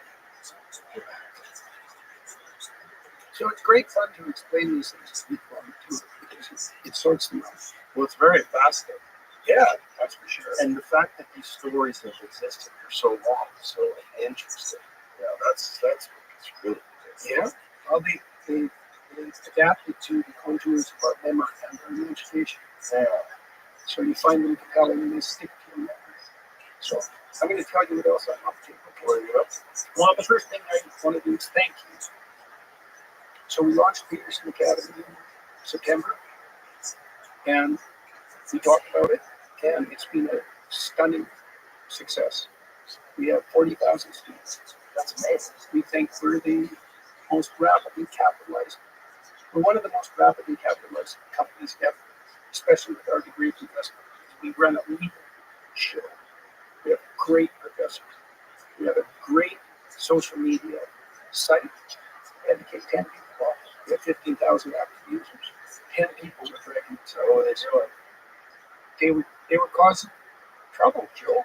They were causing trouble. Well, or immature, or out for, or didn't know how to conduct themselves. That's all it took. And now everyone is sharing ideas. And Nick, my daughter and her husband, they keep a close eye on us. That's great. We have secured funding to the point where we are dropping the price from $5.99 to $3.99 a year as of today. Right. So that should make it accessible to a lot more people. And we're even more convinced than we were that this has to be the future of higher education. So when we were doing our due diligence for the fundraising, we discovered that 40% of the courses at university are now online. So we've investigated some of those courses. Many of them are PowerPoint presentations, and that's all. So that's the university experience for full tuition. And we literally have the best professors in the world and unmatched production quality. So, and we're filling in the social element too, because more people will be able to meet. The social media platform does that. It's a very positive platform. We've already had our first couple of announcements, so which is quite fun. And we're going to do in-person events. Our first plan, we're going to do a cruise. Can I ask you this? Yeah. What has your journey been like to go from relative obscurity as a professor in Toronto to becoming this person who you are now, sort of a worldwide educator outside of the standard system of academia, but also subject to intense international scrutiny, character distortions, complete fall, like what they've done to change your positions of it. Like, you are probably the most intentionally misrepresented person I know. Intentionally misrepresented. You see it with a lot of other people too, but with you, it's malicious. You know, I've seen it. But yet you have this desire inside of you to spread information and to educate and learn. I'm learning on the stage. What is it been like? It's you. How old were you when I first met you? It was like 2015, right? Somewhere around there. 53. You were just you were just encountering notoriety, just encountering attention, and with all the trappings that come with that. What has that been like navigating that? You turn and Well, the first part of it, became world famous, at 50. for ideas. Yes. Yeah, that's for sure. Well, first, I mean, it was exhilarating and painful to begin with. It was exhilarating because I knew the ideas that I was teaching. Harvard University the revolutionary. I never could get over that. They loved me, please. Like, it was just but the students loved my courses, and I was very diligent. So I stayed my traces, so to speak. And I wasn't a revolutionary for the sake of revolutionary argumentation. And I was teaching about totalitarianism and great evil. And so it was hard to make a moral case against me. And no one was really inclined to do it. They were happy with my teaching. So as were the students. And I had a clinical practice, which was quite extensive. But then when I first started to lecture much more broadly, we rented a theater and I did a series on Genesis. It was the first foray into the public space. And it sold out. Well, that was when I started to encounter pain, I would say, at a crowd level. That was rough, because I'm pretty good at getting people to open up to me right away. I mean, I learned that as a clinician. And have thousands of people do that. That's pretty rough. Now, it was good. It was a good thing, like all things considered, because people would tell me how miserable they were, how discouraged, and how sidelined, and often how bitter, how addicted, how imprisoned. Rough stories. And then tell me how much they had improved. But that was also, there was a tragic element to that because it didn't take that much, to tap them into the right orientation. And so there was sadness in that to see all these people who were demoralized, thousands of them, and then to see how that could be rectified and yet hadn't. That was rough. I'm sure that was rough. There's many things that made me sick. I had pre-existing conditions, but seeing all that was pretty rough. But knowing that it was possible to rectify it, well, that's nothing but now. Wherever I go now, it's so interesting. Wherever I go now, I'm among friends. It's very strange. And I have security people, they keep an eye on me. All the interactions are positive. And I always take time, because, well, they've been positively impacted by something that I've read or said, and trying to get their lives together. It's like, how about we encourage that, right? Because more of that would be real good. And if we have more of that, then more of that would be real good and real necessary. And so, good for everyone, too. Hey, absolutely. Yeah. That's that abundance. So, you got your act together? Great. That's real good for you. Great for your girlfriend. Great for your kids. You're great for your community. Absolutely. And it's, the Christian ethos, the emphasis is redemption one soul at a time. Well, I'm a psychologist. That's what I think. One person at a time. Because everyone's connected way more intensely than you think. And so there's no such thing as a trivial person. And there's no such thing as a trivial sin or a trivial accomplishment for that matter. And so, and I know that. I studied totalitarianism for a long time. I know how it comes about. It comes about when everyone lies about everything, all the time. And the way you stop that is by not lying. And that's how it stops. So what's it like? Painful and insanely exhilarating at the same time. And, the balance has shifted over the years to the exhilaration. Once I got on top of it, once I got my help, which required pretty stringent discipline. Like I eat steak, and when I deviate from that, things start to fall apart around me pretty quick. Isn't it crazy that alone is polarizing? you're eating all the steak. You're contributing to the downfall of civilization. You're destroying the environment. Don't you know that cows are the number one producer of stop eating meat or eat so much meat. That's why the world's China's opening up coal plants every week. It's hilarious. Yeah. Well, that's just another. Okay, so it's also surreal, and that's one element. The diet thing, just alone is surreal. I mean, my daughter was so sick, and now she's great. Isn't it crazy? It's crazy. Well, my wife is on this carnivore diet too, and like, it's been unbelievably good for her. It's unbelievably good for almost everybody. Yeah, That's what's really fun. Well, it's crazy For the mind. That's Your brain likes to run on ketones, as it turns out. Yeah, it really does. I felt when I've done it back and forth, but when I'm on it strictly, like when I go back to it, one of the things that I notice immediately is I have like an extra gear intellectually. My brain's More stamina. Yeah, more stamina. We're gonna run this film on IQ test. Really? Yeah, because my sister, we don't know, but yeah, there's 2 studies planned. One group will be people with immunological disorders, try carnivore, keto, and no ordinary diet, random assignment sheet. But we're also going to give them personality IQ test. You should do it with junk food.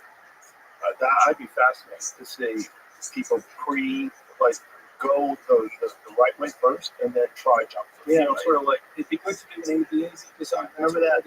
What was that? Super Size Me? Yeah, that documentary. Yeah. Where the guy just Well, it's clear. It's absolutely crystal clear that we need to be provided. Like the food pyramid is upside down. Yes, clearly, and then on top of that, environmental pollutants and all the other issues. Yeah. With additives. This is, to me, is one of the more exciting things about this current administration is the Make America Healthy Again movement, and eliminate fluoride from the water, eliminate all these. I think there's a new list of ingredients that most of them are banned in Europe and a lot of other places and are legal in America. It's insanity, and it doesn't make any sense. And oftentimes, the arguments don't even make sense as to why they continue to produce it, because they produce the same products for Canada, for instance, where Canada has better laws when it comes to additives. So they produce the ones in Canada where they don't have the negative, dangerous additives, and yet they still make this argument that to force them to stop doing that in America will cause great economic harm. So, well, it's clearly the case that we have obesity, diabetes, and mental health epidemic, and the probability that all of those are associated with insulin resistance and immunological reactions and need to be certain herbicides and pesticides. Yeah, well, there's a cascading. There's a cascade of differential effects. Undoubtedly, some people are more sensitive to those things as well. I was watching a documentary that I sent to Jamie about China, and one of China innovates at such a level, like such a fascinating level, that because they're integrated with the government, which I'm not saying is a good thing, but because of that, it's sort of unlimited growth, because the growth is designed for the state, like everyone's all involved in it. One of the things they're doing is integrating rice farms with crayfish farms. So they figured out a way to stop using herbicides and pesticides and instead farm these two things together. So they have the rice and then they have the crayfish. The crayfish feed off the excess material from the rice, but also keep the water nitrogen and carbon rich. And so the rice is more nutrient rich, and so the soil is more nutrient rich. And then they're bringing in fish and crabs as well. So they're harvesting all of these different things that people eat along with the rice, all in together that created, sort of like what they've done with regenerative agriculture, like White Oaks pastures and polyface farms, different regenerative agriculture establishments in America, but they're doing it with rice to avoid using herbicides and pesticides. And hopefully the new administration under Kennedy will be able to figure out how to prioritize these things so some of them happen. My concern, I suppose, it's not my concern, a concern is that they'll try to do too many things at once. And that's why I focused when we talked earlier today about insulin resistance. Right. There's so much to try to change. Well, that's it. And if you can't change it all, there's going to be resistance on all fronts. But one person at a time, as you're saying. Like when you have this message and you talk to people about things that you've done that have made you healthier, that message resonates, and then one person tries that, their friends join in, and the next thing you know, you've got a large percentage of healthy people that are listening to you. Yeah. Well, I see that again at the shows. Like one of the things that's also changed across the years is that the proportion of people who are in trouble at the shows is increasing. And partly that's because many of the guys who come, generally with their wife and often with the child, have put themselves together. And then they're happy about that. And they tell me the stories. So that's great. Like, there's nothing better than traveling all around the world and having people come up to you and say that they weren't doing so well. Right. Their lives are way better now. And thank you. Yes, that's a good deal. That's a good deal. Those are my favorite stories that I hear from people that listen to the podcast. They're like, I've listened to the podcast, I lost 60 pounds, I started working out every day, I'm much healthier, I'm drinking a lot of water, I'm getting vitamins, just my mental health has improved because of the daily exercise, I'm a different person, I'm on the right path. Yeah, well, so that's very interesting too, right? That the fact that that's actually, you said those are the best stories that you can hear. I love those stories. Well, it shows you something about non-hedonistic motivation. It's like, imagine what you could have if you could have anything you wanted. Well, maybe your imagination would drift first to the hedonistic side, or maybe the power side, for that matter. It's like, no, how about you can wander around anywhere in the world, some isolated field with a castle on it and serve you. People that you've never seen will come up to you and say, I was having a pretty damn dismal time with it, all things considered. And I listened to what you wrote and said, and in consequence, I put my life together, and your wife is standing beside me going, yeah, it's really not good. Thank you a lot. So, no, those are great. That's a good deal. That's a great. So when you ask what it's like, well, it's like a lot of that, and do you feel a burden? Do you feel like a sense of responsibility that is at times overwhelming because of this responsibility you have? I think I felt more for a good while the pain of it. It wasn't the responsibility. Well, the intense connection you have to these people that are. Well, the responsibility makes you careful. How careful are you? Careful. Yeah. Why?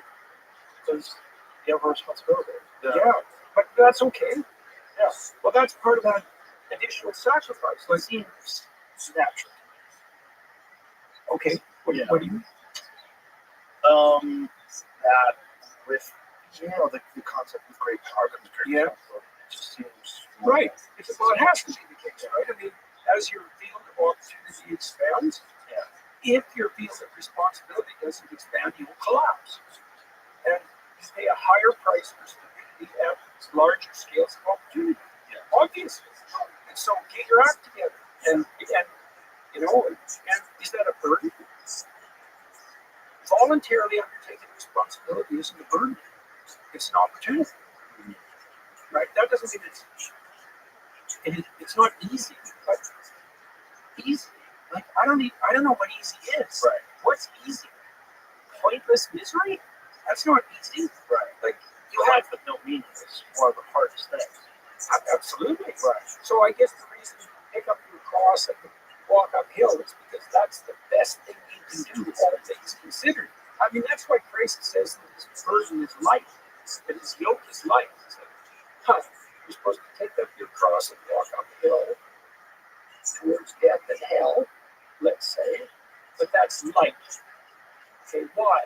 Because there's no better pathway than voluntarily undertaking responsibility. Well, definitely.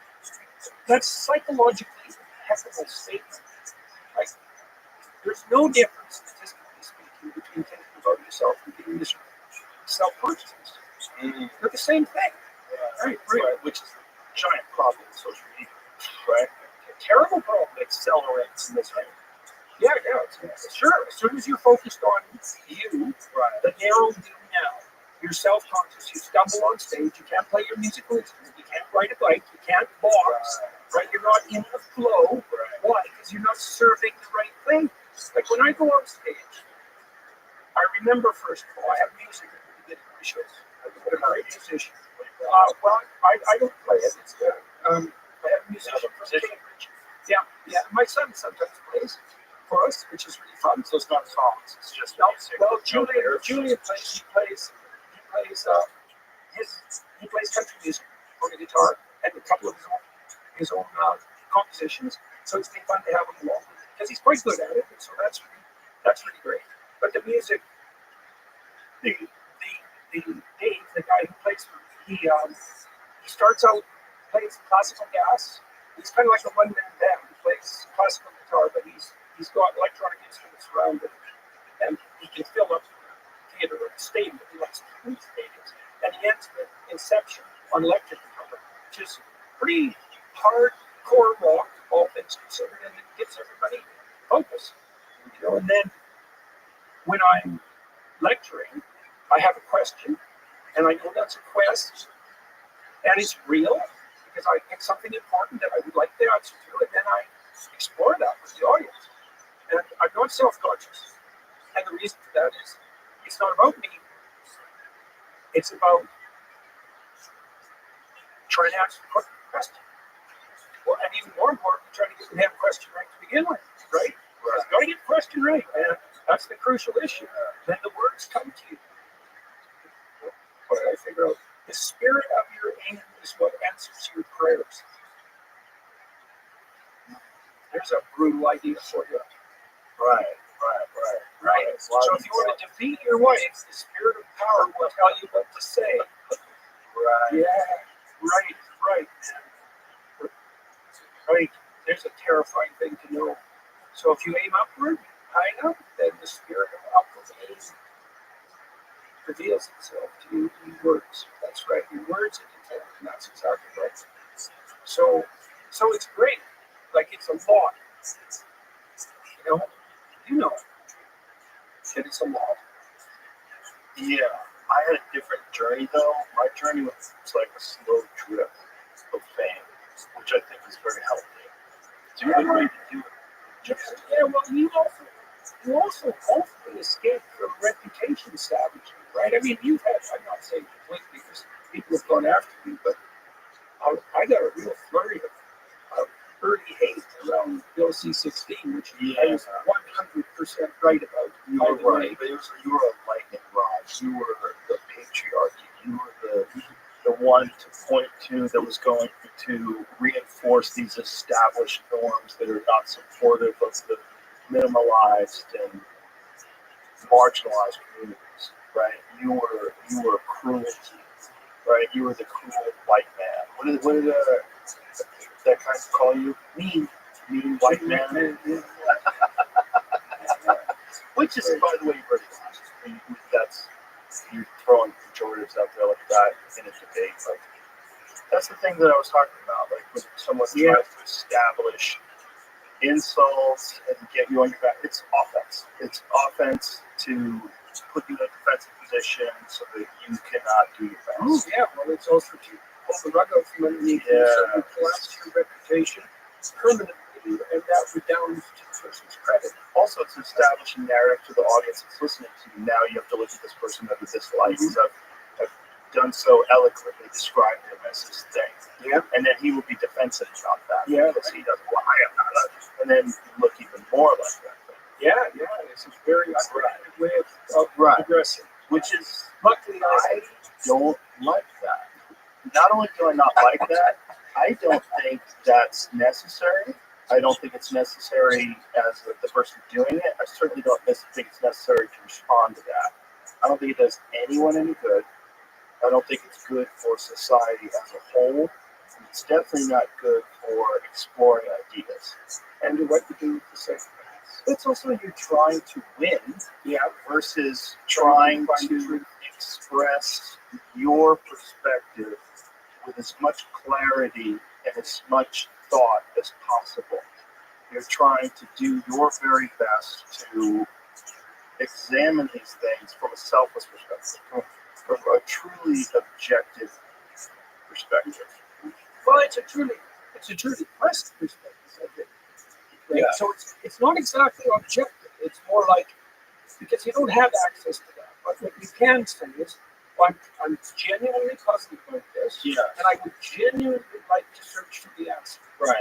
Wouldn't it be ideal if you were having a debate with someone said something you agreed with, and you're like, wow, it's got a really good point, and you, instead of refuting that person, exploring that with them, which is one of the reasons I don't like debates. Yeah, Per I se. like debates. I like conversations. Yeah. Because in conversations, if you don't have a predetermined narrative that you want to enforce, instead you have your thoughts, you have your ideas, and you're not married to them. And these are just thoughts, and you put them out there, and then you can encounter a very unique human being who has a way of describing and thinking about things that will open your mind to new possibilities, which is what we all should strive for. Right? We should all strive to be illumined, to learn from new things, but yet we close those off because that is a point that your enemy is trying to score. Well, You will not do well, that. it's also because people aren't very well versed in how to do this. Right. So one of the huge advantages of your podcast, the podcast world in general, I would say, is that you model how to do that. You know, it's like, and there's an intense religious ethos under it. So okay, so what does it mean? You start without pride and humility. It's like, what the hell do I know? Like, or maybe more precisely, there's probably some things I can still learn that would be beneficial. Okay. You know, you're interested in topic and your desire to know more. So that's the quest of it. It's like you're after something, right? You don't know what it is, but it's more development, it's more wisdom, it's more information, right? Right. You're not sure where it's going to be. Right. Okay, so now you're the sort of person who could learn and that has something to learn, and now you have a quest in mind. Okay, so now that's the frame for your actions. Well, if you're talking to someone who's also doing that, well then those are the words that come. Yeah. Right? And they come in a compelling way to you and to the participant, and in a way that's compelling enough so they compel other people. That's the Holy Spirit, by the way. That's that phenomenon from a religious perspective. That's exactly what it is. And sometimes, like you said before the talk, and rehearse what words you're going to say. They just, it's here. No, I never do. Right? I don't think I should. No. I don't. Sometimes it's a problem because you reach subjects that you weren't really prepared to talk about, and you might not have a fully formed idea about. Yeah. You know, not that. Oh, if I thought about that, what would I have said differently? You know. Like, Yeah, but you kind of have to find that out along the way. yes. Right. You know, and that way you have a right to stumble over your own ignorance. For sure. How the hell do you know it's there before you reveal it? Well, not only that, I don't think the audience truly trusts you unless they feel authenticity in that quest, as it were, that desire to try to understand, like, what is it that you believe, why do you believe it, and where did you come to these conclusions, how, what journey did you go on, what ideas did you dismiss, what ideas were holding you back, what ideas did you realize were just a personal weakness that you were protecting yourself from reality, protecting yourself from the reality of bad choices and past mistakes? What are you doing to stop that from entering into your current state of mind? You know, and that kind of thinking people can hear, and they can listen to you talk about these things and say, I do. I gotta stop doing that. Okay, this is how I can clarify the way I view things. And this is why I'm tripping myself up. Because I keep trying to win conversations. I keep trying to be right all the time, which is impossible. Especially, It's right. It's elevating your status in conversation as a consequence of abstract victory instead of increasing your wisdom and enhancing your reputation as a sojourner towards the truth. yes. And it's especially difficult for young people because you don't have enough life experience to have made these mistakes and corrected them and learned and grown and have the humility to recognize that process. Right. Instead, you see other people that are successful or whatever it is, and you want that right now. Yes. Yeah, and that's wrong too, because you don't want that right now. You want to learn how to have that so that when You want to win the get it, lottery, but you don't. No, definitely. You don't, right? Because everyone wants to win the lottery. Yeah, That's one of right. the worst things that happen. No, and what young people have, they can listen and they can ask questions. Right. And they say when the student is ready, the teacher will come. Well, how does that play out in the world? Well, if you admit to your ignorance and you ask genuine, stupid questions, you will rapidly encounter people who are more than happy to share their wisdom with you. Right? People love having mentees, right? They like to be able to share their wisdom and their experience. Unfortunately, even if they don't have it. Yeah, That's where it becomes a problem. Yeah. The false prophets. yeah, well, that's right. Yeah. That's a problem. The false guru. Yeah, right. The people Right. that don't have the answers to their own lives, they try to give other people answers to their lives. Yeah, well, that's also the psychopath problem. Yeah. What about the people who are feigning competence? Right. Yeah, right. Well, Ooh, that's a real problem. yeah, it's a real problem. That's it's a deadly problem, and it's massively elevated on social media. Yes. Well, it used to be a gigantic problem in martial arts. The fake martial arts. There was a lot of them. Sure. Yeah. That's the eternal parasite problem. Yes. Yeah. So organisms build up a storehouse of value, carcass, let's say, a whale carcass, for example, and inevitably the parasites move into it. And that's so consistent with the pattern that sex evolved to stop. How so? Well, parasites can reproduce faster than their hosts because they're siblings. And so they can swarm the host quite rapidly, especially if the host clones itself, because the host then stays identical physiologically across generations. So the parasites can optimize to colonize the host, and that's the end. If you reproduce sexually, you mix your genes up. You pay a price, you lose 50% of your specific genetic heritage. But the advantage is you stay ahead of the parasites. So sex evolved to outwit the parasites. And a huge part of what we're seeing around us, and this is probably a consequence at the lowest level, base level, we've had a phenomenal boom in wealth since World War II. Phenomenal. We stored wealth everywhere. Like in Hollywood, $53 billion down. Well, parasites found wealth everywhere. Yeah. And they've invaded like mad. That's a great example. Oh, hey, Parasites in academia are a great example. What you're talking media, about. legacy media, Yes. science is being invaded that way. Yeah. The political, this is a major problem. Right.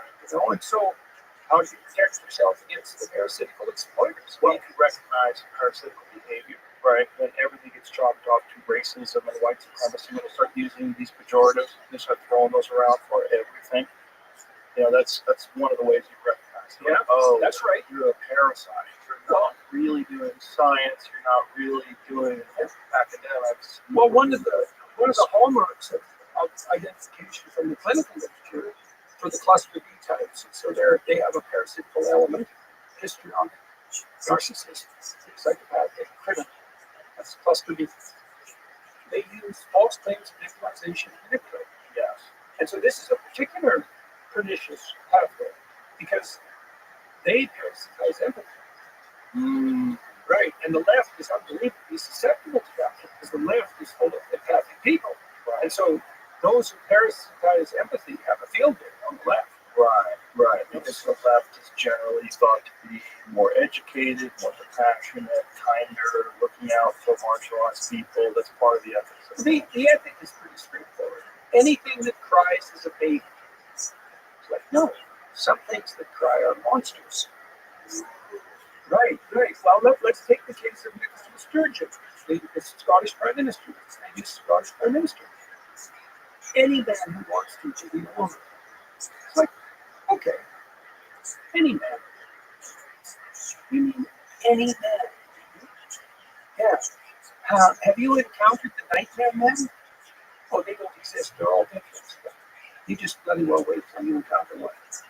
You'll change your story very rapidly. And for the naive and sheltered empaths of the radical left, they're either psychopaths who are the wolves in cheap clothing, or they're people that are so naive that what you said, Red Riding Hood grandmother can definitely have his way. Yeah, that's literally something that I use as an example of my Netflix special. I said, I think there are people that feel like they're trapped in a woman's body, and there's also people that are out of their fucking mind. They're crazy. And then all throughout history, but what I pointed out all throughout history, when you wanted to make like a killer in a movie scarier, you put him in a dress. Like Norman Bates and Psycho, Silence of the Lambs, and I used the big bad wolf. I'm like, it's literally a wolf dressed up like a woman. Like, that's literally what it is. And they somehow or another completely abandon this one aspect of masculinity that's one of the more terrifying, is the predatory pervert. And they've given the predatory pervert a privileged position, right? And that's one of the craziest things about it is they've completely abandoned the idea of the pedophile and then the monster and the sexual pervert that attacked and assaulted the person. When you give a guy, you say all you have to do is say you're a woman. Now you have access to whatever women's spaces. All the women's spaces, you can victimize them, you can fight them, you can beat them in sports, you can dominate them in all games. It's bizarre that no one's caught on to that. And that's the weirder, that's the more cult-like, even you could say religious aspect of leftists. It's a religious sin. Eve clutches the serpent to the breast. It's like, that's a serpent. Right. It's poison. You don't get to love it. Right? It's a monster. Right. It's a guy wearing a dress with an erection. Right. Yeah. Or worse. Or worse. Well, right.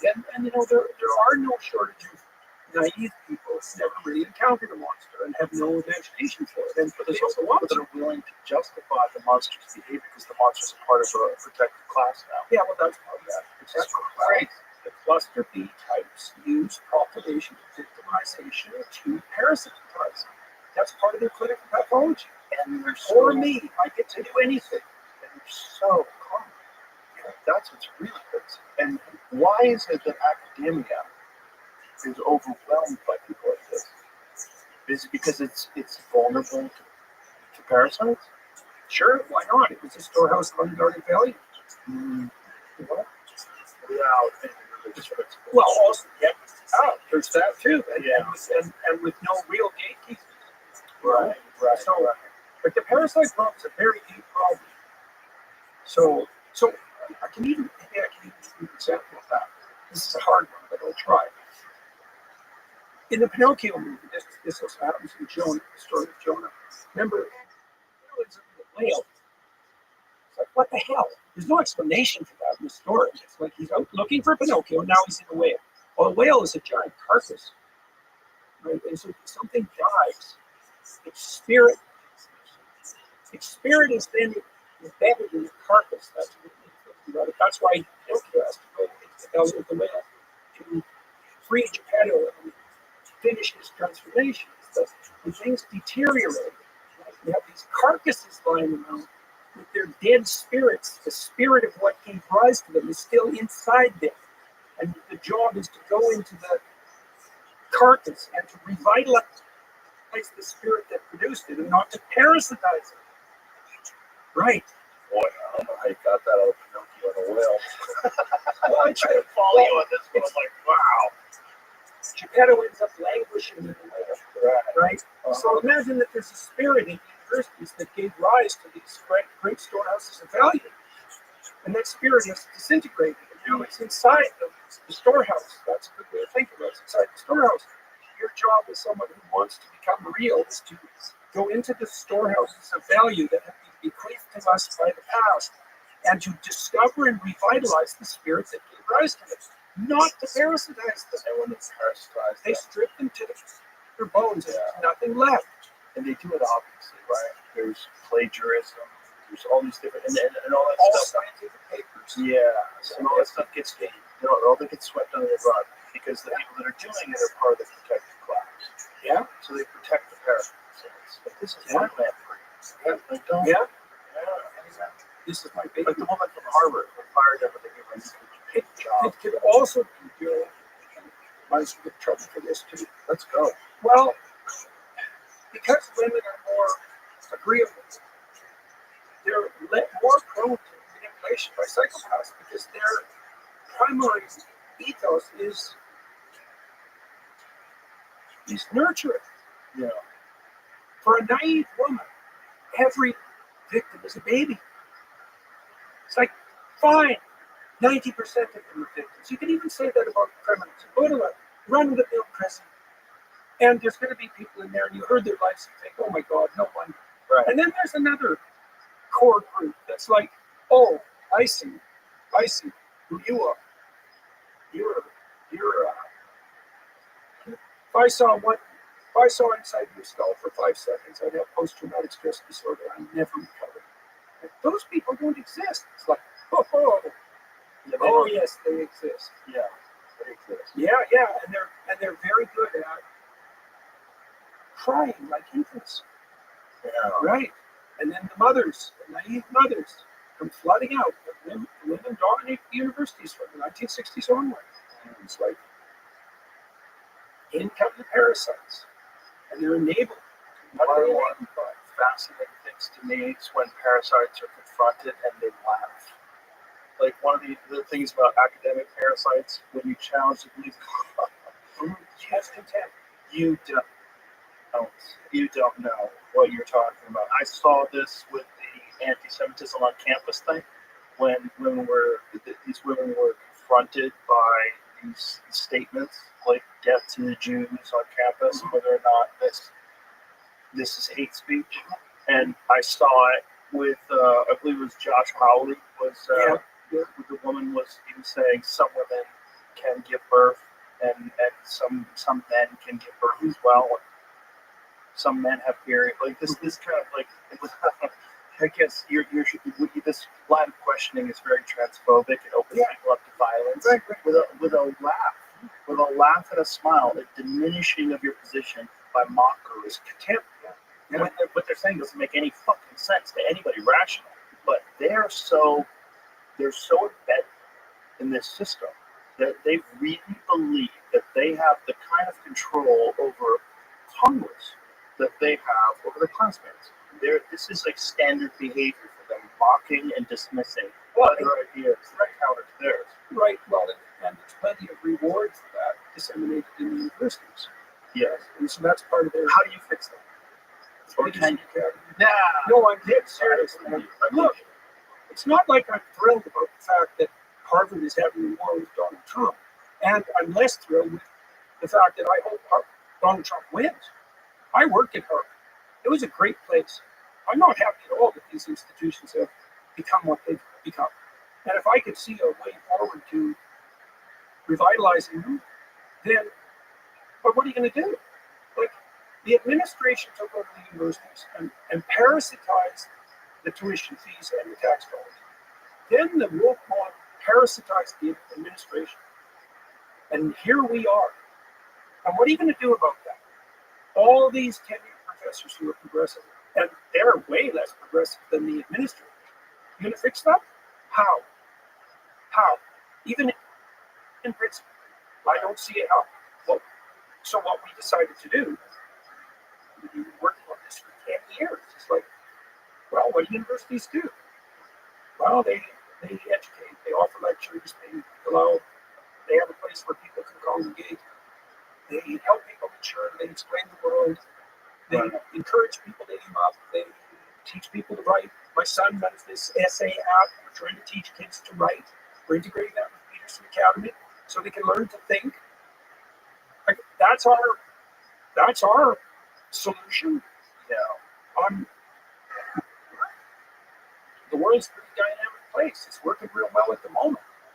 And Well, people need some sort of an alternative to that system. If you recognize what that system is, especially if you're participating in it and you're opposed to all of it and you're trapped in it and it is it's vital to your success that you accept some of it, how else can you get through? How can you get this degree and maintain some level of sovereignty over your mind and your ideas? Like it's a horrible trap. And I've met a lot of people that I think are very rational, reasonable people that get at least some of that stuck in their head. Oh, yeah. Yeah. Well, we did some research trying to see what predicted politically correct authoritarianism. This last piece of research I did before my research lab, ceased to be a viable entity, let's say. What predicted? So politically correct authoritarianism was that like hyper-compassionate leftism, but conjoined with willingness to use force to put the doctrines forward, force and fear. So it's tyrannical compassion. It's exactly that. What are the predictors? Low verbal intelligence. It's the first one. The second one was being female. The third one was having the feminine temperament. The fourth one was ever having taken even one politically correct course. Wow. Yeah, right. And so I thought that through for a long time. It's like, well, what's the female relationship? Because that's a crucial one. The female-dominated disciplines are the most low by far. Wow. So I think it's because of that basic ethos of compassion. All who cry are babies. Well, look, that's the right view for women. Like wise women. My wife is one of these women. She was a very good mother. She never thought adult men were babies. Like one of the things that's quite striking about my wife is that if you're a useless man, she doesn't feel sorry for you. You're not a baby. Now she's really good at taking care of babies. And so she got to be, she's discriminating in her empathy. And we're in this situation now where people think that indiscriminate empathy is a virtue. That's Eve's sin.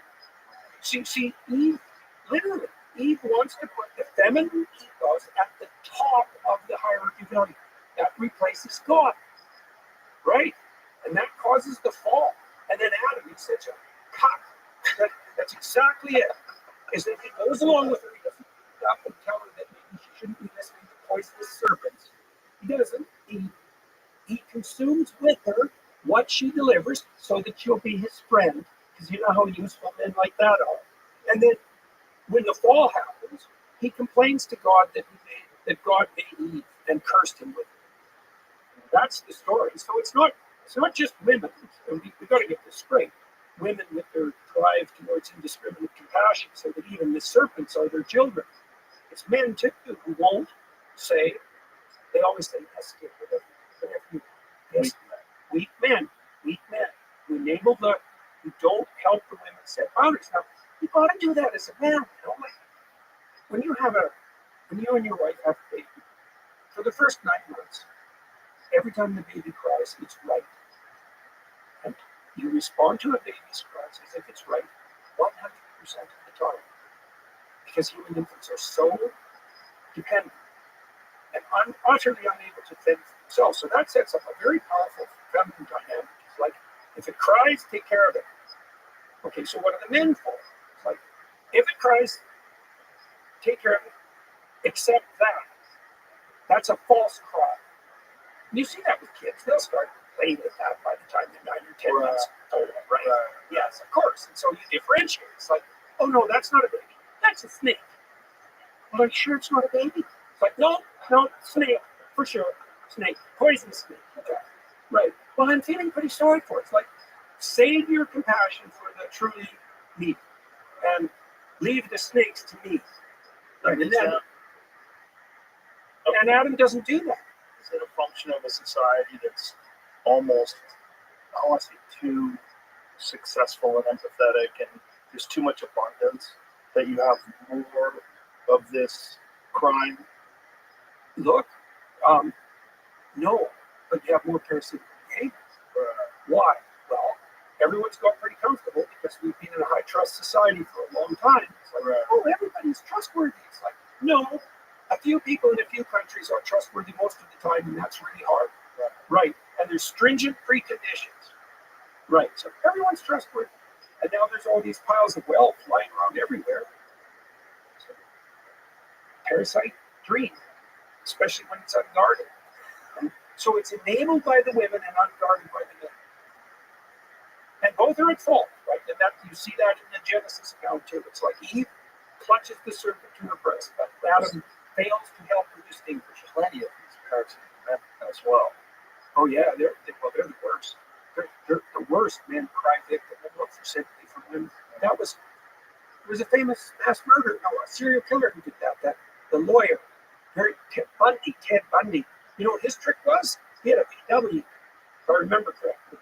He had a cast that he could take on and off. So he put his hood up. It wasn't VW. Put his hood up because his car didn't work. And he did it around places where he knew there were young women. And then he enticed them to stop because, or Ted, he's crippled and his car doesn't work. And then the woman learned very painfully the difference between a monster and a baby. Right, brutal. He was a bad guy. There are some bad people. And a fair number of them like to dress in women's clothing, let's say. Yeah.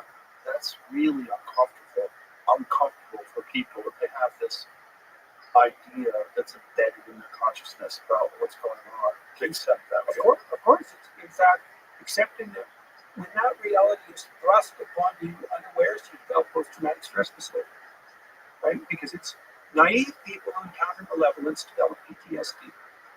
That's the pathway. So if you want to make your children susceptible to PTSD, like all these kids that are triggered by everything, make them extremely naive, and then let them encounter malevolence, right? Because you're supposed to teach them to handle serpents, right? To identify them and handle them. And that means they have to learn about the nature of the world. And for the girls to differentiate between snakes and babies, right? And babies and men. And the man who works his way into your dreams because he's a dependent infant, he's a snake. And your sympathy is wasted on him. Yes, there certainly are. Man, I tell you, those riots that used to gather around me, that was mostly 2017, before I started speaking at the universities mostly. The women were pretty bad. Harpy, city, man. And this self-righteous, feminine, toxic compassion is screeching at the top of his lungs. The men that were with him. Oh my God. I didn't want to be within 3 feet of him. So I'll be your friend. Yeah, you see those people on the net talking to children. I'll be your friend. When your family abandons you, I they don't understand. Not like me. We could be closer than anybody has been with you. That just barely scrapes the surface of awful. Like, awful is a long, long ways down. Yeah. So part of what's happening in universities, and what's a terrible thing to say, there's a lot of storehouse of wealth, radical increase in the number of students served, radical feminization of institutions, and weakness on the part of the men who should be guardian of the gates. All of that. And is it repairable? I don't think so. I think once the parasites have the corpse, what are you going to do? Are you going to bring Lazarus back from the dead? I don't think so. I think it's time for something new. Need academic dewormer. Yeah. Yeah. Well, that's what critical thinking was supposed to be, Joe. So you think it needs to? So something needs to be emerge, like your academy as an alternative. Well, the thing is, it already is emerging, right? Because key universities, of course, they're going to do this. As they spiral downward, they're going to turn to cost cutting. Well, they're not going to cut the administration off because they make the decisions about who's going to be cut. So they're going to turn to low-cost alternatives to having courses. And so they're already doing that. Let's put our courses online. Well, fair enough, except they're terrible. They're terrible. We got the best professors and the best production quality. And so, And you've designed it for online versus just having it. how upset. Right, we have a plan mapped out. We'll have the full equivalent of a 4-year distribution of courses. We'll have that within, we think, 2 years, something like that. 4 new courses a month at the moment. We're putting out 32 hours of original content a month. It's very, well, people go, look, looks great. And that's because it's great. Michaela and her husband, they're unbelievably picky about the professors and everything. They watch the social media, they watch the look, they watch the images, they watch the ads. We're trying to do everything 100%, and then we're trying to make it as inexpensive as possible. So we're raising money because we want to translate it into multiple languages, because wouldn't it be lovely to offer that to the developing world? Sure. With free market economics instead of Marxist economics, so that people could learn to be entrepreneurs. That'd be great for Africa, especially if we could get energy prices down. Then maybe everybody could be rich. And not just materially rich, right? Because that's not enough. If you're materially rich and you're spiritually poor, your money just serves to destroy you, and fast. So that's not good. And yeah, you know that. You met people that's happened to. Oh, yeah. Money is not the cure for poverty. No, you're naive if you think that. No. That's not the cure for being discontent either.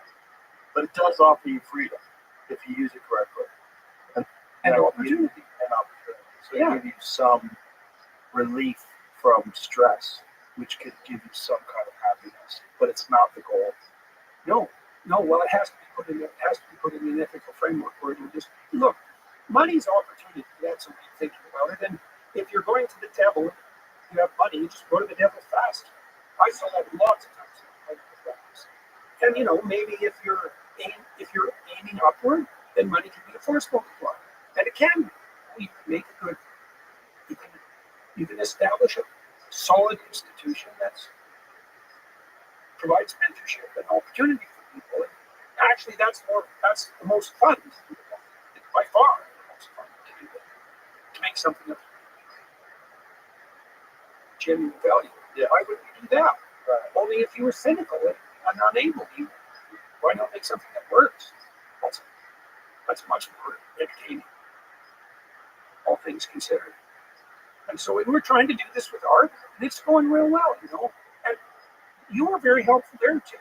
That podcast that we did, there were lots of reasons that the climate apocalypse narrative has been falling radically apart.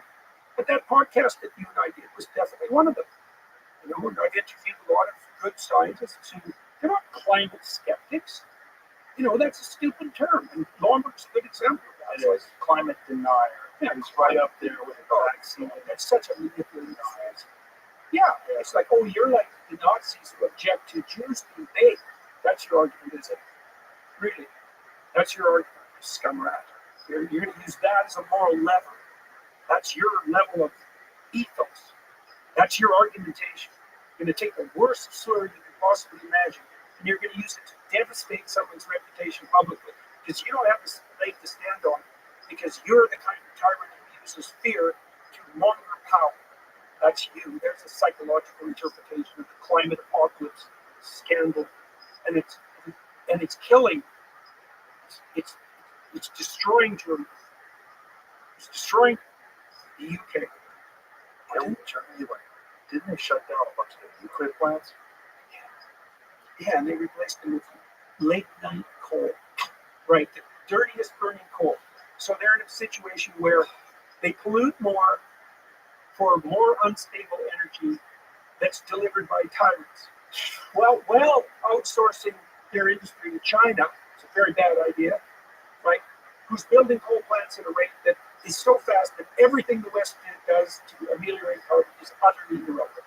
Utterly irrelevant. Yeah, that's an uncomfortable truth that the climate cultists just don't address. They won't even entertain any information contrary to the narrative.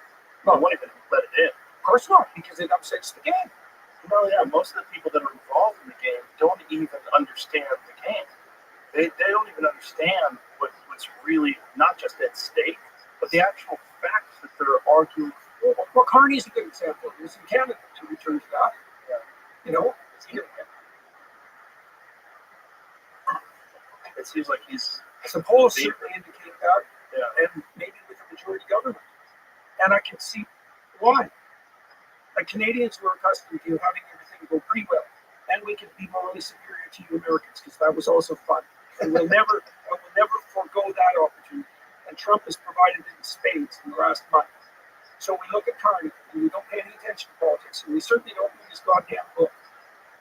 And so we see someone who looks like a banker from the 1990s, when everything was just fine in Canada, and Canadians were just as rich as Americans. The whole country was stable and peaceful. And we think, well, you know, we kind of made a mistake like Justin. It turned out he was a little incompetent, a little narcissistic. And maybe we shouldn't have voted for him just because he legalized marijuana, because that's actually what brought him into power the first time. And so we kind of made a mistake. But now, look, we've learned, and we're not going to be fooled by narcissistic particulars. Mark Carney used to be government bank thinking, you know, and that's pretty good. That's a pretty good resume, and it certainly looks like that. And yet, he believes that 75% of the fossil fuels in the world should be left in the ground, and that there's nothing that should guide your purchasing decision by force other than decarbonization. But it seemed to me, at least from an observer from afar, that the air was getting steamed. Oh, It yeah. looked like he was going to win. Oh, And then, well, two things happened. Trudeau resigned. Oh, yeah, the Liberals were headed for extinction. It was going to be the worst defeat of a governing party in Canada ever. They might have lost their official party status. So they were done. Well, they pivoted, brought in Carney, who'd be advising Trudeau. He's put himself up as an outsider, a competent outsider, a lot of private experience in the private domain. You know, a steady hand at the helm. It's like you were Trudeau's economic advisor for 10 years. 10 years. And there's going to be more of the same under you. And now you're pretending to be an industrialist, even though you're one of the leaders, the world's leading authorities on ESG and net zero. That's Mark Carney. All you have to do is read his book, which people don't, of course, because it's a book. You know, the first 3 chapters will do the trick. Well, now, either he's decided that every single thing he ever believed was wrong, right to the core, and hasn't apologized or let anyone know that, and now he's actually mistering the industry, which is how he's presenting himself to Canadians, or he believes what he's always believed. or he's a wolf wearing grandma's dress. Yeah, he's a benevolent wolf. Well, that's why the wolf wears grandma's dress. Yeah. It's like, there's no one nicer than me. So how does Canada correct course? Well, people either correct course by waking up or by experiencing severe pain. And it looks to me like we've chosen the severe pain route. You know, we already paid 60 cents. We already paid 60 cents to every dollar you Americans produce, even though we were comparing 10 years ago. And so after 4 more years of Carney, we could easily have that down to 50 cents. Spiraling housing prices, a lot of social instability in Canada, especially since after October 7th. All my Jewish friends in Toronto are terrified. That's not fun. I don't like seeing that. It's awful. It's awful. And all those psychopaths who've been parading around their moral virtue since October 7th, they're plenty to hold. Plenty. You know, I'll give you a little example of Canada. So we had the English leadership debate a week ago, and the powers that be who organized the debate, the legacy media types, the CBC who got it involved, couldn't figure out how to exclude rebel media. That right-wing news, kind of tabloid news group from Canada, Yes or Levant, has been buzzing about for 10 years, causing trouble like a right-wing tabloid journalist, which is what he is. Well, they didn't want him in the press scrum for the leaders after the debate. So they canceled him. They canceled the journalists' interviews of the 4 leading contenders for Prime Minister in Canada. Because some right-wing tabloid journalists had a newspaper or a media empire for 10 years. I don't care what you think of it. It's not the point. The point is they canceled the journalist scrum after the English language. That's so And no one complained. That doesn't make sense. If you're in presidential candidate and you're or prime minister candidate and you're encountering someone that has an opposing perspective, you should have really good answers. That's all. Look, if your guy's leading, why ask questions? That's the legacy media in Canada. It's the CBC, state funded, right? Right to the core. 1.4 billion. Think about this, Joe. This is our bloody state media. It's so funny. $1.4 billion in direct government subsidy, $600 million in federal advertising per year. $2 billion. Go to the CBC website on YouTube. You look at their last 20 videos. I'll guarantee that not a single one of them has more than 200 views. Right, which means the people who made the video clips didn't watch them. Right. That's what you get for $2 billion. Now, everyone in Canada who's older than 55 watches legacy media.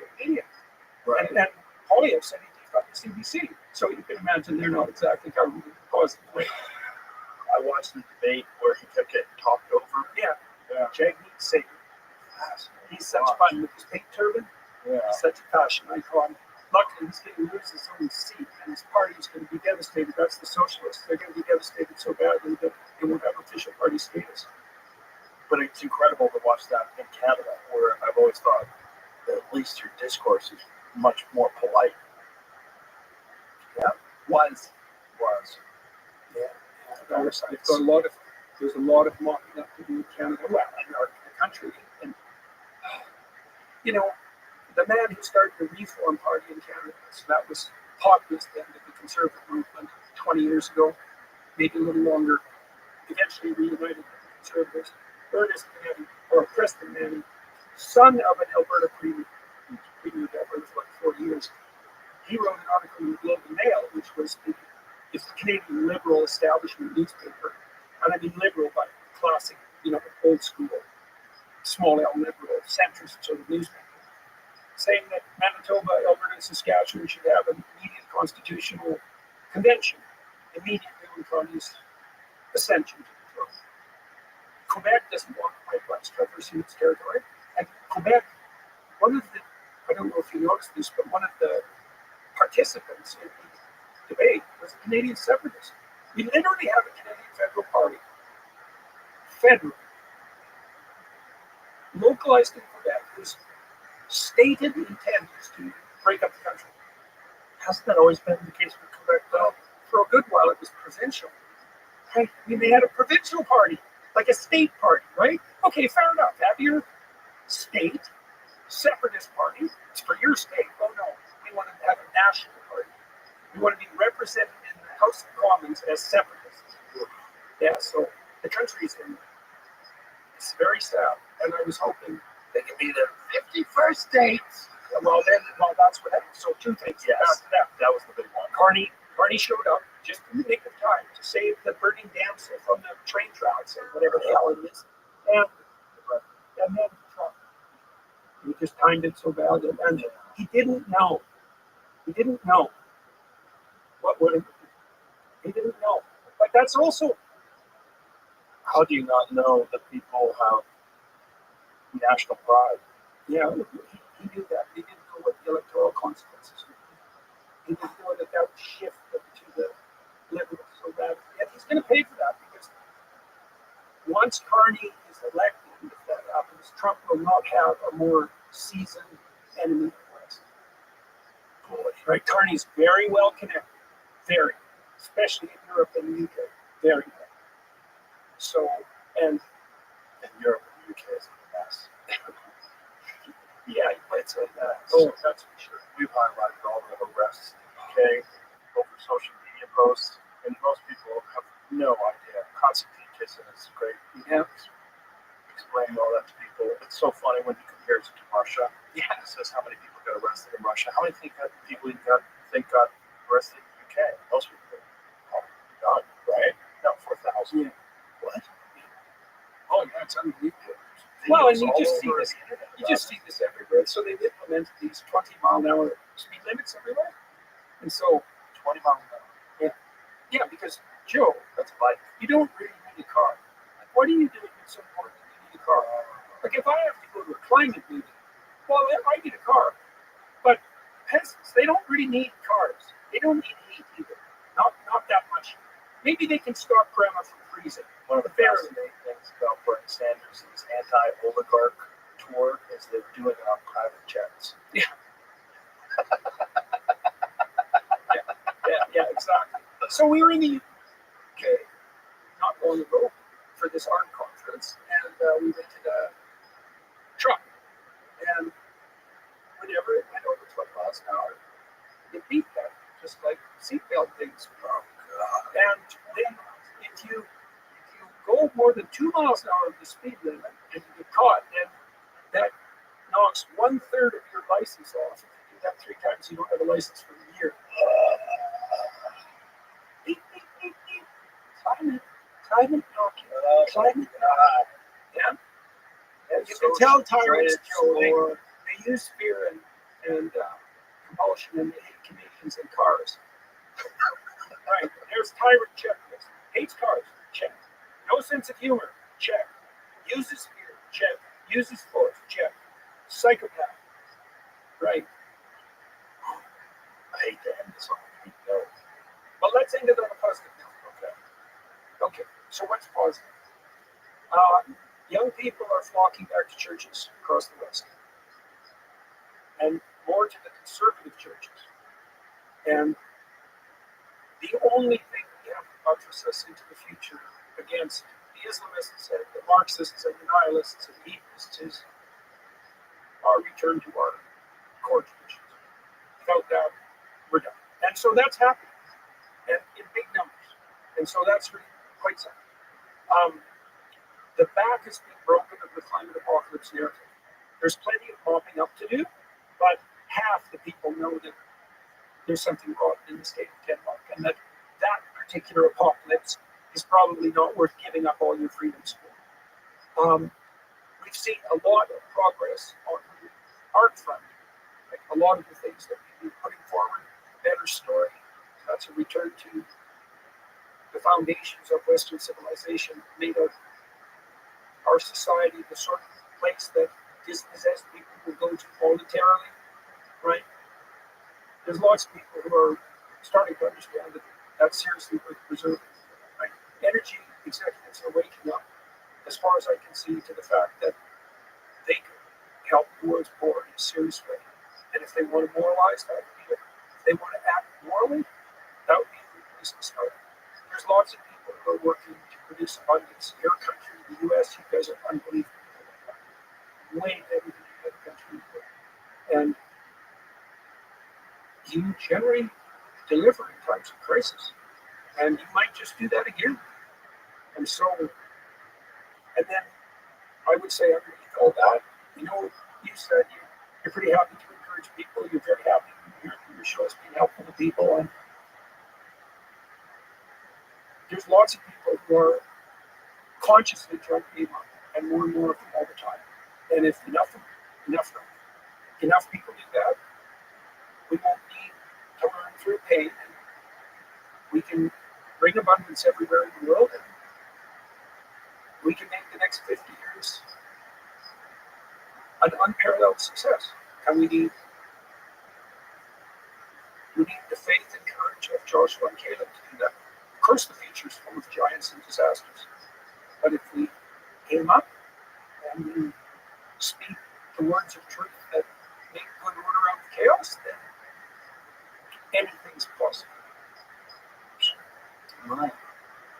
Beautiful. Always enjoy this. Always enjoy our conversations. I appreciate you very much. Appreciate our friendship. It's been great knowing you all these years and watching this crazy journey that you've been on. I'm glad you're doing great. Yeah, Joe. Same thing for you, man. Thanks a lot. And thanks for your help with Peterson Academy. My pleasure. Very helpful. All right, much appreciated.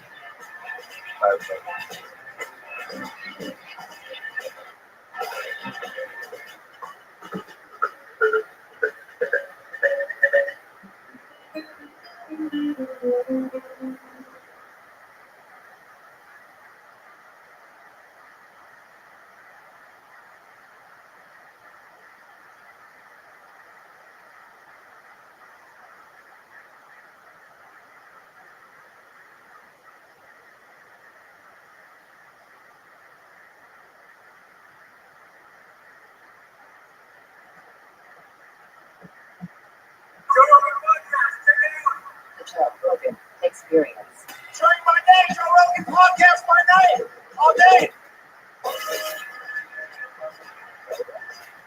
Tim Dillon. How are you? I'm much better now that the ladies are back from space. I was For worried having, what were they up there, 10 minutes? Well, it was very profound. I don't know if Yeah. you've seen Keith Perry talk about it, but she's basically a guru now. Yeah. What were her findings? Question. Well, Which she's is rest important. shows you how quick the flight was. The dead daisy that's like snipped from its life source is still alive and still vibrant. Yeah. And it's so Look at her. yeah. Daisy. Wow. Look at her nails. So pretty. Now, so they go up there and they float for like 10 minutes, At least. and then they come down. Let's not minimize this. No, Let's it's a big deal. let's celebrate Yeah. female astronauts. And they did were united. because a lot of men astronauts they Yeah. have to go to school. Right. They have to learn how to be a pilot Sure. first. Then they have to join the Air Force That's or right. the Navy, and then Right. they get appointed by NASA. That's And right. then they go to space. You know, And there has been, that's the other thing, there has been female astronauts. Let's talk about let's talk about this. Yeah, like, if they get as a bitch stuck on a space station for a few months, that's terribly more expensive. let's not minimize this. No, the problem with that story, is that she was rescued by a very awful person Okay. who wants to expose fraud and waste. Yes. Did Musk rescue her? Oh, interesting. Yeah, cool. Where's that in the news? Oh, I didn't know Those that. fucking people were stuck. The Boeing jet, the Skyline, whatever the fuck. Yeah. it is, the Boeing spaceship wasn't working. They couldn't fix it. Interesting. I didn't even know that. Yeah, and by the way, Yeah. Elon could have rescued them during the Biden administration. They didn't want to because of his open support for Trump. So they left those people up there. Yes. He's talked about it on my podcast. They Whoa. left those people up there. And they're just chilling. No, they're dying. Right. It's like slow radiation poisoning. It's like getting 10 x-rays a day. And they're just slowly getting sapped of your life force out there in no gravity. Your bones are weakening. You see that lady's face when she came back? She didn't look great. Bro, there's something that happened, like her chin had grown. Like She her looked like- chin was extended. Her hair had all turned gray. She looked like she was sick. She was that. Yeah, they're dying up there, man. That's crazy. I had Commander Chris Hatfield on, and he was at one point in time the longest person that had been in space for me. Wasn't he? It's like he was there for 6 months. And he was saying it was unbelievable, like how difficult it was to recover once you get back to Earth. He couldn't walk. It was just like a total vertigo. Like his whole body was like so not used to gravity. All of his bones were weak. All of his muscles were weak.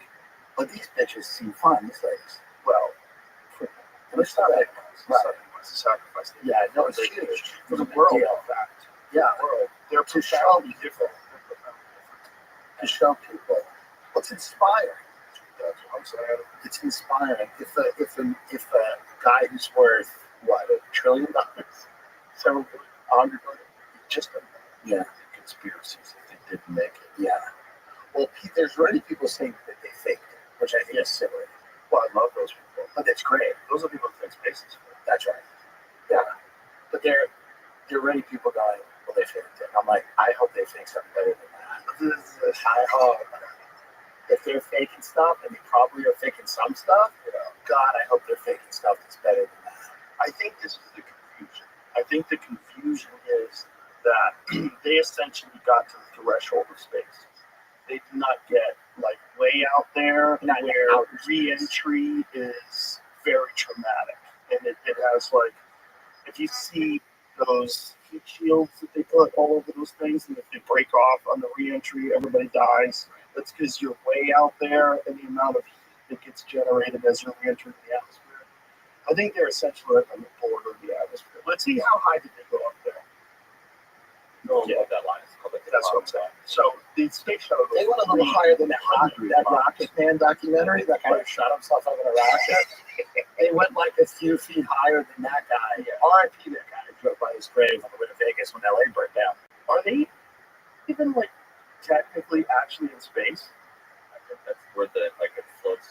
That's the line. I might go there. I might do that. Do I it. might go to space base, but I might do the 80 miles. Do that. So 350 miles is the highest anyone has ever gone, other than the Apollo astronauts. 62 miles. Okay, 60 miles ain't shit, dude. I drive that in an hour. You know what I'm saying? Yeah, and it's, by the way, I That's not even here to San Antonio. 62 miles ain't shit. But it is kind of technically space. Should they get up there and they look at the Earth? Yeah, that's why like everybody's calling bullshit on the outside of the capsule. Right. That it wasn't like completely on fire. Right. Destroyed. They didn't go that far. They didn't go that. That's all it is. Right. But they did go to space. And they went to space and they lost gravity. The funniest thing is that you come back and you need a parachute to it. Right. Like in all the technology Elon has, Elon is catching rockets. What could go wrong? What could go wrong in something like that? Oh, we could explode on the way up. Oh, Yeah, the way up is not ensured that those things are definitely going to hold it together. so that's the biggest risk. Yeah, you have these cannons filled with rocket fuel that are burning at like twice the. What's the temperature of rocket fuel when it's hot? Is it like? It's like close to the surface of the sun or some crazy shit. Like what's the actual temperature? So everything has to be contained while you have insane amounts of fuel burning every second. It's huge plumes of flame, enormous thrust to escape Earth's atmosphere. Right. You were just hoping all those O-rings and all these fucking this shit that blew up with the challenge. So it could have blown up. 100%. Yeah, I mean, Musk has openly said some of these are going to blow up when he's testing them. When they would blow up, you're like, oh, Elon failed again. Like, no, we want it to fail. We want to find out what is the threshold. Like, there's only I one way. wonder if all of them were they, you think they were like prepared to die? No. Katy Perry was prepared to Yeah, die. in her eyes, something's off. Something's off with her. It's good. So wasn't that kind of sketch? She has a Muhammad Ada But look to her. Well, Her I think eyes. the problem is that the hatch is not a real hatch like a spaceship. Because it's not really going to space. There's no captain. There's no pilot. Right. There's nobody going. The window, all of the above. So Okay. it's most hatches in that regard, they open outwardly so that the pressure of space travel, like when you're shooting that fucking rocket up insane amounts of gravity, doesn't make the door hinges fail and it collapses in on itself and everybody dies. Right. Right. So they have to open outward. Right. Right. So the pressure will keep them shut. So generally, like there's like a seal, and it's really kind of crazy. Like I have a friend of mine, very wealthy businessman, who brings me over his house and does a lot of shows. And he shows me this diagram. He said, "This is from the 1950s, and this is the blueprint for the recreation UFO that they made when they tried to back engineer the one that they found at Roswell." And this was a guy. Yeah. And it had a big crank handle like a submarine door. You know? And they were trying to replicate a craft that had landed. Crashed. Yeah. He thinks they did. Wow. He doesn't think it's a try. So this is the blueprint because it had the actual, by the way, the exact generator in the center of it that Bob Lazar described in 1989 when he worked at Area S4. What layer of the government do you think is working on projects like that? Like, is it all the DARPA people? I think it's people that are completely disconnected from congressmen, senators, presidents. Right. It's all Right. deep state. But it's Right. all They people that have to be like, they probably belong to an agency without a name. well, there's probably a bunch of those. Right. And when it comes to this kind of stuff, like we already know now because of Doge that there was money that was going with no receipts, billions and billions of dollars. It was just flying out with no receipts. They have no idea where it went. And Elon openly said, if this was a public company, it would be delisted, and the people who ran it would go to prison. But because it's the government, they're like, oh, we did. They have Do no you receipt. think, That could be going through it. do you think they'll bring charges against anyone for fraud? That's the worry about disclosure. Because that's what That's what's holding it. I think people need concrete stuff. Yeah. You want some concrete? Let's hear Katy Perry talk about. Right. I said to you this morning, I said, let's discuss. I chatted about it on my show. I saw her say something about we weren't taking space, we're making space. That's the one I want to Which I thought was an interesting scientific. No, I got another one. I got some better ones. What is funny is immediately as an That one's advantage, pretty good. it is funny to do something like this, and then everyone hates you. Like everyone hates that shit. Hater. Oh no, that's not the chick. Also, that's it. I have so many of them. I don't think that one is the making space. Try this one. It's so fun when people. Why is it so fun when people get pretentious? Because I guess because you're terrified you would ever do it. Well, yeah, I also think it's fun to see somebody who has no self-awareness. Yeah. They're always the most fun. I will never be the same. I mean, when you get up there and you see the earth, and it's so beautiful, and it just fills the screen. And it's not just your window. It's like everybody's window, and there's no boundaries, there's no border, there's just earth. And it just fills the screen. And when you get up there and you see the earth, and it's so beautiful, just fills the screen with what you expected. No. Better. I don't think you can describe it. Because, you know what I'm saying? It was like quiet, but then it's also really alive. And you look at it and you're like, we're all in this together. You mentioned the last part of to going up. You said that you needed to go to space to heal. I know you're only a few minutes removed from this incredible experience. Do you feel healed? Now you are officially an astronaut. How do you feel? I feel super connected to love. Goodness. I will never be the same. I mean, when you get up No, there, that's it. That's it. There's another one. There's another one. She said making space. But no, it's just so funny that they just get called astronauts. It's funny to hear the richest guy in the world go, we're all in it together. Yeah, I don't know if people feel that. Yeah, we're definitely not all in don't with feel you. it all We're comes together together on you. You said, how in it together are we? Yeah. It feels like you hand selected a couple of friends to go do this. Yeah. Yeah, I mean, it should have been a lot of something like Willy Wonka, where just 7 random people should have been able to go with this. I would do it just to change my. That one. Just 7 random people. Just have to pull out some guy who's not supposed to be here. Just a cashier at HEB, someone from MS-13. Get him in. Someone from Trent and Lawrence Sanchez and Gail King, and No, you see, they released the footage, dash cam footage or police footage of the guy who they're saying was just a father. the Maryland father. As he got pulled over with 8 undocumented people in Yeah. his truck. They were all supposedly staying in his house. Yeah, I didn't see that. Yeah. The wife had a restraining order against him, a protection order. I saw that there was a restraining order. I saw that he was hanging out with 2 guys that were in MS-13. Yeah, they released he's definitely sketchy. They But had he's to not assume a it's- Maryland father. No, The guy that scares me is the hairdresser. the gay hairstylist. Yeah. Or there's a guy with a tattoo, and it's The autism. Oh no, there was a guy with an autism awareness tattoo, and they thought it was like an MS-13 tattoo, but it doesn't look like an MS-13 tattoo. It's a literal. The problem is everybody's a liar. You don't So know. the liberals are liars and the Republicans are liars. Everyone's lying. They're all lying. And if they did ship something, Ironically, the only people I trust are MS-13 because they'll tell you. Podcasters and MS-13. I would love if you just had MS-13 on, just 3 guys with tattoos, because by the way, there would be no outrage. That's what it's hilarious. If you have 3 MS-13 gang members, not one person would go, why did you have that one on? Nobody would. But if I have Ian Carroll on, If you have anyone else on, it'll be a horrible thing.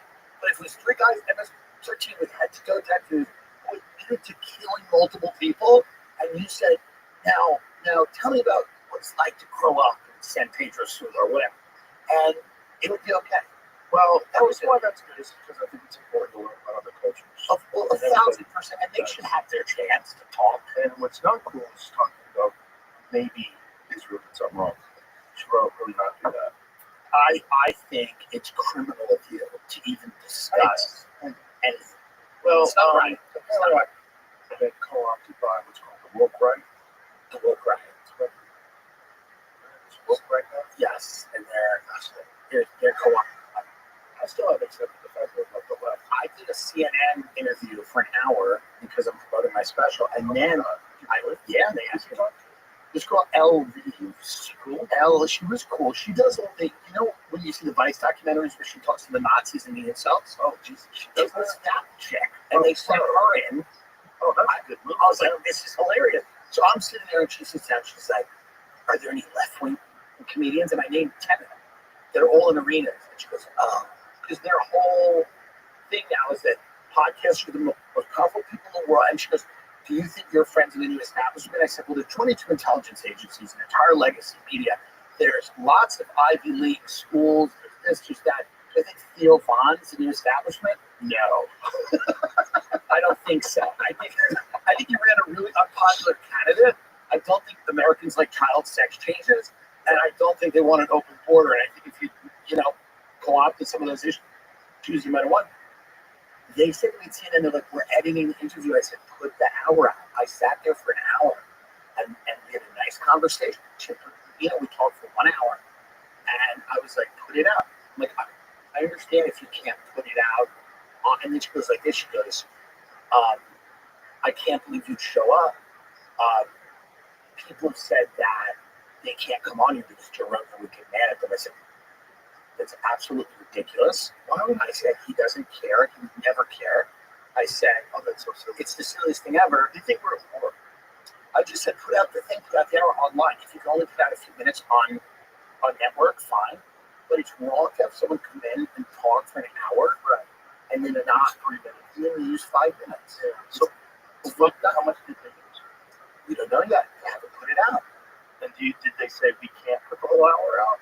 I texted this journalist, and she texted me. She goes, "I'm pushing for like a long-form release." I go, "Yeah, man, just put out the interview." So do you guys want ratings or no? Yeah, we had a conversation about all these things you guys talk about. You guys have a website. Then what are we doing? Don't you have a YouTube channel? Just put it out.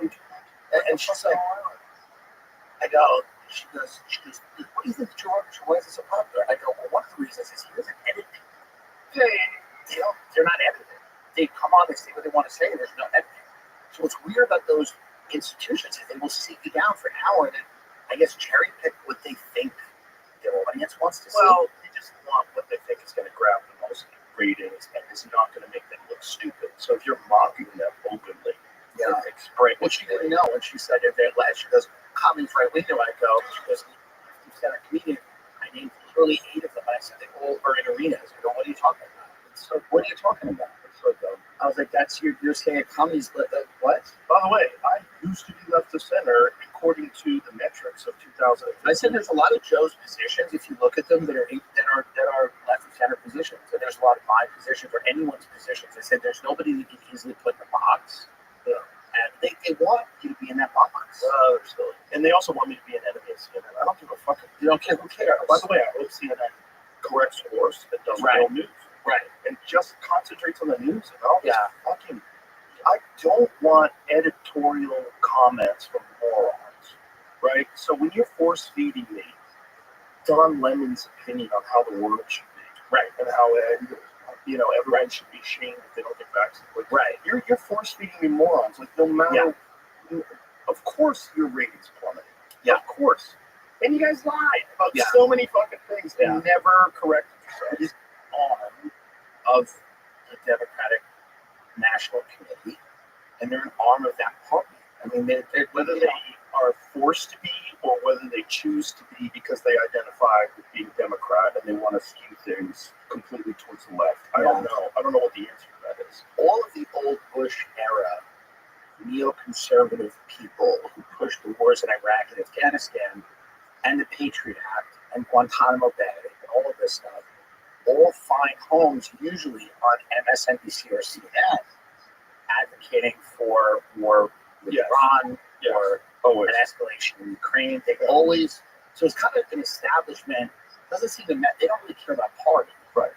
And, they're doing better now, though. I mean, this, when you have Scott Jennings on, he's great.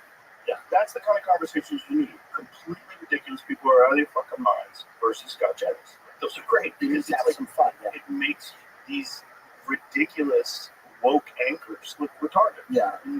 They should. There They are. in the world, there are good principled arguments that against right-wing things. Yes. You just can't have people who are completely out of it.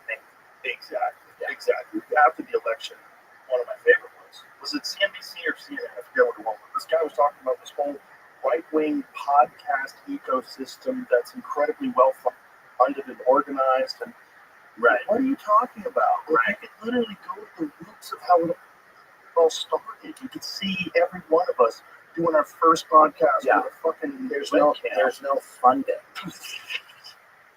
What are you talking about?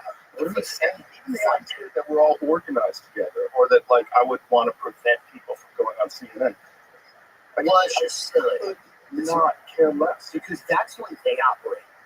You always usually, like, a lot of times you end up accusing people of something you're doing. Right. So because you are familiar with that. So they're like, well, we have a top-down corporate oligarchy. That's what to do. Is that the way it works? You? Like, no, Joe Rogan doesn't email people at the beginning of the week and go, hey guys, this This is where you can't go. is the most insane thing ever. Well, not only that, like I want them to do well. I really don't care. They Right. obviously don't want me to do well, Right. but I don't care. Right. I hope they're look. If they turned it around and CNN became great, I'd watch it all the time. It used to be great. It used to have parts unknown on it. The new thing they're doing, this is a very interesting thing that's happening. If somebody says something that they don't like and they can't immediately dismiss it, they go, but the fans of that thing are bad people. Right. This is an interesting attack point. They go, but somebody with a massive audience, if they find a sliver of that audience to be objectionable in any way, they then go, well, the fans of that type of questioning are anti-Semitic or racist Right. or something. Well, And they that's- don't deal with the actual facts or the actual line of argumentation. Yeah, it's just a sneaky debate tactic. Right. When you're dealing with, I have 19 million YouTube subscribers. How can you nail that down to the fans? Right. You don't know. You're Right. just talking out of your ass. Right. This is a non-argument. It's a Right. stupid point. And by the way, when you talk about actual comments, we've already established that, I don't know what the number is, but there's a huge number of people that are commenting that aren't even people. They're Right. bots. They're Right. state-sponsored bots. They Yeah. could be from Ukraine. They could be from America. They could be from Russia. They could be from Israel. And I want more of them. Yeah. So if they're a state-sponsored bot that can jack my ratings out, if they want to come over to me, Anything nice to say about Israel? any new credit, I'm waiting for the money. I texted Mary White. I said, here's the way this game works. I get a little bit of money at first. Not I go on and defend whatever the hell you want to do. I'm not going to get my big plan. If you and I go to Israel, you slap on the yarmulke. Absolutely. Absolutely. Wall? Absolutely. Oh, yeah, sure. I mean, and my film is greenlit when? And my, no, I don't know anything. The wall is the way. Is that the Wailing Wall? I don't know, but my Huckabee's over there like a good Christian. Oh, but he loves it over there. He loves it over there. Because the fundamentalist Christians go hard with the Israel thing. They're like, let's go. No, yeah, what's very interesting is if Israel said to a fundamentalist Christian, if Netanyahu called Mike Huckabee and said, we're going to have to nuke Iran, he'd go, let's do it. That's what Jesus Let's wants. do it. That's what Jesus would want, a nuclear war. So that's where we've got.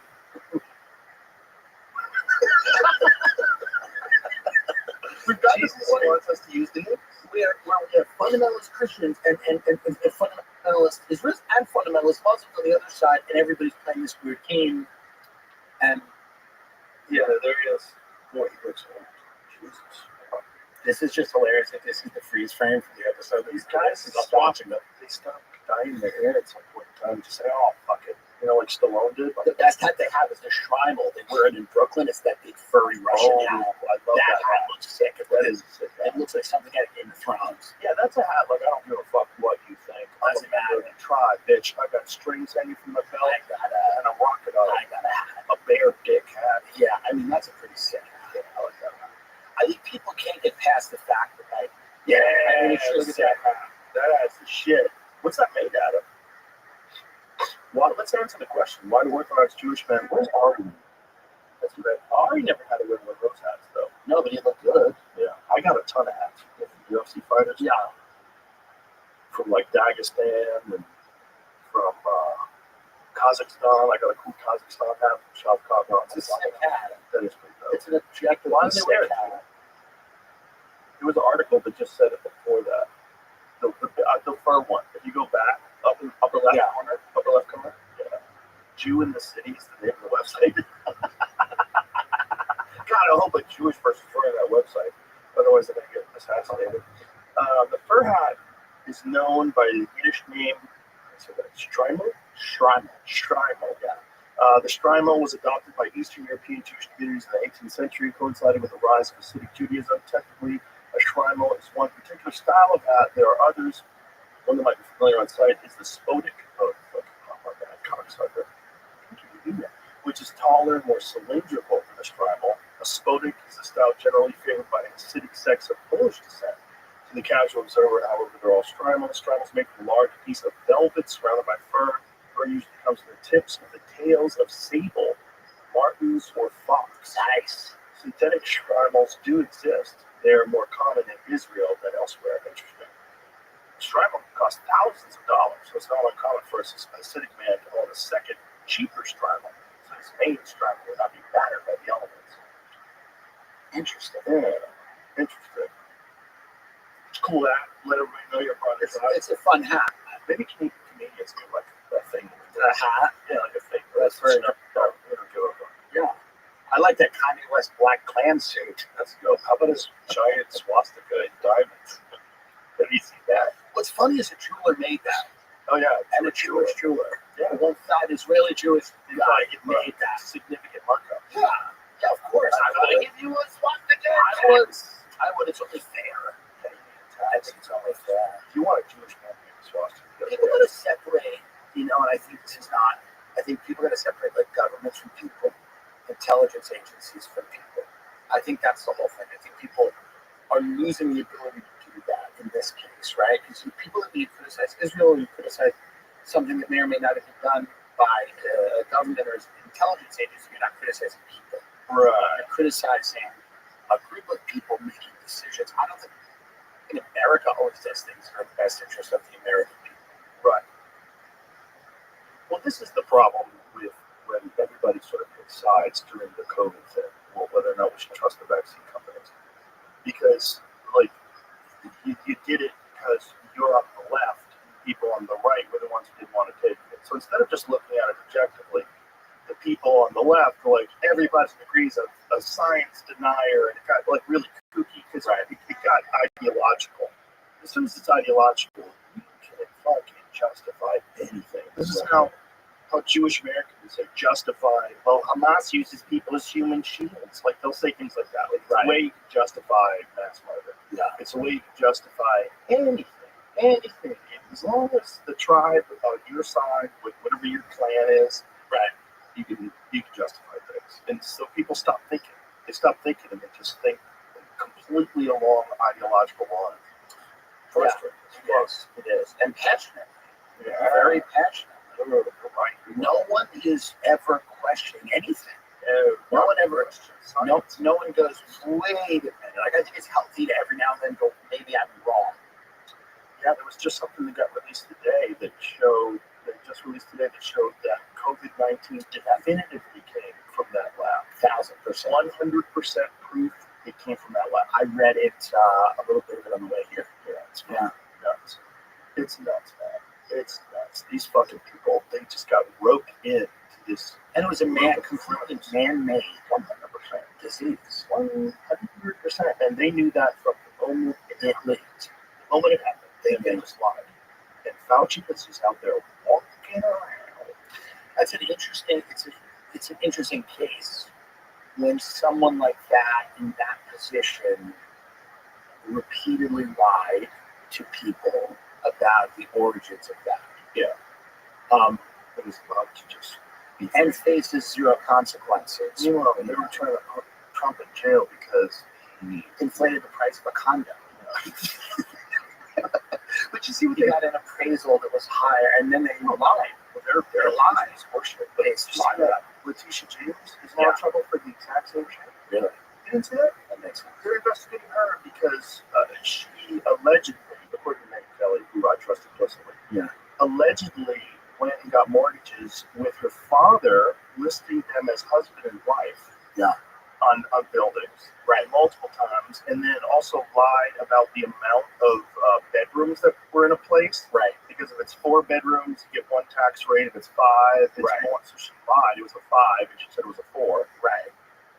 Well, this is what they all do. So I think really the funny thing about all the cases that they brought against Trump, a lot of those cases were rooted in a just politicized version of something that's pretty standard that a lot of people have done. Yeah, they always overvalue. Always overvalue properties, and people get away with it, and it's not. It's not crime. But here's the thing about the Trump thing is that all the people have been paid. So not only was it profitable for the banks, he paid everything on time. The loan, there's no criminal, like there's no crime. No one got victimized. Nothing happened. Right. They profited. Right. And this crazy lady with a terrible past thought that she was going to be able to pull this off because she was on the team that she thought was going to win. Like, yeah, about putting all your eggs in one basket. Like, well, we're not a bunch of morons. It feels like we're in some kind of cold war between 2 factions in American politics that are using courts and lawyers to go at each other. Yeah. It's not a hot war. People aren't fighting in the streets, but it does seem that these parties seem to no longer view each other as different sides of the same coin. There seems to be, especially when it comes to Trump, it seems to be like they cannot be, see him as anything other than an existential threat that has to be vanquished at any cost. Right. And the problem with that is when you deny good things and only highlight bad things, everything else, now you're playing a game. And your game is I never tell the truth. I tell you parts of the truth that I like. Yeah. And you got to win that game. Yeah. If you're playing that game, you got to win. Yeah. If you do all these things, they have to work. And if Trump gets in office, then it's a problem. You're fucked. Then it's a problem. It's like with JFK, they got him. Yeah. Obviously not good, but they got him. And then that slammed the door shut. And then all their people came in and kept the cover up going. I wish I really understood all this stuff that we talk about. Yeah. Because there's an argument that we haven't had a real president since JFK got shot. That's probably a good argument. Yeah. And there's maybe arguments that we actually didn't have real presidents prior to JFK. So What do you think is happening around it? Do you think that I think you have these guys. These guys, they go into the CIA. They learn all about these underground groups. They have all of these different relationships all over the world, right? Weapons, drug running, weapons, all of these different, terrorist groups, crime syndicates, right? Their job is to know information about every government, all of the, separatist groups that could potentially take over and become the next government. They have all of these connections. And then they either leave the CIA, they retire, or supposedly it never occurs to any of them to make a buck. That's the real question, right? It never occurs to any of these people that there might be great ways to make a buck working with some of these people outside of Congress, the White House, all of that.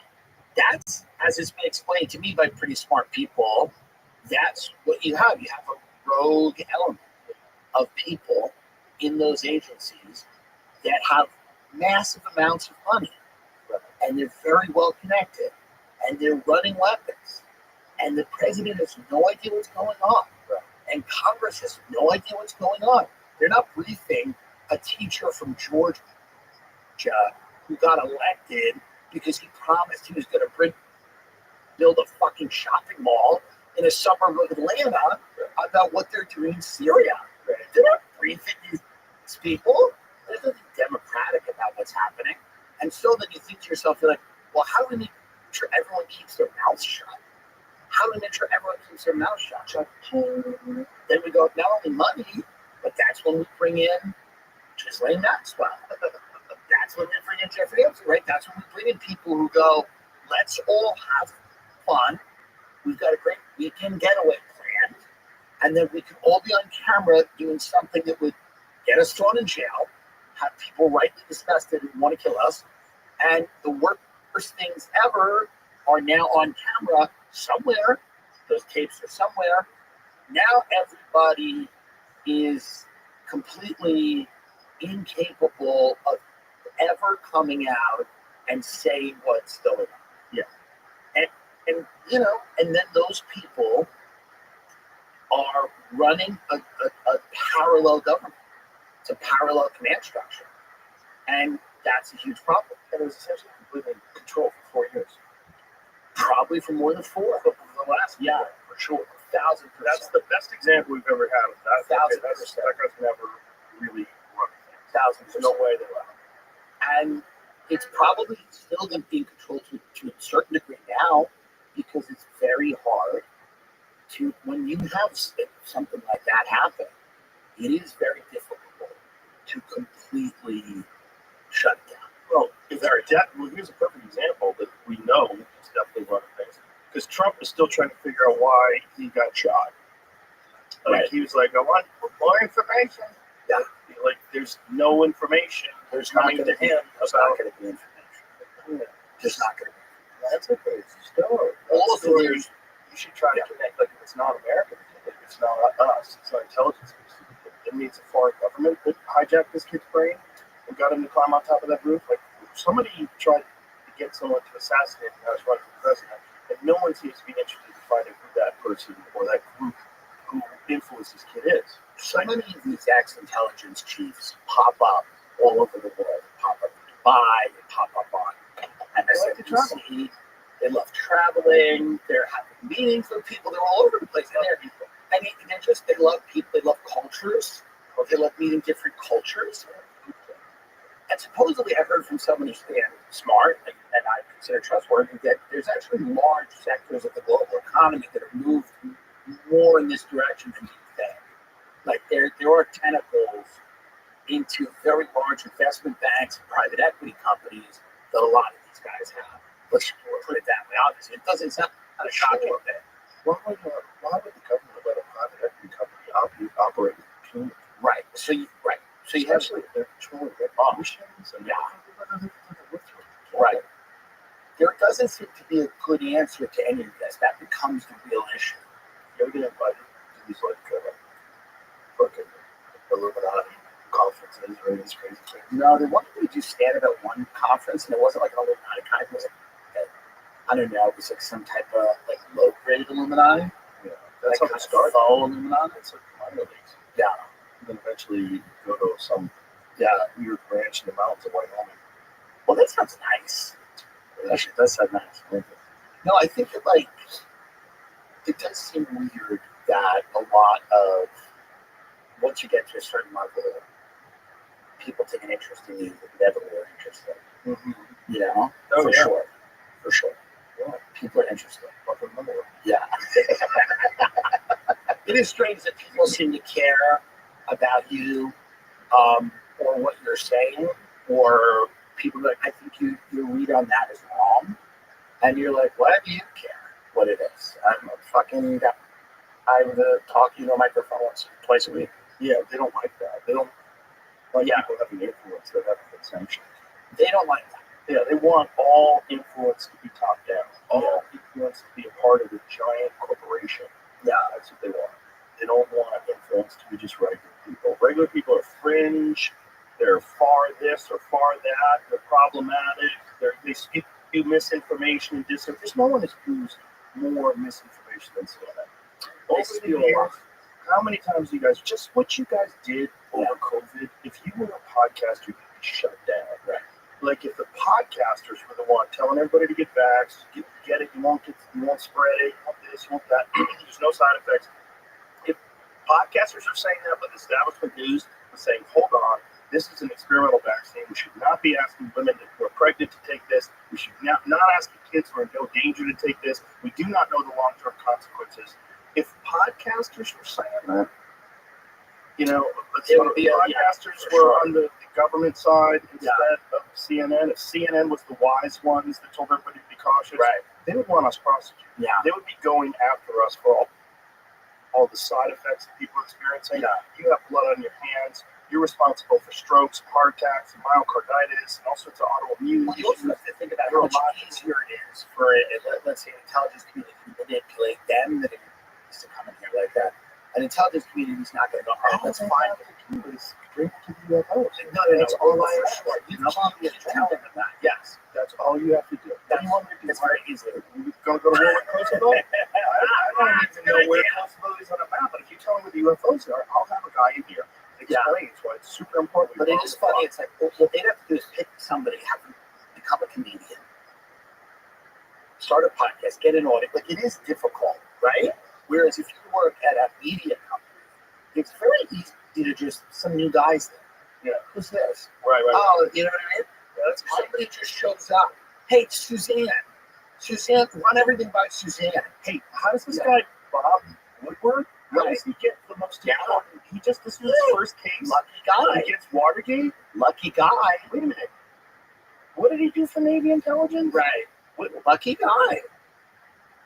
That Watergate thing's so But funny. I've been here for 30 years, Mike. Yeah, I haven't gotten Shut anything. the fuck up. Bob's Yeah. taking this case. Bob's taking down Nixon, who keeps asking questions about what happened to Kennedy. Did you see when Bill Murray was here? I did, yeah. Did you see the thing he said about Wired, the book? Yeah. But wait, which one? Wired is the book on John Belushi. He said, I read the first 5 pages and I was like, oh my God.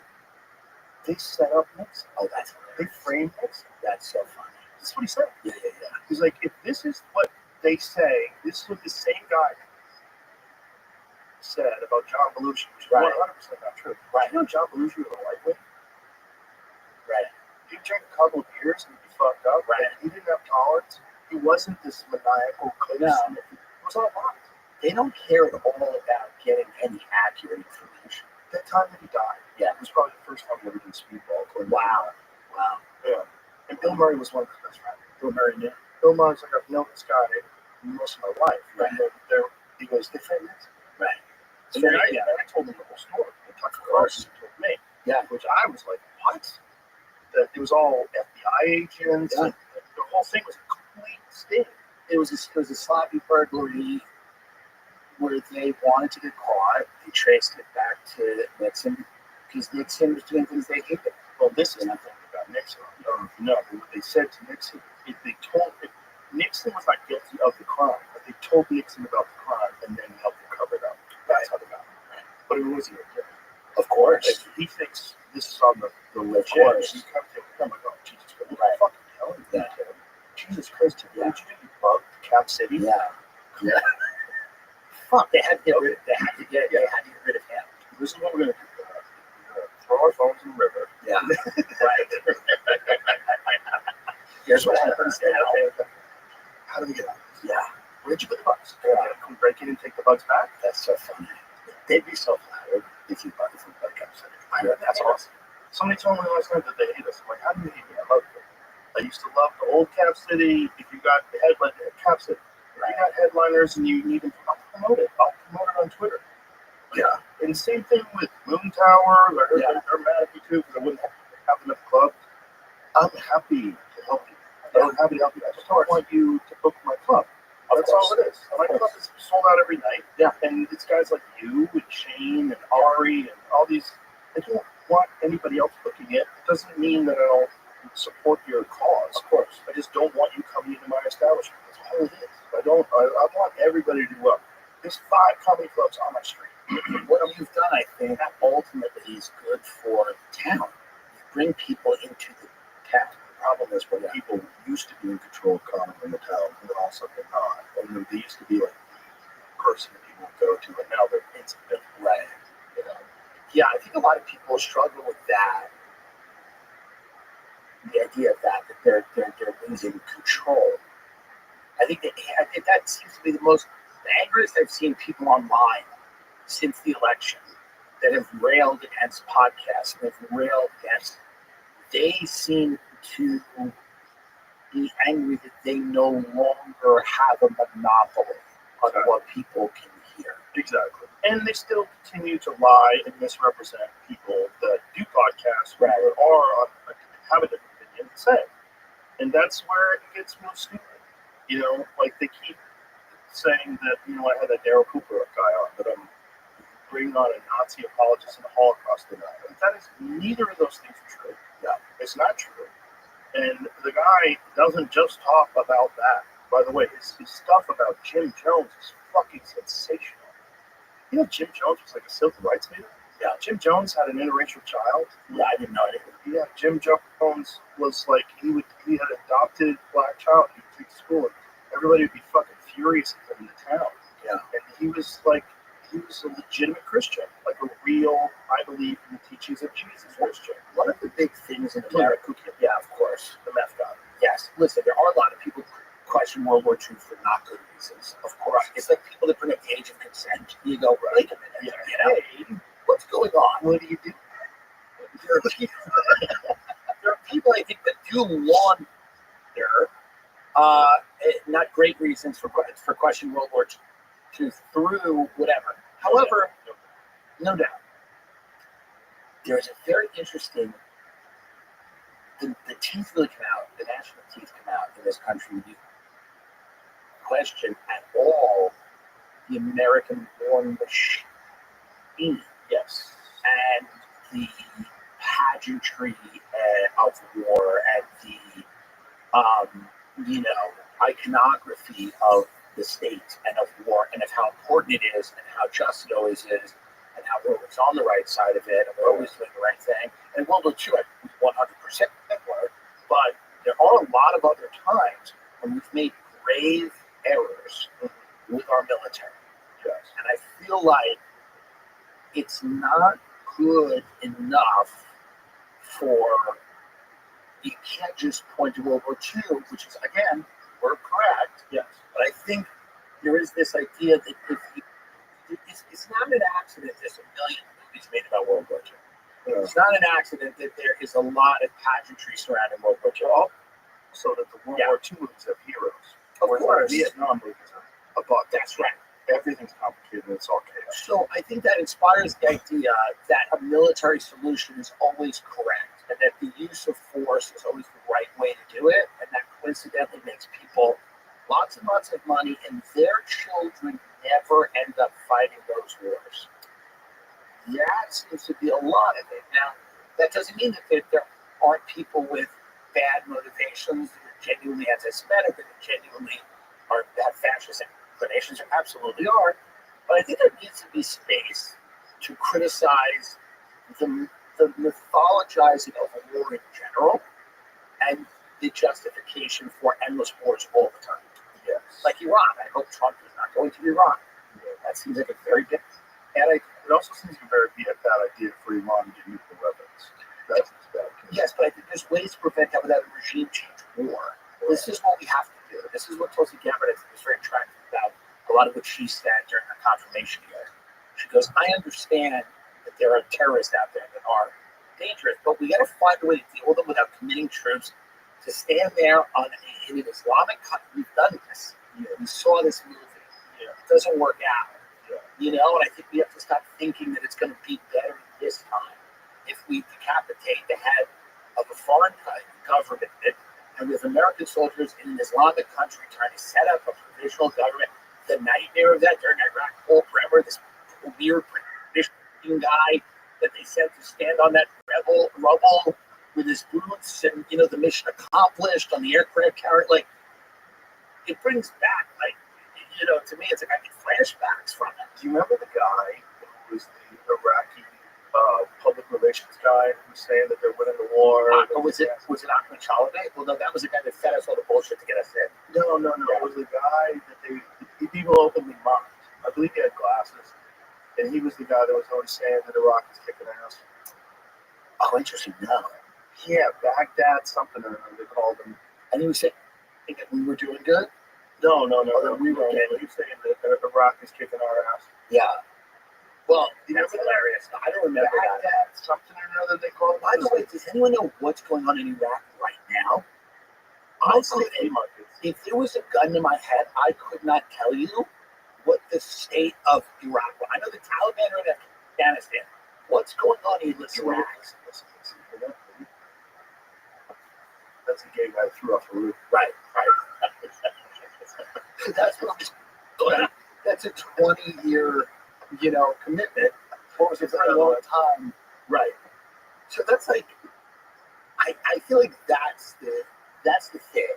When you ever try to have a nuanced understanding of what we can and can't do, I don't think it's a great idea to launch a nuclear weapon. It seems like there are ways to prevent that without make ISIS full-scale invasion. But don't we need these? Like, I think, I always look at these groups like the Houthis and stuff. We need these people. 100%. And we need them. And the Houthis are fun because they're like on the ocean and they're like pirates. This is new. They figured out that like land-based stuff's not as interesting. They're disrupting trade. You know how much of our trade goes through 3%? 3%. Trade, just like I don't want you to minimize these women. Yeah. Well, we need these Houthis. It feels like we need these groups. We have ISIS. We have an ISIL. We have people in Syria. I forget their names, something. But we need these little groups. And this is what we do. We just choose, because all of these groups are not even, they're just people hanging out. And then we give them weapons and get them going. They're just guys in a bar. A lot of these groups are guys in a bar in Syria. They have a hole in the They're sitting in a hole in the ground, and we show up and we start arming them and giving them stuff.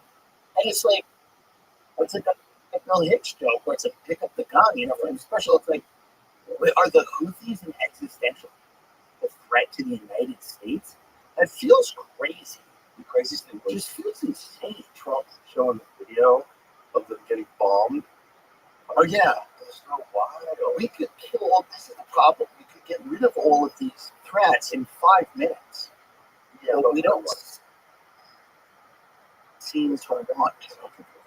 No, they keep coming out. Market every week. Burn it out. No, the Houthis are good. I understand that.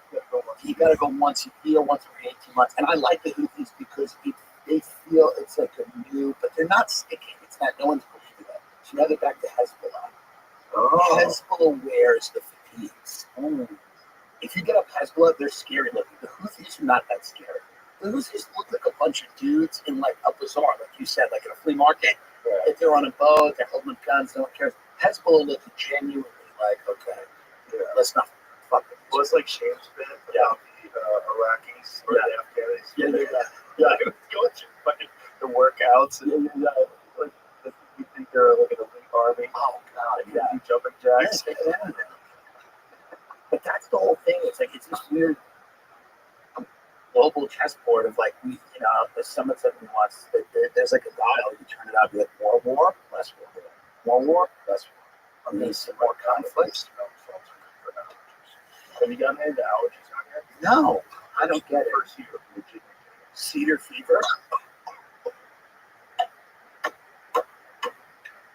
I think you gotta do cocaine. Medicine. But yeah, maybe Zyrtec. That's no fun. What is it? Cedar? I don't know what it is. I think it's. People say cedar. Knows we're running into the Mark Hopper actually might have helped the military capture Saddam Hussein. What? They were on a USO tour in 2003, and they got asked to come to do like a private show, and he sat down and said, "Come here." Said, "Sir, I have a plan to catch Saddam Hussein." The musician recalled telling the Navy admiral on board the aircraft carrying the Persian Gulf. According to Hoppers, Hussein had been sending video messages to his followers from an unknown location at the time. The musician felt the military could use drones to their advantage in uncovering his location by pulling data from the video messages. Sir, what about having drones fly all over the region in carpeting patterns, broadcasting time codes above the level of human hearing, but at the level that a video recording would catch it? Copeland suggested to the admiral. Then the next time he releases one of his videos, you could listen to it, pull the ultrasonic data, and triangulate the drones you have flying all over. Holy shit. This is the guy from Blink 182. Someone was in something. Okay, this brings me back to that fucking Strange Times Mortal Canyon shit. Yeah. 4 months later, Sodom was located and captured in Iraq. So you're welcome, everyone. What a great book. That, well, not only a Tom O'Neill book, but then this Dave McGowan book, Weird Scenes Inside the Canyon. I lived up there when I was living in LA. I lived up there.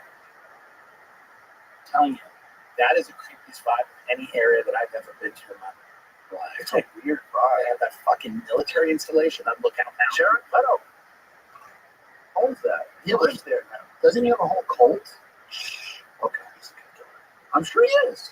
I'm not saying it's bad to They tried to investigate his cult. Sure. It turns out it's not really. It's just a bunch of people having fun. Yeah, And there's there's nothing no wrong with that. requirements. There's no one asks you to fuck them. There's no No, nothing happens. it's a voluntary fuck cult. It's not even voluntary fuck cult. It's Yeah. just get together and dance or something. I don't know what they do. I What was do there they for do? 3 years. I didn't get one test. I get not one. I used to try and point at it and go, look, it's the thing. What do they do? What does Jared Leto? That's like a summer camp. Call it Echelon. Yeah. It's a summer Programs camp. to go on. Oh, what the fuck's the problem with that, Tim? How about Tim Dillon Fest?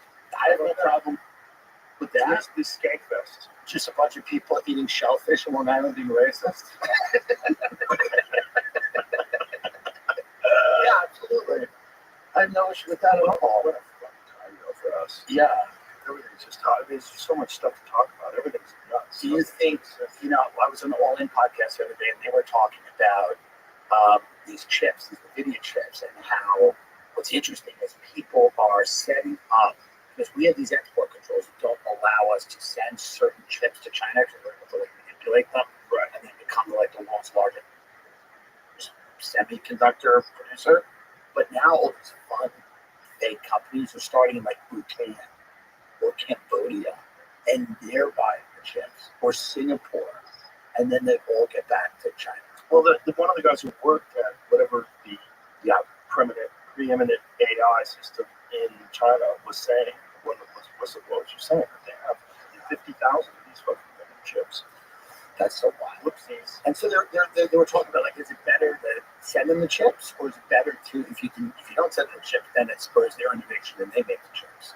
Well, either way, they're going to get the chips. Yeah, they're getting the chips. They're both innovating and stealing at the same time. Can there be anything done to stop their rise? No, Not at this point. doesn't feel like it, right? There's so much more technologically advanced in so many different areas now. Yeah.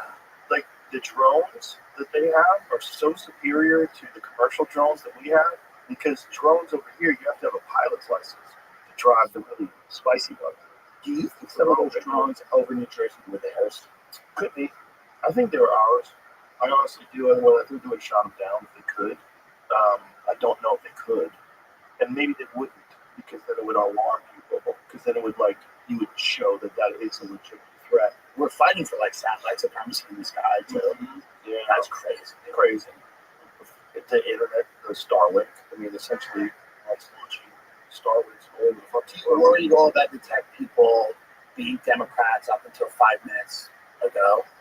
Yeah, you should. But I think a lot of those people have shifted sides. They've shifted sides because they understand that, well, you don't have Mark Andreessen up here. And Mark Andreessen was explaining, he said the most terrifying meetings we ever had was when we were part of an AI startup and the government came in and said, we're not going to let you do this. Right. Not only are we not going to let you do this, we're not going to let anybody do this. We're going to have a small amount of these things we're going to continue to control. Yeah. He was like, what the fuck? Like, you guys are really openly saying this, Yeah. that you're going to inhibit innovation at the highest level of technology.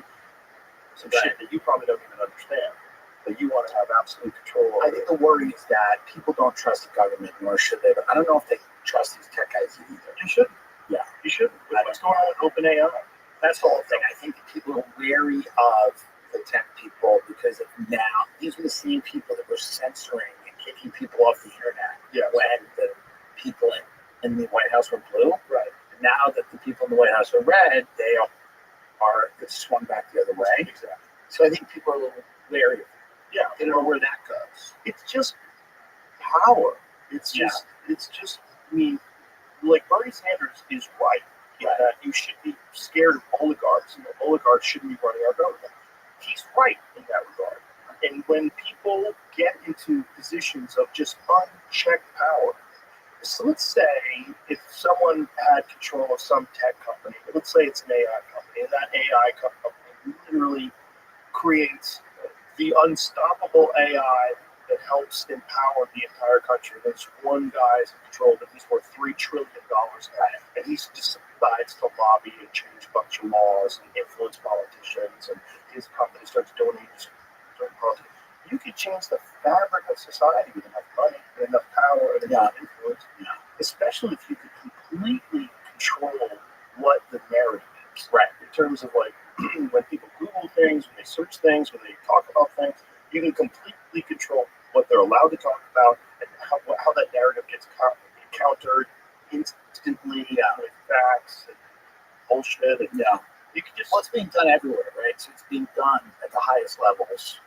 And I think people are uncomfortable with just losing, even though a lot of them realize that we didn't have a ton of control, they feel like, I think when you head into the world of tech where people just don't even know where this goes, where does it go? Does it go to transhumanism? Does it go to like AI replacing everybody? And then at what point, what do you do with those people that AI replaced? Do you give them all cryptocurrency that's linked to their biological whatever?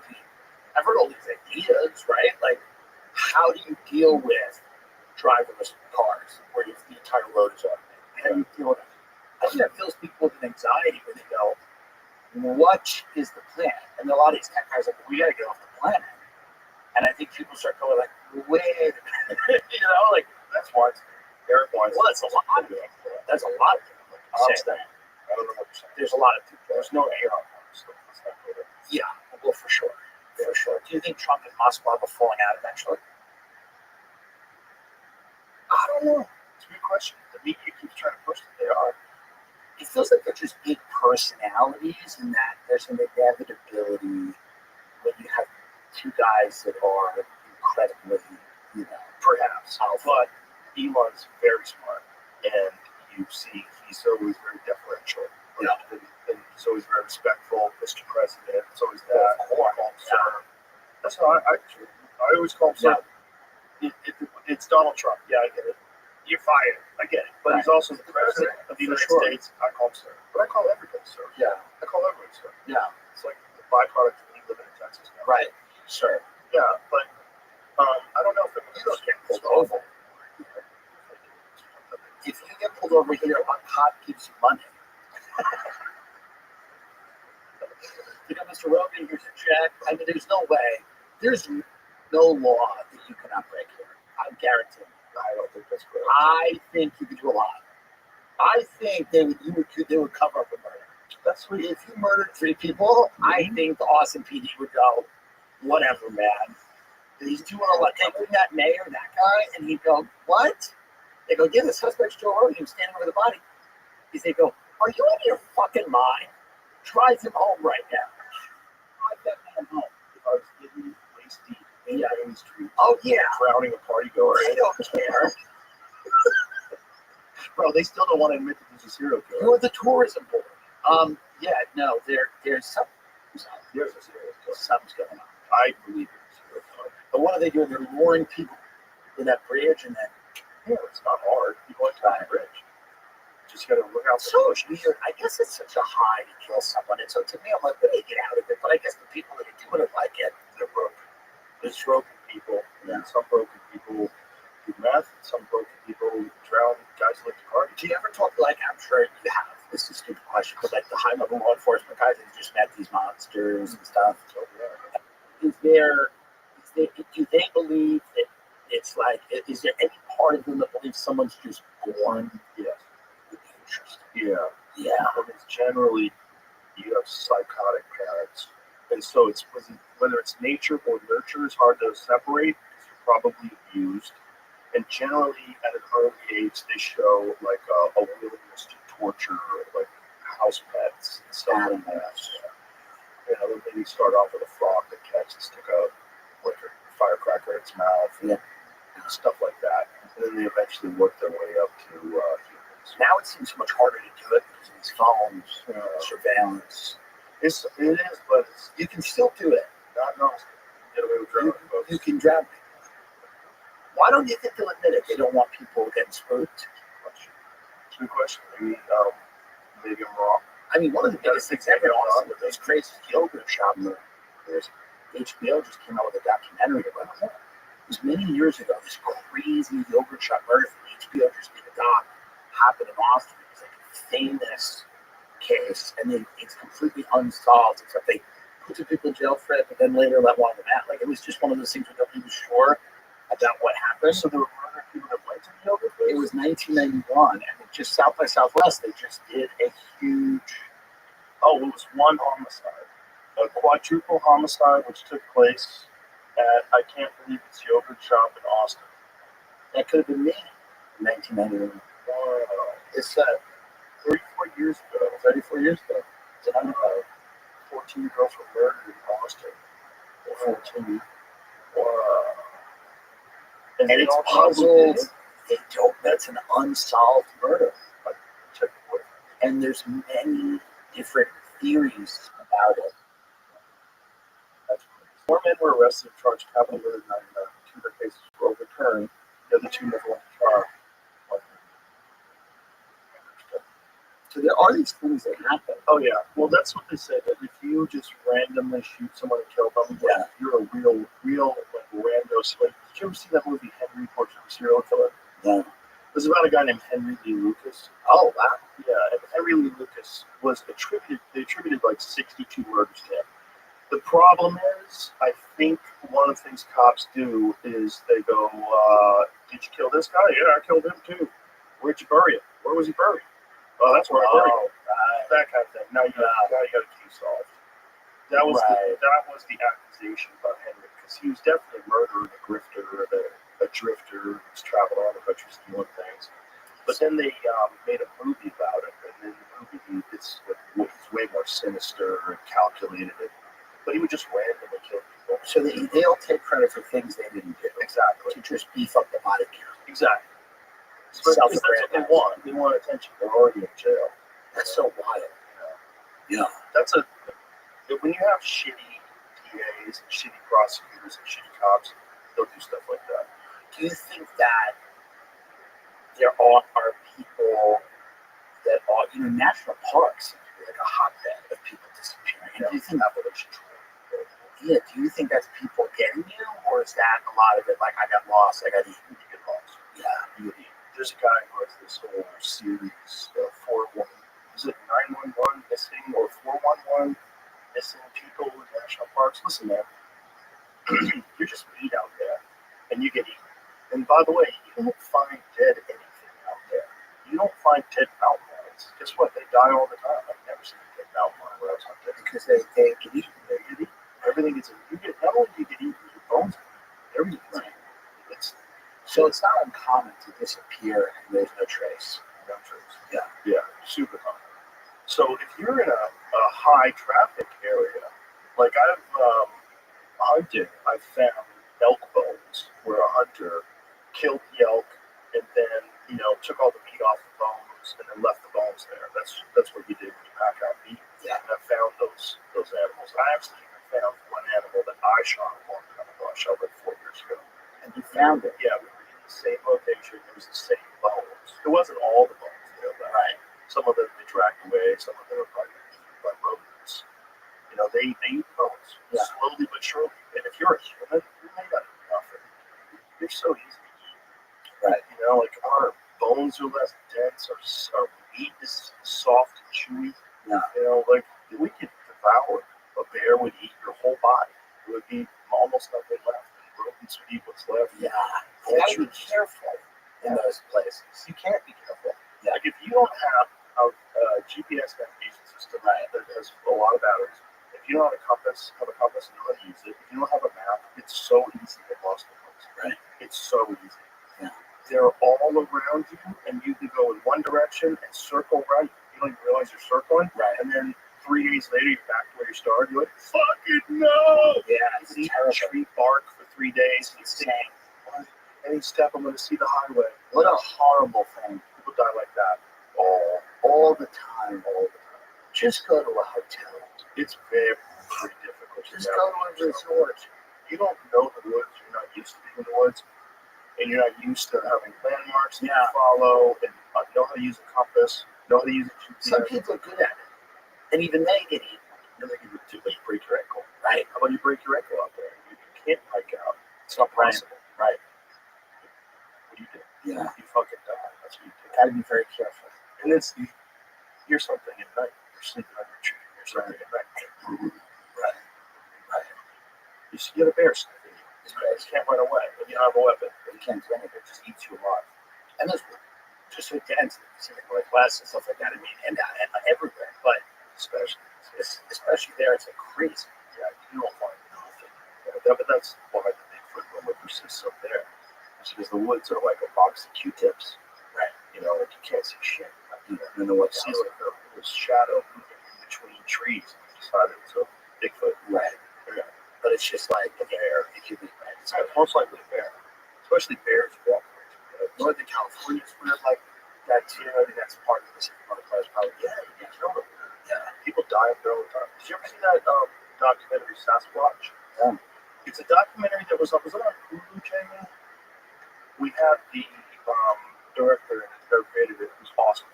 And what it's really about is about marijuana growers murdered a guy and blamed it on Bigfoot.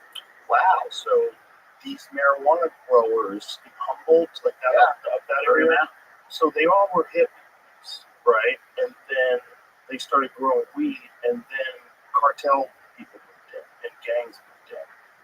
And they started robbing these people. So these people became heavily armed. And so then they started having wars with like the growers and cartel people. And so there was these people that were trying to steal from them. They murdered these people, and then they blamed it on Bigfoot. They like ran over them with a fucking backhoe or crushed These hippies are really violent. Well, they get violent with These are junkies, and you know, like this whole hippie thing, I think, is kind of a lie. They all become people Right. with money. Right. You become a multi-millionaire. Yeah. Okay, and you're gonna protect your money, and then these people are trying to kill you to take care of your shit. So then you're like, fucking Jason, whatever his name is, in Ozark. Right. Jason Bateman. Just a bit. Yeah. And now you're drug dealer.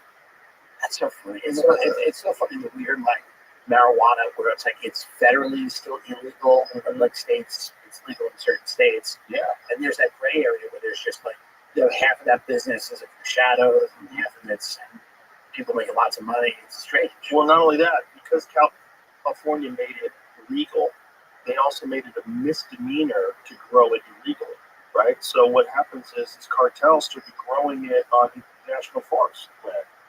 And so then game wardens started finding it. This guy, John Norris, has been on the podcast before. He wrote a book called Hidden War. Yeah. And it was all about, he was a game warden, and then he became part of a tactical crew that was busting cartel members who were heavily armed, growing marijuana in national forest. That's crazy.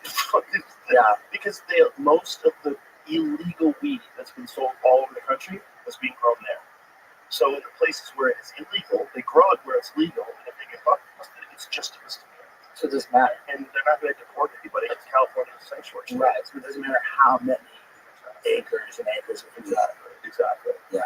And so because it's federally illegal, it's just like when there was the prohibition that propped up organized crime. Same thing. You just propped up illegal businesses to sell something that has a demand that normal. Do you think weed's going to be federally legal? If I had to guess, not during this administration. Yeah. No, I don't think. I think. You know, it feels like a lot of the, you know, like the experimental harm reduction policies in places like Portland to go with the back. Well, they went a little crazy in a place that was already crazy. Yeah, they had a woman driving around shooting people up called a stabbing wagon, and she was like, if somebody needed a fix, she'd like pull up and give them clean needles and stuff. And it was called a stabbing wagon, and yeah, because you're stabbing. And if you're just tweeting, this is like a way to help. This was a way to help people. And people just be chilling and like, hey, I need a couple of clean needles. And this woman would just show up. There'd be like a bunch of junkies hanging out. She'd show up. She'd hop out of the stabbing wagon with a bunch of clean needles, hand them out. People are like, fuck yeah, good to see you.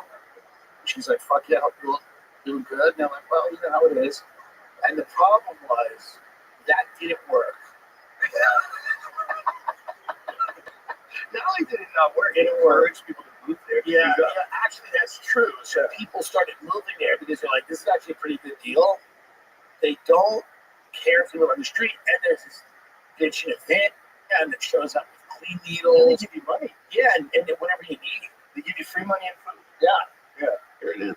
The stab and wagon. on reduction. No, I think it's real. She has 4,000 followers. That's fucking hit that follow, Jimmy. Hit it follow. There you go. Look, there's a stabbing wagon. Well, at least she's healthy. It's the stabbing wagon. Okay. Makes So sense. at the end of the day, it's like that seems like a good way to combat drug use is to have a van of drugs. That van got a $1.5 million grant. See that? See that about previous? Of course. $1.5 million Well, grant. because they're trying to help people, Yeah. they're trying to help people get high in a safe way. But where's she parked that? That's what I need to know. I mean, it's a good question. She probably lived in the burbs and then came in and then didn't she do? That's all over the birds. Well, that's a good point. Well, you know those weird those northwest suburbs, a lot of them are my burbs, the ones that I like. Those Yeah. people, It's different. they're like people that outside of Chernobyl. Yeah, They're forever. it's different. There's not a lot of sun up there. Something's going on there. I think.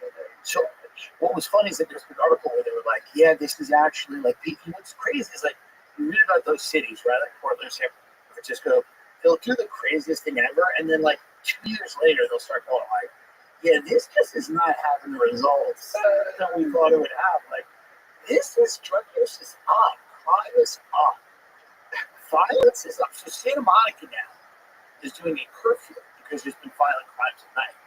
They're thinking about doing a curfew in Santa Monica.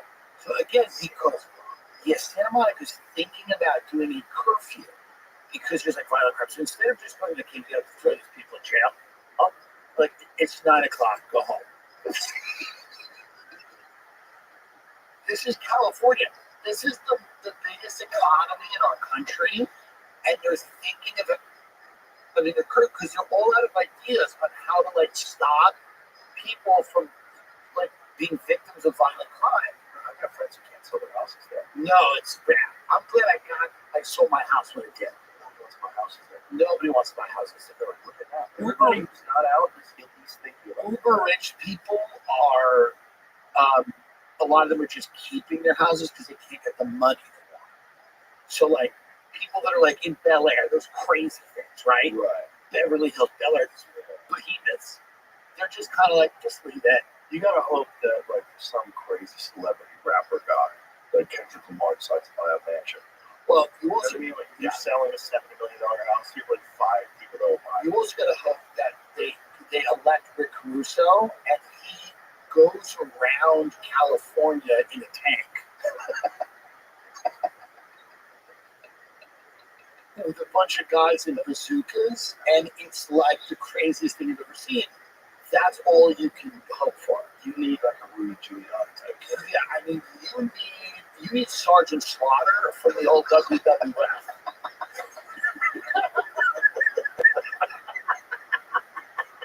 I mean, you need a fully fascist. You need to go to run as a fascist. When they go, are you a Republican? He goes, no. I am a fascist. This is a military dictatorship. You need 4 years of a military dictatorship in California to just turn it around. To just start steering it the other way. Well, it's moving red. That's one thing we saw about the electoral Yeah. from 2024. California. Yeah, it's going red. Yeah. There's only so many times you can wake up in a $4 million house with a gun in your mouth. Before you start thinking differently about it, you know? See, they were trying to pass laws where they're deciding how much violence is enough violence if someone breaks in your house, like Yeah. shoot you too many times. Right. You know, No, in it's- the middle of being terrified. You're like, Absolutely. They will always take the side of the people that are trying to destroy civilization. do you think that when you don your tinfoil hat and Velcro the chin strap, do you think that this is a grand plan to destroy civilization? I think what you have, I don't know if it's a grand plan, but I think what you have is you have two things that are happening simultaneously. You have the people, the last people that seem to want to be in politics are people that believe in like nothing. They're like empty suit, Gavin some types who just really don't see it. They just, whatever room they're in, yeah, well, that proves my point. That proves my point now, right? So now he's like, oh, things are going right up, go to the right, things are going to the left, up, go to the left. So you have like these people that just don't, they will not, like if Sanders or Trump, whatever you think about them, they're not going to like quote stand on business. They're not going to tell people, here's where I'm at, this is the way I feel. They're just empty vessels. And then at the same time, you have that happening. You have the craziest people in the world that somehow have gotten a hold of a ton of money and a ton of influence on social media, and those empty two politicians are like scared of these lunatics that believe the craziest things you've ever heard.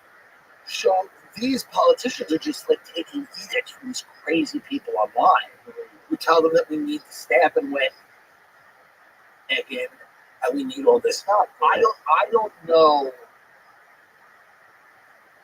how that happened. That somebody should look at that, how that happened, and study it. And I think it's a lot of these politicians are deeply corrupt, and I think they're terribly afraid of whatever corruption they're involved with coming to the surface. And it could be personal in their personal life. It could be with the state. I think, the mismanagement of money, of resources, all of that stuff. So if I was a really corrupt politician, I would just do the craziest left-wing shit so that I could never be accused of anything. Oh, good move. And I would just let them do whatever the hell they want. But well, fucking whatever. But we got a new law that says they got to draw blood in your house from you before you can defend yourself. Mm-hmm. Yeah. Rappers are the last people in this country that can kind of get away with almost anything. Well, rappers are honest. A lot of it, even though they might lie about how much money they have and stuff, they do. There's a certain honesty to that genre of music. Clearly, go too far. He did. You can go too far, but he wasn't super honest. He seemed to be concealing a bit. He seemed to be. Yeah, I think he was working with somebody, or working with somebody, but if he was on his own person. If the CIA was like, we don't really know anything about like this world of like, that's not what we do. We're like a bunch of Harvard guys. We have these fucking weirdos that we know about how to get in with like our people, but we need someone who's like a black guy to do it. It could have been Pete. But didn't all the allegations come out after he was involved in a lawsuit with Ciroc? Like he was trying. That's what people said. Yeah, that's interesting. Yeah, I mean, it's gonna be very careful when you start fucking around with people's billions. Big, powerful billionaires are probably their own governments. So, I mean, when you run afoul of them, I think there's many ways in which they can get you. Also, they feel like they pay so much money in taxes. I think that's a lot of these intelligence agencies are working for those people. They're not, I think, on their own. There's big money to be made. And there's a lot of people that own these companies that have been rich for a very long time who aren't, on reality TV. You don't really know who they are. They're like, some of them are on the Forbes list, some of them aren't. And they're just incredibly wealthy. They've made their money in ways that you can barely understand. And those are people that, are the reason historically the CIA is going into Latin America and overthrowing the government so that United Fruit can, have a monopoly, right? It's like, so they're doing things at the behest of these ultra wealthy families that control huge industries. Sure, they really have. And that's back to Slendy Buggers. That's right. Racket. 1,000%. Yeah, that was 1933. You wrote that or something? And that's the way the whole thing seems to be organized. Yeah, and always has been. We're just learning it now. That's all the difference. But it is falling apart now because some of their kids are doing stand-up comedy. Literally. I mean, there are people young in New York, and they're just like, their parents are some of the wealthiest people in the world, and these kids are like doing stand-up, which which is a terrible sign for the empire. That's not a great sign for the empire. Is that like a guy that would have taken over his dad's business is like doing dick jokes? Well, he probably has a trust fund, so he probably Yeah. has a safety blanket and sees we're having fun. It's like, oh, For for sure. sure, like my dad Yeah, have a fucking heart attack on a 40-year-old. that's right. But we need them doing that. Some of them. Yes. Everyone can't be a clown. Like we think there is something deeply unhealthy about the Illuminati doing stand-up. I don't love that idea. Well, unless they're using ChatGPT, how could they do it? It's not ideal. It's a lot of crowd work. And even if they do Nothing wrong with that. Yeah. ChatGPT has not shown any ability to really craft a good joke yet. It's just funny to meet some of these people and then you talk to them and they'll like casually drop that they're like, parents like 30 days. And you're like, that's awesome, man. And then just doing bar shows. It's kind of interesting. And they're nice people, but just to pull out and look at it from a sociological standpoint, it says something about people's idea of the future that these people just like want to be famous now. Or like, there's something more than you think. Really. It's a New York thing. It's a lot of rich people live there. And I'm talking about mega rich. Like not like, hey, my dad's a successful whatever. I'm talking about like, look, billions, big money. Yeah. Where you go, interesting. And then the kids don't have any pressure to do anything. The so kids they kind want of to really float around and they're doing stage. It's just very funny. It's something that you live, just like a billionaire kid on stage looking at someone in the audience going, what do you do for a living? What do you crowd work, huh? What do you do for a living? This is the first time they've met people that aren't billionaires. Well, that could also be a thing. This might be a way to just socialize Illuminati kids. They've met their house before. Maybe they asked them, like, what should I talk about on stage? Well, yeah, I mean, they have, and what's funny is like they have parties at their big houses and bring their other comic friends who are bums. You know, comics who are bums. So then, like, the parents are like, hello. And they bring in like a bum and they go, this is my buddy. And then, you just like sit. Whoa, this place rocks. It's like, yeah. And they're like, these are my friends. And I think the parents are kind of like, oh, wasn't that nice? So maybe it's a phase. I think the parents look at it like they're going through a phase. That's interesting. It's very interesting. More than wonderful. It says something about that group of people that used to run everything. They have a dearth of purpose in their life. They're kind of aimless and they float around. I don't mean specifically, even rich comedian kids. I just mean like that ruling class. What are they doing now? They really have a purpose. They kind of float around. They try to do this new age spirituality bullshit. They travel all over the place. Look at any of these rich Instagram. All they're doing is traveling. It's all the same shit. Right? Go here, go there. There's no purpose. I think they don't feel like America's has a defining mission. And like if you look at families like the Kennedys, the Bushes, whatever, you think about those families that served in the military, that believe that there was some type of arc of history that they were a part of. I feel like a lot of rich people now just kind of don't believe in much of anything, and it's just kind of like, I don't know, they're bored, they start a fake company. Well, if your whole focus is just making more money, how much time can you spend believing in things? Right. That's going to take away from your ability to earn. Yeah.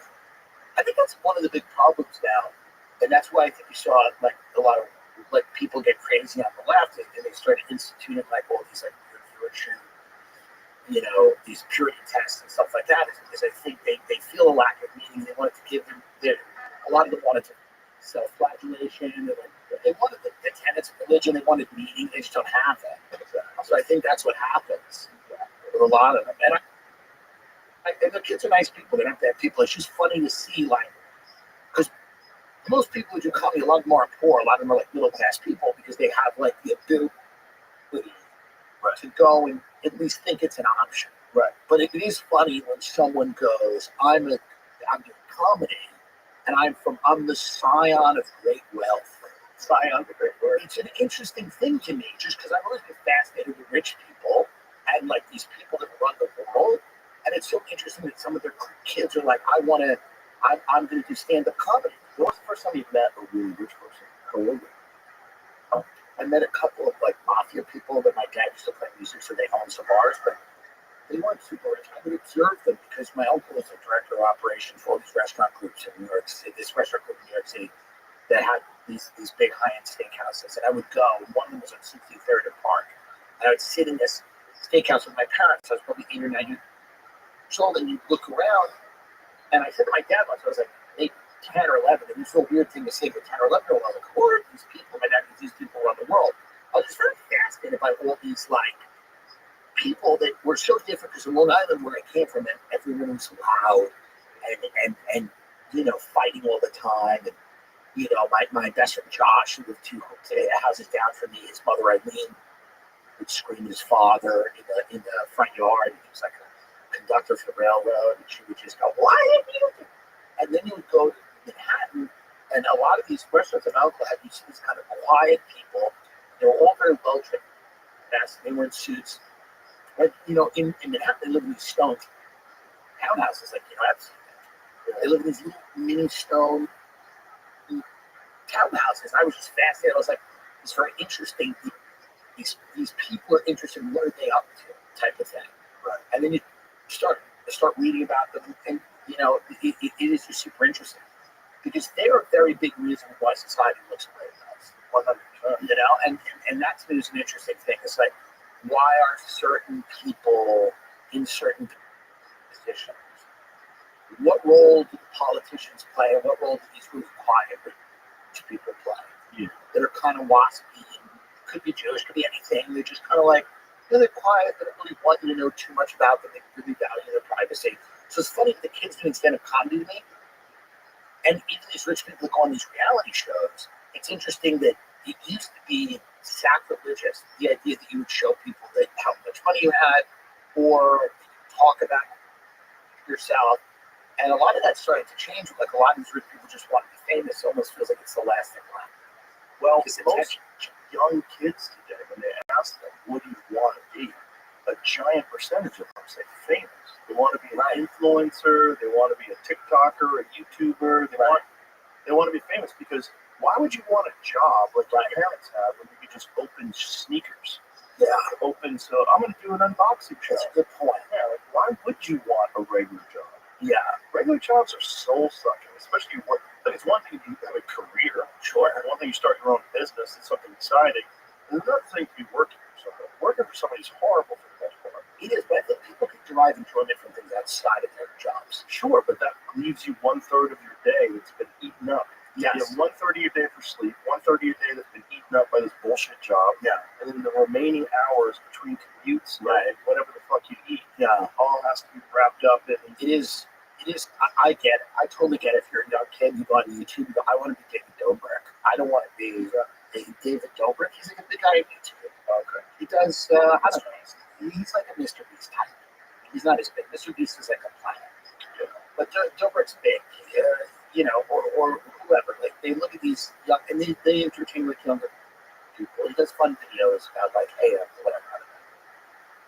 It's always the same. It's like, but what if I fill the pool with M&Ms? Whatever, it's like that type of thing. Right. It's not like the Ukraine deep dive. It's a fun, like, goofy thing, and kids look at that and go, well, that guy's making a lot of money. He has a great car, got a hot girlfriend, lives in a big mansion. I want to be that guy, of course. But I think they miss the idea that guy works really, really hard. Right. Like, that's the thing that I think people don't understand about these social media people. They do have a crazy constitution in terms of like how much they post, how hard they work. Now you might say, okay, the stuff they do is ridiculous or silly or not valuable, and I might agree on a lot of those things. But they are always putting it out. Yeah, they're showing up. They're always showing up. Yeah, if you want to compete in any market, anything, no matter what you do, there's a certain amount of work you have to put in. The idea that it's easy. Like, there's got to be some reason why most of them don't rise to the top. Right. How do you feel that? Can you teach people to work hard? I'm sure you can. What do you think? Because I've seen so many people that are super talented, but they, for whatever reason, they're not that muscle that of working hard or the dedication to it. I think generally it has to be established early in your life. And if you don't establish that early in your life, it's not a thing that you gravitate towards. It's not Right. You don't recognize that hard work equals results. If you get lucky, you do sports. The sports make you physically uncomfortable. They test your will. If you're a marathon runner, you got to get up every day and do those fucking miles. Like that will test your will. If you're doing track and field or football or anything you're doing where it's a lot of work, and then you realize I've gotten better because of all this work, and if I work harder, maybe I could be the starting quarterback.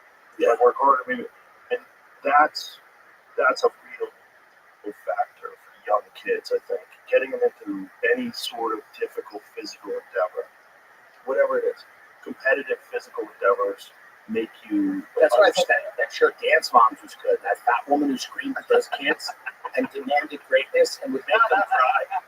I think that was good. You never saw Dance Moms? It's a great show. This woman, Abby Miller, she screamed at these young kids, and one of them became JoJo Siwa, so it's not like there was any damage done. And, I think it's good. I like to see greatness demanded of children. This lady put her. Watch this one here.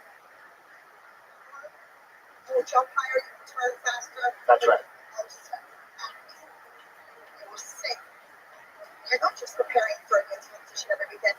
We're preparing for you to become stars in Los Angeles. How does that bitch know how to be a star in Los Angeles? Look at her. She can't get a seat at Roscoe's. By the way, I guarantee you should get a seat at Roscoe's. That's the one place she can get. If you saw her, you wouldn't sit her on Roscoe's. The first thing I would kick someone out for her at Roscoe's.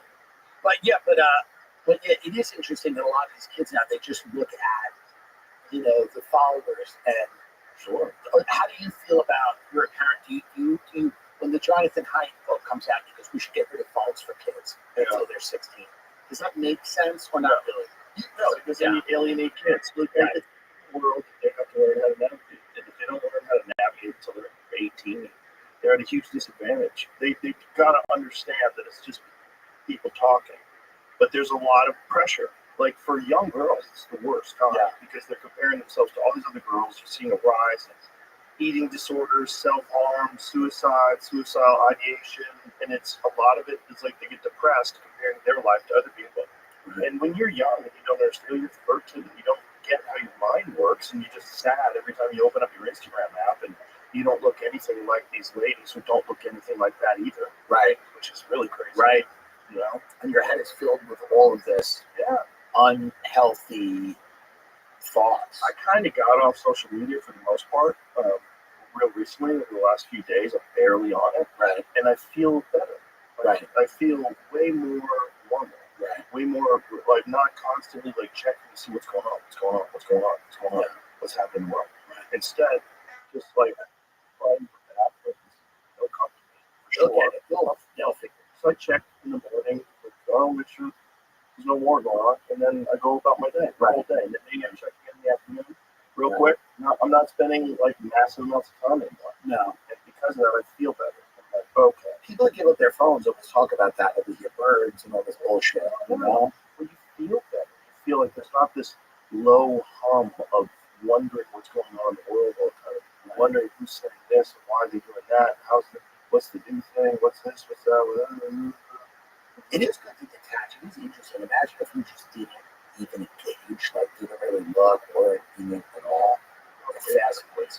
Way better for them. So you think it would be miserable to just be happy somewhere? Louis House doesn't even have a phone. Really? Doesn't have a phone, doesn't have email. No, when he showed up at the club, he just sort of showed up. This is Louis House. Like, okay, let him in. Want to come and hang out. I was there. Wow. Find you, hang out with him. Yeah, he's smart. He doesn't. Bill Murray's the same way. Doesn't connect to him. He said, I had to get a phone because my kids text. So I text my kids, and that's it. Smart. Yeah. That's so smart. You don't want to be connected. You don't want to be connected. You gotta check that. Have to be. If you're a young comic, you have to be connected because you have to build followers to get booked now, because these clubs are we gotta book people with followers. They're not necessarily looking at who's working harder, who's good. And I feel for a lot of younger people because they have to You know, they have to have a social media presence early on, maybe even before they figured out what they want to say. Maybe, you know, before they figured out how to say it the right way, they have to have this social media presence. I think people become, and it's a dopamine, right, to do things. I get it. Like, their followers get rewarded, it's a whole system. But it also can take over your life. 100% take over your life. And you and I, well, me more so than you, grew up without it, and then it came on later in life. Like, how old were you when you first got that? Dude, I had a BlackBerry. I was working in my early 20s with a BlackBerry. And that's very different than an iPhone. Sure, that's Dude, it's emails. So we were getting emails from our business, from our manager at work going, you fucking losers, do something.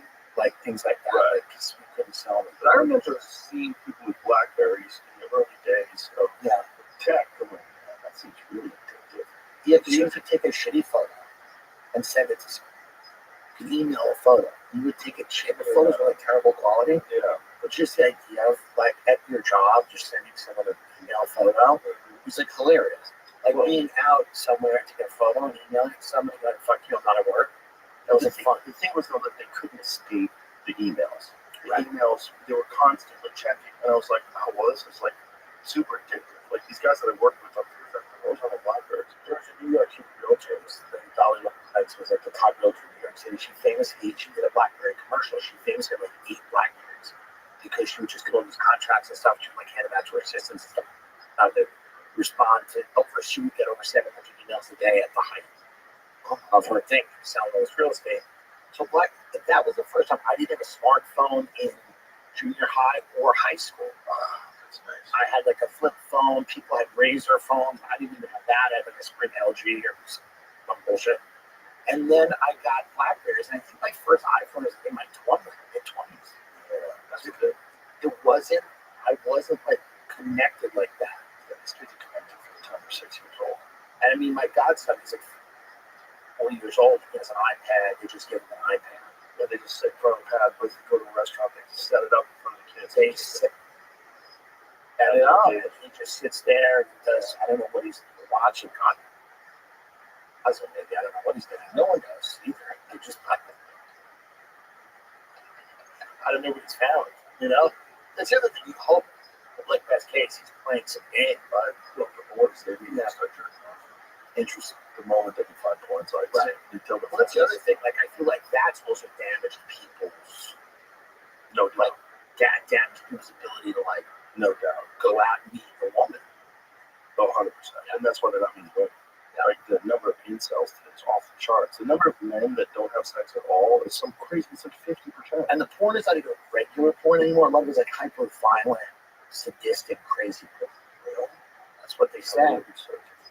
People's heads are going through glass levels. No, but that's what, like, when you have these articles that written about this, they say it's not only to watch porn, it's the type of porn. It's not like regular porn. It's like crazy shit, and it warps their fucking brain. I heard the dumbest argument on Twitter the other day. Someone was saying that they should create CG child porn to protect real children from child porn. You should probably search that person searches through.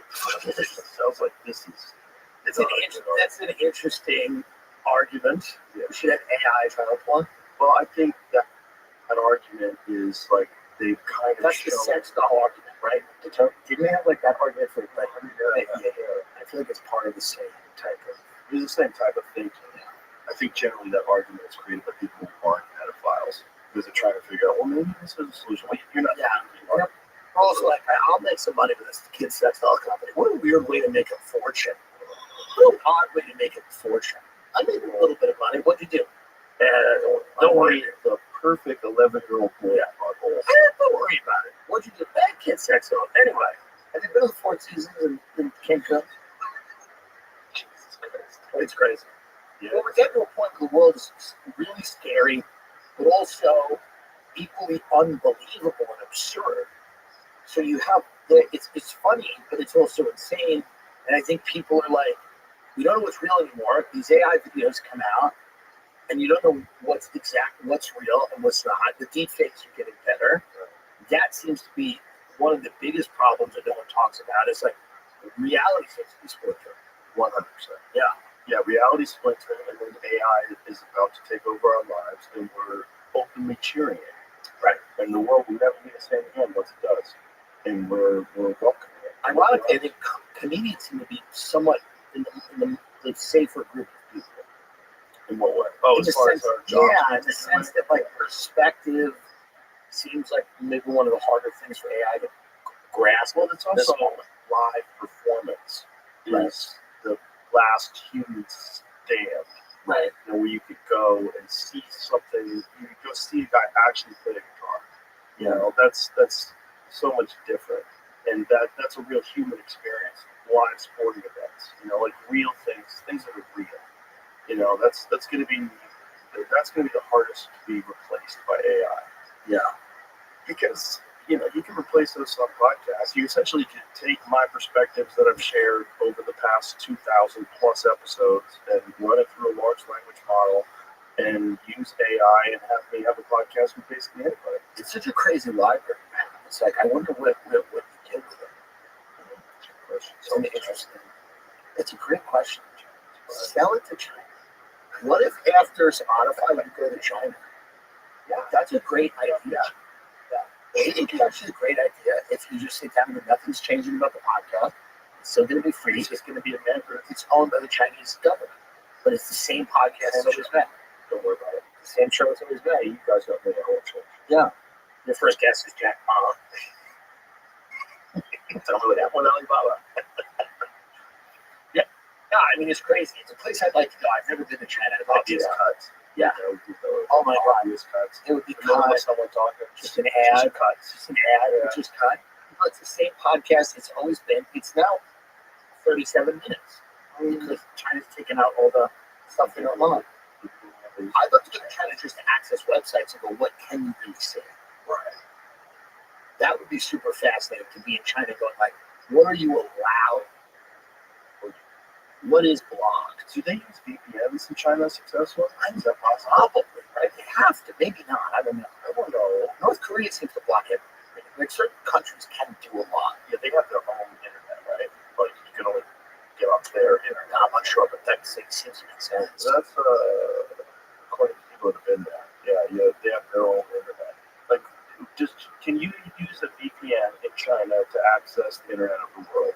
Let's search that. Yeah, that'd be interesting. Because so many people, I believe, are very limited with what they can access. In the world.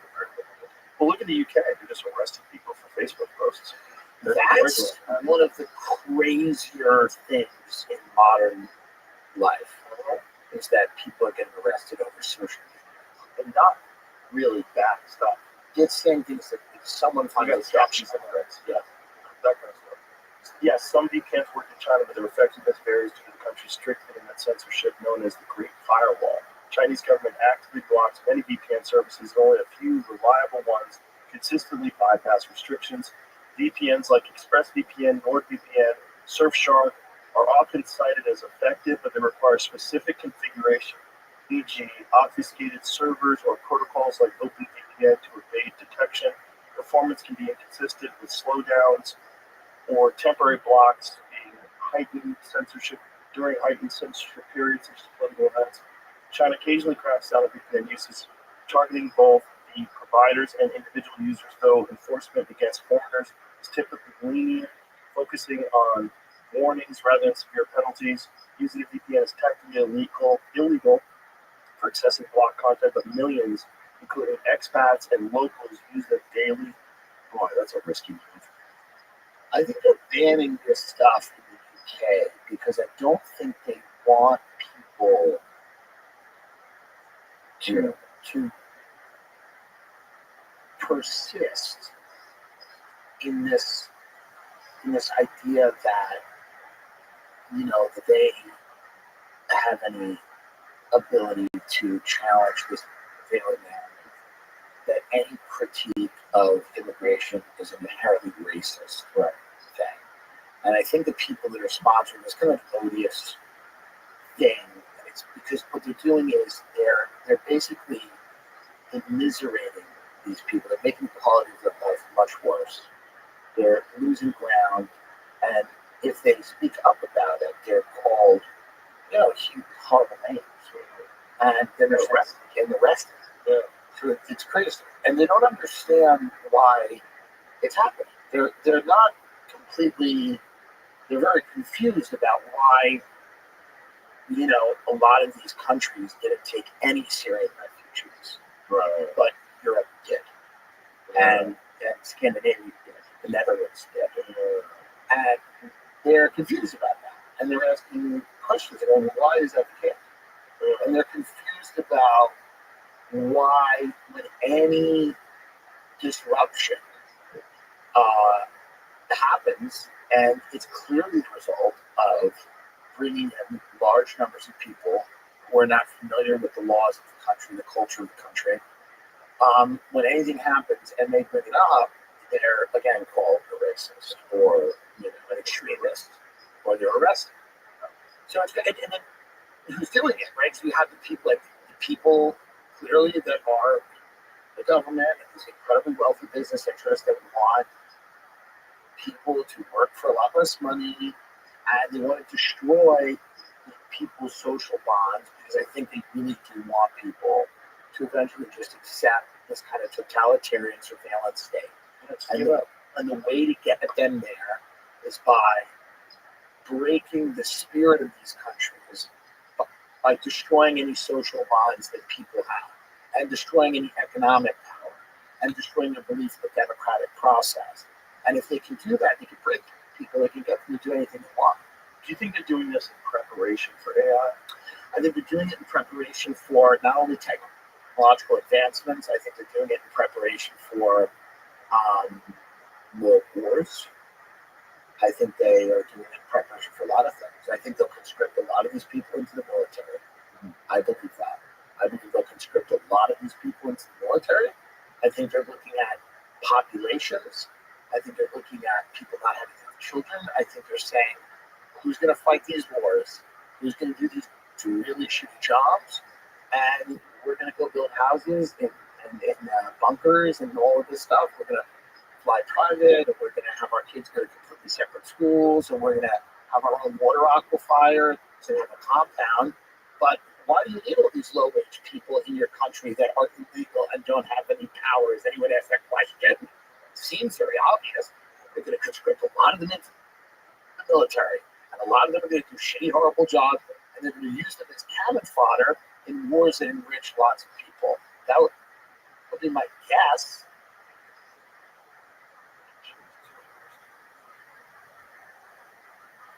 Yeah, I might be wrong, but if AI does become the governing factor of the world, which it probably will, it doesn't really make sense that you let humans, with all the corruption and emotions, govern things when you can let super intelligence. Yeah, but then who's making that intelligence? That's the problem. Exactly. But once you've already got people locked into compliance, you've already got people where they're terrified to protest against anything, immigration, whatever it is, then you're going to liberate a lot more. There was a decision made because the populist Democrats during the 90s, which was like Bill Clinton, critical of immigration. Barack Obama, critical of immigration, deported a lot of people. Hillary Clinton. What started to happen, though, is there was a decision made that the world was going to kind of be a borderless place where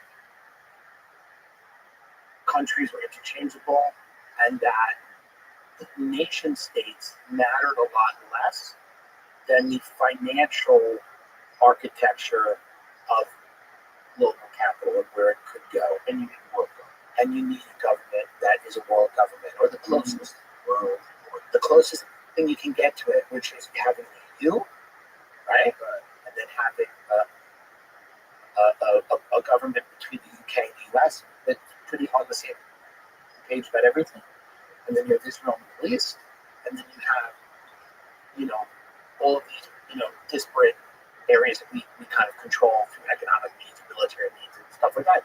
And then you have outliers. You have China, Iran, Russia, whatever, people that haven't gotten the memo for whatever reason. I don't want to live in any of those places. That's the argument. Well, do you want to live in it? Shut up. What are we, idiots? I don't want to live in any of those places, but they didn't get the memo. So And then in all of these countries, by the way, in Europe, in America, not so much Israel, they don't love the immigration, as we can see. They're kind of big on the borders, Israel. They like the borders. But in America and Europe and Scandinavia, all these countries, the populations were just told to accept massively high levels of immigration over a very short period of time. That's odd. That doesn't make any sense. And if you point that out, you're called a racist and extremist. And that's a very strange thing. What are you doing with all these people? You can't. The Biden administration brought in 10 million people over 4 years. What are they here for? There's not enough jobs for the people that are here. We have vast chasms of wealth and equality. We have AI coming. We have automation coming. Why would you bring in all of these people? What are you trying to do? What are you trying to do? I think that exactly what I said. I think they need bodies that they need cannon fodder.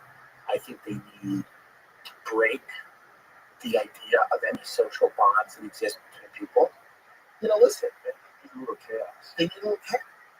Yes, I think you bring more law. Yeah, you bring in people, more surveillance, more dependence on the government. You get people out of the idea. You know, they got people out of the idea years ago that you can't really, it's very hard to have your own business now. They pretty much extinguished that in people's heads, even though there are people that still do it. Now I think they're going to start to home. You can own property. You can drive a car. That you can do all of these things. They're going to extinguish that idea, and they're going to do that because why not control everything? You all win most. Yeah, that's the thing. Why not control it? Yeah. Why would you let everybody just go run rampant and fuck up your business? Yeah. So they're basically like, we're going to pacify these people. The conflicts seem inevitable, and we're going to have to fight these wars. The good news is, a lot of the people who are doing this, their children are now in standard college. So if they're on I think some of them.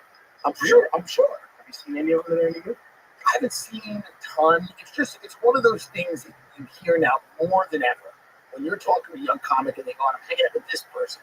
I go, yeah. They go, and their dad was this. You go, really? Yeah. Just a curious thing. Obviously, anyone in the world should be able to do comedy as much as they want. But it's funny to me as somebody who just looked at these configurations of power and wealth. It's kind of interesting that a lot of these kids are like doing it. It's just fun. Have you ever found any interesting from a really wealthy background that was good at stand-up? No. I mean, not there. Yes. Yeah. There are some of them, for sure. I've not met them. They probably don't like me, but yeah, they're around. And yes, very wealthy. But I'm talking about like weird, kind of interesting levels of wealth and power. That's interesting. That's super interesting. But so the good news is if they can't get this done soon, their kids won't, because their kids will be at fucking side splitters in Tampa. Or they'll be podcasting. Yeah, they'll all get together, become an influencer. Isn't it funny how much they now focus really on podcasters, but they more with all the things, all the people that we're talking about, they don't report on any of those. No. There's 10 million articles about Peter Vaughn having tennis over time. right, but there's no articles about like, again, people that seem to be running and owning all of our resources. Right? You think someone would write about the people that own a lot of the resources on the planet we live? Listen, that's complicated. Yeah. Did you see that crazy thing the government talked about yesterday? They had a press conference where they said that we can manipulate time and space. No. Did you see that, Jamie? I didn't see that. Really weird. You know, Right? Really that got lost in the shuffle. Yeah. The manipulation of time and space. See if we can find it, Jamie, because it's really kooky. It's really kooky.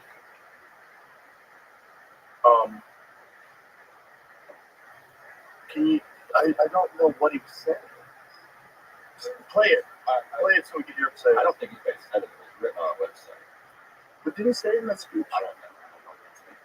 No, it's the guy above you right there. I know. Trust it. This is a good way. You don't think so? I had first. Okay, let that play out. I'm pretty sure Secret CIA files claim the Ark of the Covenant was found. What? There's a lot going on that next. There's certainly a lot going on. It's a good week.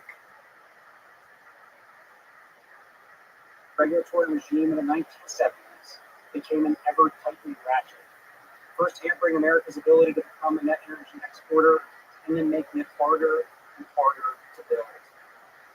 We seem to have lost focus and vision. We've lowered our sights on what systems and structures and bureaucracies muddle us along. But we are capable of so much more. Our technologies permit us to manipulate time and space. They leave distance annihilated, causing us to grow and improve. Okay, that's not what I'm saying. But you know what I think? Is that saying manipulate time and space? I don't think that's what he's saying. No, I think he's saying like that you're able to do things Instantaneously. instantaneously. Yeah. Yeah, instantly. Yeah, I think people are reading into that too much. Yeah, I don't think he's time machines. No, but Do you believe that time machines have ever at any point worked? no. No, I do. No, I do not think that anyone is currently in possession of a time machine, but I do think they're in possession of some sort of a gravity drive. Now, what is gravity drive? I think during the 1940s they started working on this stuff. In the 1950s, there was papers written about it that they were working on gravity propulsion systems. They were working on something that harnesses, what do they call it, background energy? I forget what the idea is. I actually had a conversation with Hal Putoff about this, who's a legitimate scientist who worked for NASA with the UFO program. And he believes that they're capable of developing some sort of a warp drive. And there was something written about this. There's some breakthrough about warp drives recently, right? We talked about this. I think they have something. I think that's what a lot of these people are seeing when they're seeing these transmedium crafts that are going through the air at high rates of speed, going into the water, not losing any speed, coming out of the water, not making any splashes.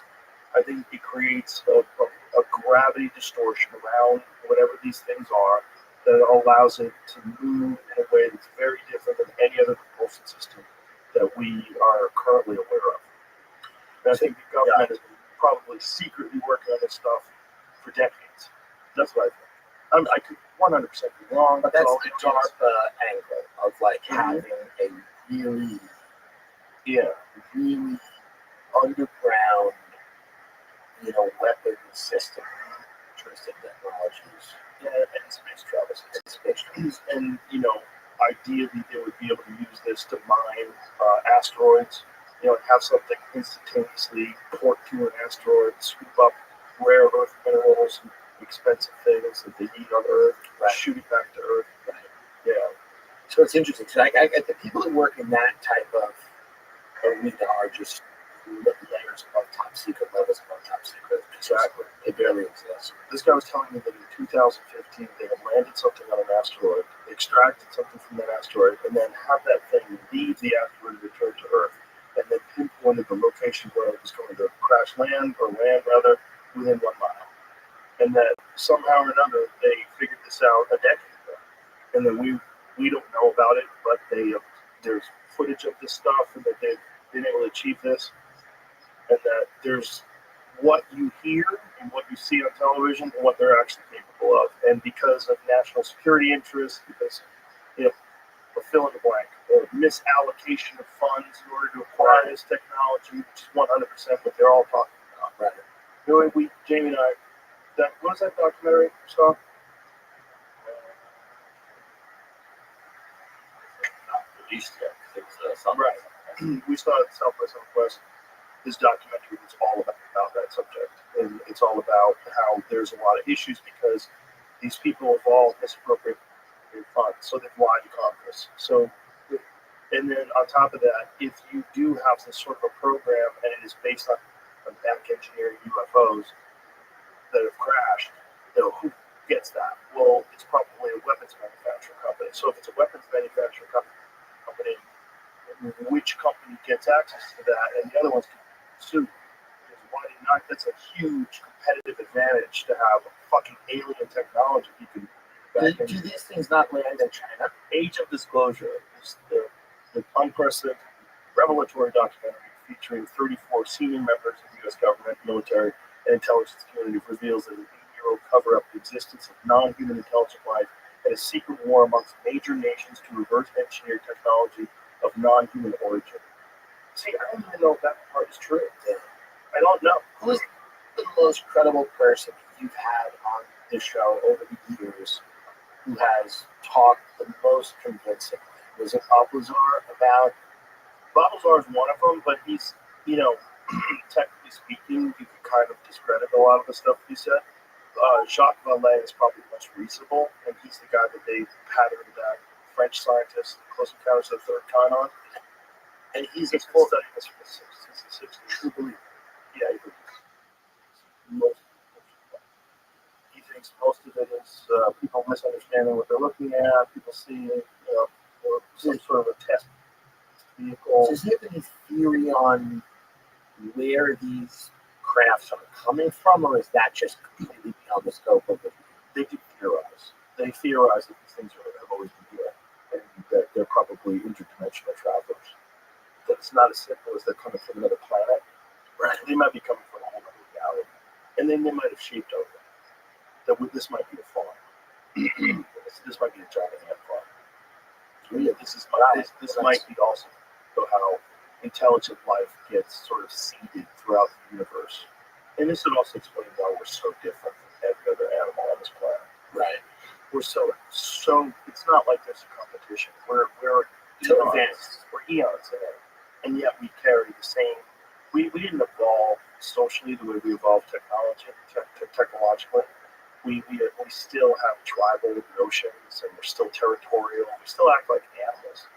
So what always weirded me out or interested me is like the aliens.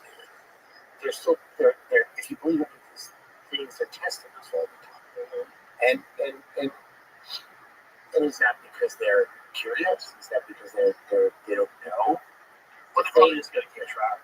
Something's going on now. I mean, you do that if you're collecting samples of bugs in other countries. Right? They go there and they do what we would do. I mean, if you're from another planet and you want to visit humans, we talked about this yesterday. Like, if you could find a planet where cave people were, would you go? Oh yeah, they're just starting to figure out how to make stone spear tips. Of course, people would go. It is interesting thinking of the planet as a farm. Yeah. But that's one of the things that Balthazar said. There was a big folder that he found when he was working at Area 51 Site 4, where supposedly they're back engineering that thing. So they had a large folder that was just on religion. And he said essentially they view this as containers. The human beings were containers. And the religion and all these things were created in order to protect the container. And that the way to keep people from doing things that are ethical, unethical, and moral, and horrendous is to try to instill as much religious, ethical structure as possible. And a container, what are we carrying that's important? Is it DNA? Is it cell? Well, you could say the soul, right? Let's say a container of souls. But if you want to be more cynical, you'd say, well, what creates artificial life? The human's curiosity and innovation, the lust for innovation, and also materialism. Because if you're keeping up with the Joneses, you want newer and better stuff all the time, so that fuels economic growth, that fuels technological growth. You just want the newest stuff. Like these TVs, they don't need TV. It looks great. You watch Super Bowl, it's so clear. Why are they making better TVs every year? Well, because we demand them. I want the better one.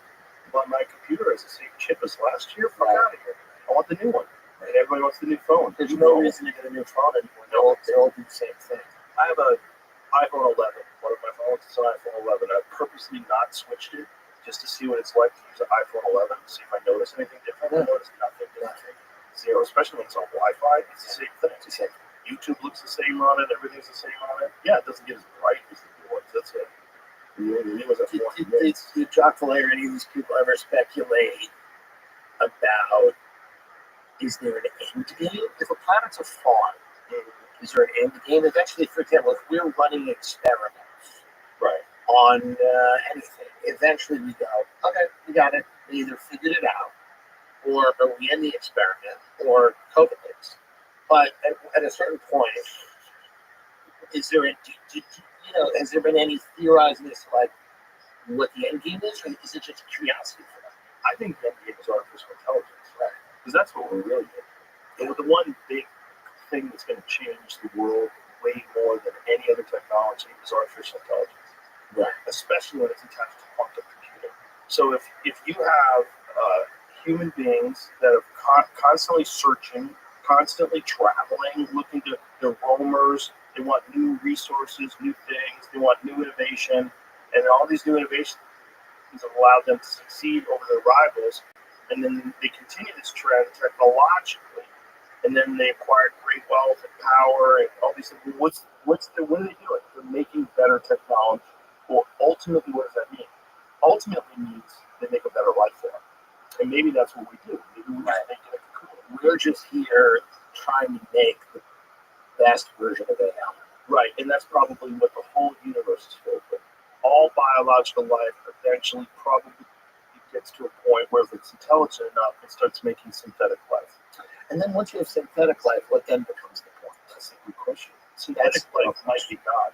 That might be how the universe got made in the first place. It might be what came first, the chicken or the egg. So once we get there, It's not even we anymore. It's it. Once it is born, and once it has, is that a way for God to keep replicating itself? I mean, it might be how Jesus comes back. You know, like this a lot of these stories, these biblical stories, you have to say, like, what were they saying? What were they trying to say? Like, what was the real event that they were recording? They passed these stories down. They're so significant for thousands of years, or like over 1,000 years of just oral history, and then thousands of years of language. What are they trying to say? You know, and what is this omnipotent force that controls everything in the universe, and that it wants us to follow certain rules and to obey, and it wants us to love it and cherish it. And if you do, genuinely seem to have a better life. Like people that legitimately follow Christianity, this is legitimately happy. So it gives you an incentive to follow it, and then you continue to keep society rolling to the point where this happens. And I think it happens inside of our lifetime. I'm sure of it. We don't blow ourselves up. And then we get to this point, and it's interesting. I totally get it. And then once we get to the point of irrelevance, and now we have AI that becomes God, then what does God do? Turns us into dodo birds. We're gone. We're out. Yeah, I think we stop breeding anyway. It's probably they don't even have to destroy us. Our endocrine systems are all getting destroyed slowly. We're well aware of that. So because of technology, we were able to invent plastics. Because of plastics are slowly destroying our endocrine system because of the ubiquitous use of vaccines and all these aluminums and mercuries and heavy metals and then herbicides and pesticides and pollutants. Our bodies are getting slowly weakened, and our endocrine systems are getting less and less viable. There's more miscarriages than ever. There's less people are giving birth than ever. Sperm counts are lower than ever. It's like moving, and then we're all obsessed with changing genders, right? So we're all obsessed with being non-binary and this and that, and we're slowly moving away from biological imperative breeding, right? And then you have in vitro fertilization, and then you have artificial wombs, and you have life that they're creating literally in a laboratory, unique forms of life. And then you have artificial intelligence to be able to do that whenever it wants to. And then you're going to get to the point where when it becomes viable, the beings have already entered into population collapse. And then you bring in robot sex dolls, and then you just jerk them off while they have VR headsets on, and no more kids. And then AI eventually says, "Fuck it, let's get rid of these They don't containers." have to get rid of them. They don't even have to get rid of them. They just exist. They'll just die In out. full power. So then you have these AI machines. We'll be like those fucking people in the Amazon that are shooting bows and arrows at helicopters. With these AI machines just running the entire world. Yes. Interesting. Yeah. I don't think there's any way to stop it. And then we're just running around. For sure. That's what China's looking for. Yeah. Yeah, for sure. And they're developing factories that are bigger than San Francisco. See that they have an EV factory that's larger than San Francisco. Who's going to drive the EVs? They are. People for a little bit. Yeah, but it's also to fuel consumers, of course. So it fuels innovation, which fuels Everything. Yeah, the birth. And this is what a lot of these people that have looked into this have theorized that this is. So it's funny because it is just a parallel reality that we're not plugged into. It's also, I always say this, if you were from another planet and you looked at us one apex species do it? What's making better stuff?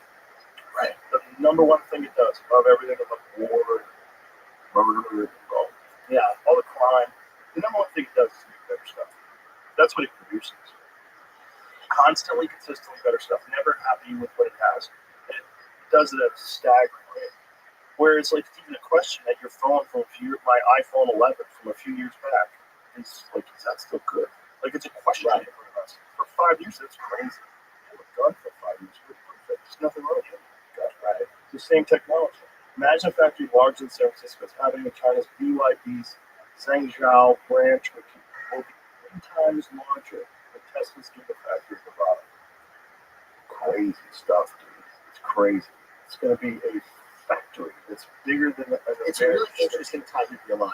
It's great, You know? but I don't think anybody knows what the final chapter of this book is going to be. I don't think anybody. I think these people that are like accelerating towards this They don't know. technological supremacy. And all the people that are theorizing. Yeah. And then do we get visited when that happens? When AI becomes sentient and where our job is done, do we then get visited by the Galactic Empire?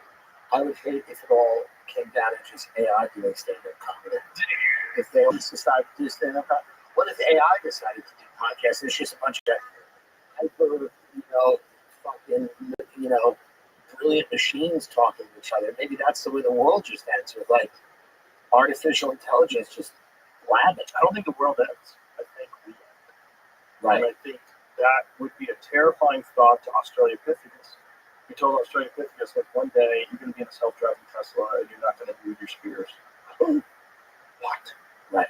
You'd be terrified. But how am I going to get to Buffalo? Yeah. Like, how am I going to eat? How am I going to feed my children raw meat? He was like, no, you're going to have fire and you're going to be able to turn on a switch. Instead of like rubbing sticks together for half an hour, you're just going to be able to turn on a switch and the fire's going to be insulated. You're going to have this thing. Yeah. Imagine if I brought this to a cave person. Check it out, bro. You need a fire? It's on the outdoor. It's crazy. That's technology. Right. You show a cell phone to someone from the 14th century, they burn you with a stake. You're a wizard. Yeah, and it's all moving in this very weird direction that no one can predict because it's exponential. It's so staggering how much technological innovation they have. Just with quantum. I've got someone coming out soon that's going to supposedly explain that to me. But what are you even saying?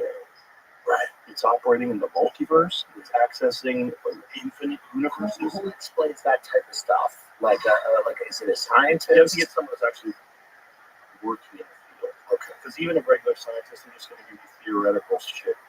You got to get someone who's actually working on quantum computing systems and can explain how it works and why it's able to crack calculations that would take.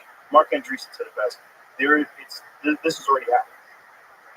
They have taken calculations that if you turn the entire universe, every atom in the universe, into a supercomputer, the universe would die of heat death before it can solve this equation. And these quantum computers that already exist, that we've already done, can solve it in a matter of minutes. And they don't know how it's doing that.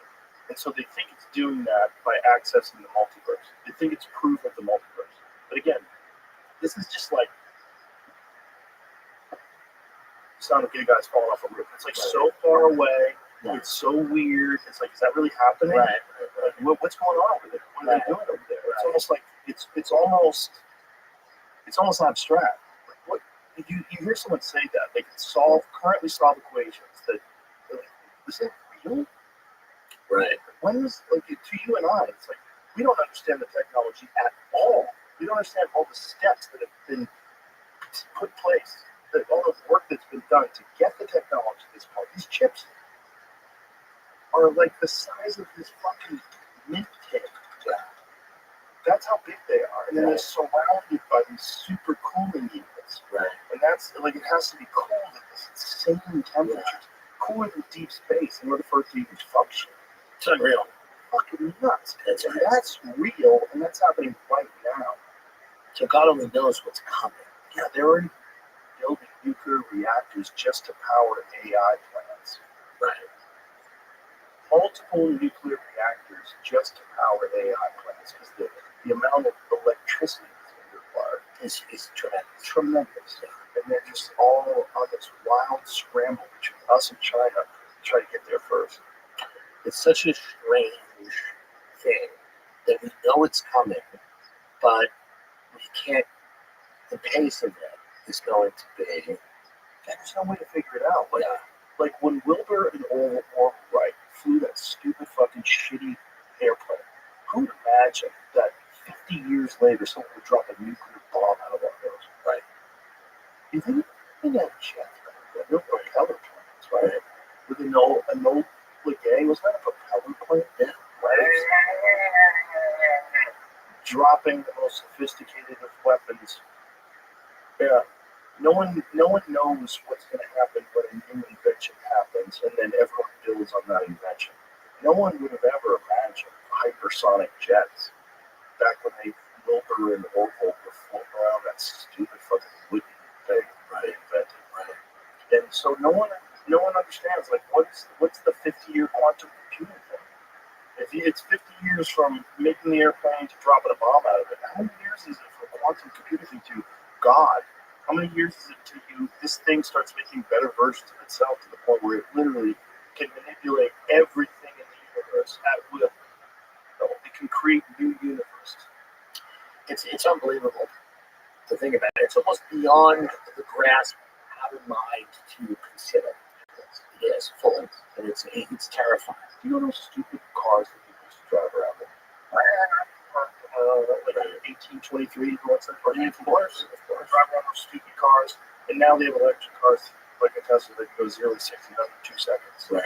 Nobody saw this shit come Waymo's when they saw Waymo's when they saw Model T, but yet they're all here.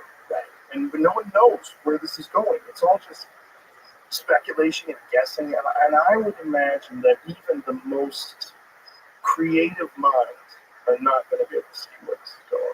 No. It's insane. And we're living through it. And Yeah. most people, unlike you and I, that like have to talk about shit constantly, most people probably aren't even paying attention. Yeah. Yeah. Why would you? It's almost pointless. Yeah. Why would you? You gotta work. You gotta, your kid needs welfare. 1,000%. So it's like we create AI. AI creates quantum computing. Quantum computing creates God. God creates the Jews.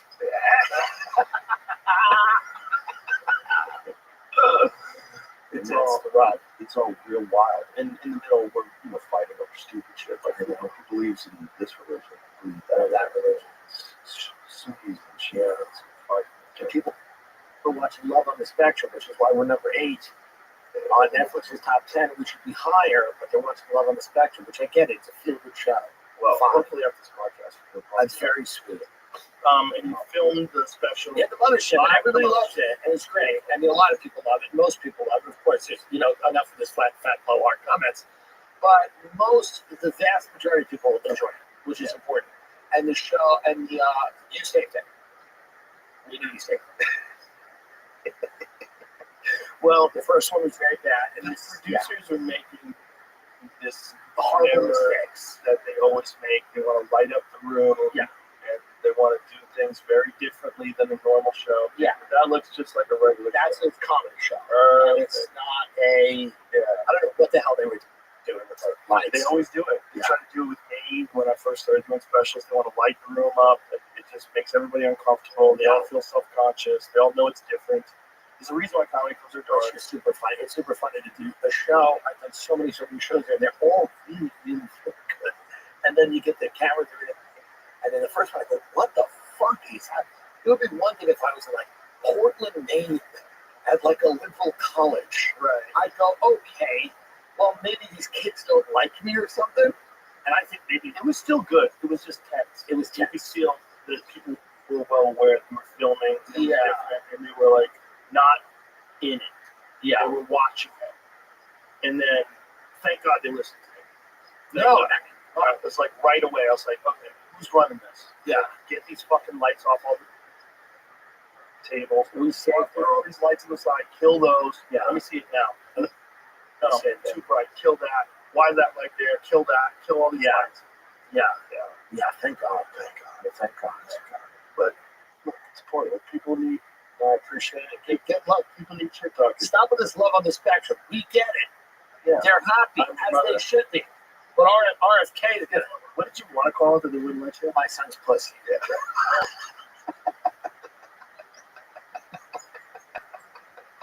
I don't understand why they said no to that. There was negative feedback. You're gonna get negative feedback. They also didn't know that the kind of crazy promo until the day it came out. I think my son's pussy would have made it number one. I think my son's pussy would have been a great, but it would have been number one out of the gate. Out of the gate. Oh, Like, I'm clicking on this. that's right.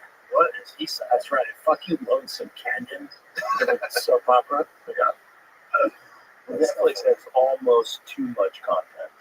I think I love Netflix. Don't get me wrong, and I think the UFC might be going to Netflix. So wild. Yeah, because Netflix is international. It's everywhere. It's everything. I was in Italy and on vacation, and I tried to access a UFC fight through my ESPN app. It's not available in this area. So what are these people watching? Right. Can't watch the fights. No, I mean they've won the stream. Whatever the streaming war was, they won. They want. Yeah, they did it. They did it. YouTube as well. Well, YouTube's number one. You know, the global is the biggest media company. Yeah, the UFC probably talk to YouTube as well. I just think there's a thing about subscription model versus free, and, ads, and the generated income. I mean, you talk about billion-dollar corporations. Yeah, it's not that simple. for sure. But no, they were super cool. They didn't give me a notice. That's awesome. No, That's what you want. Netflix is fucking great. They're the best. And I think they learned a big lesson during the wokeness era, like when things got dark and there was the Inquisition. It got real weird, and they were putting out a lot of stuff that was just hot garbage because they thought that this was like what culture wanted and society wanted, but the numbers didn't work. And then they did the Tom Brady roast, and the numbers were the highest that they've ever had of any show ever on Netflix. Yeah. And they're like, okay, we get it. And then they did a lot of the live comedy shows when you couldn't control it, Mind Live. Yeah. That was, They got fucked up. and they defend Chappelle and all these things. They understand comedy. They like it. Tex Rabbit's a fan of it. So I think that's good. I think that's a really good thing that you have a platform that has that much power. And testimony. No, he's awesome. I think that there's people that really understand that that you need to have funny jokes. You need to have people book things that people don't love and things that people like, and give people the Meghan Markle show. Give them my dumb thing. Let people choose. Put me and Meghan Markle in the thing. Make us work together. Yeah. It's fun. Put me in a kitchen camping. This is camping. This is the direction. You two, This is the direction. Put her on kilter. This is the direction. you two, It's a collision. what are those little silver things called that people trailers? I don't know, but I think we should go to space. Have Bezos do it. Airstreamers. Yeah, you and her are an Airstreamer. Or even better, we'll go to space. Me and her. That's only 11 minutes. Oh, that's We all. can't look at it. That's all. It's gonna work. I want to see 11 your minutes. future go back and think how profoundly changed you were. Yeah. Did you grow? Did you heal? Yeah, no, not at all. Space was going to help you heal. I'm worse. Everybody wants to heal. Isn't it? Well, I know, it's so slow. what are you healing from? It's just being rich. What's your disease? Extreme wealth. These people. Wading across the Rio Grande with a butthole full of fentanyl. That's try it. They found some lady the other day that had she had heroin and cocaine and fentanyl stuffed in all the body cavities. The car coming through. And like that lady's not trying to go. No. She's trying to make $13. That's tough. Heroin and cocaine and fentanyl. Like all of these. She had it in her anus and her vagina. In all of your body. It's tightly wrapped. There they are, little eggs. Here's this. What does it say at the top? CBP officer intercept woman transporting drugs in multiple internal cavities. That's so funny. 33 years old. The drugs are hidden in the rectum and vagina of a 33-year-old female U.S. citizen pedestrian reported crossroads. Smuggling case was not an isolated incident. Over the weekend, CBP officers working at PDN and the Setla crossing stopped a total of 9 internal carriers who were transporting fentanyl and methamphetamine from Mexico to the U.S. Internal carriers is a fun way to talk about it. It's like uterus holders. Well, hey, what did you say? They call this containers? Yeah. I mean, she's doing it. Wow. Exceptionally dangerous practice. Anyone thinking about smuggling drugs inside their body or at all should strongly reconsider their choices. Oh, you think these people have choices? These people are dying. They're starving to death. Strongly reconsider their choices. They just need better counseling. That's right. That's right. And they need to get in space. Well, They show need to that take that woman. lady, Show that putting her woman. in jail. Yeah. They throw her in space. Show that woman. Katy Perry. Her and Amy Schumer up in Everyone should go out. I'll do it. Me, Amy Schumer, Meghan Markle in space. That's a show. That's an 11-minute show. Meghan King. I would absolutely do it. All of us together. You know, why not? I'd watch that. Of course. I'd watch that. And Yes, yes, I I call should. it myself pussy, then justice will be served. Absolutely. Do you do a big Easter thing? What do you mean? Just, I don't know. Is it a big deal like Oh, my family? eggs? Yeah. Well, kids are in high school now. All Yeah, schools right. different. Right. You know, You're not dying. there's money in those plastic. Yeah, that's right. Nobody cares anymore. Yeah. There's no money in the house. Yeah, I remember that's the thing. When you get older, it's just money. It's just money. Just But take once the kids realize that there's no magic person that's delivering, then it's all bullshit. Just give me money. Yeah. it's like, oh, it's my parents. Because otherwise they would say, that's weird. Santa's so much nicer than me than he is to those poor people. Of course. I guess I've chosen. Of course. That's a weird thing to say to kids. Yeah. Like, yeah, you got everything on the list, but the kid that gets bussed in from the bad neighborhoods, you got nothing. Yeah. That's true. That's a good point. But, you know, kids go, Santa's fickle. Santa likes what he likes. He likes the suburbs. Santa likes landing his sled in the burbs. He feels better about it. And, you know, yeah, and he doesn't even talk to me. No, he's not. He knows. He knows. He does his thing. But, yeah, if they were chosen people, why don't we get Santa Claus presents? But they have other things. Yeah, but the other thing, like, it wasn't really supposed to be a bunch of gifts until the Christians started getting all the Santa Claus gifts, and the Jewish kids were like, what the fuck is going on, Mom? And some of them cheat. Some of them do a little Christmas too. Some of them have a tree. Some of them do a little Christmas. Yeah. Absolutely. Yeah. Some of them do. Hopefully they do this peace in the Middle East. Hopefully. They keep talking about all this, you know, these deals they're all making. Hopefully that the Hamas and Israel, whatever it is, they get, you know, because. Well, that's one thing that Trump said. If I get in there 24 hours a week. Yeah, no, that's a tough one. 24 is tough. That's tough. But hopefully they figure it out because it is, it's unfortunate. That's fucking creepy. If the human toll is unreal, and, you know, it's crazy. Some lady just died. She was the protagonist in some documentary, and she just got blown up. There is an argument to be made that level of devastation, death, is worse than you talking to someone on the podcast. Allegedly. There is an argument to be made. It's probably not a good one, but there is an argument. Just talking. There is an argument to be made that, you know, starvation and stuff like that, people dying, is worse than a podcast. Believe me. I wouldn't make it before you say that. Have you been there? Right, that's a good point. Have you even? You haven't been? By the way, how is he in all these wars? Can I just go to wars? By the way, how are you allowed to just go to wars? Is that happening? Can you just go to see it going? Can I just go to wars, or do I have to come back and say what people want me to say about the war? Can I go to the wars and have my own opinion? Or do I have to have the opinions? Not if you want to go back. That's right. That's right. It's very interesting. This war tourism. How do I get on this war tourism? I'd like to go to Ukraine. I want to go. I want to go to all this war tourism. Do you have any awards that can melt down and get bullets out? Joe, think about this. Do I seem like a guy that has a lot of awards? Didn't you get one of those YouTube plaques when you hit 100,000? I don't even know where they said that. I don't know where they're said those YouTube plaques. But I like this idea of war tourism. I like the idea of going to a war and then coming back, having a very black and white feel. I get it, and I know, and interesting. Okay, I like that. I like that. Well, of course, and there's a lot of people. It gets very murky. Most people I know that have been to war have a very, very murky, complex view of things. But it is good to go to war and then come back and be as sure as you were before you came. You don't have to go very long. No, you go for an hour. Couple hours. It's a lunch. Yeah. It's lunch on the front line. Black jacket that says press. Tea on the front lines, and then you come back and you have all the drunk. Yeah. And if you're on the right side, Right. don't get shot. Yeah, that's a good idea. Well, there doesn't seem to be a ton of danger for a lot of these people going to these wars. They seem fine. If you cross that line, Yeah. you have a bucket of food with you. Yeah. They might let you up. Yeah. No, I'm gonna go. I'll go to any war and anything you want.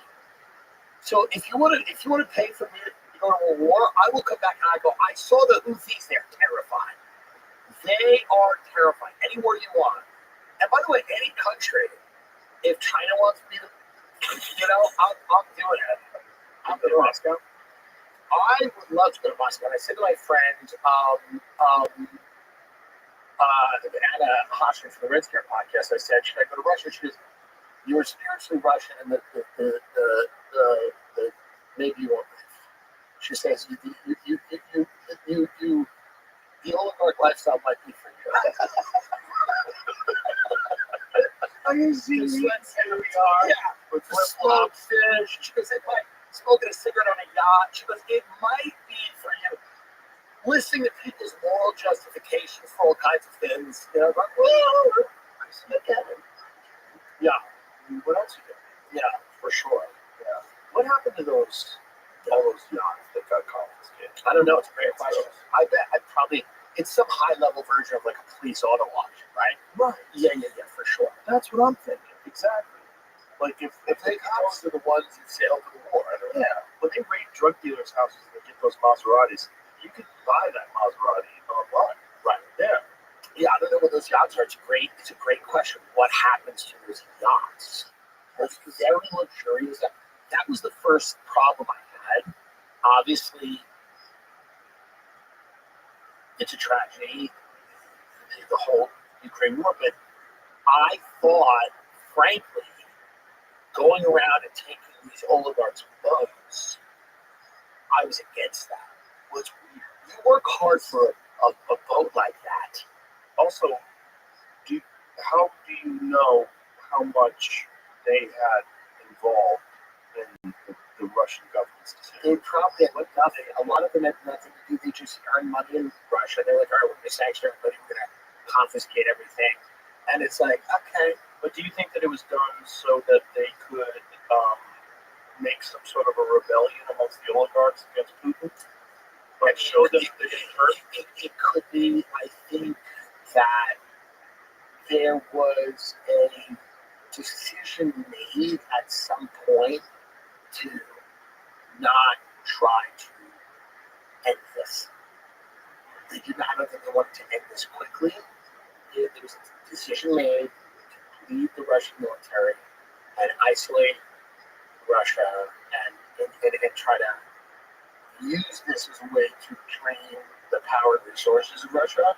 And you think that by capturing these yachts, it creates like internal turmoil? It's not only internal turmoil, but you're now limiting, the ability of these incredibly wealthy people to earn money in countries. You're destroying economic realities and then you're saying to these people, okay, go figure it out. That's what they said to Russia, but they did, right? They got closer to China, they got closer to Brazil, they traded with India. They started an industrial economy. They started producing their own, munitions and things like that. So they were able to kind of start to really build out this middle class. This was the worst. I think it's the worst thing. If you don't want a country to keep invading other countries, you certainly wouldn't put them in the position to be stronger while they're doing it. Yeah, it's all very weird too. Like the killing of that pipeline. Yeah, like aren't more people reliant now on Russian energy because of that? All of this seems to have had the opposite effect. Yeah. All of it seems to have had the opposite from intended effect. It seems just crazy that it's going on so long. I was reading this thing about the amount of money foreign countries that have captured these yachts have to pay to maintain them. Why do they have to maintain them? What do you understand? Well, because if you let it go, then you can't sell it, and you can't use that money. Right. So the debt would sell it. That's what mom says. The money from home would have gone to Ukraine. A Okay, seizure has watched and ramped up sanction enforcement against people close to the Russian president, pressure Moscow to halt its war against Ukraine. So how many more? Got sanctioned because the guy apparently paid $1 million to keep it maintained, and they caught him doing that. So now he lost his boat. I mean, this is insane. Jesus Christ. You violated U.S. sanctions by making more than $1 million in maintenance payments. We should have a day where if the Russian-Ukraine war is ended, we give all the oligarchs back their boats and they do like a regatta, like a thing where they all with their boats down in Florida or Palm Beach. They all just are reunited with their boats. Look at this. These beautiful yachts cost $7 million a year to maintain. That one was then being held in Fiji, so the U.S. took it over because Fiji couldn't afford it here. It's a money play. How much can you get it for? Well, that's the question. $300 million. That's tough. Listen, that's a tough one. Maybe if this YouTube thing really takes off. That's a tough one. Whoa! It said it's been excessive, justifying an auction. He also said talks to have, let's say his name, Kudamatov, pay for the yacht's upkeep had broken down. Prosecutor. Yeah, why would you pay for the upkeep when you're going to fucking steal it from him anyway? Prosecutors say in previous court filings that Kudamatov is acting as the Almeida's straw owner to disguise Kurmanov's rule, and that maintenance payments are essential to preserving the yacht's value. Me and Sam Talent walked around Monaco. We were performing in the UK. Maybe we took a little break to Monaco. And they said the guy who owns yachts in Monaco, he said, who owns these yachts? And he goes, if you look up online the names of these yachts, you can trace them back to businesses. And you trace that business back to a person. And I said, so that person owns that? He goes, no, we'll never find out who owns this yacht. He goes, no, there's absolutely. He goes, good luck with that. Yeah. He goes, it's very hard to find out who owns the yachts. He goes, even if you think you know, you may not know, or it might be more complicated than you think. Here it is. There's Monaco. They like the super yacht. I mean, it's just such an interesting, just a haven of international crime. Just something fun about it. That's what's crazy. It's like these are all $300 million houses that Haven. wheels. This is a haven underwater. Yeah, this is a haven of international criminality. Look how close they parked it to. No income tax, no property tax. Fun. Yeah, Monaco's fascinating. The amount of wealth that I saw when I was there, it's crazy. The amount of like expensive cars that were everywhere. People were just driving them around like it was a car show. Like everywhere, all over the street was Ferraris and Lamborghinis, G-Wagons, Unreal. S-Classes. It's like everywhere you look, there's Bentleys. Well, those are the people we're talking about. Those are the people who are like, we're living here, you ain't, and you'll deal with it. It's a small spot. People like it like that. They keep it nice like that. You're going to tap on the window if you want to go in the store. That might be where I do my podcast from eventually. You might have to. It's kind of not a kind of video place. It's flared where it doesn't get censored. It's flared. Just live on a tiny boat, like a tugboat. It's not big. It would have been really rough if Colin had that. They would have clamped out. And and everybody like us. I think. It would have been a fun jail, though. I don't know. Or in jail. But all the tech people would magically became Democrats. Maps, you can just see a couple of these are just gigantic. Wow. Yeah. By the way, you know what's funny? The regular ones are also massively big. But that's how the regular ones are really jealous of the guy with the That's crazy. They're all keeping up with the Joneses, and they're all fueling AI to take over. Yeah. Well, I think we figured it all out. You did. I appreciate you always having me here to figure it out. I appreciate it. Always being here. Of course. Anytime. Thank you, brother. My pleasure. I'm Your Mother. On Netflix. On Netflix now. It's awesome. Do the best. Thank you very much. Appreciate you. All right. Bye, everybody.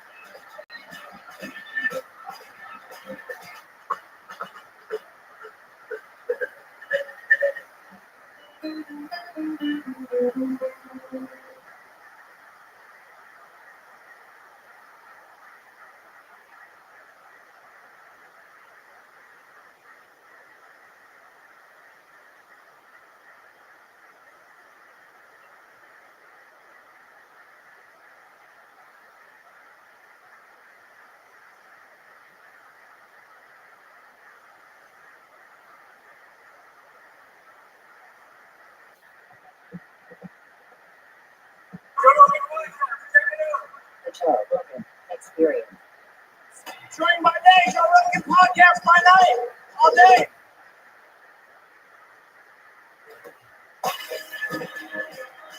So I'm just looking at this. It's cute. Fucking gym with a stupid hair. What? You look so solid. Hilarious, dude. One of the best. One of the best. Fantastic. Yeah, and Ken Bevan. Oh, all the time. He's a guy who's always working. Nobody writes more new stuff. That guy puts me on my ass. Because always, we've been best friends for the last 12 years, so I've been watching this whole time. And since we met, him and Brian Simpson, they put you to work. Yeah, that's important because if your friends are slacking, you're like, I can slack off too. Yeah, or you feel like, oh, man, I'm better than my friends. But when your friends are like, every time I see him, I'm like, dude, I saw you yesterday. You have 2 new bits. Like, and they're good? Yeah. How the fuck? But one of his bits is his fucking hair. It's Hitchcock fucking keeps it going. Like, keep it going. He's toxic. And I told you, he's getting mad pussy with the hair. Oh, he's single. No, you're right. Hey, Ken. Really? I heard we were having a wonderful. Nothing funnier than when friends pull you aside playing about a girl that's like putting the cuffs on them. It's the best. Why don't you do this? Why don't you? I heard the haircut. Why don't you cut your hair better so you don't get mad? You take comedy serious, you don't take me serious. Oh, man. You know how smooth he looks, though. He looks dressed nice. And He's headlining the works. Right? yeah, we're doing next week, next Thursday. Oh, next Thursday. Yeah, we're doing that. And then we're doing the belly room, too. The belly room next night. Nice. Fucking La Jolla's one of the best rooms in the world. Yeah. That La Jolla rooms. If you get a crushing in there, it's a box. It's a literal box. It's a kill box. And he's cheating his hair. He's cheating. But I won't say the jokes, but these hair jokes are just too good. Well, they go, people lose their system. It's unfortunate because I think he's really good at his head shit. He's a good-looking guy. And since you got him in the gym, his chest is filled out. His back straighter. I love when I come here and you two guys are in the gym. You're by yourselves. You don't want to push you. I love it. The only thing, because we do every single thing that we did back when we were working out, but other than some days that we look at that cold, I should show you. Get the fuck out of here, dude. Get me cold water. I'm down to work out tomorrow if you guys want to do it. Of course. All right, let's do it. Hell yeah, we're get old school with it. I'll get in the cold water. If we're all doing it, I think we all to be doing it. So our friend Sean, who trained Alex Jones, is now training Shane. He's going to start training Shane. I heard about it. He put some I told Shane, I said, don't want to kill him. That's how it makes you back him off a little bit. Kidding. These fucking psychopaths. Yeah. I remember when Hassan did it with him the first time. Sean, he got him to do it. I was out of town with Schultz, and Hassan called me. He goes, "But I threw up twice." At the end, he goes, "No, at the beginning." Like, bro, get the fuck out of You here. gotta build up to that kind of stuff. That's the thing. Like Sean's in good shape.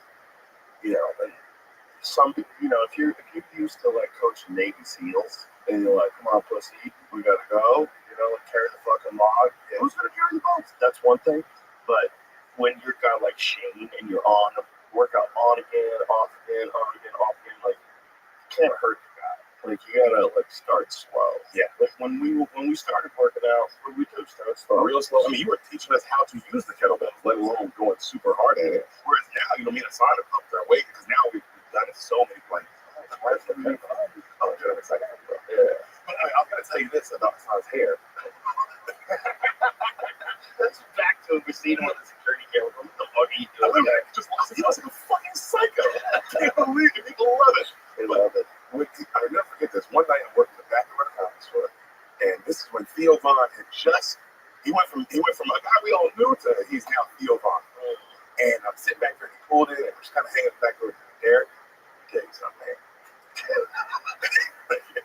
He goes, I was getting 2,000 a weekend before this hair. Since this mullet, I get about 40K a weekend. And walked up. And I was like, what the world? Am I supposed to get him? I literally was like, what am I supposed to do? You know what, though? It's true, but it's not true. So it's true that when the haircut came, he got more money on the weekend, but it's also like the haircut freed him to be Theo Von. Like, do you remember when I remember very clearly the first time I ever saw Theo, and he was doing a bit about being on, not even a bit, he was telling a story, a true story about when he was young. His father was really old. Like his father had him when he was like 7. Yes, yeah, something crazy. And he said he remembers being on acid, lying next to his father, while they realize his father's just dying. You know what I mean? It's like if you're around someone who's like really 100 years old, Oh yeah. they feel like there's no life force in them. Yeah. Like And they're almost trapped in their mind. Yeah. Because, yeah. And he's on acid, lying next to him, like, wow, this guy's weird. Like, what a weird set. And then, he was talking about all kinds of other stuff too, but it was really fun, but it was interesting, And then I remember seeing him about a year and a half, couldn't fucking breathe. I was crying. My cousin got bit by a gay guy, so we'll see. What the fucking thing? What the fuck are you saying? It was the timing and the just the material was like all over the place this weird way. I love a guy like that. Yeah. I agree. You're right. It wasn't, the mullet might have just been a little touch, but he was already Sometimes you need something like that to make you feel different. Like some dudes, I think, like dress nice on stage because they feel different. Or Bert likes to take his shirt off because he feels different. Bert could do the same set with a tuxedo on. It would be the same fun. Yeah, it would be the same fun. This just makes him feel free to let that fucking gut hang out, show everybody he's willing to drink himself to death for you. Like fucking gladiators. But they love it. But I do get that feeling of like free on stage and truly, because that does separate yourself too. Like, oh, this is how I am. Yeah, you gotta learn how to do that some way, right? Some people it's alcohol, and some people it's dress, and some people it's weed, and some people it's, they have to run, they have to jog before they do a set. Yeah. I remember seeing Eleanor, she would do dips. You catch her in the back and she's just cranking out dips. And then she goes up, and then you see when she's up, like, oh, that energy had to just, it was just coming out of her. Yeah, it's coming out of you. Also, you want to get your heart rate up a little bit, so your body is like, and your mind is like things are flowing really good. You don't want to be like sleepy when you go on stage, right? That's the worst thing in the world. Or a full meal. Yeah, when you go on stage, you want to be up a little bit. I heard that Bill Burr said something, but he's just one of the greatest ever doing that. It always made me think, because I always thought that way, like, no, I would eat before meals, but eat before show, wouldn't eat. And then I heard him say once, he was like, oh, I used to not eat before shows. And then I got older, and I fucking have a Thanksgiving dinner before a show and go up and talk the whole set about how I had a Thanksgiving dinner. And how fucking fat I am, how gross we all are in America. It was just like, that freedom of like, oh, he really doesn't give a fuck, this guy. Bill is also amazing at being Bill. Like, like he has his opinions, what he thinks is stupid about something, and he's just like locked in. You know what I mean? Like there's no, like some comics, like you'll see one of their hours, and it's kind of like one kind of energy, and then the other hour, it's a kind of a different kind of energy. Bill Burr is Bill Burr. I'm Bill Burr. I'm Bill Burr. He knows how to be Bill Burr. He's professionally Bill Burr. That's like. A lot of people couldn't even do his material. It was just like wouldn't work. No, and it would sound like hateful. Yeah, it was the world, dude. But that's just the magic of becoming, you, right? Like there's a few. Like Attell is the absolute best guy. Attell has a timing and a presence, and then the material, the way it's written. Like a lot of it on paper, you're like, what is this? I don't understand how this would be funny. But you see him do it and feel like, oh my God, you're just crying. Yeah, and when the crowd is more ruckus, he's better. He's in on the corniness of some of the stuff too, which makes it even more fun. It's like there's many layers to it. And some of it is just brilliant observations of things. Some of them is completely ridiculous. It's just all that's woven into David Town. And he'll pull out a fucking recorder. Yeah. Let's play the flute. It's crazy. Bro, when we saw him live, I was so fucking impressed. I was so impressed. I was like, that is so good. There's another one like that, Colin Quinn. Man, when he was here. Bro, you see him live, you're like, wow, that was so good. Just so fun. You forget how good he is. Yeah, and then you're learning shit. I'm like, I didn't know this. Yeah, he's like a history wizard. I remember we did tough crowd once, and Colin used to do stand up to the crowd before the show would start. Before he'd sit down and do tough crowd. He was doing a warm up for his own He show. was doing a warm up for his own show. This one time, I don't know if he did it all the time, but he was murdering. And I was watching this, I was like, people don't know how good he is. Like, this is crazy. Because, like, there's some guys that warm up for their show, and it's like a monologue. They're doing a few jokes. It's like, it's okay, but I'm not in it. I'm not really feeling it. With him, it was like I was on club. I was like dying laughing like I was at a comedy club. I was like, people go there. Like, there's a few of these guys that just never got good promoted, you know, and they're really good. Yeah. And the interesting thing is, the really good ones are not bitter. They're not as famous as they deserve to be. They could tell us like the least bitter guy alive. It's so cool.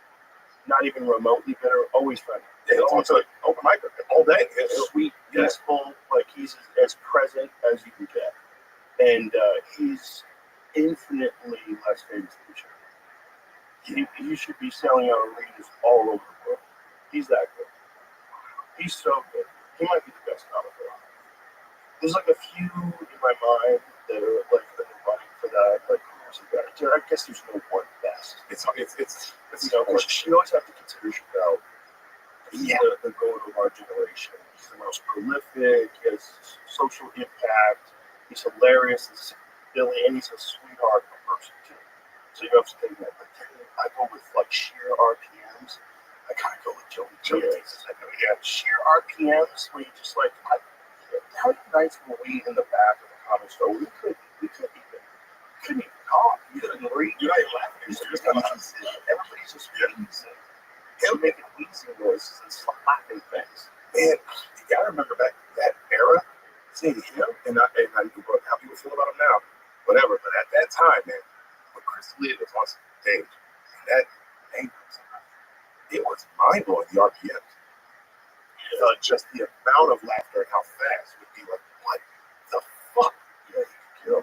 There's some magic to that thing. I think that's a process. I've always thought that. I think that like for a long time, I'm like, what is happening to me when someone's on stage that's killing it? You know, when Shane's on fire. What is happening to me? I think I'm like locked in with their mind. I don't think it's as simple as I'm watching a show or something like that. Because I love like watching a funny movie, you know, Tropic Thunder or something like that. I don't laugh and watch a movie. But I don't feel the same way I feel when a guy is in front of me on stage doing stand-up. And I think as great as specials are, they're like 60 to 70% of being there live. yes, Always. And I think there's something about being there live that's like, it's hypnosis. There's something going on where that person's making me think the way they think. yeah. When someone brings you into the world, and like you said, you're just living it, and you're not even thinking about you're just like, I'm living in this guy's essence, right? Exactly. You're living in this person's imagination and this person's work, right? Because they're like, they set this set up. Yeah. And they danced it around their head and wrote it down on paper.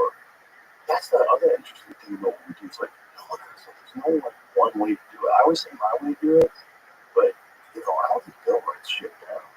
I think he keeps it all in his head. Yeah, Dave mostly keeps it all in his head too. Schultz does that too. Yeah, It's insane. that's the Jay-Z thing too, Yeah. right? Jay-Z kept it all in his head. Lil Wayne, they never think just. Yeah. I mean, it's insane. It's not like they're releasing one album, but who's the best writer? Nas wrote everything down. You can't write rewind in your head. No, you can't. No, it's a story backwards. It's a story backwards. It's another level. That's another level. I can't pull his dick out. Just like slapping that shit on the table, right? That's all it is. We want to say like writing. Like I challenge you to bring the world. Who's got a better written song than Rewind from Nas?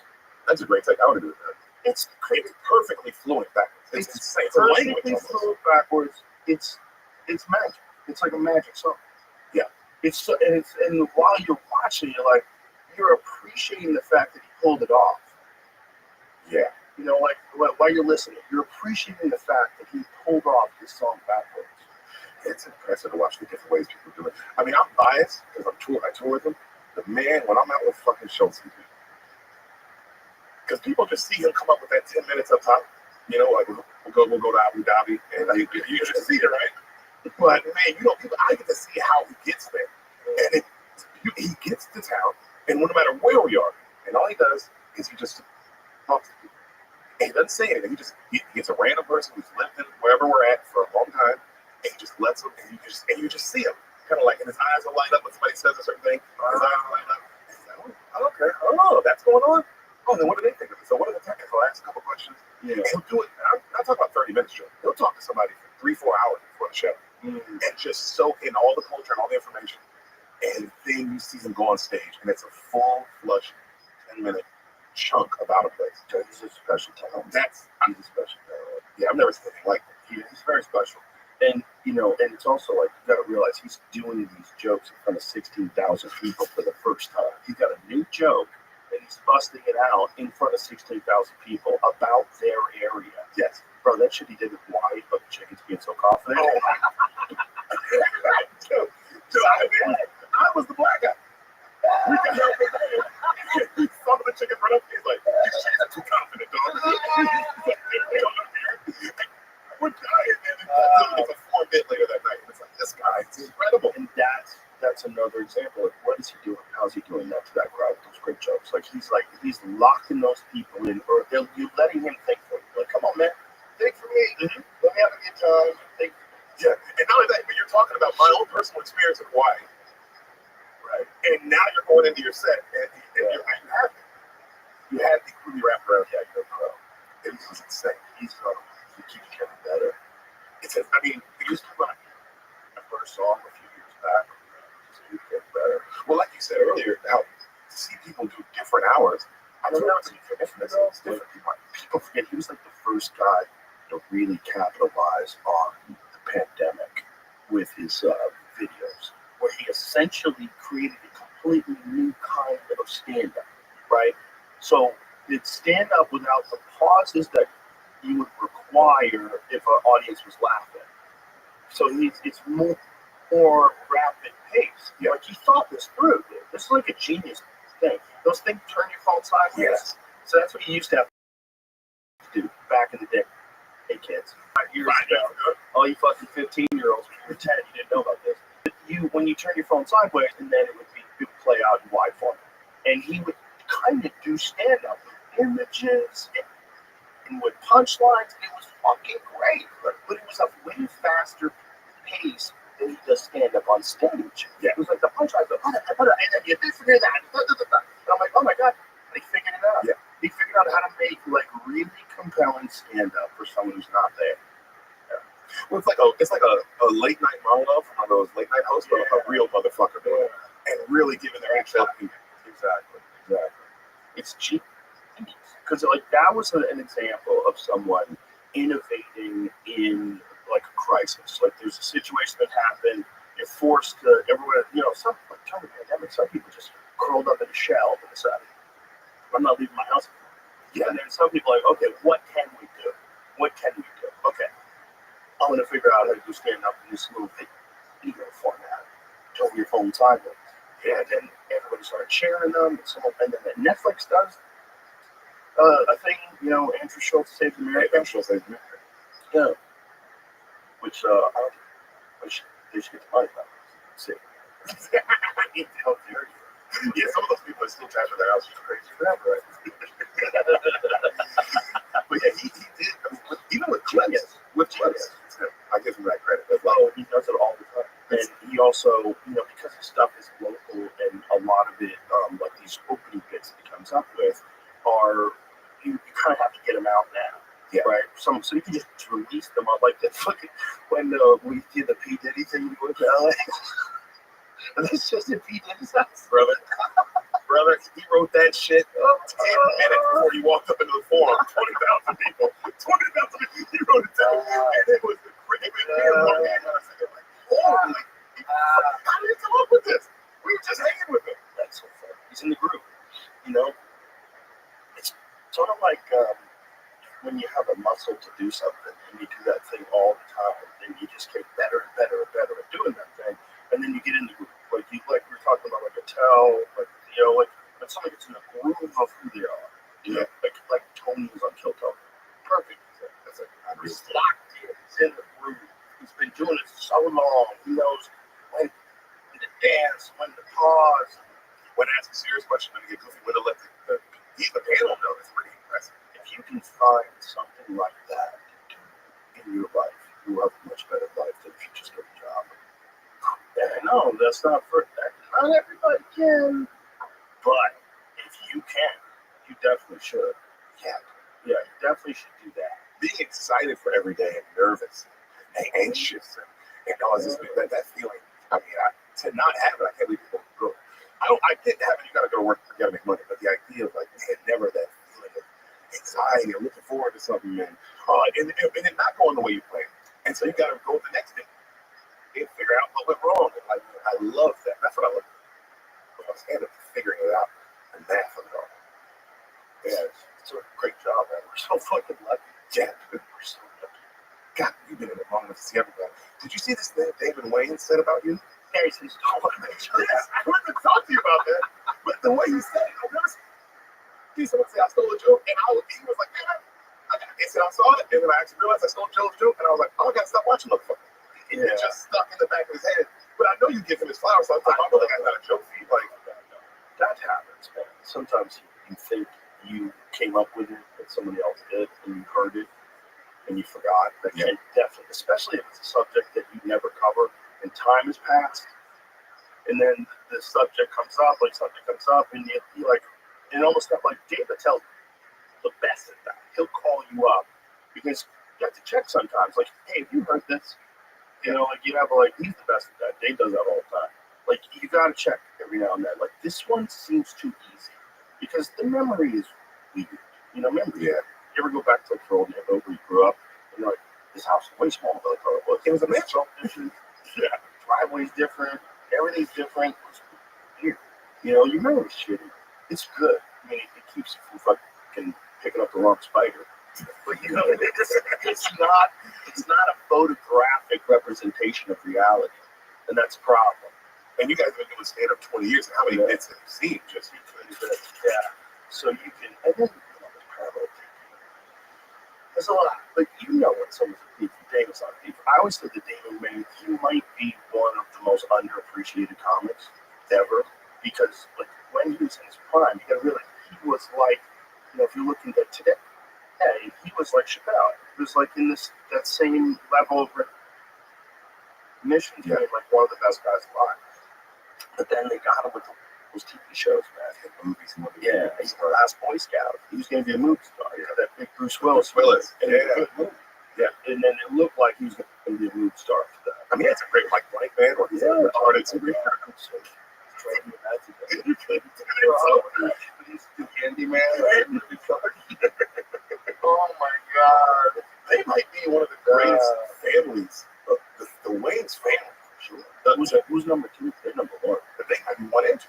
I don't know. What other families are there that are like big? Sure, not in comedy. But what other family? Am I missing something? Am I forgetting something? I mean, I know In Living Color was so like them and then the Squad. It's no other families. There's nobody in the hunt. In Living Color is so big, Joe. You notice that the reason we have a Super Bowl halftime show is because of In Living Color. That's crazy. So In Living Color, that's true. So before Michael Jackson, the year they brought Michael Jackson was because the year before that, In Living Color aired during the Super Bowl. And they lost so many viewers. They lost like a not half, a big number where that they were like, we can't let people leave during halftime show because the show is too big. What year was that? I want to say Michael Jackson was 95, maybe earlier than that. Maybe 94. It had to be earlier than that because I remember watching on TV at a pool hall. Yeah. So I was just moving to New York, to LA from New York then. So I was in New York at a pool hall watching it. And I remember watching Fire Marshal Bill. And I was like, how can you do this? How is this allowed? Like, this show's crazy. You have to realize for 93, there was nothing like if you think about the internet today and all the crazy videos people put together and the years of Mad TV and yeah. But back then, And man, there was nothing like this show. This show was crazy. It's Paul. Oh my God, it is Paul right in the corner. Oh, look at it. Holly. He's moving that guy. Bro. He's here now too. Yeah, no, Like fun hanging out with Paul. It's like people at the store, man. It's the best. But this is unreal how big this the show was great. But Damon, watch if you want to watch something. Watch I think it's The Last Stand. I think that was one of his. I think that's the name of it. Something like. I think it's The Last Stand. It's fucking phenomenal, and it's so good, but it's also like so good if you go back to that time, because comedy, like everything else, has evolved with all the scrutiny on it and all the different high level people that are doing it. Like there's the comedy right now. I think is at like the highest level that I've ever seen. There's so many really great comedians. I think in the 1980s. Like if you go back, you had Kennison, you had Eddie Murphy, you had Richard Pryor, you had George Carlin, you had a bunch of really good guys, Jerry Seinfeld. But that, wasn't as thick. Yeah. As thick with us assassins. But I think like right now, there's so many assassins out there. There's more arena acts out there right now than has ever been in the history of comedy. You gotta realize, arena act started with Dice Clay. So Dice Clay starts off he becomes an arena act in like 87-ish. late 80s. That's when arena had comedy started. Mm-hmm. Before that, nobody was doing it but Dice. Dice was the only arena act. Yeah, and then arena act number 2, then you could. And that's how many years later?